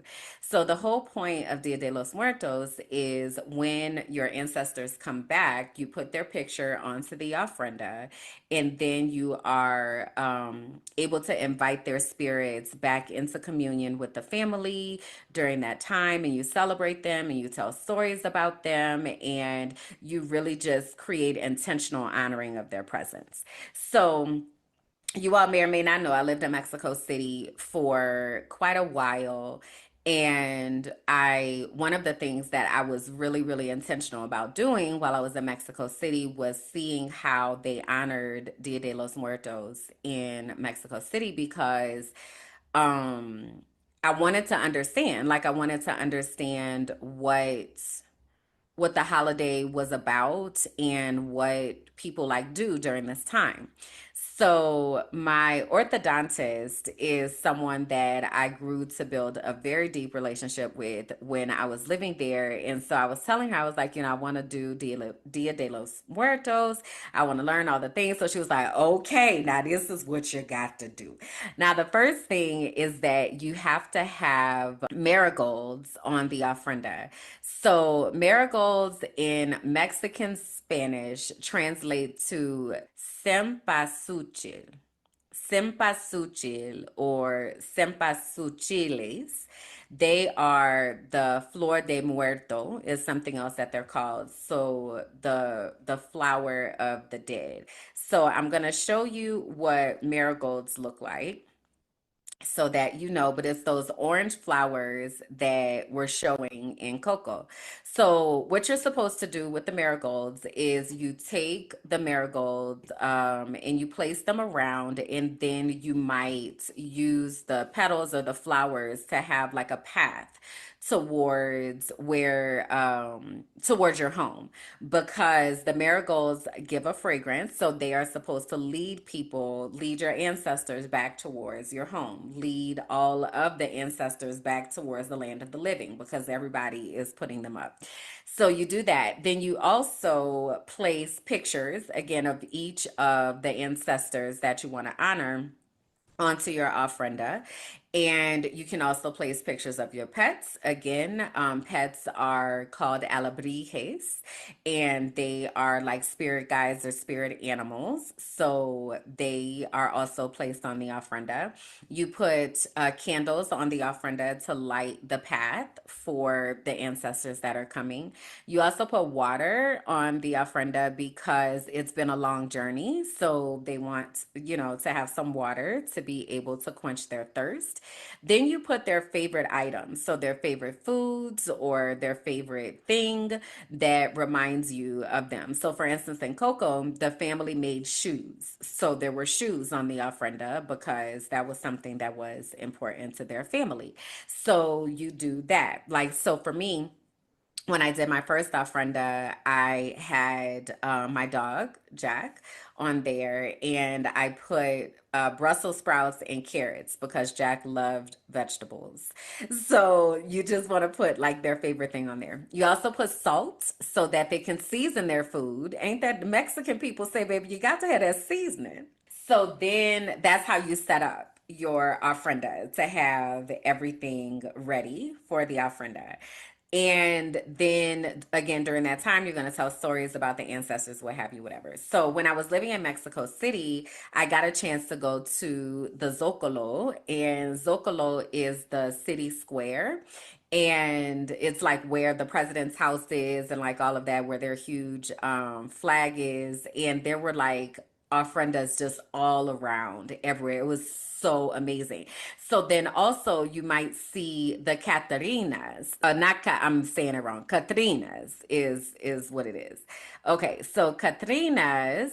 La Catrina is important to Dia de los Muertos because she symbolizes the cyclical nature of life and death, reminding people that death is a natural part of life to be celebrated and not feared. So the Catrinas are there to basically let us know everybody is gonna die.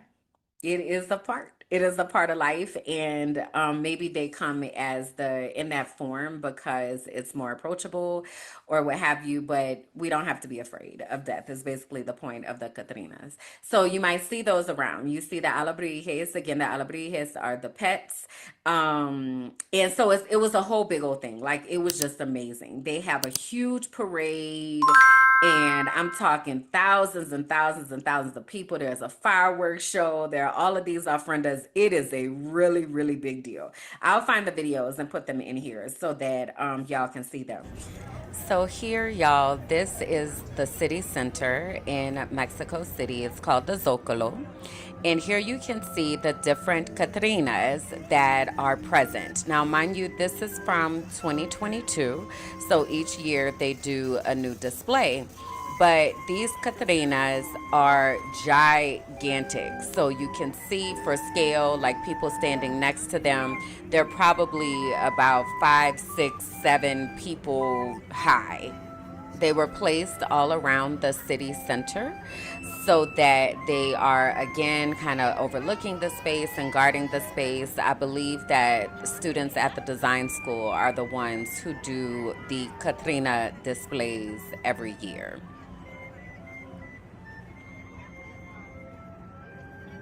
And as you can see, lots of people taking pictures. It really is a big deal. Dia de los Muertos, specifically in La Ciudad de Mexico, is a pretty big deal, as well as in places like Oaxaca in Mexico.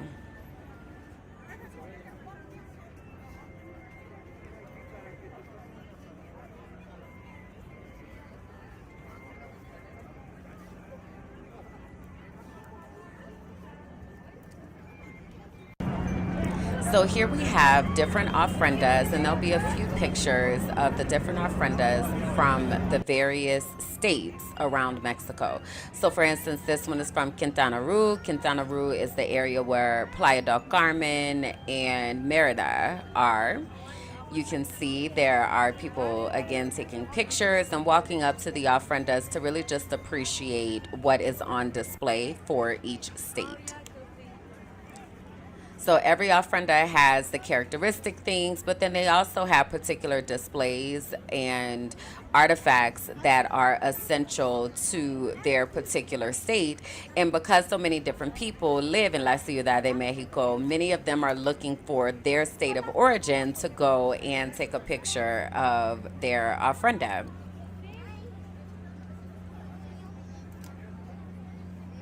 So for instance, here, this is the state of Tabasco. So they are showing how they make spices, and they're dressed in the indigenous attire that they would wear in that particular area to really embody what happens. This is the ofrenda for La Ciudad de Mexico, and they chose to put lucha libre, which is the wrestling experience, on display. So now this is the parade, y'all. Thousands and thousands and thousands of people are out here to celebrate. This particular parade has gigantic alebrijes and gigantic displays and floats that are moving down the street.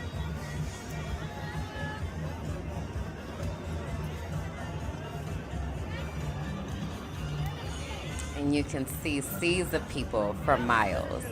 So there was actually an alebrije parade that was only with alebrijes a couple days prior to this. And they had the floats that were stationed around the city. So these are some of the different displays of alebrijes. And keep in mind that alebrijes are pets. So that could be your dog, your cat, your lizard, your iguana, your guinea pig, all sorts of pets. So they kind of take on different forms and often have wings. While I was there, in Mexico City, I really got an understanding of how important Dia de los Muertos is and why it's important. And it has now become my absolute favorite holiday in the world. It is because it is so meaningful, and I didn't know that.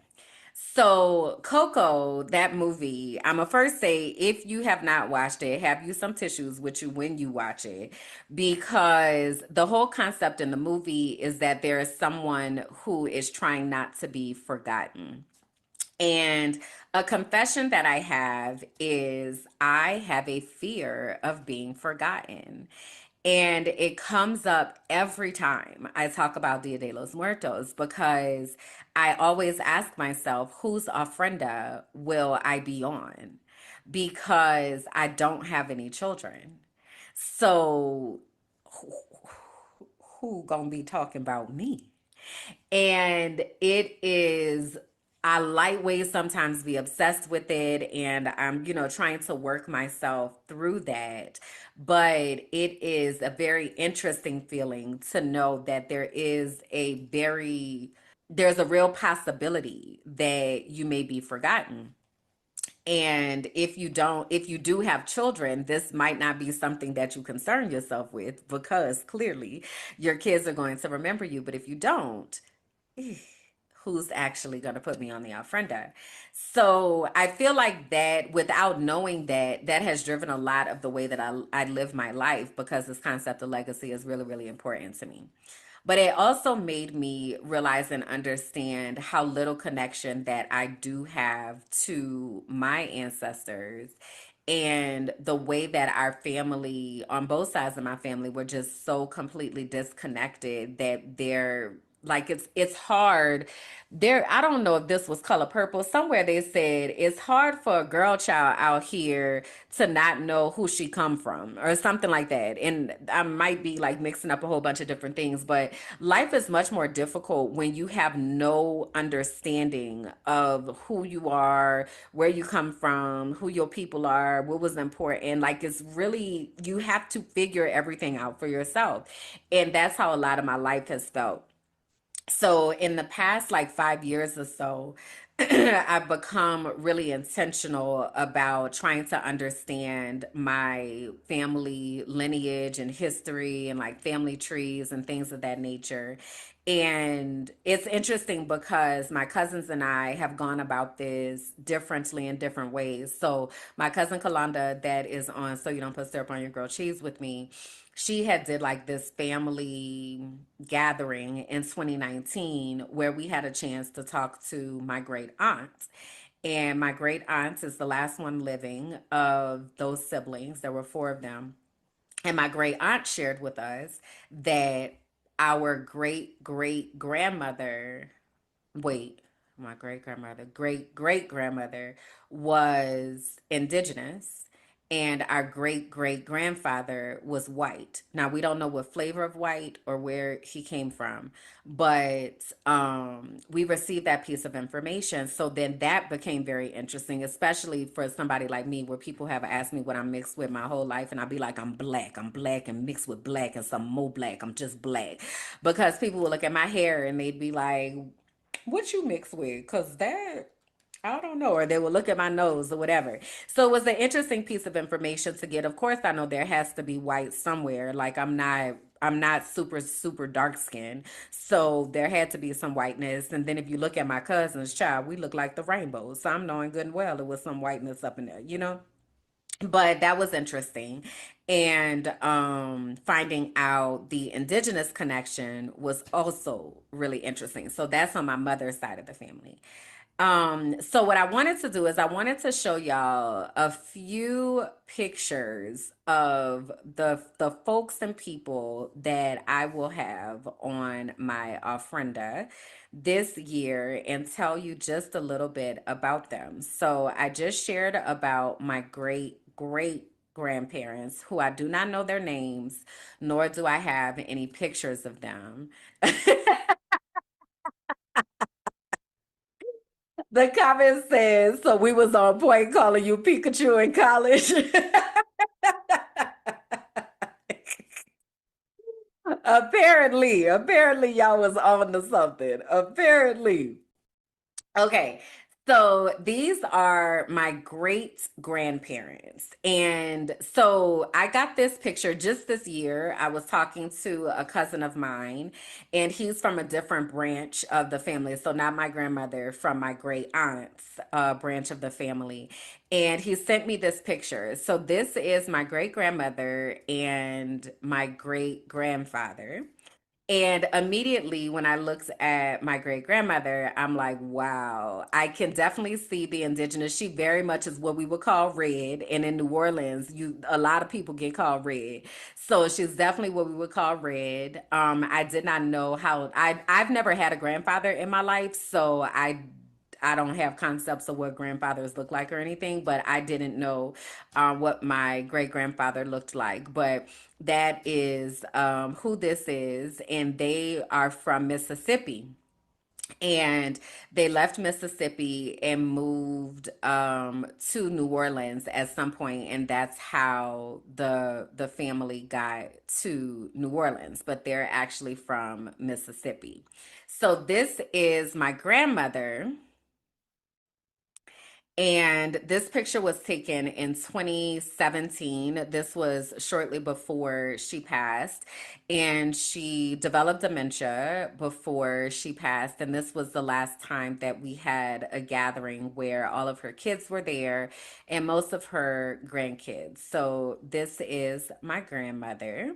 And definitely between my grandmother and my great grandmother, I can definitely see the similarities in their faces and all of that. So they are both going to be on my ofrenda. So my grandmother was born in 1938. She was a nurse. She worked in the emergency room, I believe, most of my life. One of the things that my cousins and I talk about all the time is that she used to iron, baby. Them scrubs used to be together. You understand me? Honey, stand them up by themselves.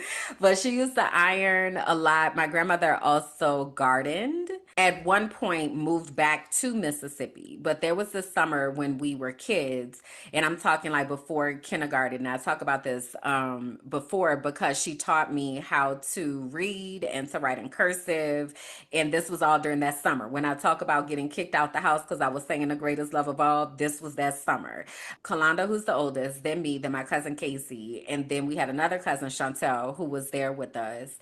And then I believe some other cousins came to visit.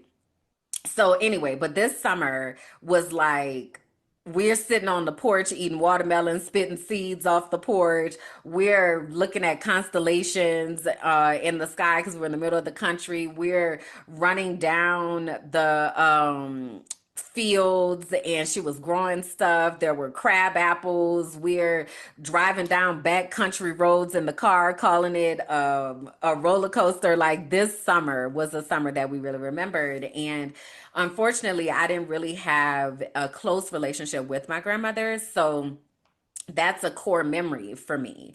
So in this time, I've been wanting to invite her spirit back, and she definitely has visited. My grandmother sent me a message in Mexico City on Christmas Day, 2023.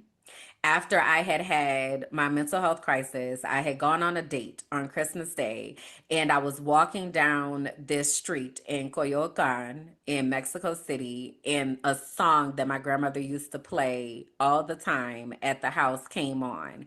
And the song goes, oh,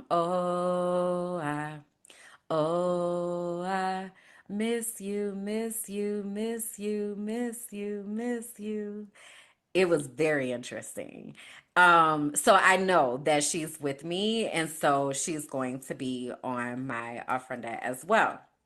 Now, speaking of grandmothers, I just recently was doing some research about my grandmother on my father's side because I don't really know a lot about her at all.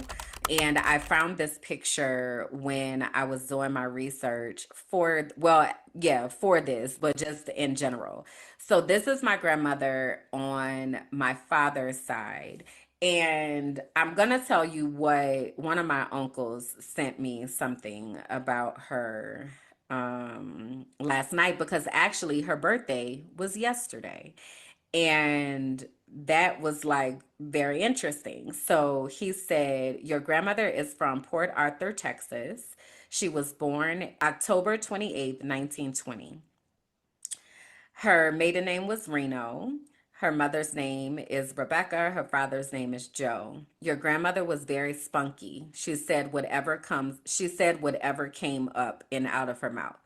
Now, this is what I definitely remember about my grandmother on my father's side, is that she said things. I just remember, this is what I remember. I remember she had thick glasses, that she always had some kind of drink, that she used to cuss.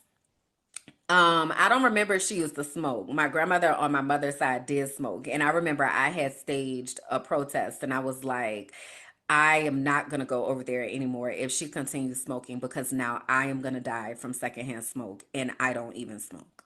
Like, because I would come home and everything would be smelling like smoke, and I don't want to do this. But anyways, so my grandmother on my father's side, I don't remember if she smoked, but I do remember she had a lot of things that she wanted to say. Unfortunately, I don't have a lot of memories from her. I remember my mother dropping me off over there one time when I was a child, but I didn't know anything about her or my father's side of the family. And I was very confused about why I was there and who these people were. There were no other kids. It was not, I did not enjoy it. And unfortunately, my mother did not do a good job at all of helping me to stay in contact with my father's side of the family.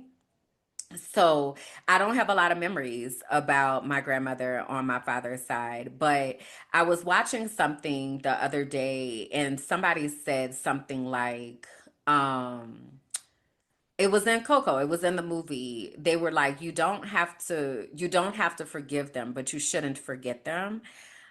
I really feel some type of way about my father's side of the family and them like forgetting about me. Like, and I know that this was in the 80s, right? So it's not like there was the internet and all that kind of stuff. And I was able to reconnect with the uncle probably about 10 years ago now. But it's weird to like know that there was a whole child that was out there and nobody came to look for the baby to make sure that the baby knew who she was. Like, that's really interesting to me. So I don't know how. I know my grandmother used to call the house. I also know my mother used to always be like, tell her I'm not here, I don't want to talk to her. And I picked up those same type of habits, and because I didn't have a relationship with them, it was just kind of like, I don't know you all. But I do feel like the burden was on the adults to look for the baby and make sure that the baby is okay. Like, I just really feel like that's what that should look like. So I'm still, kind of working through that and trying to figure out how I feel about that and what that looks like as I'm in my 40s. So having said that, you all are probably asking yourself like, okay, but what happened with your father? So I'm going to show you the only picture that I have of my father. Um so my father died before I was born, and the story that I received is that he unalived himself. I do not know if that story is true. I have never seen a newspaper article, though I was told that there was an article. But I've never seen it. The only person that was there was my mother, and she is not a reliable source of information. So I really don't know much about my father. What I have been told about my father, and I've written blog posts about this, like, it's a lie. But what I do remember it being told about my father is that my father was excited to have a little girl, and he was calling me his princess and all of that. I definitely, as a child, spent a lot of time trying to talk to my father. Like, I used to be like, why did you leave me here? What is going on? And I don't know that as a child I necessarily felt his presence, and I definitely look for it now as an adult. But I definitely do see myself in my father, that's for sure. I definitely see myself, and the comment says you look so much like him. Yeah, I definitely see my face in my father's face. So I know that he is here, but again, it's really weird to just have no connection, and this is the only picture that I have. So I did reach out to my uncle, who is his brother, and ask him if he has additional pictures. Like, can you tell me things? Like, I don't know anything like about him at all. I do know that his birthday is August 29th, which is actually the same day as Hurricane Katrina. So that's always a very interesting time to kind of process that, and the gravity of what that means. So that's my grandma, my great grandparents on my mother's side, my maternal great grandparents that I'll have on my grandmother, my maternal grandmother, my paternal grandmother, my father. And then there is one more maternal figure that will be on my ofrenda. I don't know my father at all and have been wanting to know more about my lineage as well. Yeah, it's only natural. Like, we should know something about the people that brought us into the earth. Like, it feels so weird to not. Like, it's I don't know how to make it make sense. So this is Miss Dillon. And y'all have heard me talk about Miss Dillon before. Miss Dillon was my high school guidance counselor. And she was, I always get so teary when I talk about Miss Dillon. I think the reason I get teary when I talk about Miss Dillon is because she saw me and I really got a chance to let her know how much she meant to me and how much her showing up for me meant to me, and that she didn't really know, she had no idea what was going on, but she knew enough to do the job that she was supposed to do. And that picture is of her. I did a what do they call it? When a bunch of authors contribute to a book, but this was a devotional. And so I was one of the authors that was a part of the project. And she bought my book and she took a picture and was just so supportive during that time. And I'm just so grateful that I got a chance to tell her how much she meant to me and how important that she was in my life um, before she passed, because I had been looking for her for years. And one of the things when I just mentioned earlier about my father's family not looking for me or like forgetting about me, after Hurricane Katrina, which happened in 2005, it was very difficult to find people. Like there was, again, social media was just coming up for real. So it's just really hard to find where people were. And so social media also helped me find Miss Dillon, because she found me on Facebook, and she found me in 2020 during COVID times, because everyone was on the internet and like doing things, and some kind of way I came up in her algorithm. So she found me in 2020. And then by December of 2021, she had passed. So, but within that year, baby, when I tell you, every live I did, Miss Dillon was on that live. If I was talking about a journal or a product or something, she was buying it. If I was sharing, I don't know, whatever I was doing, she was in them comments, let me know that she was there. So this year, I want to have Miss Dillon on my ofrenda, because I do believe she's also a Delta. She is the main reason why I pledged Delta. And she was just really a role model for me. So, Miss Dillon will also be on the ofrenda.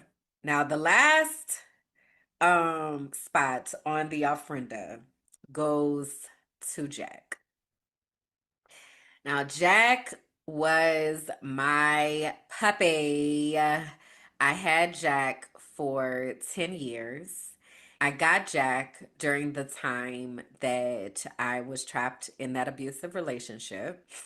We got Jack in 2009. And at some point along that way, as I saw how he was treating Jack in comparison to how I was treating Jack, I said, Jack is coming to my house. And then Jack became my dog. So this is Lil Jack Jackson when he was a little bitty baby. This is in July of 2009, the first day that he came home. And Jack was a character, y'all. Jack was a character, y'all. Jack was Houdini. He knew how to break out of spaces. He knew how to unlock the doors. He knew how to open the doorknob. He knew how to open the garage. He tried to hotwire the garage to open it so that he could go gallivanting around the neighborhood. Jack was a trip. Okay, a trip. But we went through so much together. So Jack wound up developing epilepsy. And because of that, he had to get on medication, and the medication made his hind legs weak. So it was a blessing and a curse, because before that, when I tell you he was tearing my house up, and I had just bought this house. I bought my house in September of 2009. I just told you we got him in July of 2009. The first time I brought Jack to the house, I was like, Jack, you're going to have the whole guest room. The whole guest room is yours. I leave Jack in the house. I come back from work, and Jack has torn up all the carpet in the brand new house that I was only in for 2 weeks. He has separation anxiety. So we really had to work through a lot to help him to get over that. and he used to be afraid of storm drains. So we had to like walk one night. We just spent all night walking back and forth in front of the storm drain and sitting by the storm drain because I don't know what happened. We had gotten him from the animal shelter. So I don't know what happened before he became my dog, but we had to go through rehabilitation, you know. And speaking of rehabilitation, there were points during my time with Jack that I didn't know if he was going to be able to walk anymore because his hind legs were getting so weak from the medication. And there were times that I thought I was going to have to buy him a doggy wheelchair. Jack had his own credit card because if he would start having seizures, we would have to go to the hospital because they wouldn't stop. And so we had to learn how to control that. And it was a lot. But when I tell you, Jack held me down, baby. Jack held me down. All right. And I'm so appreciative because in, I want to say January of 2019, Jack was diagnosed with cancer. And they gave him until, I want to say they said like 6 to 8 weeks.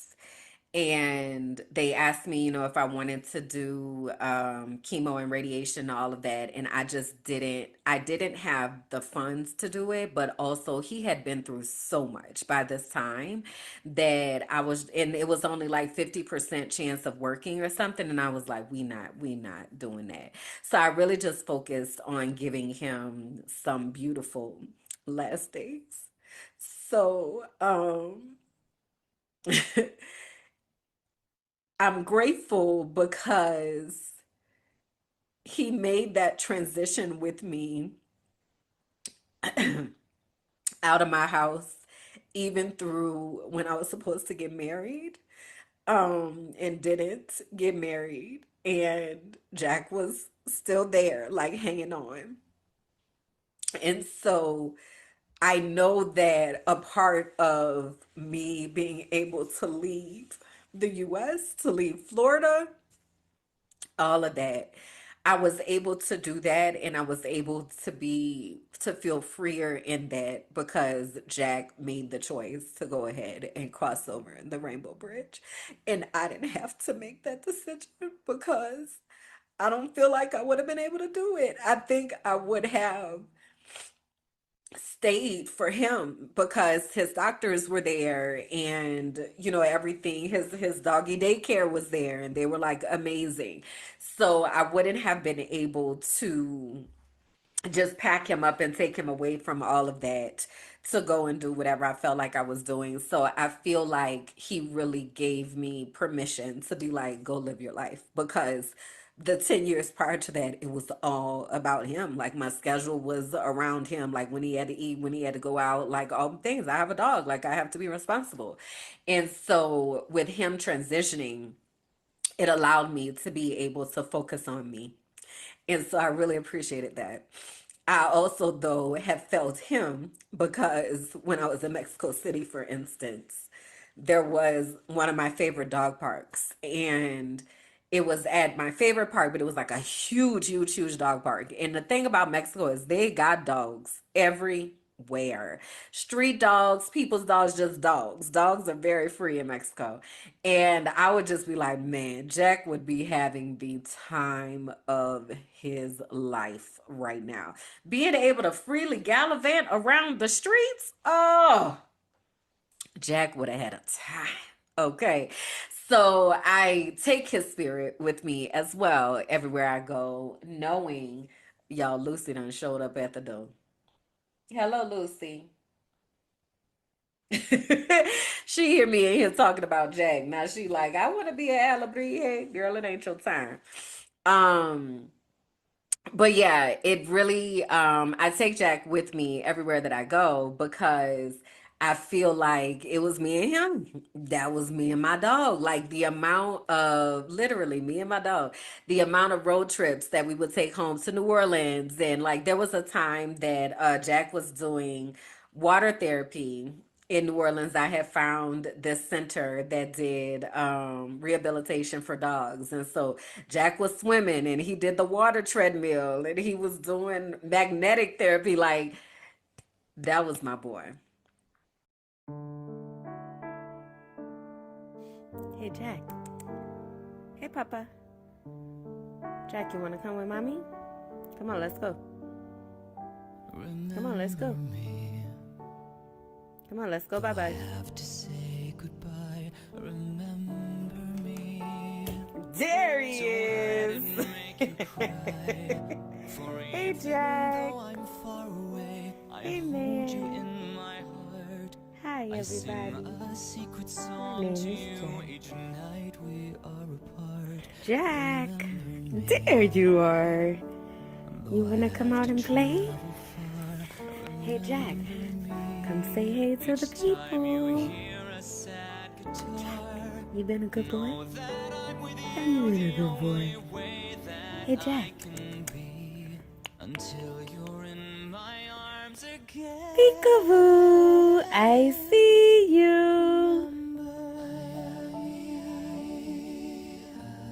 Jack says, night night, everybody.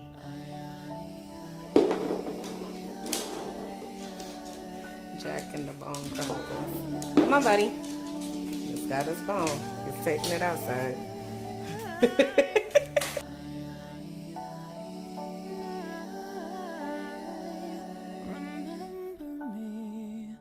That was my voice. So Jack is also going to be on my ofrenda this year. So I'm really excited about Dia de los Muertos, and I'm excited about building the ofrendas. I have to go to the market tomorrow to get the things that I need. So I'll be doing a vlog for those of you who are in the inner circle. You'll be able to see the vlog that I do when I go to the market. And I'm probably going to go live when I'm setting up the ofrenda. So it's going to be behind me. There's some shelves that are right here. So I got to figure out how I'm going to decorate and all that kind of stuff. But I'm really excited about Dia de los Muertos this year. And I'm excited to expand who is on my ofrenda and also to learn more about the people that whose blood that I carry in me and consistently seeking just understanding, of who I am. I've shared, I believe, with you all here before, but definitely on So You Don't Put Syrup on Your Grilled Cheese. Our people originate in Cameroon from the Tikar, the Hausa, and Fulani tribes. And so I also want to look into that a little bit and see how I can honor that heritage as well during this time. So I challenge you to think about how you can honor your family this Dia de los Muertos. You may not have an ofrenda, but at least just taking time to pause and think about your lineage and think about the where you came from, and then inviting them to commune with you. And I know for some folks that might sound real woo woo and oh my gosh, we don't do that and all of that. But what I do want you to know is that every time in the Bible that they talked about somebody or they introduced a new biblical character, if you will, they gave us their lineage. Lineage matters. And I think it's important for us to be able to have that grounding to understand these are the things that I want to carry forth with me, and maybe these are the things that I don't. But having that knowledge and understanding of who we are and where we come from is important, especially for us as Black people. So, my question to you would be, how are you going to honor your ancestors that came before you? I also want to ask, because for some of us, the stories may not bring a lot of smiles. And there may be some places there that we need to heal. Though people may have gone on and may not have shown up the way that we wanted them to on this side of life, a lot of times what happens is they're trying to right things from the other side. So maybe be curious about what that might look like and what it might look like to rectify, or not even rectify, just acknowledge that relationship, even though they are no longer here with us. because they still are a part of our story and who we are as people. So I'll leave you with that. This is the last thing I want to do. I'm going to read you the lyrics from my favorite song from Coco, and that's how we're going to close today. This is how I want to close for today, with the lyrics from Remember Me, which again is one of the songs that's in the movie Coco. Remember me, though I have to say goodbye. Remember me, don't let it make you cry. For even if I'm far away, I hold you in my heart. I sing a secret song to you each night we are apart. Remember me, though I have to travel far. Remember me each time you hear a sad guitar. Know that I'm with you the only way that I can be. Until you're in my arms again, remember. That's it. That's all. I appreciate you. I love you. Thank you for hanging out with me and for witnessing my tour around Dia de los Muertos and holding space for all of the emotions that come along with that. I can't wait to read your comments about how this impacted you or how you're going to be honoring your family and your ancestors. Okay? So I will see y'all next time. All right. Bye. Thank you for listening to The Frolicking Truth, where joy meets justice and our nervous systems get free. Please be sure to like, rate, and comment. Subscribe to the YouTube page, Minding My Black Ass Business, and follow me on all social platforms. Until next time. Bye.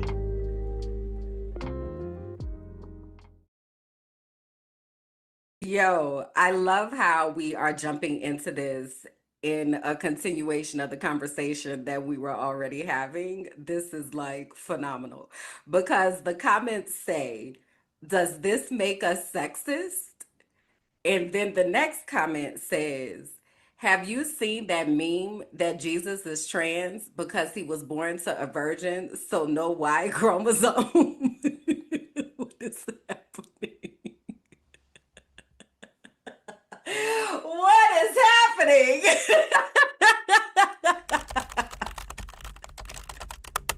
But also, this is, hey, strap in. If this is your first time, hey, we allow our brains to take field trips over here. But the trans part of it all, like the transfiguration of God, the ability to be able to shift. One of my favorite movies that I talk about often that I really, really love is called The Shack. And it stars Octavia Spencer. And in the movie, she is God. In the comments, see this, I be knowing. I be knowing. In the comments, it says, OMG, they just told me in Bible study to watch that last night.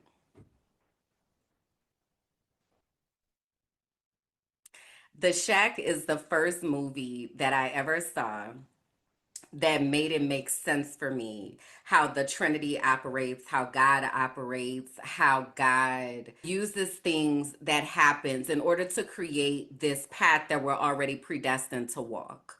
And it also goes into something that I believe very deeply in, that I heard Tabitha Brown say, is that we sign up for these lives and we sign up for whatever comes with that life because we are here. Our soul is here fulfilling a mission.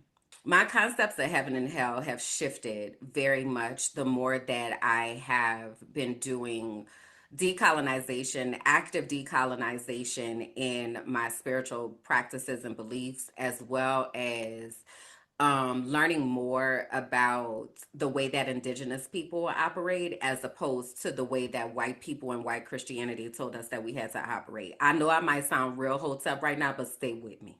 To the point of the transfiguration and the concept of trans meaning change. Okay, I'm gonna also put in here, I'm a scientist, so I'm talking about words and what words actually mean. So trans means to change that prefix. God is able to change from form to form, and the Shack does a beautiful job at showing how that happens and how God can show up as God the Father, God the Son, God the Holy Spirit at any given time, depending on how we need to connect. I'm getting goosebumps just talking about it. Oh my God, I love that movie so much. So to answer the question, no, I have not. I don't be down there to the TikToks like that. So I don't really be knowing what's going on. And actually, it is something that I think during my break that I'm going to try to do is like figure out that world in, because I had tiptoed over there, then I tiptoed back out. I don't really know what happened. Maybe I only had so many brain people, and maybe I need to reopen the TikTok department. Thank y'all for helping me talk through that. But no, I had not seen the meme, and I don't even know if that's where it was at. But I haven't seen the meme about Jesus not having a Y chromosome. But also, that is very possible because I, what is real right now? What is real, huh? Especially when it comes to thinking about the concept of Jesus, because they also, and I know when I grew up in the Lutheran church, that Jesus was very much white with blue eyes and blonde hair. I don't even when we transitioned out of Lutheran and then we became full gospel Baptist, I don't even know that images of Jesus were like around per se, but my core imagery of who Jesus was a Lutheran, white-skinned, blue-eyed Jesus. And that is the Jesus that I carried with me for a long time because that's the only Jesus that I knew. It wasn't until I started understanding more about, I don't think it clicked for me then either. And this is actually related, so let's just go here. And also, I need y'all to hang on at the end because I still got to tell y'all updates. We got to talk about rain and light, all the things, but we're here now. So wait. Yeah, there's a lot. There's a lot of indoctrination, if you will, that has gone into how we and who we understand Jesus to be. So this is a great place to start actually in this conversation about activism, because what I need you to understand is that my foundations of being were very much centered in whiteness.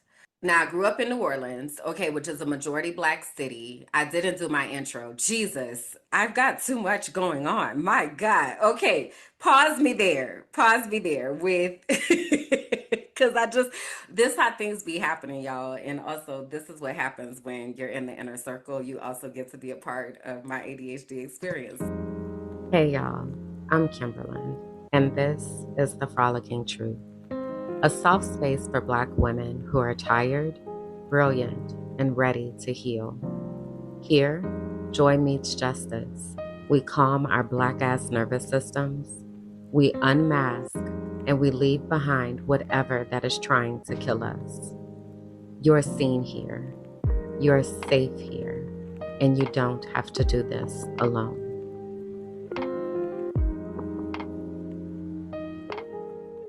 So, yeah, this is your first time. This is what it's like to be here. So, welcome. Hey, I'm Kimberland. Come on in, find a comfortable spot, take a seat. I am grateful to have you here with me for episode 27 of the Frolicking Truth podcast for Black women who are tired, brilliant, and ready to heal, where joy meets justice and our nervous systems get free. It is okay though if you don't identify with any of those descriptors. It just means that when you come ready to listen, ready to learn, and ready to support. And this is what happens, okay, when you are here, because we be in here having these talks, all right? So shout out to the Inner Circle. They are a part of the archive, which is the Patreon here at Minding My Black Ass Business. And that's where the people is at, all right? That's where the people is at. That's where the community is at. We have all sorts of collections and chats and conversations that are happening in the inner circles. So, and in the archive. The inner circle is my lane in the archive. That's my little slice, if you will.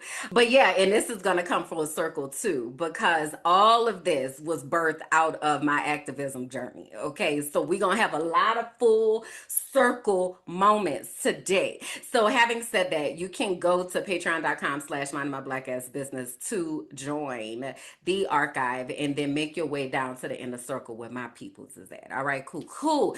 So anyway, I had paused it at I grew up in New Orleans because today we're talking about activism and how did I become an activist? How did I realize I was an activist? All of that. So I grew up in New Orleans. New Orleans is in the state of Louisiana, but it is very much not what your idea of Louisiana is. That is not New Orleans. New Orleans is a city. We do not have alligators in our backyards. We do not have airboats. We are not dressing in camouflage and looking like Duck Dynasty. Okay, New Orleans is very much a black city. And also, there are white people there. There were white people there at the time. There were also Vietnamese people, which is very interesting because those are the only type of people that I really knew existed in my foundational experience. Say New Orleans is an anchor of Louisiana and the Louisiana Purchase, which was a whole bunch of land that narrowed down to Louisiana. New Orleans was really a hub. Now, my experience, what I was about to share growing up in New Orleans, was very much centered in my foundational years around whiteness. So my mother did not ever say it would be best for us to be white and be with them white people. But very much her actions were very much directed towards that. So from 3 years old in preschool all the way through 8th grade, I went to a small Lutheran school. All of my teachers were white. I already said Jesus was white there. And it was very much a white type of existence. I don't really know everything. Like all the picture books were white, like people were white, right? The students were not. So we did have a fairly diverse, and at this time again, black and white diverse. I really didn't start understanding that there were like Spanish people in existence, and definitely not in school until maybe like 3rd or 4th grade. I remember there was this boy, Chris, that came and he spoke Spanish and his family spoke Spanish. And that was like fascinating to me because what are y'all saying? And then I remember in the apartments that we lived in, there was a lady that moved into there were 3 apartments and she moved in the first apartment and she would listen to Telemundo all the time. I remember just being fascinated because, again, I didn't understand what they were saying. My experiences were with Vietnamese people. Now, I don't have the history of the migration patterns of how Vietnamese people wound up in New Orleans. I've only done semi dives on that. I can't even call them deep, but it is something that's on my list of things that I want to learn more about. But we had, when I was growing up in New Orleans, a population of Vietnamese people, specifically in this area of the city called Michoud, which was in the east of New Orleans. And then outside of that, my experience with Vietnamese people was at the nail shop. And what I learned through my experiences is that they're probably talking about you because they're speaking a different language. So that I remember was very foundational because I used to have a very, very, very low tolerance for accents. Okay, so hold on to that. So then in my school environment, it was very much black and white. My teachers were white, again, Lutheran, it was the pastor was white, everybody was white. Somewhere around 8 or 9 years old, we transitioned into Full Gospel Baptist, and that was very black. Okay, so now I'm kind of getting those experiences, and that's interesting, but I'm still going to school, and there are lots of black kids at the school, but the teachers are very much white. But also, before I move on there, New Orleans is a very black city, but it's also very much the South. Okay, so I grew up in the times of David Duke. I was very familiar with the Ku Klux Klan. They would be in the Martin Luther King parades, marching down St. Claude with in between the floats and the dance teams and the bands for the Martin Luther King parade. I remember my mother taking us, again, because proximity to whiteness was important. So she would take us for Mardi Gras parades into an area called Metairie. And Metairie is out towards the airport. That Metairie, Kenner, these are suburbs of New Orleans, if you will, very white. So we would go out to Metairie to watch the parades because they were supposedly better and it was a better crowd and all that kind of stuff. And we got there one time, and I remember these white people like were so racist. Like it was a lot. Like they were pushing us, and we're kids. Like it was a lot. Kalanda might remember. She's in the chat. She remembers. She said your mom was gonna fight that lady. Pushed us into the coolers. Yeah, that's the last time we went to a parade in Metairie. I remember that, and I remember being like, "Wow, this is interesting." But I also took it as individual acts, and I'll get back to that in a second. You're right, Kalanda. Oh my gosh, she just said we had black and white sides of things. Segregation was normalized. I never took it like that though. So like the lakefront, there was a white side of the lakefront, there was a black side of the lakefront, but guess where we always went? To the white side. So things with me were very much like this is just what you do. Like I grew up in the Ninth Ward in Bywater. So the lower Ninth Ward was across the canal, right? That was a very black area, if you will. But through there was Chalmette, another suburb. That's where we would go grocery shopping, to Chalmette. That's where we would go to the parks, to Chalmette. Everything was about get to where whiteness is. That was like the foundation. So again, around 8 or 9, we moved to this different church. We moved into a house. And this house was actually in an area known as Pontchartrain Park. So Pontchartrain Park was a historic neighborhood for Black people who had purchased homes. Now, I'm not knowing this at the time, right? But I'm making sense of this later on. So, what was interesting about Pontchartrain Park, I tell these stories of, I say I used to go to the golf course when I was a kid. So, I always just needed to be away because there was a lot that was going on, and I was always very perceptive and trying to make sense of stuff. So, I used to ride my bike to the golf course. My great aunt lived across the street from the golf course, and there was this huge golf course. This was also very normal for me, so I didn't realize until later on that I'm telling people I used to be on the golf course, and they're like, "Excuse me," and I'm like, "It was a golf, like I don't understand." It was very normal for me because I don't know any different, right? So anyway, there was this huge golf course, and there was a lake in the golf course, and I used to go, and that was my hangout spot, and I would have picnics at the lake, and I would just be at the lake all day until before the street lights came on, and then I would go home, right? So in this new neighborhood that we're in, and mind you, Bywater, where I grew up, a lot of my family lived in this neighborhood. It was Black. I had a couple white friends when I was there, but I wouldn't have called it like super diverse, if you will. So then when I get to Pontchartrain Park, this is a very Black area. There were white people around, but it was a lot of Black people that were there that owned homes and, all of that. So, okay, wow. So then the proximity to whiteness kind of shifted into Black elitism, which is also rooted in proximity to whiteness.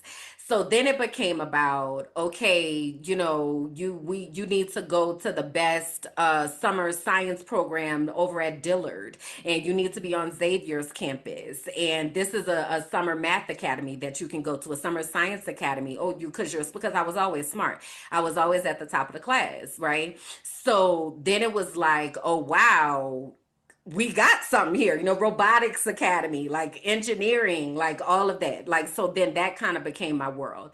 I remember when it came to high school, I graduated valedictorian of my middle school.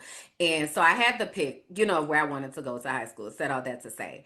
And I remember that I had a cousin who had gone to this all black girls' high schools. Now, this is the other thing that you need to know is that there are a lot of black Catholic people in New Orleans. Catholic school is the way to go. Right now, number two, what you need to understand is that we did not really have money like that. So I'm in these private schools, but I'm there on scholarship. Okay, this brain is what is getting me into these doors. Did Jack and Jill exist? It felt like it before it was a thing. I had heard of Jack and Jill. I feel like I started hearing about Jack and Jill maybe in high school ish, kind of, because that's when I really started getting into understanding what black elitism was. So I feel like that's when I started hearing about Jack and Jill. But very much, if you know what Jack and Jill is, very much we're chasing that now. All of the foci in my life were very much about that. So when it came time to make a decision for high school, and elitism is the thing, right? I had a cousin that had gone to this all girls black Catholic high school, and she was homecoming queen.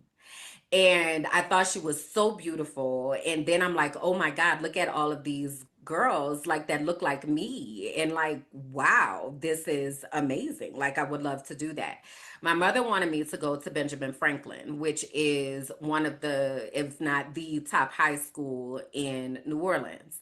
And the reason I did not want to go to Benjamin Franklin is because I heard that there was very high instances of self-harm and students unaliving themselves because the pressure was so high to excel, and they were not doing a good job at that. And that did not sound appealing to me, to be in that type of environment. Nor did I really want to be in an environment where I had to like be mind on all the time. I just didn't want to. I failed that on purpose. I still got in, but I didn't ace that like I could have. I was just like, cause I don't want to go there. So I want to go to prep. So that's what I put my energy towards. And I made a stand in my mind that if I don't get into prep, I'm not going to high school. I'm dropping out in 8th grade. Hold on, let me get a couple comments. Yeah, the pressure was so high. And Benjamin Franklin, and I don't know what the stats are now. It's definitely still there, but it was a lot that was going on at that time. I didn't need to be a part of that. Let's Talk Sis says, I definitely was in an all white environment. Many times was the only one because I was too smart. And in all the programs, probably why I go so hard for safe spaces for Black women now. Parallels. Okay. What it had felt like, if you will, for up until 8th grade, because though the students around me were Black, like if you talk to people that I went to school with, they will tell you, they be like, hey, we was trying to get her to tell us the answers and she was not going. Okay. She was, hey, like they know and know to this day that I was focused because remember, if you've been following along on this journey, I decided I was going to college when I was 8 years old because I knew I had to get out of my house. So brains, I got it and I'm locked in, right? But also I don't want to be locked in and in this high pressurized container where people are taking their own lives. I'm straight on that. And my cousin went to this school. Like it's clearly a great school. So I get over to prep, I get accepted, and now I'm around basically 98% Black girls. Black girls from all echelons of life. So those who are also there on scholarship like me, those who were getting called to the finance office every month because their parents were struggling to come up with the tuition. Again, I'm there on scholarship. Okay. Then there were Black girls who their parents were in government and they had access to everything they ever wanted. Like there were all of different types of girls there. The other thing that also became very interesting that I made a aha about a little while later in life, I did not realize that there were Black teachers before I got to high school. And now I have like majority Black teachers. And so that was like really, really interesting and started to shift like paradigms. I also had two religion teachers, Father John and Miss Robichaux, who were very Pan-African, if you will. Father John was from Africa. I don't remember what region. And then Miss Robichaux was just power to the people all day.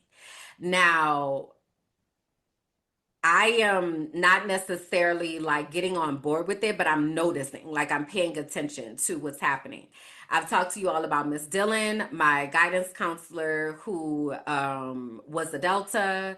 And so my mom also gets wind, Black elitism, right? So, at the college campuses, sororities, that's the thing. She needs to get to one of those, right? So she put me in the way of being able to have that type of access, debutante balls, like all of that. So now my understanding of Blackness is now shifting to in a very elitist type of understanding. Like, oh, you're in the projects because you didn't work hard enough.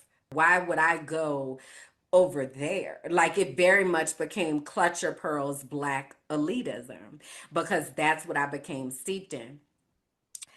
But I also knew that we did not have that access. Like, I know I'm here on the scholarship. Okay. So I know that because it's the scholarship that's gonna help me go to college, because we don't have that. Like, however much that you trying to, be posh and bougie, we also don't have that. So okay, I guess, right? All right, so now it's time to go to college.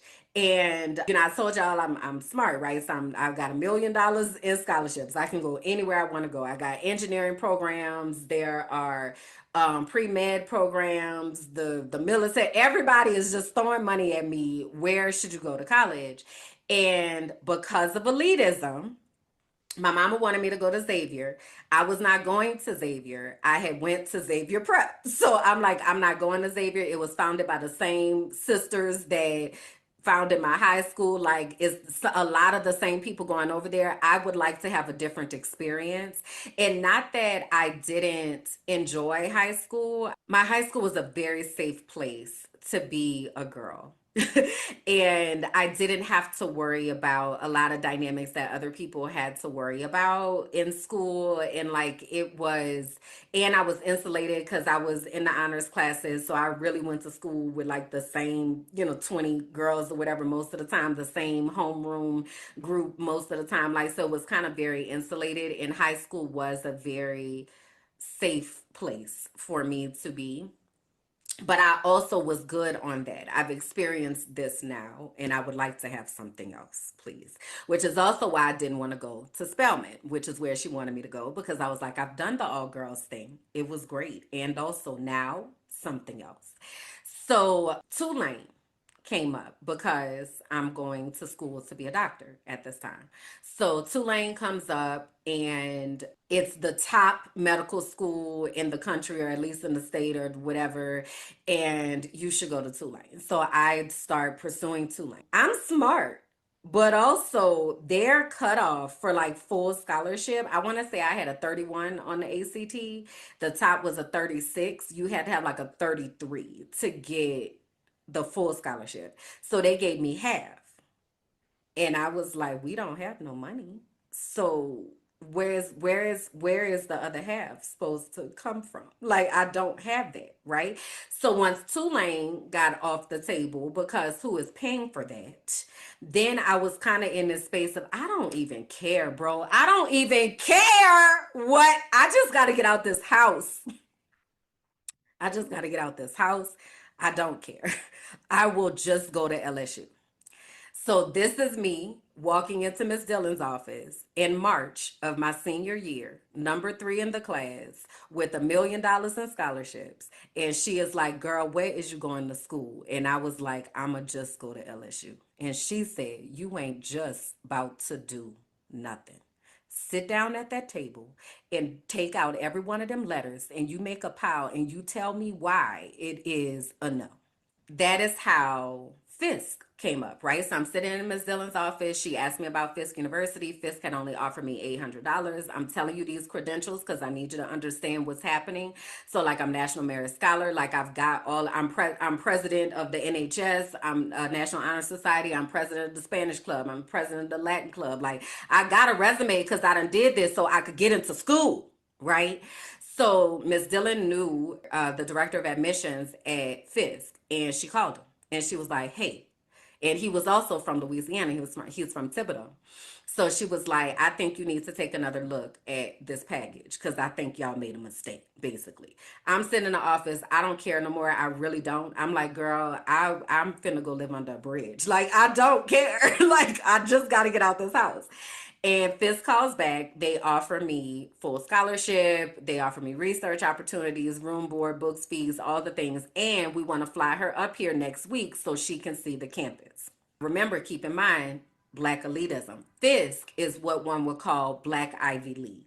Okay, so once she started doing her research, oh, yeah. Okay. Well, let's see what this talking about, right?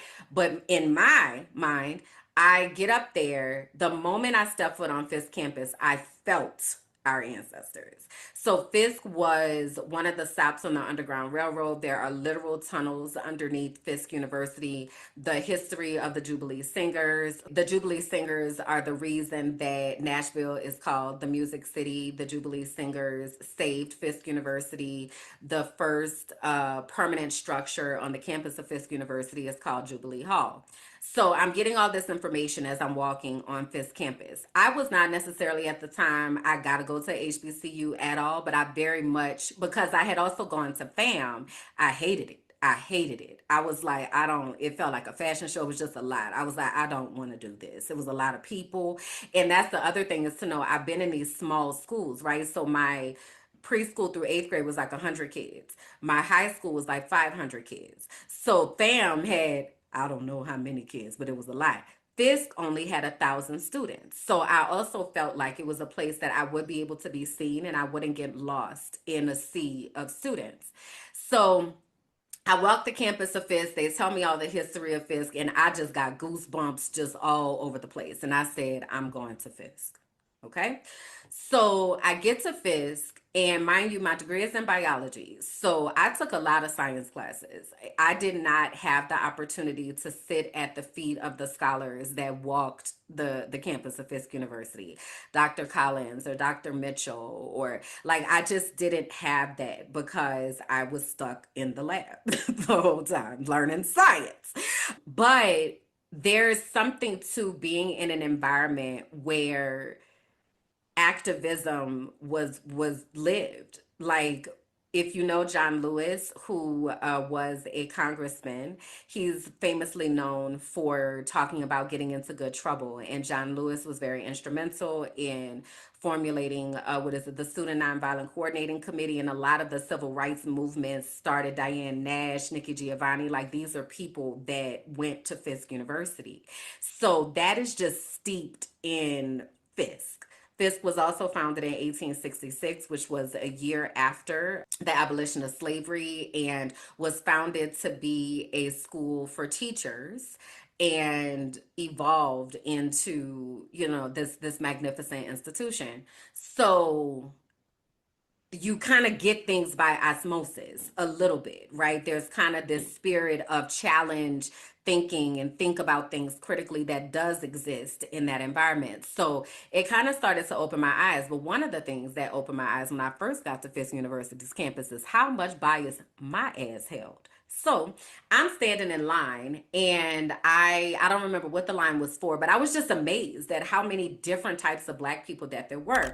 So keep in mind, high school, I started seeing like these, different types of Black girls, but now we're in college, there are Black people from all over the place, but I don't realize that. So I think everybody is an African American.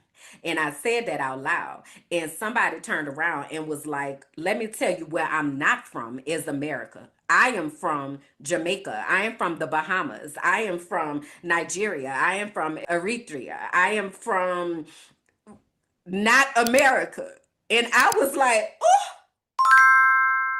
And they would say things on campus like, well, in my country, XYZ. And I would say things like, you're not in your country anymore. Because remember, I told you I had a very, very low tolerance for accents and understanding what was happening, because I had been taught they talking about you in a different language. And the cultivation in the US is that if someone has an accent, it is an indication of their level of intelligence. So there's also like this condescending like nature of why someone doesn't speak the quote unquote standard English, right? Now remember, I'm Black elite, if you will, but also not, because I know we ain't got it like that. But also, you and your accent, go back to your country. That's very much what my mindset was.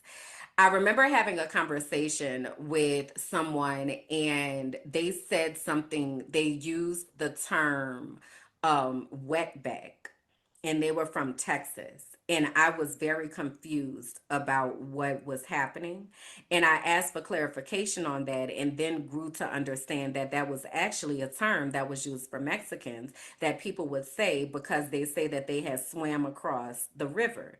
And I remember being like, I don't think we're supposed to, I don't think that's good. I don't think that's okay to say those things. So over my time there, I had to confront the different biases that I was holding that I didn't realize that I was holding because of the way that I had been cultivated and because of the both overt and covert things that had been programmed into my existence.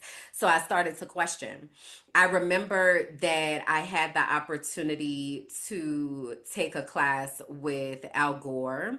And that was interesting because I started to learn about like climate and like all that kind of stuff and just again started asking questions. But yeah, so over this time at Fizz, you know, I wind up going to like different meetings or meeting. I forget his name. There was a Black Surgeon General that I had an opportunity to meet. And I got a chance to go to Meharry, which was the first Black medical school. And it was right across the street. And I really just kind of like started to broaden my understanding of Blackness and what that meant and what that meant for me and how I was supposed to be showing up in Blackness. Now, when you take this Blackness and then also align it next to the church, because there's also a level of elitism in the church where you start to chase power and influence, and you know, those lines get real blurred. So while I was seeing stuff, I still was very much not consciously making choices to say you need to show up as a better person, probably until I started teaching. So once I started teaching, I can say I definitely became more aware of differences, but more so I became more curious. And I would see myself in a lot of my students, and I was starting to make sense of the things that I had experienced. So I started getting really curious about things like trauma and how that manifests and what that looks like and what that sounds like and how it's impacting my students. And I always had, because I went to this all girls school, so I always had this pull towards girls and like empowering girls and helping girls to see themselves and like, you know, helping them to understand that they are smart and you don't have to pretend like you stupid. Like, girl, I just came from a high school, all of us was smart, girl. We was like, I've been in environments where it's all girls and we in here killing it. Why, what is happening? So I was trying to understand that dynamic of what that looked like and why my girls were shrinking within the classroom, when I know when I'm talking to you one-on-one, you able to explain it down. So there was social things that were happening. So I started getting really, really curious about that. I always taught in schools that were high needs schools. So I always taught in schools where students were experiencing high levels of poverty, where there were challenging behaviors, where it was in some type of correction status. And because of my work with girls and wanting to empower them, I wound up being the step team coach. And because we were at this school, so the school that I started teaching at, when I got to the school, it was an A school, but they changed the district lines the year that I started, which was in 2006. So we had an influx of students that came from the inner city of Tampa. This is in Tampa, Florida. So they came from the inner city of Tampa and they were bused into the school in the suburbs. And so there was a lot of like animosity and disconnection, if you will, from the school because it was not a part of their community. Their parents didn't necessarily have transportation to get there. So I started seeing like these disparities between what was happening with our students. So as I'm on working with the STEP team, there are girls who want to be on the STEP team, but they can't be on the STEP team because they got to take the bus home. And we don't have an activity bus to be able to take them home. So the only way that they could do that is if they have a ride home. So then I started taking girls home.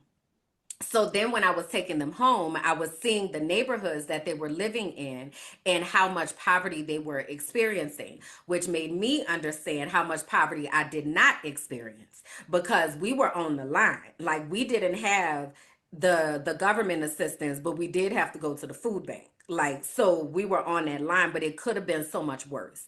So I started seeing that with my students and just really got very curious about what was happening and why, how can we help them to be successful? How can we help their parents to be able to connect? And gratefully at this school, I was around amazing educators like Dr. Candace Johnson and Michelle Richardson and Michelle Knox, and like people that were so committed to saying, we are going to bridge this gap. So we started doing conference nights in the neighborhood. We would go into the kids' neighborhoods and we would have a fish fry and we would have a representative from each team that came so that you might not be able to talk to that exact teacher, but you can talk to somebody on the team. So we were like doing a lot of that work, and it really helped me to see the systemic issues that were present in education that so many people are not aware of. Because first of all, why are these kids even at this school when this is not the school that's closest to their home? Well, the reason they're at the school is because the schools that are closest to their home were all turned into magnet schools. And magnet schools means that students have to have certain test scores to be able to get in, and they only reserve a few spots for neighborhood kids. So if you don't get the lottery, which means your name is pulled to be able to go to that school, then they got to ship you out to another school that's these kids were spending 2 hours on the bus going home because they lived that far from the school. So I started seeing stuff like that, and it just became really, really bothersome to me. So I left the classroom to be a new teacher mentor. Within the new teacher mentor cadre, there was a woman who happens to be white. Her name is Dr. Amy Samuels. And she was a professional development facilitator, and she also had degrees in African American studies, and her work was dedicated to disrupting systemic racism.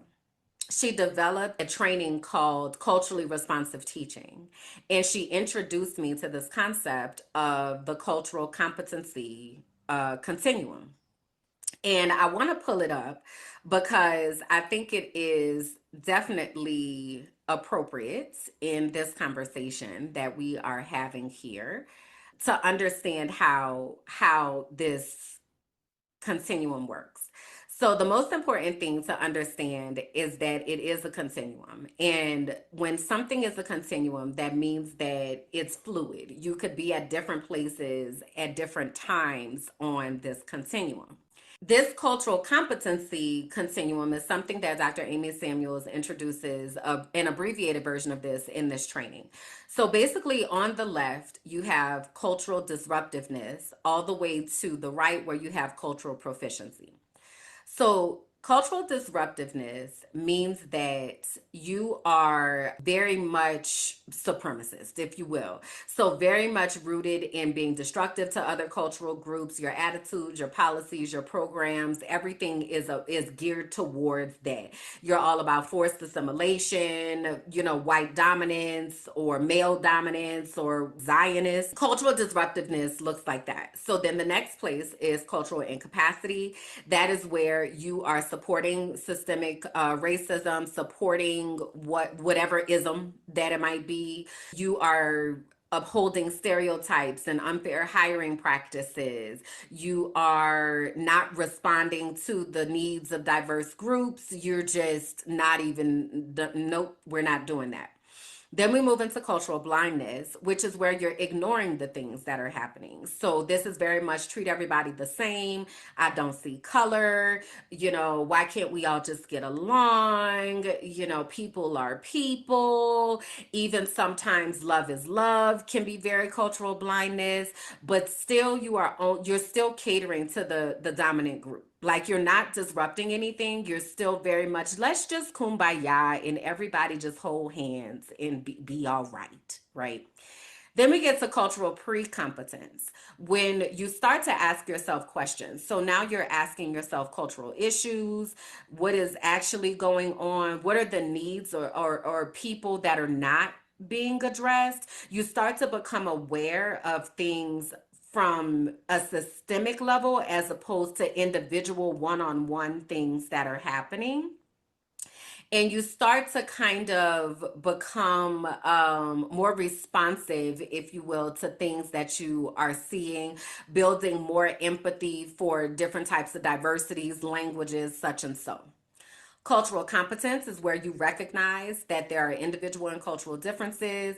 You are actually looking at diverse groups and like putting yourself in those spaces. You are making intention to create culturally unbiased groups. You are working on a systemic and organizational level to be able to educate others and make others aware of how they might be showing up in these particular areas. And then cultural proficiency is when you are at a place where you're implementing change. You are actively disrupting. You are actively looking for ways to add to your knowledge base, to understand what is happening, to seek somebody else's lived experiences. You're mentoring others. You are pursuing that development. You're working systemically to be able to support people as opposed to destroy. You're advocating for those whose voices are not heard. All right. Now, this became very much like a mind shift for me, if you will, because one, I love a good assessment. All right. So when I have an opportunity to see where I am on things, then I'm like, okay, let me, figure out like where I sit on this. And what I realized is, though I was not culturally disruptive or culturally, but I had not culturally disruptive, culturally had cultural incapacity, is the way that I was treating people who had accents. And I was like, I need to work on that because they speak multiple languages. I only speak this one. So how dare I put myself in a position to look down on them because they have a different accent? There used to be a lot of Haitian guys that used to try to holler at me. I don't know why. I guess whatever area of the city I was in this Haitian bubble, but their accents were so thick and I couldn't understand. And also, I am an auditory processor. And if I'm not auditory, I'm visual. And so they would try to call me on the phone and I can't read their lips to understand what they're trying to say. And then because of the accent, it's different. So I don't know what you're trying to say. And it would just frustrate me to high heavens. So what I started having to do is I started having to like listen with intention to people that had accents so I could understand they are speaking English. It's just with a different cadence or they put inflection in a different place, but you are able to understand them if you try. So that was something that I was like, interesting. I didn't realize that I was doing that, but now that I know, I want to do better. But also when it came to like Black women, and at this time, this was like between 2012 and 2016. So Trayvon Martin happened in this time. And so very much felt like I was culturally proficient in speaking about what it felt like to be a Black person growing up or living in the US. I felt I was very culturally proficient there. But when it came to how I was not being compassionate, understanding, or shoot, I wasn't even hardly at sometimes being tolerant of people who had accents, I realized there was some work that I needed to do. And I gave myself grace for not knowing better, if you will, before, but now that I know better, now I can do better. So Dr. Amy Samuels really like opened up a whole new world for me. And I've started really pursuing these types of professional development opportunities. And I started facilitating these types of trainings. So I really fell in love with anything that had to do with cultural competence or which then extended. And this is what I want to say. I don't know what it's like in Tampa, Florida right now, but let me ring the bell, blow the horn, and toot the horn of Jamelia Jackson, who I don't know if she's still there, but at the time she was the director of professional development. And she was the one who created and curated this container for new teacher mentors. It was a grant that was through Bill Gates, actually through the Gates Foundation. And it was a nationally known grant that we had this opportunity to be a part of. And basically the core of the grant was us supporting first and second year teachers and administrators and supporting first and second year teachers so that we could actually retain teachers within the workforce. Jamelia Jackson, who is also a Delta, by the way, who was the director, created these cadres of mentors, new teacher mentors, who were really focused on equity and retaining teachers of color, Black teachers specifically, and helping to match the demographics of our students with the demographics of the teachers that were sitting in front of them. Being a part of that new teacher mentor cadre and being in those spaces with those leaders in Hillsborough County, Florida, was transformational in my experience of who I am, what I know, what type of educator I am, the type of equity work that I do, because we were constantly being challenged. We were constantly having to think about our bias. We also worked with an organization called New Teacher Center, which was out of Chicago, and they were the ones who did our training, and it really was equity based. So the work that I was doing was just so transformational. We were seeing it. We went from like a 70-80% retention rate to over 92% retention rate with this program that we were doing. But the biggest part of that was the clear objective that we are doing this to support our students of color because there is an achievement and access gap that is happening. So I started having a lot of these really foundational conversations and looking at data and really just becoming an expert in what I do and how to create and curate these spaces. So that work that I did in Hillsborough County, it is very much one of them, go Google me and go ask somebody about me. Okay, because it was very transformative. So around 2016 or so, the grant was cut, and so we all went back into different spaces, and I chose to go back to a school that I had mentored at the whole time. It's named Memorial Middle School in Tampa, Florida. And when I got to Memorial, it was really important for me to continue the work that I had been doing. Memorial was considered a failing school at the time. It was very much about, if y'all don't get it together, we finna shut this place down. We finna take this over, right? So there was so now this is kind of like the T part. This is the part where I'm like, okay, so let me fill in these gaps of the things that happened. So this is approximately 2017. Listen, y'all, this episode is getting a little too long, so I'm gonna unpack all the Tampa tea in next week's episode. What if the thing you've always called too much was the exact thing God designed on purpose? This is for the ones who've always known they were different. Too sensitive, too loud, too knowing, too intuitive, too woo-woo. But what if your sensitivity is actually your superpower? What if your intuition was your inheritance? Discover Your Destiny is a 10-week sacred journey back to yourself. We explore the design of your soul, your spiritual gifts, and the unique way that God speaks to you. This isn't church. It's not a rule book. It's not a performance.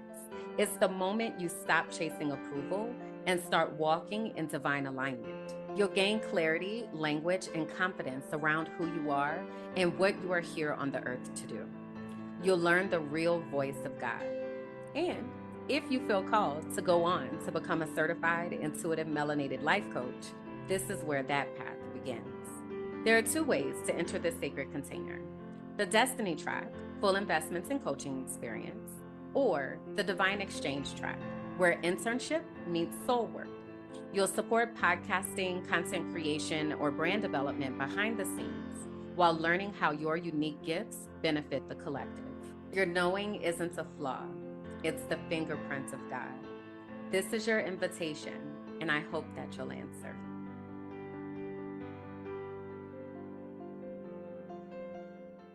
So anyway, so now I moved to Pennsylvania, all right? And now I have a chance to advocate for kids across the state of Pennsylvania, specializing in school improvement, school climate and culture. So I'm a school transformation specialist specializing in school climate and culture.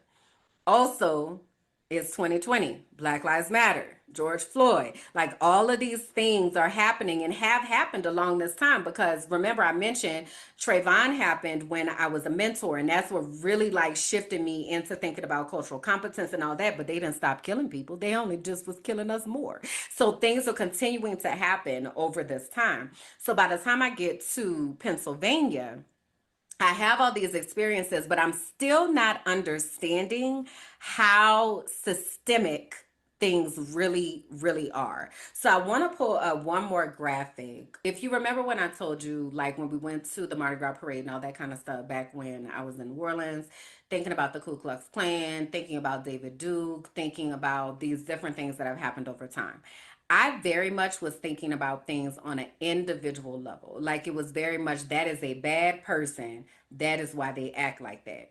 What I was not understanding is that this is more than this is a bad person. This person is operating within a larger system that has the opportunity to operate even outside of their individual acts. So I want to pause here for a moment and explain this graphic. This graphic shows the 4 levels of racism and explains what I'm talking about as far as the individual versus systemic or structural. So on the left, you can see that we have the personal level of racism, which just exists in the private beliefs that somebody might have, their prejudices and ideas that they have as an individual. That personal then extends into interpersonal. So now we have these same beliefs that are showing up expressed between different individuals or towards different individuals. Then we go to the institutional level. Institutional talks about discriminatory treatment, policies and practices within organizations and institutions that continue to uphold systemic racism and white supremacy culture on a level as far as within our organizations.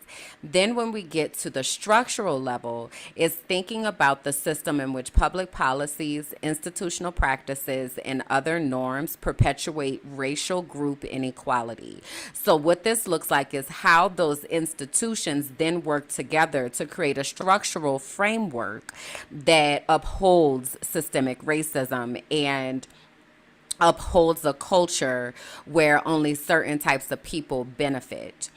So healthcare, education, housing, banking, and financing, all of these structures are working together in order to ensure that certain types of people have access while other types of people don't have access. So this is where we enter things like our voting rights and gerrymandering and redlining and refusing people who don't have health care insurance, along with underfunding public schools. All of these institutions work together to create a structural framework that only gives access to certain types of people. So once I got to, by time in Tampa started to uncover some of the systemic things that were happening. But once I got to Pennsylvania, and now I'm working at a state level, granted a different state, but now I have the understanding of what was going on in Florida. Now I'm at this state level with access to national information, and I'm realizing this is not individual acts. Like, this is a very systemic and structural thing that has been designed to ensure that our children do not achieve. And the levels of indoctrination that have been happening within our schools is so deep and we don't even know. And how do I know? Because I've worked myself out of it. But there are so many people who don't understand, don't realize that this is so much bigger than what we're looking at on the surface. The other thing that happened in 2020 is I started working with this company that I work with where I was doing professional development. And we had a training during that we were like talking to white people about their whiteness. Like this was big BLM, like we finna talk about the things season. So we are talking about systemic and structural racism and how are you upholding these structures and what are you doing to actively disrupt these structures. So through my work with that organization, I started to find even more language about what was actually happening and what could be done in order to support our kids.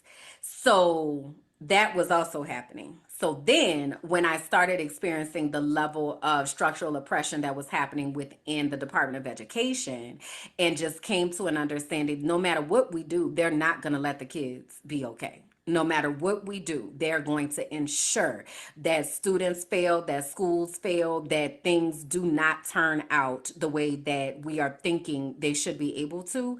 That is what ultimately broke everything in me. And I said to myself, you are activist, sis. Because at this point, I can't unsee what I saw. I can't unknow the things that I've known. I can't unhear the conversations that we've had.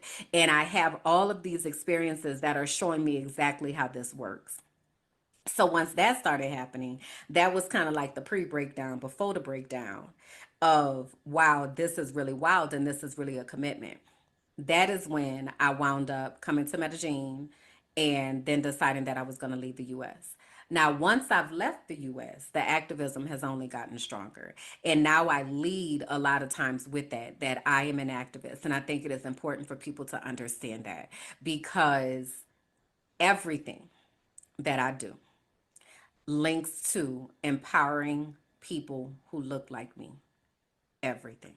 Every decision that I make, even if it is me popping my ass on this internet. Y'all know why I be popping my ass on this internet? Matter of fact, let me also say this because I didn't do all the updates at the beginning, but I'm gonna go ahead on and do this update right now. Y'all, we at 1,500 subscribers, y'all.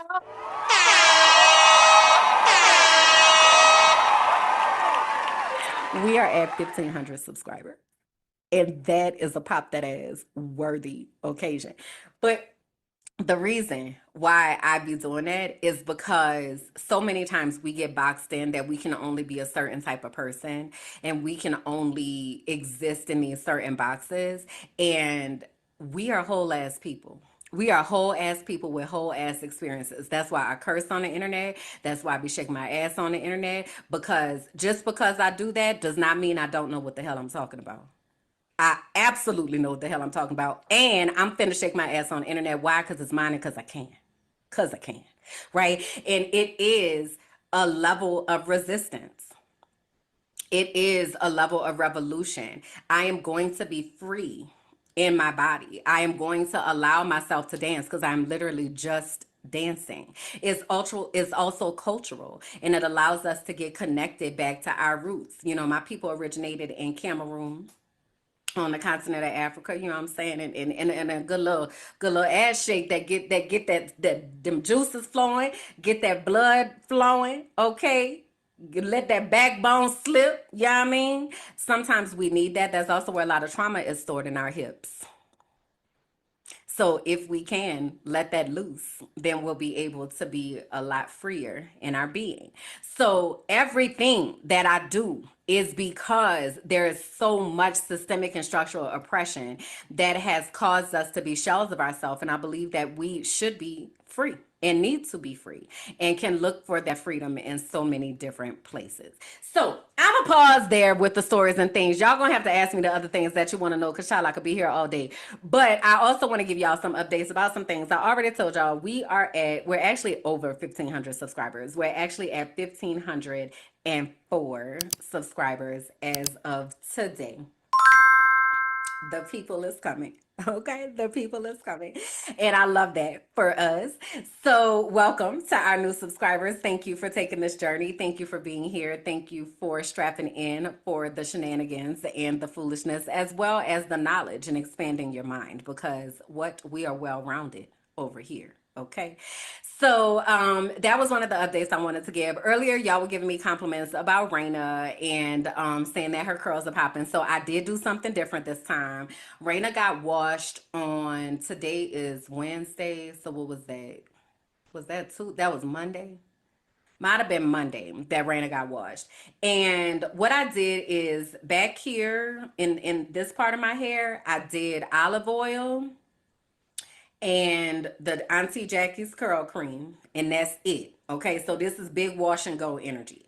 But then y'all know how I've been talking about that little patch that wasn't really doing right. I went on and did a twist out, so that's why these curls look a little bit juicier, because I went on and did a twist out. It had been twisted for 2 days, and I just undid it this morning. But I haven't like separated it, because I know once I start separating it, then it's just gonna get bigger and bigger. But I feel like I might have to do that for a little while so that the curls in the front can do a little bit better, because sometimes they just don't be doing right. But Raina is very hydrated, and I'm very much proud of her. And she just really, kind of hanging out. And I really like it. It has not been as tedious for me to do my hair as it has been in the past. And I'm just so grateful for that, because it really used to feel like it was a big old situation. And it is not lately. So shout out to washing your hair more often. Who knew? Who knew that it could make a difference? But it really does. So that is my Raina update. I also wanted to add that y'all know I'm finna go on this break. I'm still very excited about it. I'm very much looking forward to the time off and the time away, but you all will still continue to get content. So please, keep checking in and interacting with the content. There will still be live premieres. I may or may not pop in, but there will still be live premieres during that time, so you all can talk to each other during that time. That would be absolutely lovely. Also, gonna drop, I will be giving a teaser at some point for the new podcast that we have coming out. And I'm really excited about it. So we're working on that now to get a clip or something to share with you all. So I'll be infusing that in one of these videos that I am pre-recording. So that's going to be really exciting. I can't wait to introduce that podcast to the world. I think it's going to be I know it's going to be a real good time, because I'll be watching it cracking up. I'll be like, man, this is a good time, huh? We having a good time. So that is also coming up. So be looking out for that. What else do I have on here? The Healing Circle is happening directly after this at 12:30 Eastern, 11:30 Central. Y'all have had daylight savings time. So now and when I say y'all, I mean those of y'all in the US, y'all have had daylight savings time. So I am now on Eastern time. Okay. But Colombian time did not move. That's what I want you to know. But y'all's time had moved. So now I align with Eastern time. So just saying it.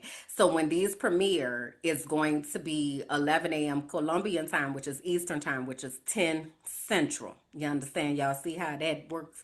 Yeah, child, this time zone math brain, it's been a lot. It's a lot that's going on. So anyway, do the math. All right, do the math. I understand why Kev on stage be saying that now, because child, do the math. All right, put in Colombian time and then ask chat to tell you what time it is where you at. Whew. So anyway, the Healing Circle is going to be happening directly after this. If you have not registered, please go to tinyurl.com/Black Women Healing Circle. It is a space only for Black women. If you're not a Black woman, I'm so sorry. This is not the space for you, but please do pass it on to a Black woman. I also wanted to quickly say before we go, it was election day yesterday. It was election day yesterday, and it was a lot that happened down at the election day. One of the biggest things that happened is Zoran Mondani won the mayoral election for New York.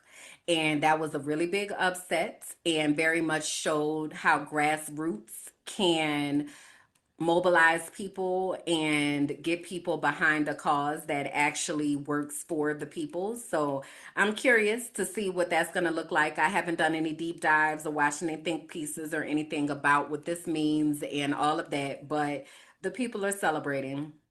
There was also the Virginia governor is a Democrat, as well as the Virginia, Lord, I can't talk, as well as the Virginia Attorney General.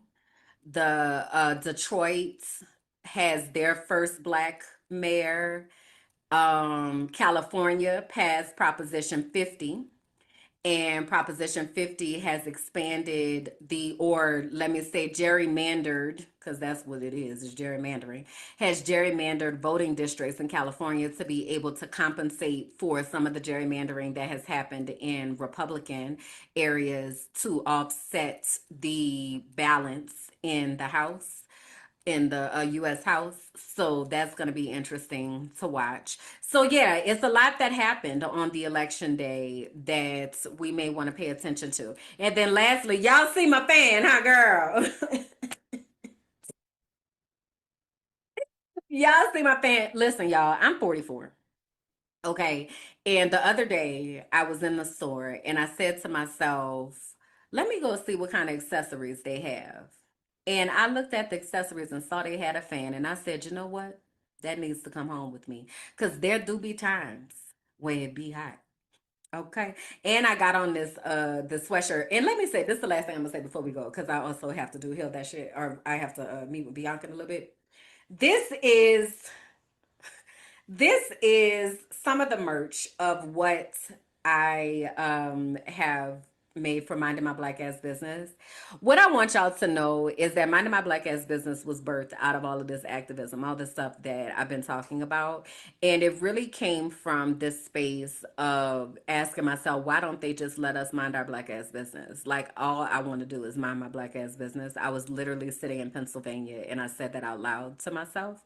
And that is how Minding My Black Ass Business was born. It has now evolved from just t-shirts or just something that I said to an actual movement, an actual collective, an actual space where you can find community. But I do want to uplift that there is merch. Okay. So if you go to mindinmyblackassbusiness.com, you can find merch there. Make a purchase. All right. It helps directly. Okay. So make a purchase. It does ship worldwide, and it really is a worthy cause and goes into all the activism and advocacy work that I do and be doing behind the scenes. So I really appreciate your support with that. Most importantly, though, I would love for you to come and join me in the inner circle in the archive. That would be the most amazing thing that you can actually do. It's $5 a month to be a part of the archive, and I have been posting videos and orientation videos and updating the different collections that are there, because when you come, I want you to know how to navigate around, how to talk to others, how to decide what type of keeper that you are going to be. Keepers is what everybody is who is in the archive, and you decide what that looks like for you. Are you keeping culture? You keeping recipes? You keeping music? You keeping these jokes alive? You keeping that ass popping? What you doing? You know what I mean? Because all of this is stuff that we need to be holding on to and documenting within history. So please come hang out with us down to the archive and make your way to the inner circle. That is my little slice there in the archive. If you go to patreon.com/minding my black ass business, that is how you are able to join the Patreon. And then you also get to hang out as we are recording the show live and communicate and be shout out during the show and all of that. But if you're not able to do that and you're like, girl, I want to support you, but also times it's hard right now, because I understand. SNAP benefits still haven't been restored, and the government is still on furlough, and people having to go to work and not getting paid. I get it. This is a free way that you're able to support by watching my videos through, liking, leaving a comment, sharing the video. All of that matters, and it lets the algorithm know that people are actually listening and paying attention, and it amplifies it so that more people who are looking for this type of content are able to find it. So the two things that rose to the top for me, the first of these is awakening isn't a moment. It's a lifetime of seeing more clearly and choosing to act anyway. The second is every step toward consciousness is an act of resistance in a world built on forgetting. That last one really resonates with me because there's a lot that's trying to be forgotten right now. And to the point of us being keepers in the archive, that's our job right now, is to really lean in so that we can keep these movements that keep us safe, that we can continue amplifying the voices who are speaking the truth, and that we're really able to hold on to the customs and cultures that have been that people have tried to strip away from us so many times, right? So the more that we become aware and the more conscious that we are, the more that we can make intentional decisions to ensure that people will know that we were here. So I invite you to join me. And I thank you for being witness to this journey and for being a part of it. All right. That's it. That's all, y'all, for today. I appreciate y'all for hanging out. And I'll see y'all next time. Bye. Thank you for listening to The Frolicking Truth, where joy meets justice and our nervous systems get free. Please be sure to like, rate, and comment. Subscribe to the YouTube page, Minding My Black Ass Business, and follow me on all social platforms. Until next time, bye.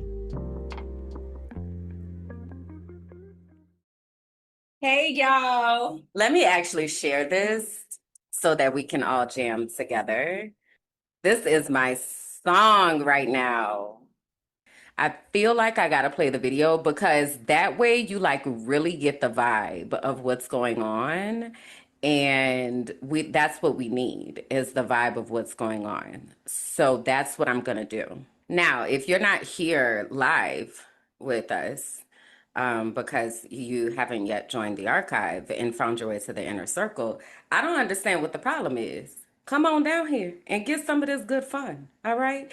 So yeah, so I'll give you the background about the artist on the other side of this, because I also need to finish pouring my tea, and this will give me about 5 minutes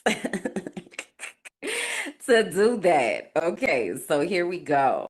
A few moments later. I am in here jamming. That is my bop right now. I love that song. I just added it to my morning playlist. It was a pleasant surprise this morning because I forgot that I did that. And then it came on, and then I was like, repeat. When I tell y'all, so this is the background with me and PJ Morton. And if you've been around for a while, you have heard me talk about this. If this is your first time, welcome to Story Time. And also I'll do the intro and stuff after this. So I am from New Orleans, Louisiana, and PJ Morton's father, Bishop Paul S. Morton, was my pastor from the time that I was 9 years old until I went away to college, adulthood, all of that.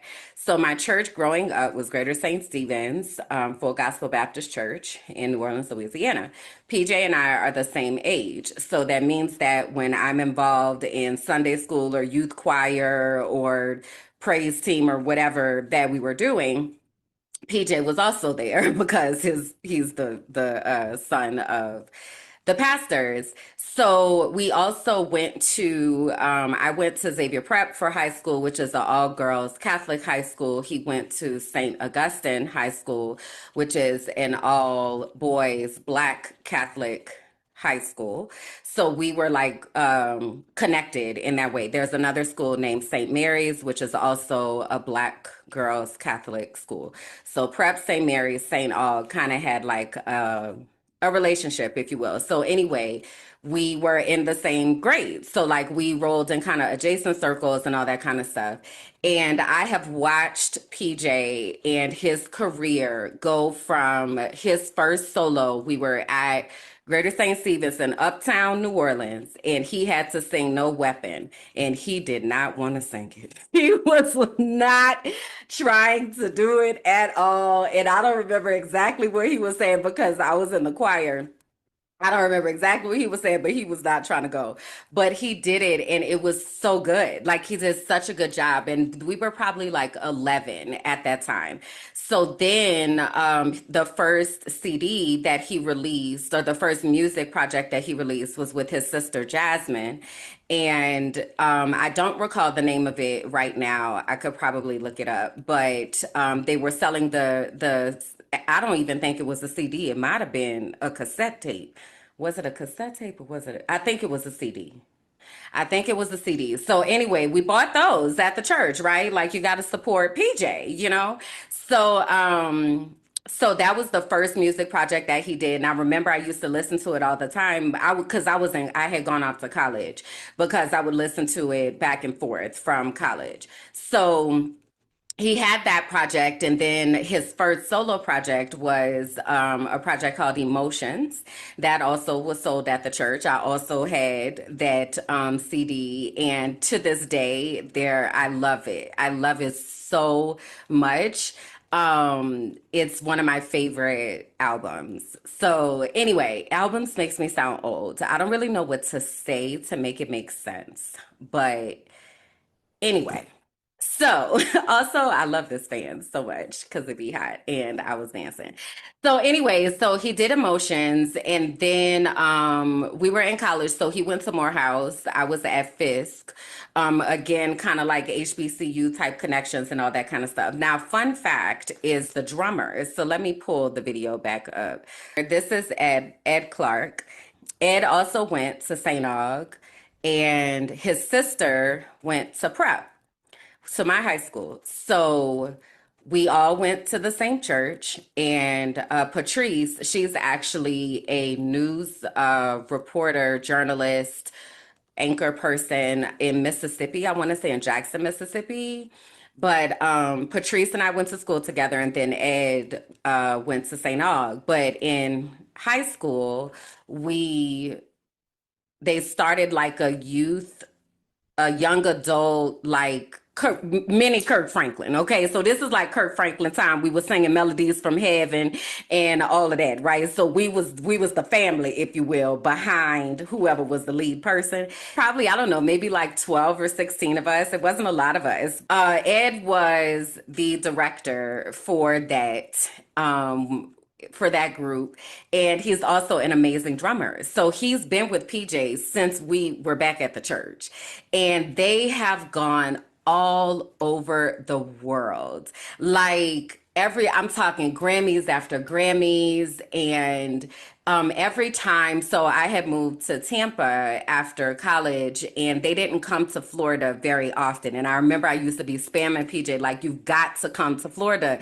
Like, you've got to come. So they came to Tampa once, and I made sure that I went, and I made sure I stayed and said hi afterwards, and we took pictures and all of that. But anytime that I was home and they were performing, I made sure I went. Because this is what I want you to know, is that PJ Morton, that man is gonna put on a live show. You understands me? Now, I'm from New Orleans. We from New Orleans. We love some live music. Okay. He had an album actually called Live Show Killer. And when I tell you, this man, he gonna write some tunes, he gonna remix them tunes, honey, he gonna give you a new vibe with the tunes. Like, it is just so phenomenal to watch. And then he also has like an imprint in the way, you know how producers like Mustard, right? Mustard on a beat, hope, right? They have like a signature sound, and you know that that's one of their projects. PJ has a signature sound. So once you understand PJ's sound, you automatically know that he's involved with the process. PJ has worked with people like India Arie, Alex Isley, Robert Glasper, Stevie Wonder, on the album before this one that he just released. He had Nas on there. Like, when I tell you, this man is phenomenal. You understand? And I just be sitting here so excited and happy and like looking forward to the next vibe that he's gonna create. So the song that I was playing, Please Be Good, he released it on an album called Cape Town to Cairo, and he spent 30 days in Africa writing this album. And he had already released it in one form, but then once he got back to New Orleans, because, oh my gosh, there's so much, PJ. I don't want to go down this PJ rabbit hole for real, because I will go down it. But this is what I was going to say is PJ spent a lot of time away. So he went to Morehouse, then he moved to LA because that's what you're supposed to do to make it and all that kind of stuff. When he released an album called Gumbo, it was his first project where he had made a conscious decision to go back home to New Orleans. So his work that he's been doing has been coming out of New Orleans, and he's very intentional about putting a New Orleans flavor on things. So with this album, Cape Town to Cairo, he took that and that African influence and then mirrored it and merged it with New Orleans. Like there's one of the songs on the album is a lick that the horn player plays that is indicative of Mardi Gras. And you would only know that if you're from New Orleans. So it's like, oh my God, I love it so much.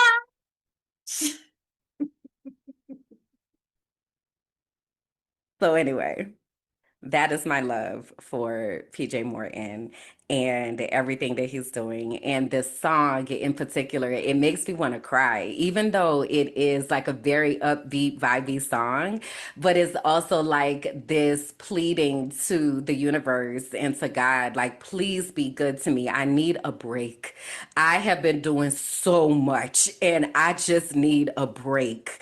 Like, I'll get back to all that stuff in a minute, but this is more than I can take. So can you take me to another place, somewhere far away? I don't mean to be in control, but I just need to let you know, can you please be good to me? Y'all, that is my prayer every single day that I wake up, because Jesus, I don't want to be on the strong soldiers list no more. Okay? I don't want to do it any more. So this song really resonates and it is on repeat. It is my current autistic stem. It is my current bop, my vibe right now. Welcome into my world. Okay, so let's go ahead and start the show. Oh my God, I love my life. I really do. Even when it is a little bit difficult, I still love my life.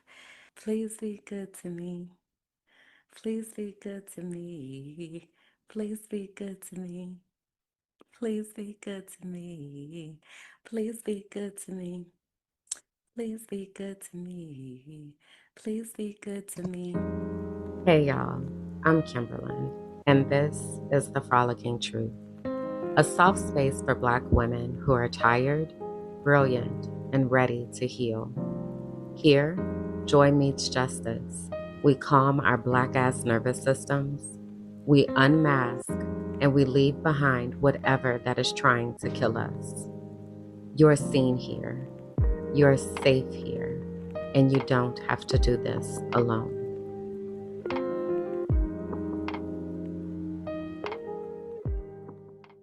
So hey y'all, come on in, find a comfortable spot, take a seat.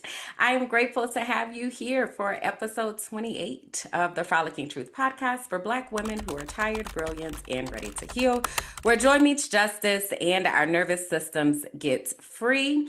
It's all right if you don't identify with any of those descriptors. It just means that when you come ready to listen, ready to learn, and ready to support. And don't come up in here with no foolishness, all right? Because I'm not for it. That's not what we're doing over here, all right? So if you're going to lurk, thank you for the watch hours, but don't let your lurking fingers get itchy and get to bringing riffraff and foolishness to my door, all right? I don't know why I felt like I needed to say that, but I did. All right. So, my name is Kimberland. If you are here for the very first time, hey, excited to meet you and excited to have you here in the space. I start this off with the auntie check-in, and that is where I give you some behind the scenes info about me, my life, and all that kind of stuff. And sometimes the auntie check-in is just what we're talking about today because, you know, I got things that I need to say, and I'm going to say the things that I need to say. Okay, thank you for being here for it. I do want to go ahead and give you a disclaimer and say today might feel very ADHD, and that is because there are so many things that I need to say. This is actually the last episode that I'm going to be recording in real time. All the other episodes that are going to come out will be pre-recorded. So it was a lot of stuff that happened over the past week, and I was like, my God, today we got to talk about all of these things. So yeah, strap in, for the ride and join with me because there's a lot.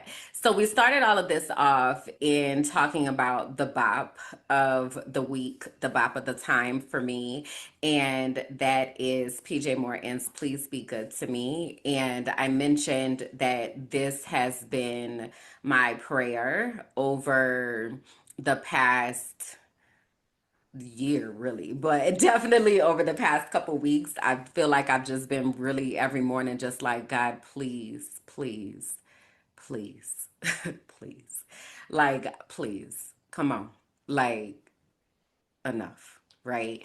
And so this song, it really just kind of keeps me grounded and also brings a sense of joy. And that's one of the questions that I have for y'all is what is bringing you joy right now? Because there's a lot that's going on. And I know I say that it's a lot often, but like, and the lot just continues to be more a lot. And that is going to continue happening. So we have to find the moments and opportunities for joy. And that song is 5 minutes, which turns into 5 hours of me just repeating that mantra over and over to myself. As a matter of fact, this morning I found myself repeating my affirmations out loud as I was getting ready because they are now like inside of me, and I know what's coming next and I know what's coming after that. And it's really helping me to remain calm and grounded in the midst of so much craziness. So I will state that one of the things, and I've talked to my Patreon about this quite a bit. Shout out to the Inner Circle. The Inner Circle is my collection within the archive, which is our Patreon. And I've talked about this a little bit during some of the live episodes that have been recorded. But today is November 12th, and I was supposed to get paid from this company that I contract with on October 20th. And I have still not gotten paid. They told us we were going to get paid on Monday, and we did not. So that's wild. And it's been really wild and really like crazy because at this point they owe me up to almost $6,000. So that's been crazy. And in the face of that, I have just really I can't do anything about it. And so I can't focus on it because if I focus on it, then I'm just going to lose my shit, and I can't afford to lose my shit right now. So one of the ways that I keep my shit together is by finding affirmations and mantras and like songs that can help me kind of feel stabilized in the midst of so much that is unstable. So when I ask what is bringing you joy right now, that's why I ask, because it is important for us to have something that is keeping us grounded and kind of keeping us stable. I wanted to mention that, and then I also wanted to re-uplift that I am on break from actually next week through the middle of January. So there will still be episodes coming out that I have pre-recorded. I actually have one more that I still have to pre-record, and it's the last one that'll come out for the year. But those episodes still will be coming out, but I won't be doing them actively and in real time because y'all, my brain is tired. Okay.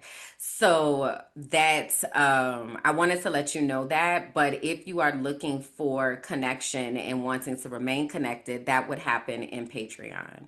So if you go to patreon.com/mindingmyblack-ass business, you can join the archive and you can become a keeper, and then you can make your way to the inner circle and see what we're talking about in there. There's also some things that have gone in the sunflower path. I am going to be calling a dream talk meeting probably next month, because there's a lot of alignment that needs to happen. I've talked to 3 people just this week that are independently working on different things. So like one person reached out to me, and they are someone who I helped to leave the US, and they were like, I need to do something. Like I'm creating a guidebook, like, but I want to talk to you because I need to do something to help. Somebody else reached out and was basically like, I recognize this is my mission and I really don't know what to do with that, but I want to offer my services to see how I can support you, because I know that sitting under your tutelage, if you will, is going to help me in understanding what I'm supposed to do. I talked to somebody else just this morning, and they were trying to ungaslight themselves, and we had a conversation about reframing and like, what are you doing and how are you keeping yourself balanced and all of that.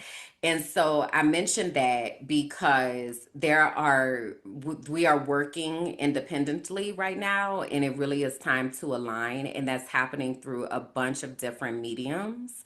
And it's why when I talk about certifying intuitive melanated life coaches, it's why my work is in so many different places, because there are people in so many different places, and every single person is connected to somebody else that somebody else isn't connected to. And it really is time for us to activate this network of people, and that's not going to be safe on social media for too much longer. Amanda Seals is somebody that I follow, and I just this morning, or maybe it was yesterday, saw that she made a post showing how Meta and Instagram are suppressing her content. And she has been under attack for a while because she's been very vocal about Palestine and divesting from celebrity and just really being a truth teller, honestly. And a lot of people don't like her, and that's totally fine. But what even my best friend Bianca is here. Bianca will be, but did I lie though? Like, you might not have liked what I said, but did I lie? Right. And Amanda Seals is very much one of those people, because she has been on the forefront of talking about these things that are happening and actively alerting other people to what's going on. And we have to kind of realize that social media is owned by billionaires right now, and the billionaire class is the enemy, if you will. The billionaire class is who is running the government in the US, and they are just playing a game with all of our lives. Once we accept that, then we understand that social media, traditional social media, is not really going to be a safe place for us to have real conversation. So those conversations like that will be happening through the archive. And I want people to be there. I want you to have the information. I want you to have this global understanding, but it's not something that we can just safely put out on social media. It's just not. So having said that, it's $5 a month to be a part of the archive. And once that $5 gets you into all the collections, everything that is there. So we also have a change corridor where we discuss what action looks like and how do we organize and mobilize. We also have the sunflower path where we talk about how we restore and how do we fulfill ourselves and how do we keep ourselves grounded. So there are places to be able to have these conversations in a safe way. Hey y'all, I'm Kimberland, founder of Minding My Black Ass Business and the visionary behind the archive. This isn't just another Patreon. This is a living space that we're building together. A place for dreamers, healers, storytellers, and truth tellers. The ones who believe that we can create a world where we actually thrive, not just survive. The archive is a home for everything we're growing: podcasts, advocacy, healing work, and remembering who we are and who we've always been. Every story, every laugh, every hard truth, it all belongs here. In here, everyone is what we call a keeper. Each keeper holds something sacred. The memory keepers protect our stories and the wisdom of where we've been. The light keepers hold our joy, creativity, and celebration. The change keepers carry the vision for what's next, the systems, the healing, and the new ways of being. And together, we protect the soul of this movement. When you step into the archive, you'll find collections. Each one offers a different path to grow and explore. You can move through the sunflower path, walk the change corridor, explore Discover Your Destiny, or gather around one of the podcasts that feeds your spirit. And here's the thing, no matter what level you choose to give at, you get access to it all. If you're able to give more, we're deeply grateful. Your support helps keep this work alive. But your presence, your engagement, that's what we value most here. So welcome home to the archive. This is where we remember who we are, build what comes next, and protect what matters most. We're just getting started, and I'm so glad that you're here to build with us. All right, so that is the end of that commercial for that, okay?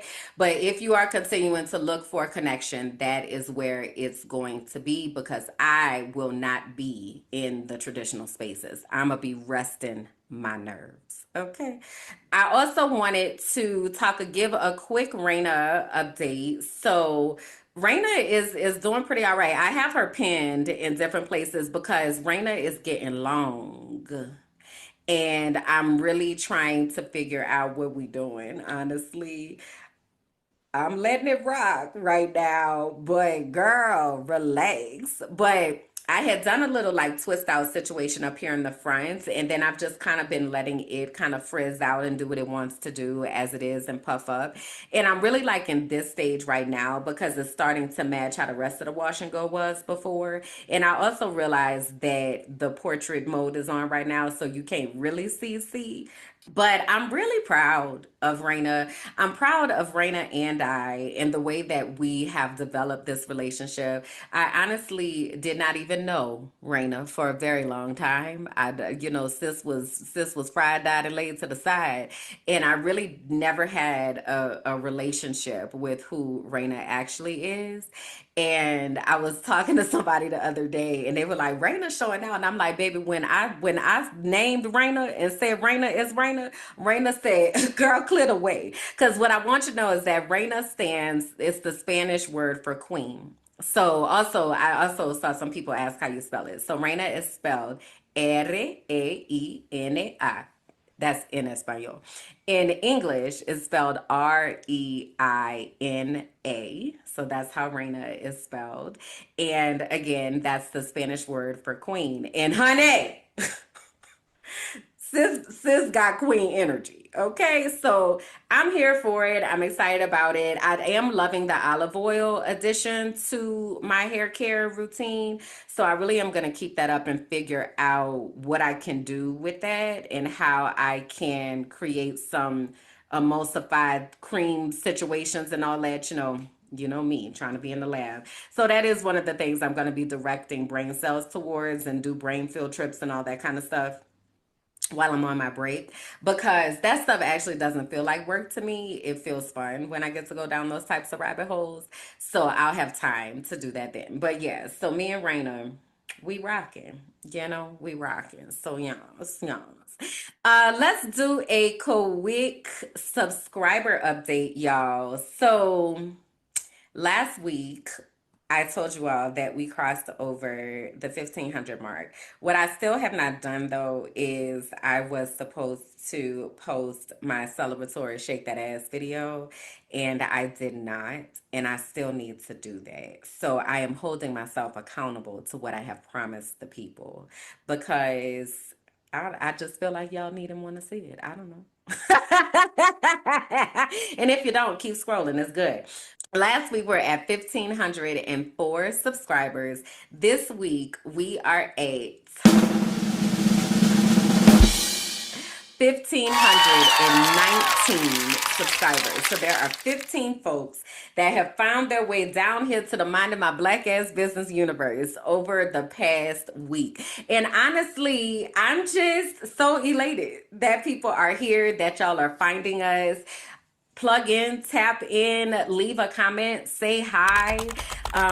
There's so much that is in store, especially for next year. I keep alluding to the fact that we have this new podcast coming, and I am going to be sharing a clip from that in one of the upcoming episodes that you'll see during the break.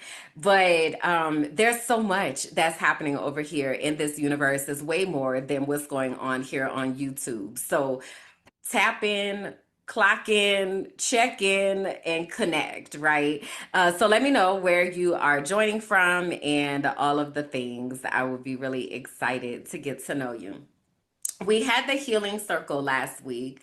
It also went incredibly well. Like Vanessa and I were in there. So Vanessa is the well educator, and she facilitates our yoga and breathwork experience. And then I facilitate like the conversation and affirmations and the deeper connections. And we were just sitting there having the best conversations with ladies. Everyone this time was from the US, but from various places across the US. Some folks were in education, which we love when that happens. We had somebody else. I had a couple college friend that came.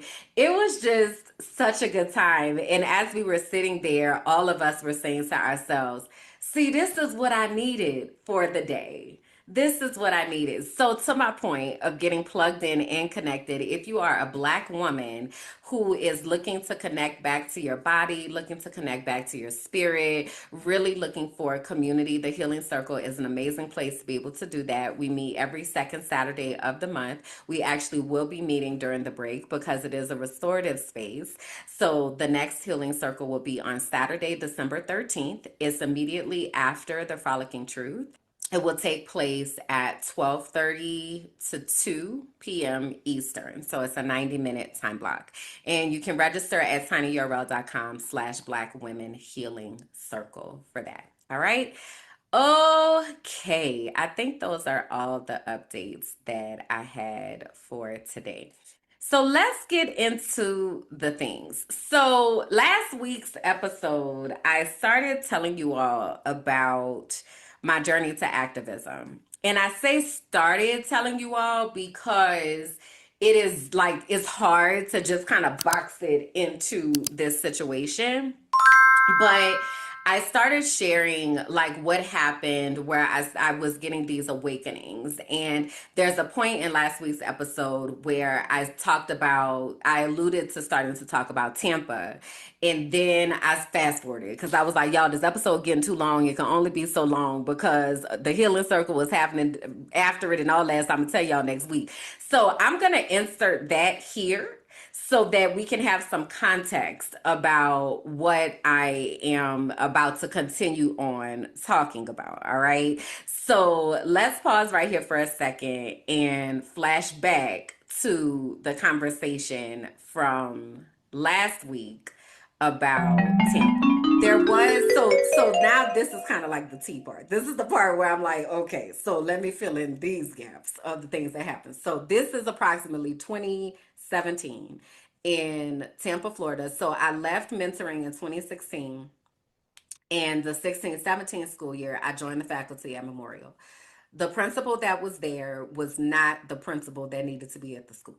Okay. My role was as a student success coach. So my role was to support students who were considered quote unquote at risk. So students that had experienced some type of failure in academics, behavior, or attendance. And my job was to work with them to help them experience success again. So this was a concept that was developed by Shalia McCrae, who at the time was the leader of the Success Coaches, who I also, by the way, went to the hairdresser with. All right. So, um, so it's important to say that because people are lurking and people don't be knowing who I know and people don't be knowing what I do and what I've done and how many things that I am behind and how many people I continue to talk to in these spaces that tell me things and ask me for advice. So I'm saying all that to say, please stop playing with me and go Google me. All right. All right. If that was for you, you know I'm talking to you. If it wasn't, just clock it. So anyway, so the student success program comes up and it centers on, again, closing this achievement and access gap, data, supporting our bottom quartile students and our students that really need to be able to achieve. So that principal though was not the person to do this, right? So this is my first year that I've decided to come back into the school. I have made a conscious decision to be in the school. I could have went anywhere. I decided to come here, but I'm also not doing this dysfunctionality. So I get word that we are going to get a new principal. So I had some principal friends and it was like, listen, just hang on, okay? Because I got word that he's about to be gone and y'all about to get another principal. So don't give up yet. Because I'm like, I'm not finna keep doing this. So we get word that we have a new principal.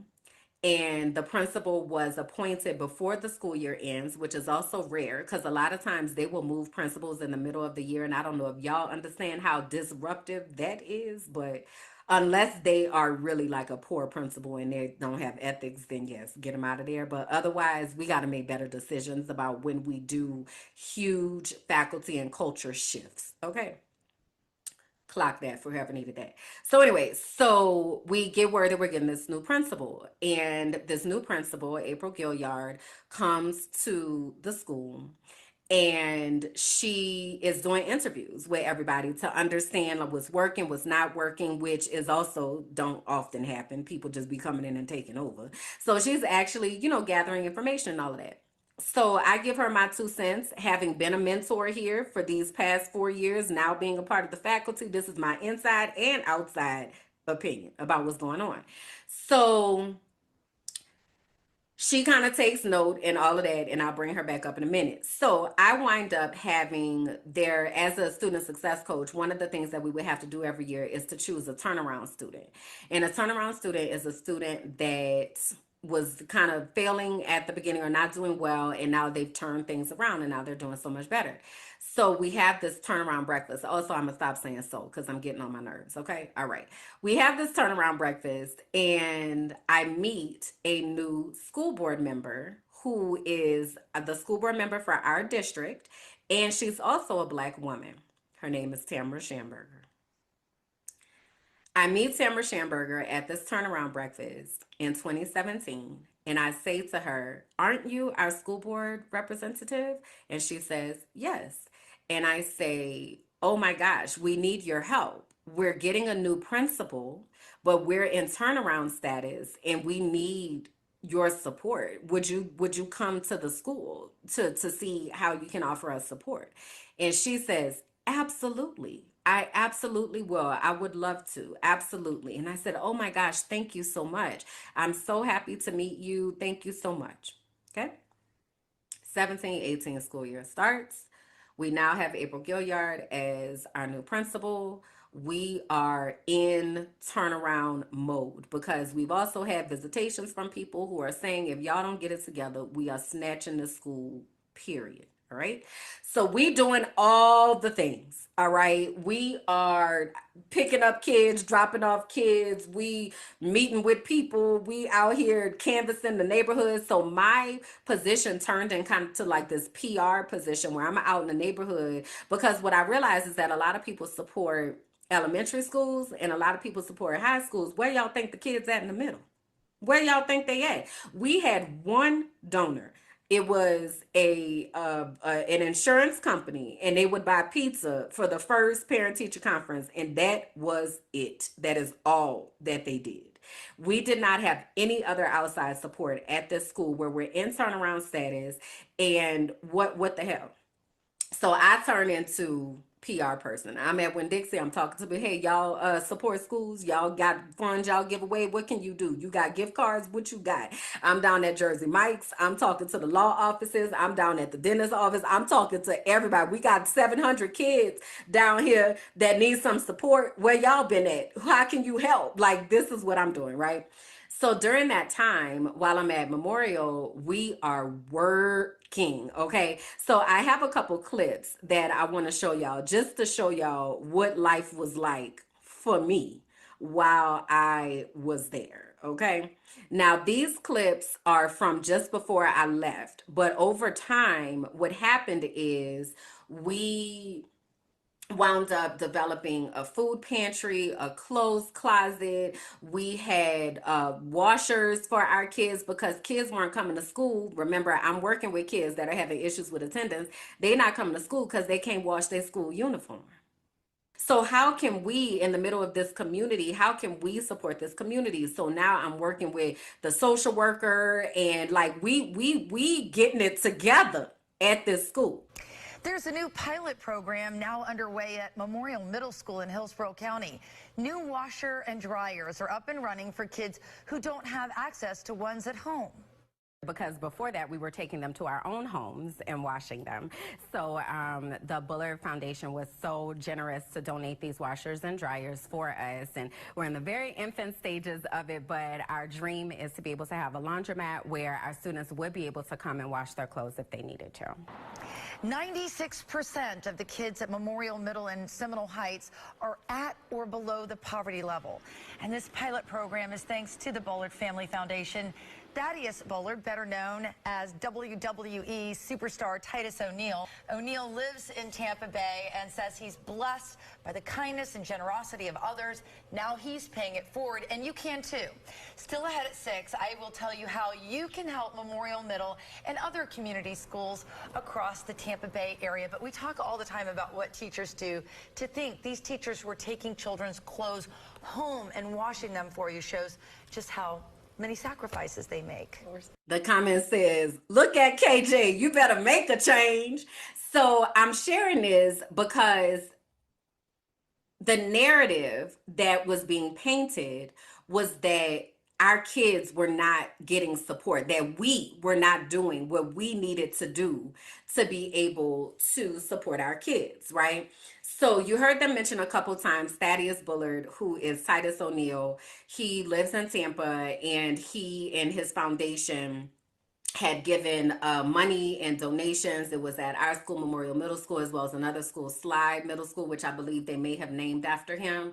But he was really instrumental during this time of financing a lot of these things that needed to happen to, again, help our students to have the basic foundations that they need so that they can come into school to learn. Because nobody can learn when they hungry. Nobody can learn when they don't know if they stink because they gotta wear the same shirt and the same pants every day. Like, kids can't learn under those circumstances. So what can we do to support them, right?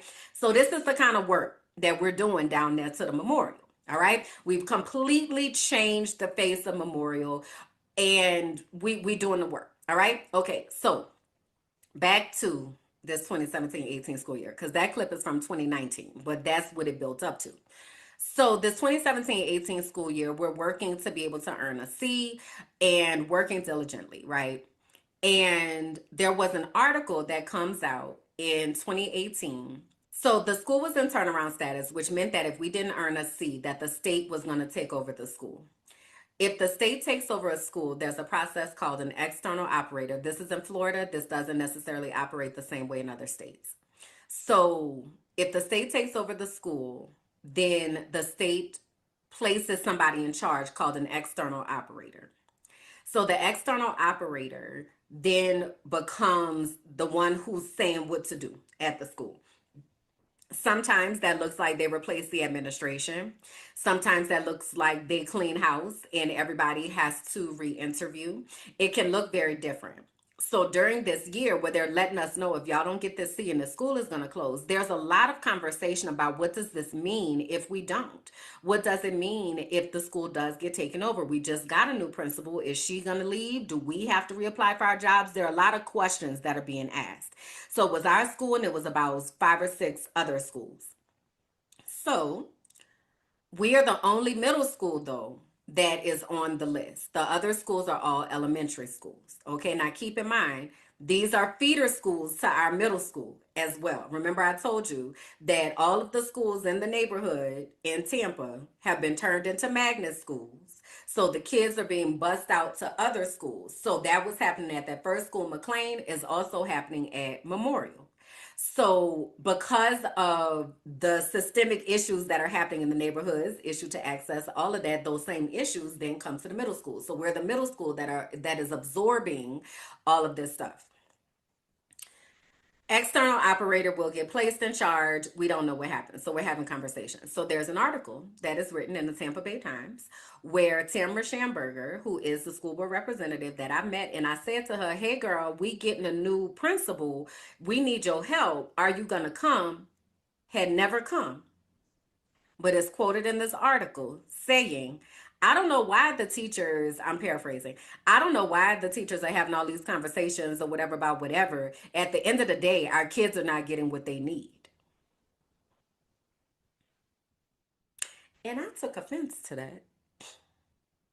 Because, girl, you ain't never even came. You don't know what we are doing over here to support our kids. I'm taking kids home after practice. I'm picking up kids on the weekend to come to Saturday school. I'm taking kids' clothes home and washing them every night. We are out here canvassing the neighborhoods to get community support because nobody is helping us. We don't have money to be able to support the kids. What are you talking about, girl? So she shares this article on her Facebook page. Now, let me introduce Bianca right quick. So Bianca is my best friend. You all have seen her in this universe. She and I also have a podcast called Heal That Shit. This is how Bianca and I met. Now, Bianca has her own story about what was going on. She also was a teacher. She also had run-ins with this Tammy Schamberger. Okay. So this is before, so in 2017, when all of this happens, there is this email, like my principal calls me in the office and she's like, what happened, basically, right? But because, come on, receipts, because people lie, receipts don't, shout out to Bianca Goolsby, I had 22 pages of screenshots to show my principal what actually happened. So this is a clip of me explaining this to Bianca, and also I want to brace y'all because Bianca really used to be out here in full on shenanigans on these people's internet. Once Ms. Schamberger announced that she was going to run for re-election, I had promised myself that if she did run for re-election, that I would make it my personal duty to ensure that people knew what happened so that they can make an informed decision. So I am really just here to present the facts of what occurred. What you do with that information is up to you, but what you cannot say is that you didn't know. Okay, so I'll start at the very beginning. So in March of 2018, I was an employee at one of our turnaround schools in the district, and we had spent that entire year doing all the work that we could to give our kids everything that they needed. We were coming early, staying late, doing things on the weekends, just trying to align resources, get the community back involved. So just really, really busting our behinds to get our kids what they needed. There was an article that was written in regards to the external operator and the process of acquiring the external operator and the logistics that surrounded it of what they were going to do with faculty and staff and the contract that they were negotiating. Ms. Schamberger is quoted in the article as saying, and I'll read it for you. It says, but Tamara Schamberger, whose urban district includes 6 of the 7 schools, so there were 10 schools at the time that were in danger, whose urban district includes 6 of the 7 schools, said it made no sense to complain or pick apart the contract when so many students are not getting the education they need. So what happened is Ms. Schamberger posted this article on her Facebook business page. Okay, so I was following her, right? Black woman on the school board, like took Dorothea Edgecombe's seat. Like, I'm in full support, sis. Like, absolutely. So I'm following her. I see the article. I see she posted the article and she quoted herself in her post. So I read the entire article so that I could have some kind of context, right? And then I got to the part where she's saying the kids aren't getting what they need and kind of turned my head a little bit because I had met her that previous May. So this is March 2018. So in May of 2017, prior to getting our new administration, I was sitting at the table with her at a district turnaround. breakfast, and I asked her specifically, I said, "You're a school board representative, right?" So she said, "Yes." And I said, "We are going to need your help.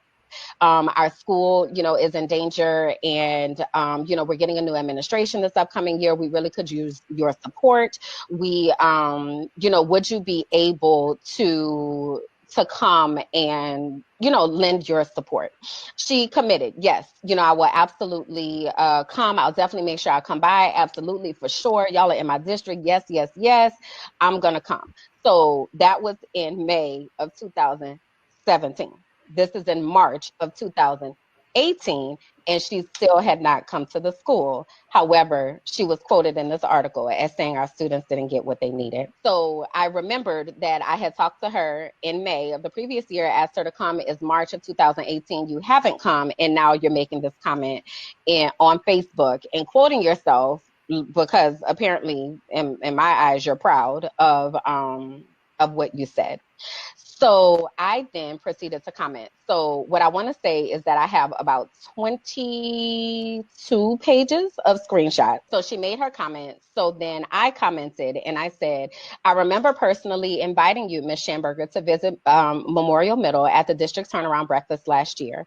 I'm pretty disappointed that we still have yet to be graced with your presence. I think it would speak volumes if you thought enough of us and our students to actually step foot on campus and see the things we are doing. It would also help for you to remove some of the red tape we encounter when we are trying to do more for our students. People talk all around us, but decline to speak with us and truly advocate for our kids." Her response was, "Memorial is on my list to visit." Again, this is March of 2018. "Memorial is on my list to visit. I have 75 schools in my district. It takes some time to get to Memorial. I have 75 schools in my district. It takes some time to get to all of them. My door is always open. I have never declined to speak with you or anyone. In fact, I get lots of feedback. Call anytime." Left her number. So then I responded and I said, "As the only secondary school on the turnaround list, it would have seemed that we'd have been a high priority, not left for the end of the year. Actions speak loudly, and hopefully we'll see you before the year is done. Thank you for your response." She then responded, "Issues and concerns should never wait on a visit from anyone. Our students need advocates who speak up every single day. I'll make sure the area superintendent is aware of your concerns. Enjoy your weekend, and I look forward to the visit." In the meantime, a friend of mine came across this conversation, right? Because again, this is on her Facebook business page, right? So these are other people that have followed her, and it came to find out there were several people who were experiencing or seeing the conversation. So a friend of mine messaged me on the side. Now, something about me is I used to be a mentor for the district. So when I was mentoring for the district, there were times that I had to be at 4 or 5 schools in one day. And this wasn't me being at 4 or 5 schools to take a picture. This was me doing real work. I'm doing observations. I'm doing pre and post conferences, right? So I'm actually working, meeting with principals, meeting with administrators, meeting with teachers. So you have 75 schools. This is all the stuff I'm saying to myself. You have 75 schools, and it is March of this year.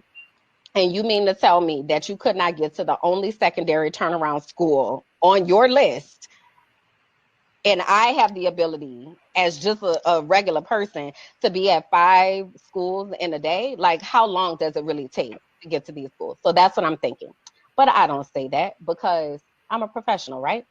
So I don't say that. But my friend who is watching this conversation unfold, she then comments on the conversation. And she says something to the effect of, let me find it. She says something to the effect of, by my loose calculations, we've had 100 days of school, and let's take out time for winter break. Let's take out time for Thanksgiving break. Let's take out time for this, and that. Let's take out time for emergencies, blah, blah, blah. So let's just say that we had 75 days of school. You mean to tell me you couldn't get to this one school in 75 days? So as I saw that she had made that comment, she messaged me on the side. Because mind you, all of this is happening at like 11 o'clock on a Saturday night. So she messaged me on the side, and she's basically like, "Friend, what is Schamberger talking about? Why is she making excuses about what you said? And what is she talking about? So then that alerted me to go back on and see what was happening, right? So I go back on, I log in, and I see the comments. So I'm trying to reply to the comment because at this point we were in the fourth quarter, but I'm having difficulty replying. So I'm like, what's going on? So I'll put the comment in, and then the comment would disappear. So I'm like, what's happening? So then my friend texts me, and she's like, she's deleting stuff. She's trying to delete my comment. So at this point, both of us decide that we're going to start taking screenshots. After all of this happened with the exchange on Facebook, she sends this email, and then I go into my principal's office. My principal is like, what happened? And my principal comes to the understanding that I had 22 pages of screenshots, and she had only sent select screenshots to create a different narrative of what actually happened. So then my principal was like, what you gonna do? And I said, she owes me an apology. She owes me a public apology, or I'm going to the newspaper. Well, she did not apologize. So I went to the newspaper. And there were 2 articles that were written about this situation. The first article that was written basically shared what happened. And it talks about the Facebook exchange, and it talks about the fact that she sent this email with these selected screenshots that was not the truth. When that article came out, she went on the internet and acted an ass. So then they wrote a second article. And that article was an op-ed that was written about the way that she deals with accountability. Again, you can Google these things. So this first article was written April 6th of 2018. So after that first article, they write a second article. And she still didn't apologize. She still continued acting an ass on the internet. Okay. So in this video, when I said, when Samara Schamberger said that she was going to run again for office, that is why I am saying something now. Because after all of that happened, she never apologized. And I didn't say nothing else because I'm very much I said what I said and I'm not going to keep saying what I said because I done already said what I said type of person. So because I had already said what I had to say. Like, you're wrong. You don't know what you're talking about. And you actually should be coming to the school that you claim that you sitting here critiquing. Like, WTF. Then I went back to working because we still have to earn this seat. Well, we did earn the seat. Okay. So we earned the seat, the 2017, what was that? The 17-18 school year. 18-19 school year comes along. We maintain our seat. We continue doing all the amazing things that I showed you with the laundromat and with the food pantry. And we expanded that. I wound up, I'll show you all this video as well. So I established a girls group called Chosen Women. And it was something that the kids really looked forward to. And I really had the opportunity to do an amazing work. Hi, I'm Kimberland Jackson. I am the Student Success Coach at Memorial Middle School. I am the founder of Chosen Women. Chosen is a mentorship group for 8th grade young ladies. We build leaders and we empower them to love themselves and to learn how to empower other girls. Chosen is an acronym. It stands for character, humility, optimism, security and self-esteem, excellence, and nobility. We are here to teach every young lady that she is a queen, and we want them to walk that out and live that every day. So you might be asking yourself how you can get involved. The good news is we are always looking for community partners and other dynamic women who are looking to pour into the next generation. So I had really thrown myself into Chosen, and I was working with my girls, and they're doing vision boards, and we had a conference, and these are all my girls here, and it was just an amazing time. Like, they really had an opportunity to look forward to something and experience retreats, and it was phenomenal. Okay, the comment says, bend that girl. I need you to understand. Okay, I need you to understand. So I throw myself into that work. So 2018, 19, baby, we out here popping, honey. I got the sixth grade girls coming up to me like, Miss Jackson, when I get to eighth grade, can I be in girls group? I want to be in girls group. I love girls group. They look like they having so much fun, right? Matter of fact, let me play this other clip. This is one of my girls. So when was this posted? This was in August of 2018. So this is at the beginning of the same school year that I'm talking to y'all about. And what happened is Miss Gilliard and I were thinking about ways that we could get money for our students. I told you I'm out here canvassing the neighborhoods. I'm trying to think about all these things, right? So we get invited to go to this gala. And because I'm the PR person, she charges me with choosing a student and preparing that student to talk to all these donors at this gala.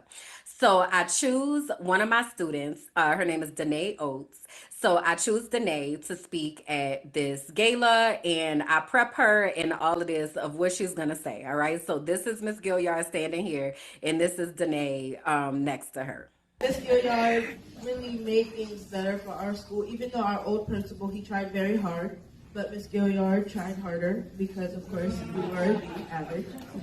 And now we're a C, which is, I'm very proud. I'm very proud. Hopefully we can make it to a B or A. But like she said, I'm in Algebra 1, and it is great, less classes in high school. And something that really helped me boost my confidence the most is girls group. Miss Jackson, my student success coach over there. Well, how about a round of applause for Miss Jackson?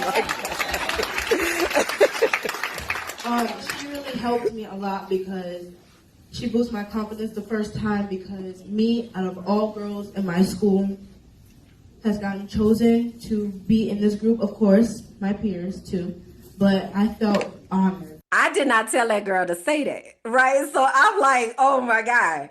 So anyway, Danae you see, she worked in the room, child. She got the people laughing. She up there cracking jokes. She did a 5-minute set. Like, what is happening here? She was so nervous before that, but I'm like, you better go out there and talk to them people. And that she did, right? So as we are at this gala, all of these people are coming up to me, and they're coming up to Danae. They're coming up to Miss Gilliard, and they're like, oh my God.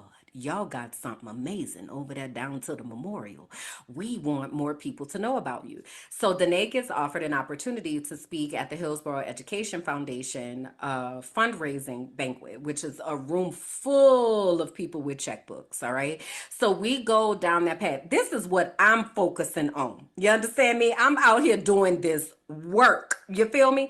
So we wind up establishing this gala, as because we see people like galas, and clearly they got checkbooks. So child, we need to have a gala for us too, like the other schools be doing.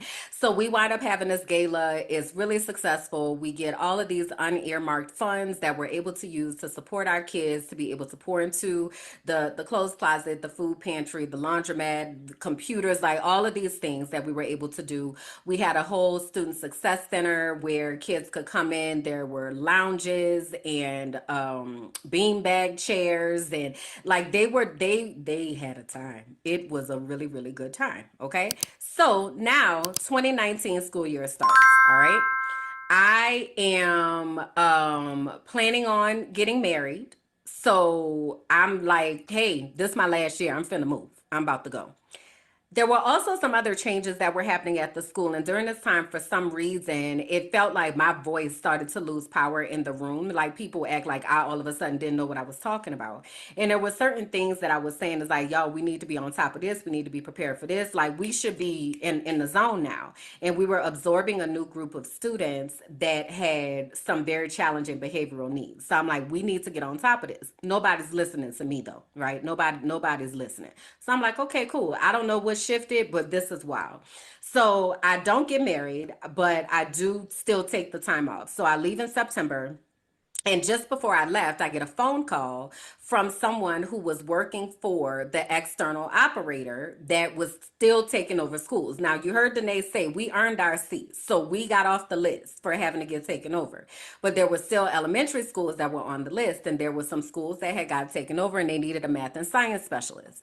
So she knows that this is what I do. So she reaches out. She was like, hey, would you like to come and work with us? Now, I'm committed to my girls. You feel me? Because I got sixth grade girls like Miss Jackson when I could be in girls group. This is the thing on the campus. Okay. So, I mean, we out here, y'all, and we were on the news. Like we were doing things. Okay. So this is a big thing. So I'm like, I can't abandon my girls. My girls have been waiting for this their whole lives, you know? So I leave on my break and then I come back and things have not gotten better since I've been gone. I want to say 2 weeks off. I come back, things have not gotten better. Things are really wild and crazy. I'm standing in the cafeteria one day and I was like, you know what? I think I'm done here. So I called the person back and I'm like, hey, I'm going to go ahead on and take this offer that you've been offering. So I wind up getting hired with a company called Phelan Leadership Academies. And Phelan is actually Black run, which is also important and interesting to understand. But I get hired with Phelan as a math and science specialist, and I start the Monday before Thanksgiving.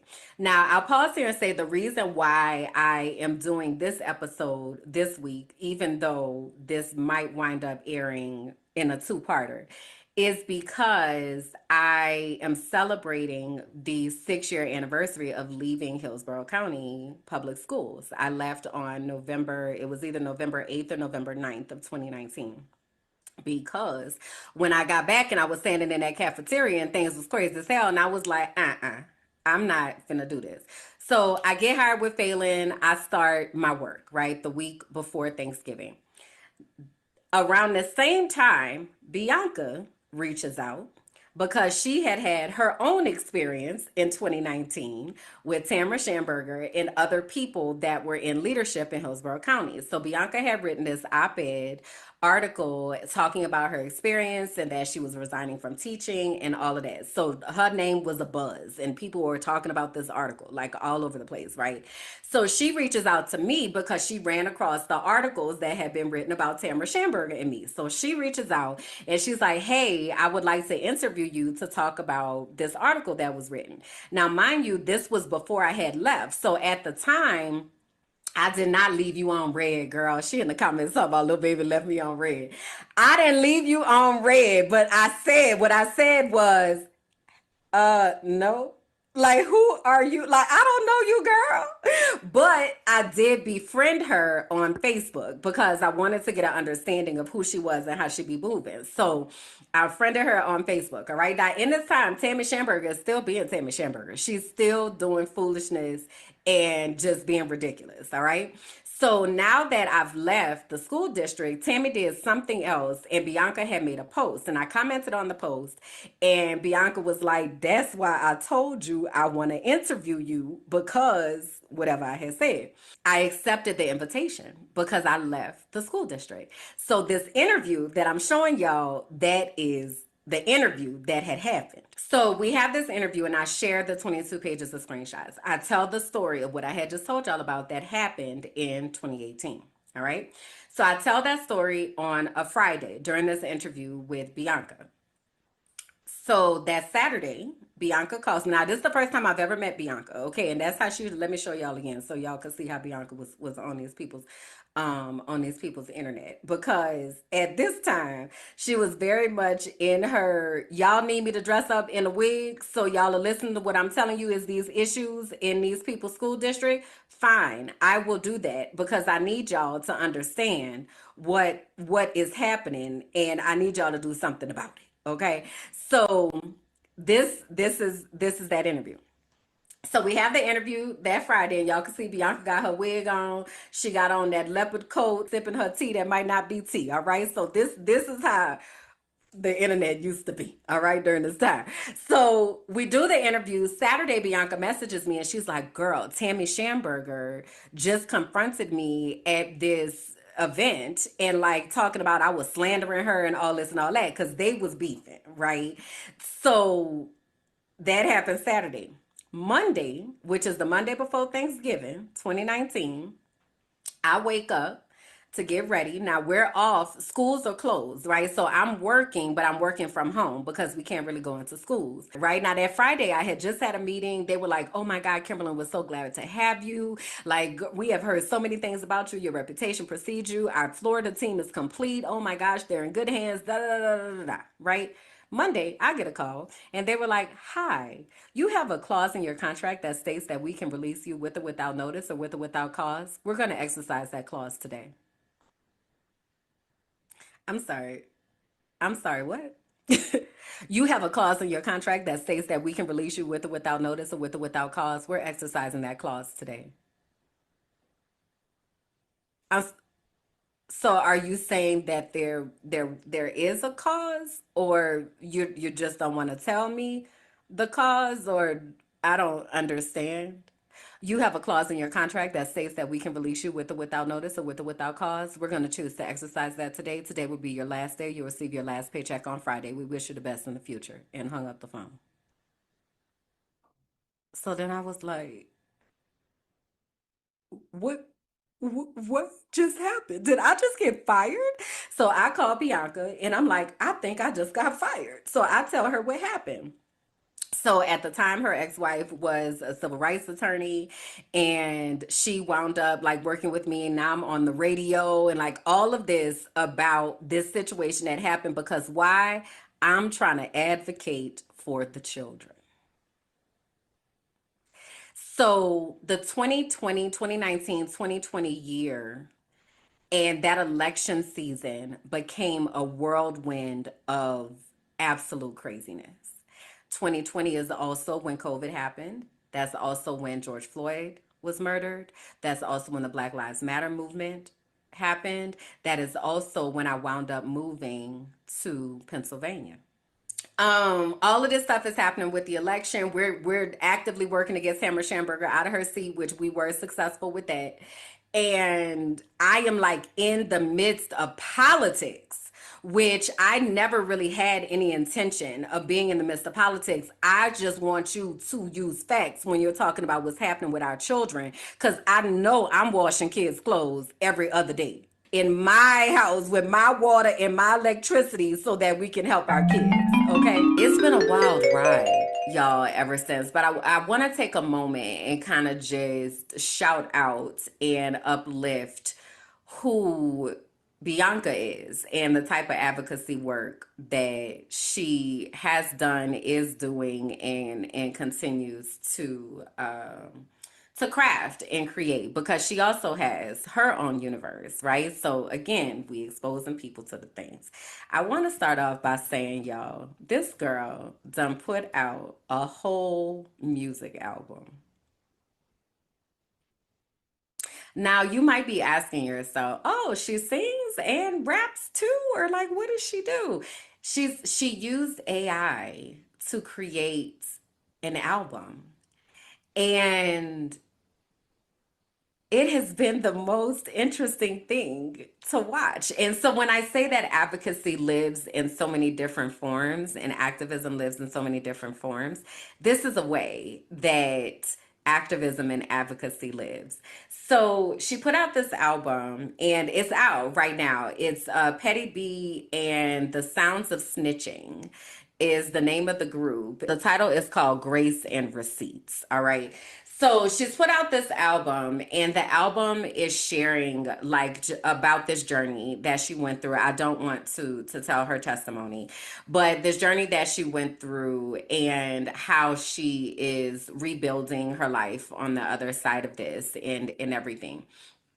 But I bring this up because within activism work, it is so incredibly draining and exhausting, and it can feel incredibly lonely, and it also can feel really paralyzing. And we need to have outlets to be able to get out the stuck energy, if you will, to be able to transmute what you are feeling, these overwhelming and paralyzing feelings, into something that can give hope and can bring joy and can bring peace.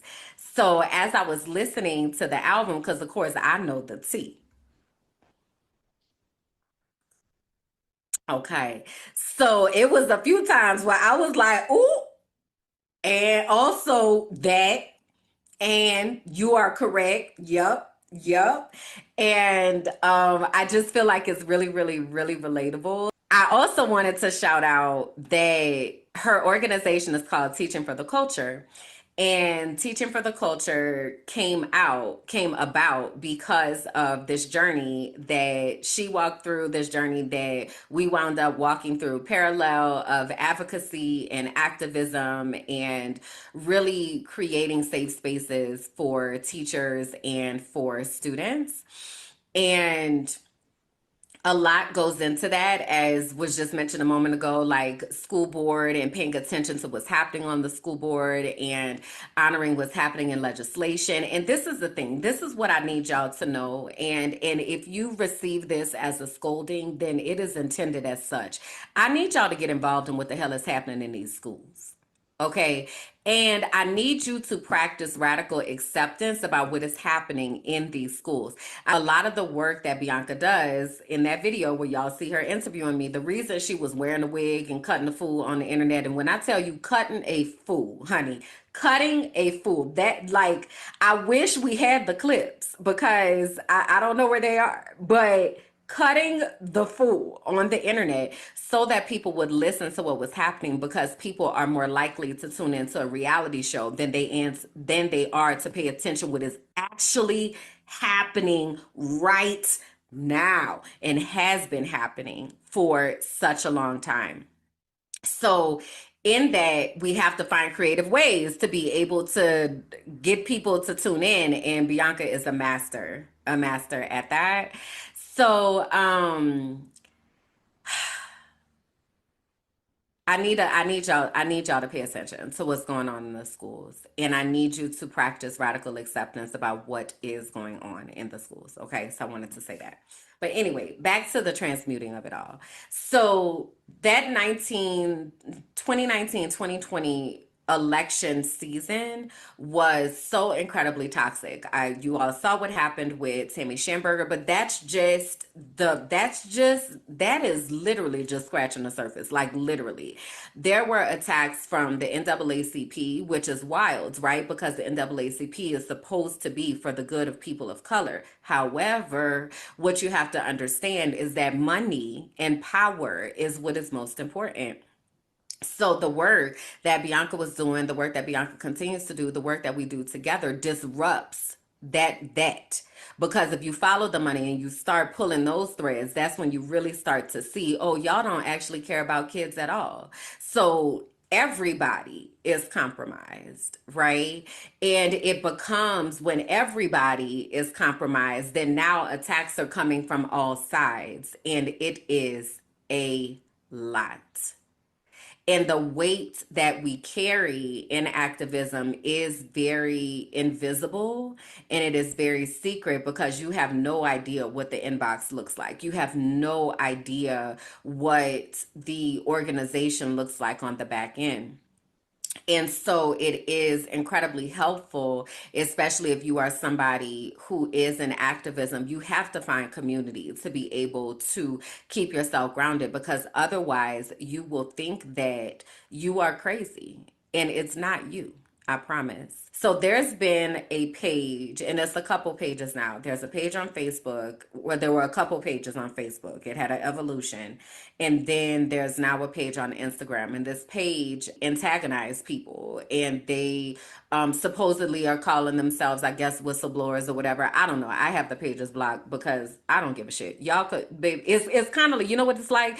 If you are familiar with the Lipstick Alley, it's kind of like the Lipstick Alley for education and for Hillsborough County, which is the Tampa area.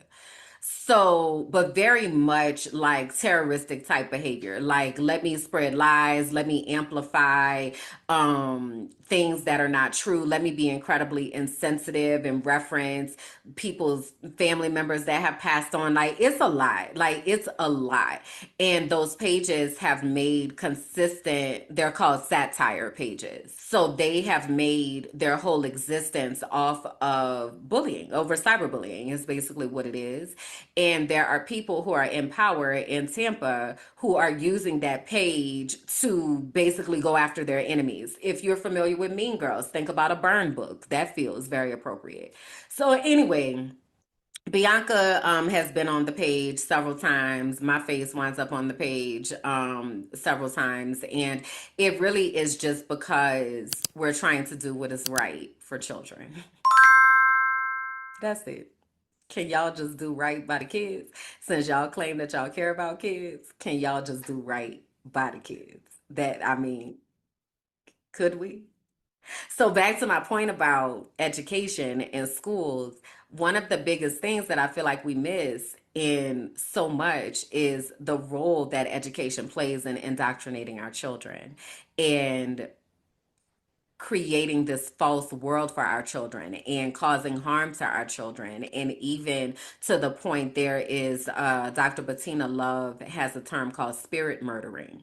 That's what's happening in our schools. Somebody else that I talked to the other day, they told me, we gonna control the creativity out of these kids. Yeah, that is the plan. They don't want our children to be creative and to be critical thinkers. Why would they want them to do that? Like, because now they can't lie and say things work a particular way. So the generation that just got out of school, the ones that just graduated, they are dealing with the existential crisis of y'all just told me all of these things. I just learned all these things about how the government works, what it means to be an American, proud to be an American, and all of that, right? And I'm seeing the cracks and I'm watching the things fall right in front of me that you all just told me was happening. What is going on? The generation behind them, the ones that are still in school, they are learning lies. Just straight up, and we've all learned lies, but they're just learning straight up lies. Like there are things like Prager University where they're talking about how slavery was so beneficial because they saved Africans from their savage conditions and they gave them housing and job skills and food. And, that's why we should be grateful, us that are descendants of slavery, because the white man gave us an opportunity to better our lives. When meanwhile, the whole country was built on not just the labor, but the intellectualism of Black people. The kids that are in school, they will never know that, not through the school system. So that's why, to the point of why the archive, why everybody is a keeper, because it's shit that we need to be keeping because they're erasing shit every day. Every day. So we have seen this happening. A lot of the things that are happening nationally in the US started happening in Florida. So as Bianca was doing her work and as I'm doing my work and as we're doing parallel work together, that brings a lot of attacks. And you have to have a way to be able to transmute that into something that is actually going to put something beautiful out in the world. So that is what she has done with this album, Grace and Receipts. And Petty B and the Sounds of Snitching is a gospel album. And it has various genres of gospel influence. In my opinion, it feels like Donald Lawrence and Kirk Franklin, but also like Mary Mary. Like every song has kind of like a different vibe. So I wanted to shout her out because she's really integral in a lot of the work that I do. And, of course, she's my best friend, but a lot of the advocacy and activism work that I do, our universes intertwine very often. And I really just wanted to take a moment to shout her out. So go over to her spaces. You can follow her at biancagoolsby.com. You can check out the album on all the platforms and places where you get music. Also, shout out to my cousin Kalanda, who is Bianca's partner, who is also a producer and a writer on the album. Child, they over there making music, child. Over there making out music and figuring out the music industry. Okay? Wild. Wild. So shout out to Bianca. Give her teddy bears and her heart hands, and you are welcome. It is my pleasure to be able to amplify what you are doing. I'm really, really, really, really, really proud of you. So I hope you know that. I built the plans, I missed the signs of the peace that was already mine. I'm done pretending I can see the map when only you can bring me back. I surrender, I give up, Lord. I've tried it my way, but I can't anymore. Lead me, Lord. You've had it all along. Now, to the point of music, the other thing that happened this week, and I already talked about PJ and that influence and all of that, but they did the Rock and Roll Hall of Fame inductions this week. And I have been seeing it coming up. It's not really something that I follow for real. I'm really trying to untrain myself from caring about all of the white people accolades, if you will. I don't really follow the Rock and Roll Hall of Fame. I also don't necessarily put a whole lot of credence into it, but I can appreciate why it is considered to be a really big deal. So there were several people who were inducted into the Rock and Roll Hall of Fame. One of which was, let me see which order I want to go in. So let me start here. So the first of which is Cyndi Lauper. Now, if you didn't grow up in the 80s, you are probably like, girl, who is that? But if you grew up in the 80s, I just don't know how you don't have an appreciation for who Cyndi Lauper is. So Cyndi Lauper is an American singer and songwriter. She's 72 years old. She characteristically has always had like different colored hair. I don't know if she's considered like punk rock or like I don't know. I don't know the rock categories or what that would look like. But back in the 80s, baby, Cyndi used to be having an amazing time. So I want to go to some of her songs that I used to love. Now, the first is Girls Just Want to Have Fun. Okay. Now, I want you to imagine me, a young 6-year-old girl on her way to dancing school. And this is what comes on MTV. And why wouldn't I love this? Like, I'm literally just a girl, okay? I'm literally just a girl, and I just want to have fun, like literally. So imagine 6-year-old me just twirling around in circles in my ballet outfit and my tutu, because I just want to have fun. That's it, right? So used to love that by Cyndi Lauper. Now, another song that she used to have that I used to love is, there are two more actually. So one is Time After Time.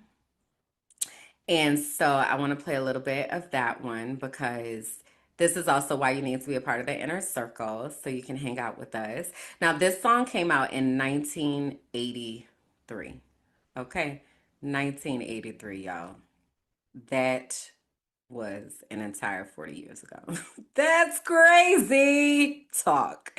Now, what I did not realize when I was growing up is how much of an activist that Cyndi Lauper is and has always been.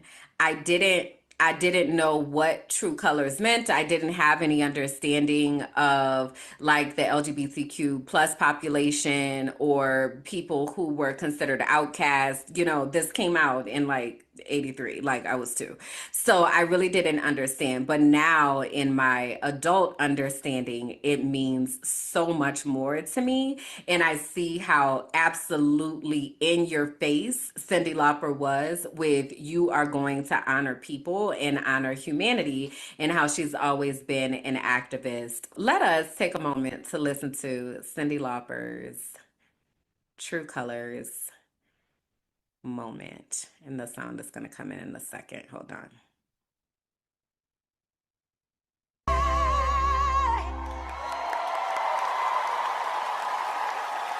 So you can see she's standing in front of the Progress Pride flag. So the rainbow colors represent the LGBTQ plus population, but the areas at the top represent other things. So the black is, I believe, for people that have passed away. Well, black and brown also represents black and brown and marginalized people, but one of them also represents that the people that have passed away. The blue and pink represent trans. The blue, pink, and white represent trans. And then the most updated version of the Progress Pride flag, there's a circle in the white space here, and that circle represents those who are intersex. So this Progress Pride flag is an important symbol for people who represent humanity. So this is a moment that she is having right here.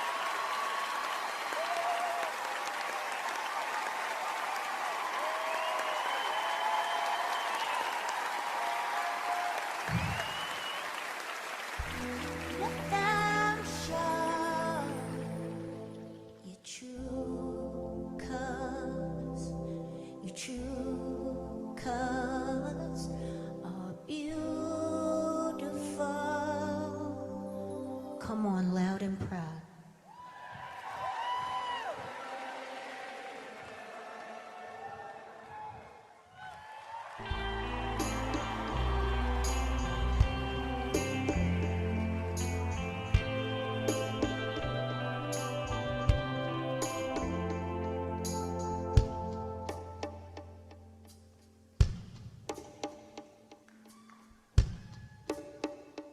So that was a moment, and the little girl in me was so like, oh my God, of course I would like Cyndi Lauper because she out here. My girl had that fist in the air, you hear me? For a long, long time. So that was really cool. So she got inducted into the Rock and Roll Hall of Fame, and that was really cool to watch. Then Salt, Pepper, and Spinderella got inducted into the Rock and Roll Hall of Fame.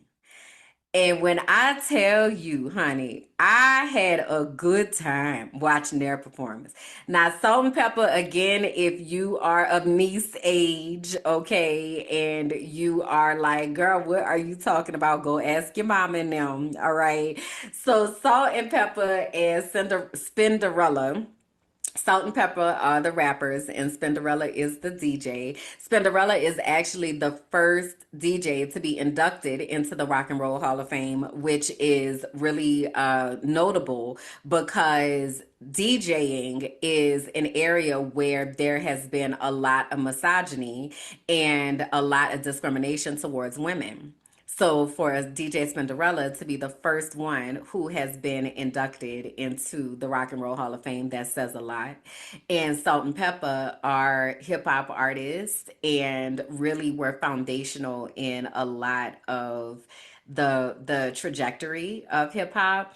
During their performance, Kid and Play came out, which was wild because they look so old, y'all. Let me see if I can find it. Hold on. I also want to say that Missy Elliott is who introduced Salt and Pepper, and Missy was also inducted into the Rock and Roll Hall of Fame. So she did a really good job, and she was just highlighting how much they've done in the industry and all of that. Oh, y'all, they also brought out In Vogue.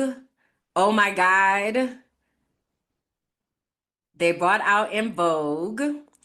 So that was like really, really amazing. They did a really good job. Here go Kid and Play, y'all. There they go. So they walking out back here, and then they gonna try to do the Kid and Play right quick.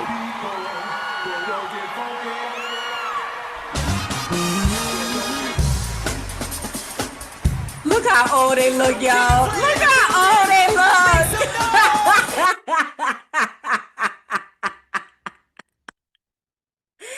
They look so old. That was so funny to me. It's like, okay, all right. Now y'all go sit down, child, and get yourself together.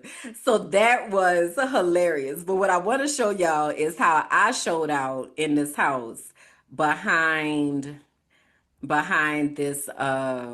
this here performance. Because you know one thing I'm gonna do is I'm gonna cut a rug. You understand? I'm going to cut a rug. What a man, what a man, what a man, what a mighty good man. So here's to the future, cause we got through the past. Somebody that can make me laugh. You so crazy. I think I wanna have your baby. He's a mighty good man. Say it again now. Yes, my man says he loves me. Never says he loves me not, but it must be good and touch me in the right spot. See other guys that I had that try to play on that man, but every time they try to say that's not it. Kid and Play. Heck no.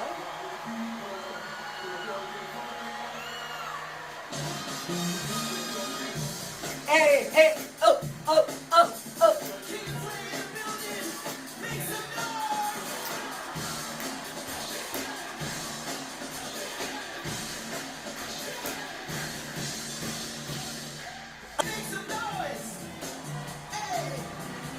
Pepper's here.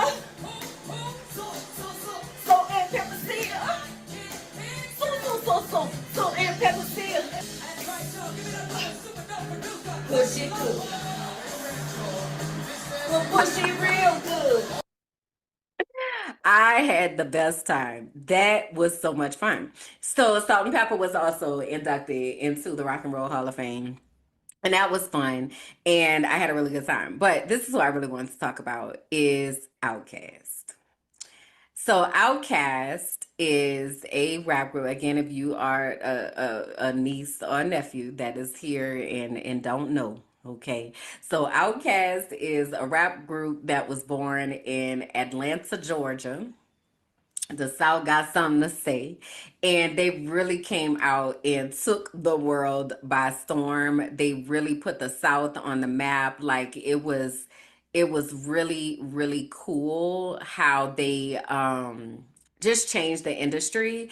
And Outkast is made up of two members. So Andre 3000 and Big Boy, and they always had their own style. Like they always did what they wanted to do. Wasn't really, especially Andre 3000. Like he might be in a Peter Pan suit, or he might be in a kilt, or he might be in a whole tuxedo. Like he gonna do what he want. All right, free spirits.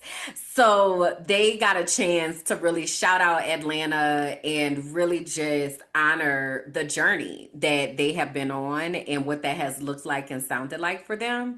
So I want to play this clip that Andre 3000 shared about small rooms, and let me make sure our captions are on. One thing that Jack said, man, Jack is, man, he's one of my favorites, man. We love you, man. But one thing that he said something about little rooms. And we started in a little,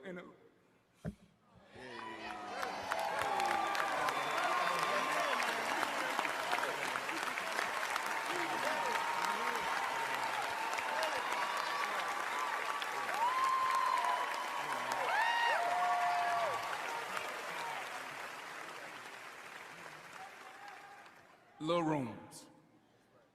Great things start in little rooms. That's it. Great things start in little rooms. And that really like resonated with me because when I talk about the work that I do, when I talk about the work that Bianca does, when I talk about the work of people that are connected to me, a lot of our work feels very much like we're in little rooms, like literally in little rooms, creating and thinking about how we can serve the world and how we can inspire people and how we can help people to see themselves and save themselves and support themselves. And many times people forsake little rooms and they minimize little rooms and they delegitimize little rooms, and feeling that just because you are one person or a couple people who are in a little room that you don't have the ability to make an impact. And one of the reasons I love and appreciate podcasting and things of that nature so much is because I might be in this little room with this little microphone, but the impact that I'm making is stretching across the globe. Just if we talk about this little space of minding my black ass business and the little number of over 1,500 of us that have gathered here, and the little number of the 50 or so of you each week who are listening to the episode, we can't minimize that impact because each of us has an impact on people that are connected to us. I talked about last week how, or maybe this was in my Patreon, I wrote a post and I was talking about Tabitha Brown and how much I admire her and how much I appreciate her journey. I don't really have a lot of role models, if you will, in life, but there are people that I follow their journeys very closely, and I'm very appreciative of how they show up in those spaces. Tabitha Brown is one of those people. And I mentioned my friend Erica and how we would always talk about the line. Like I would tell her, like, you know, you next in line. And she'd be like, girl, where the hell is the line? And I'm like, oh my God, like the line is here. Like this is where the line is. The line is in those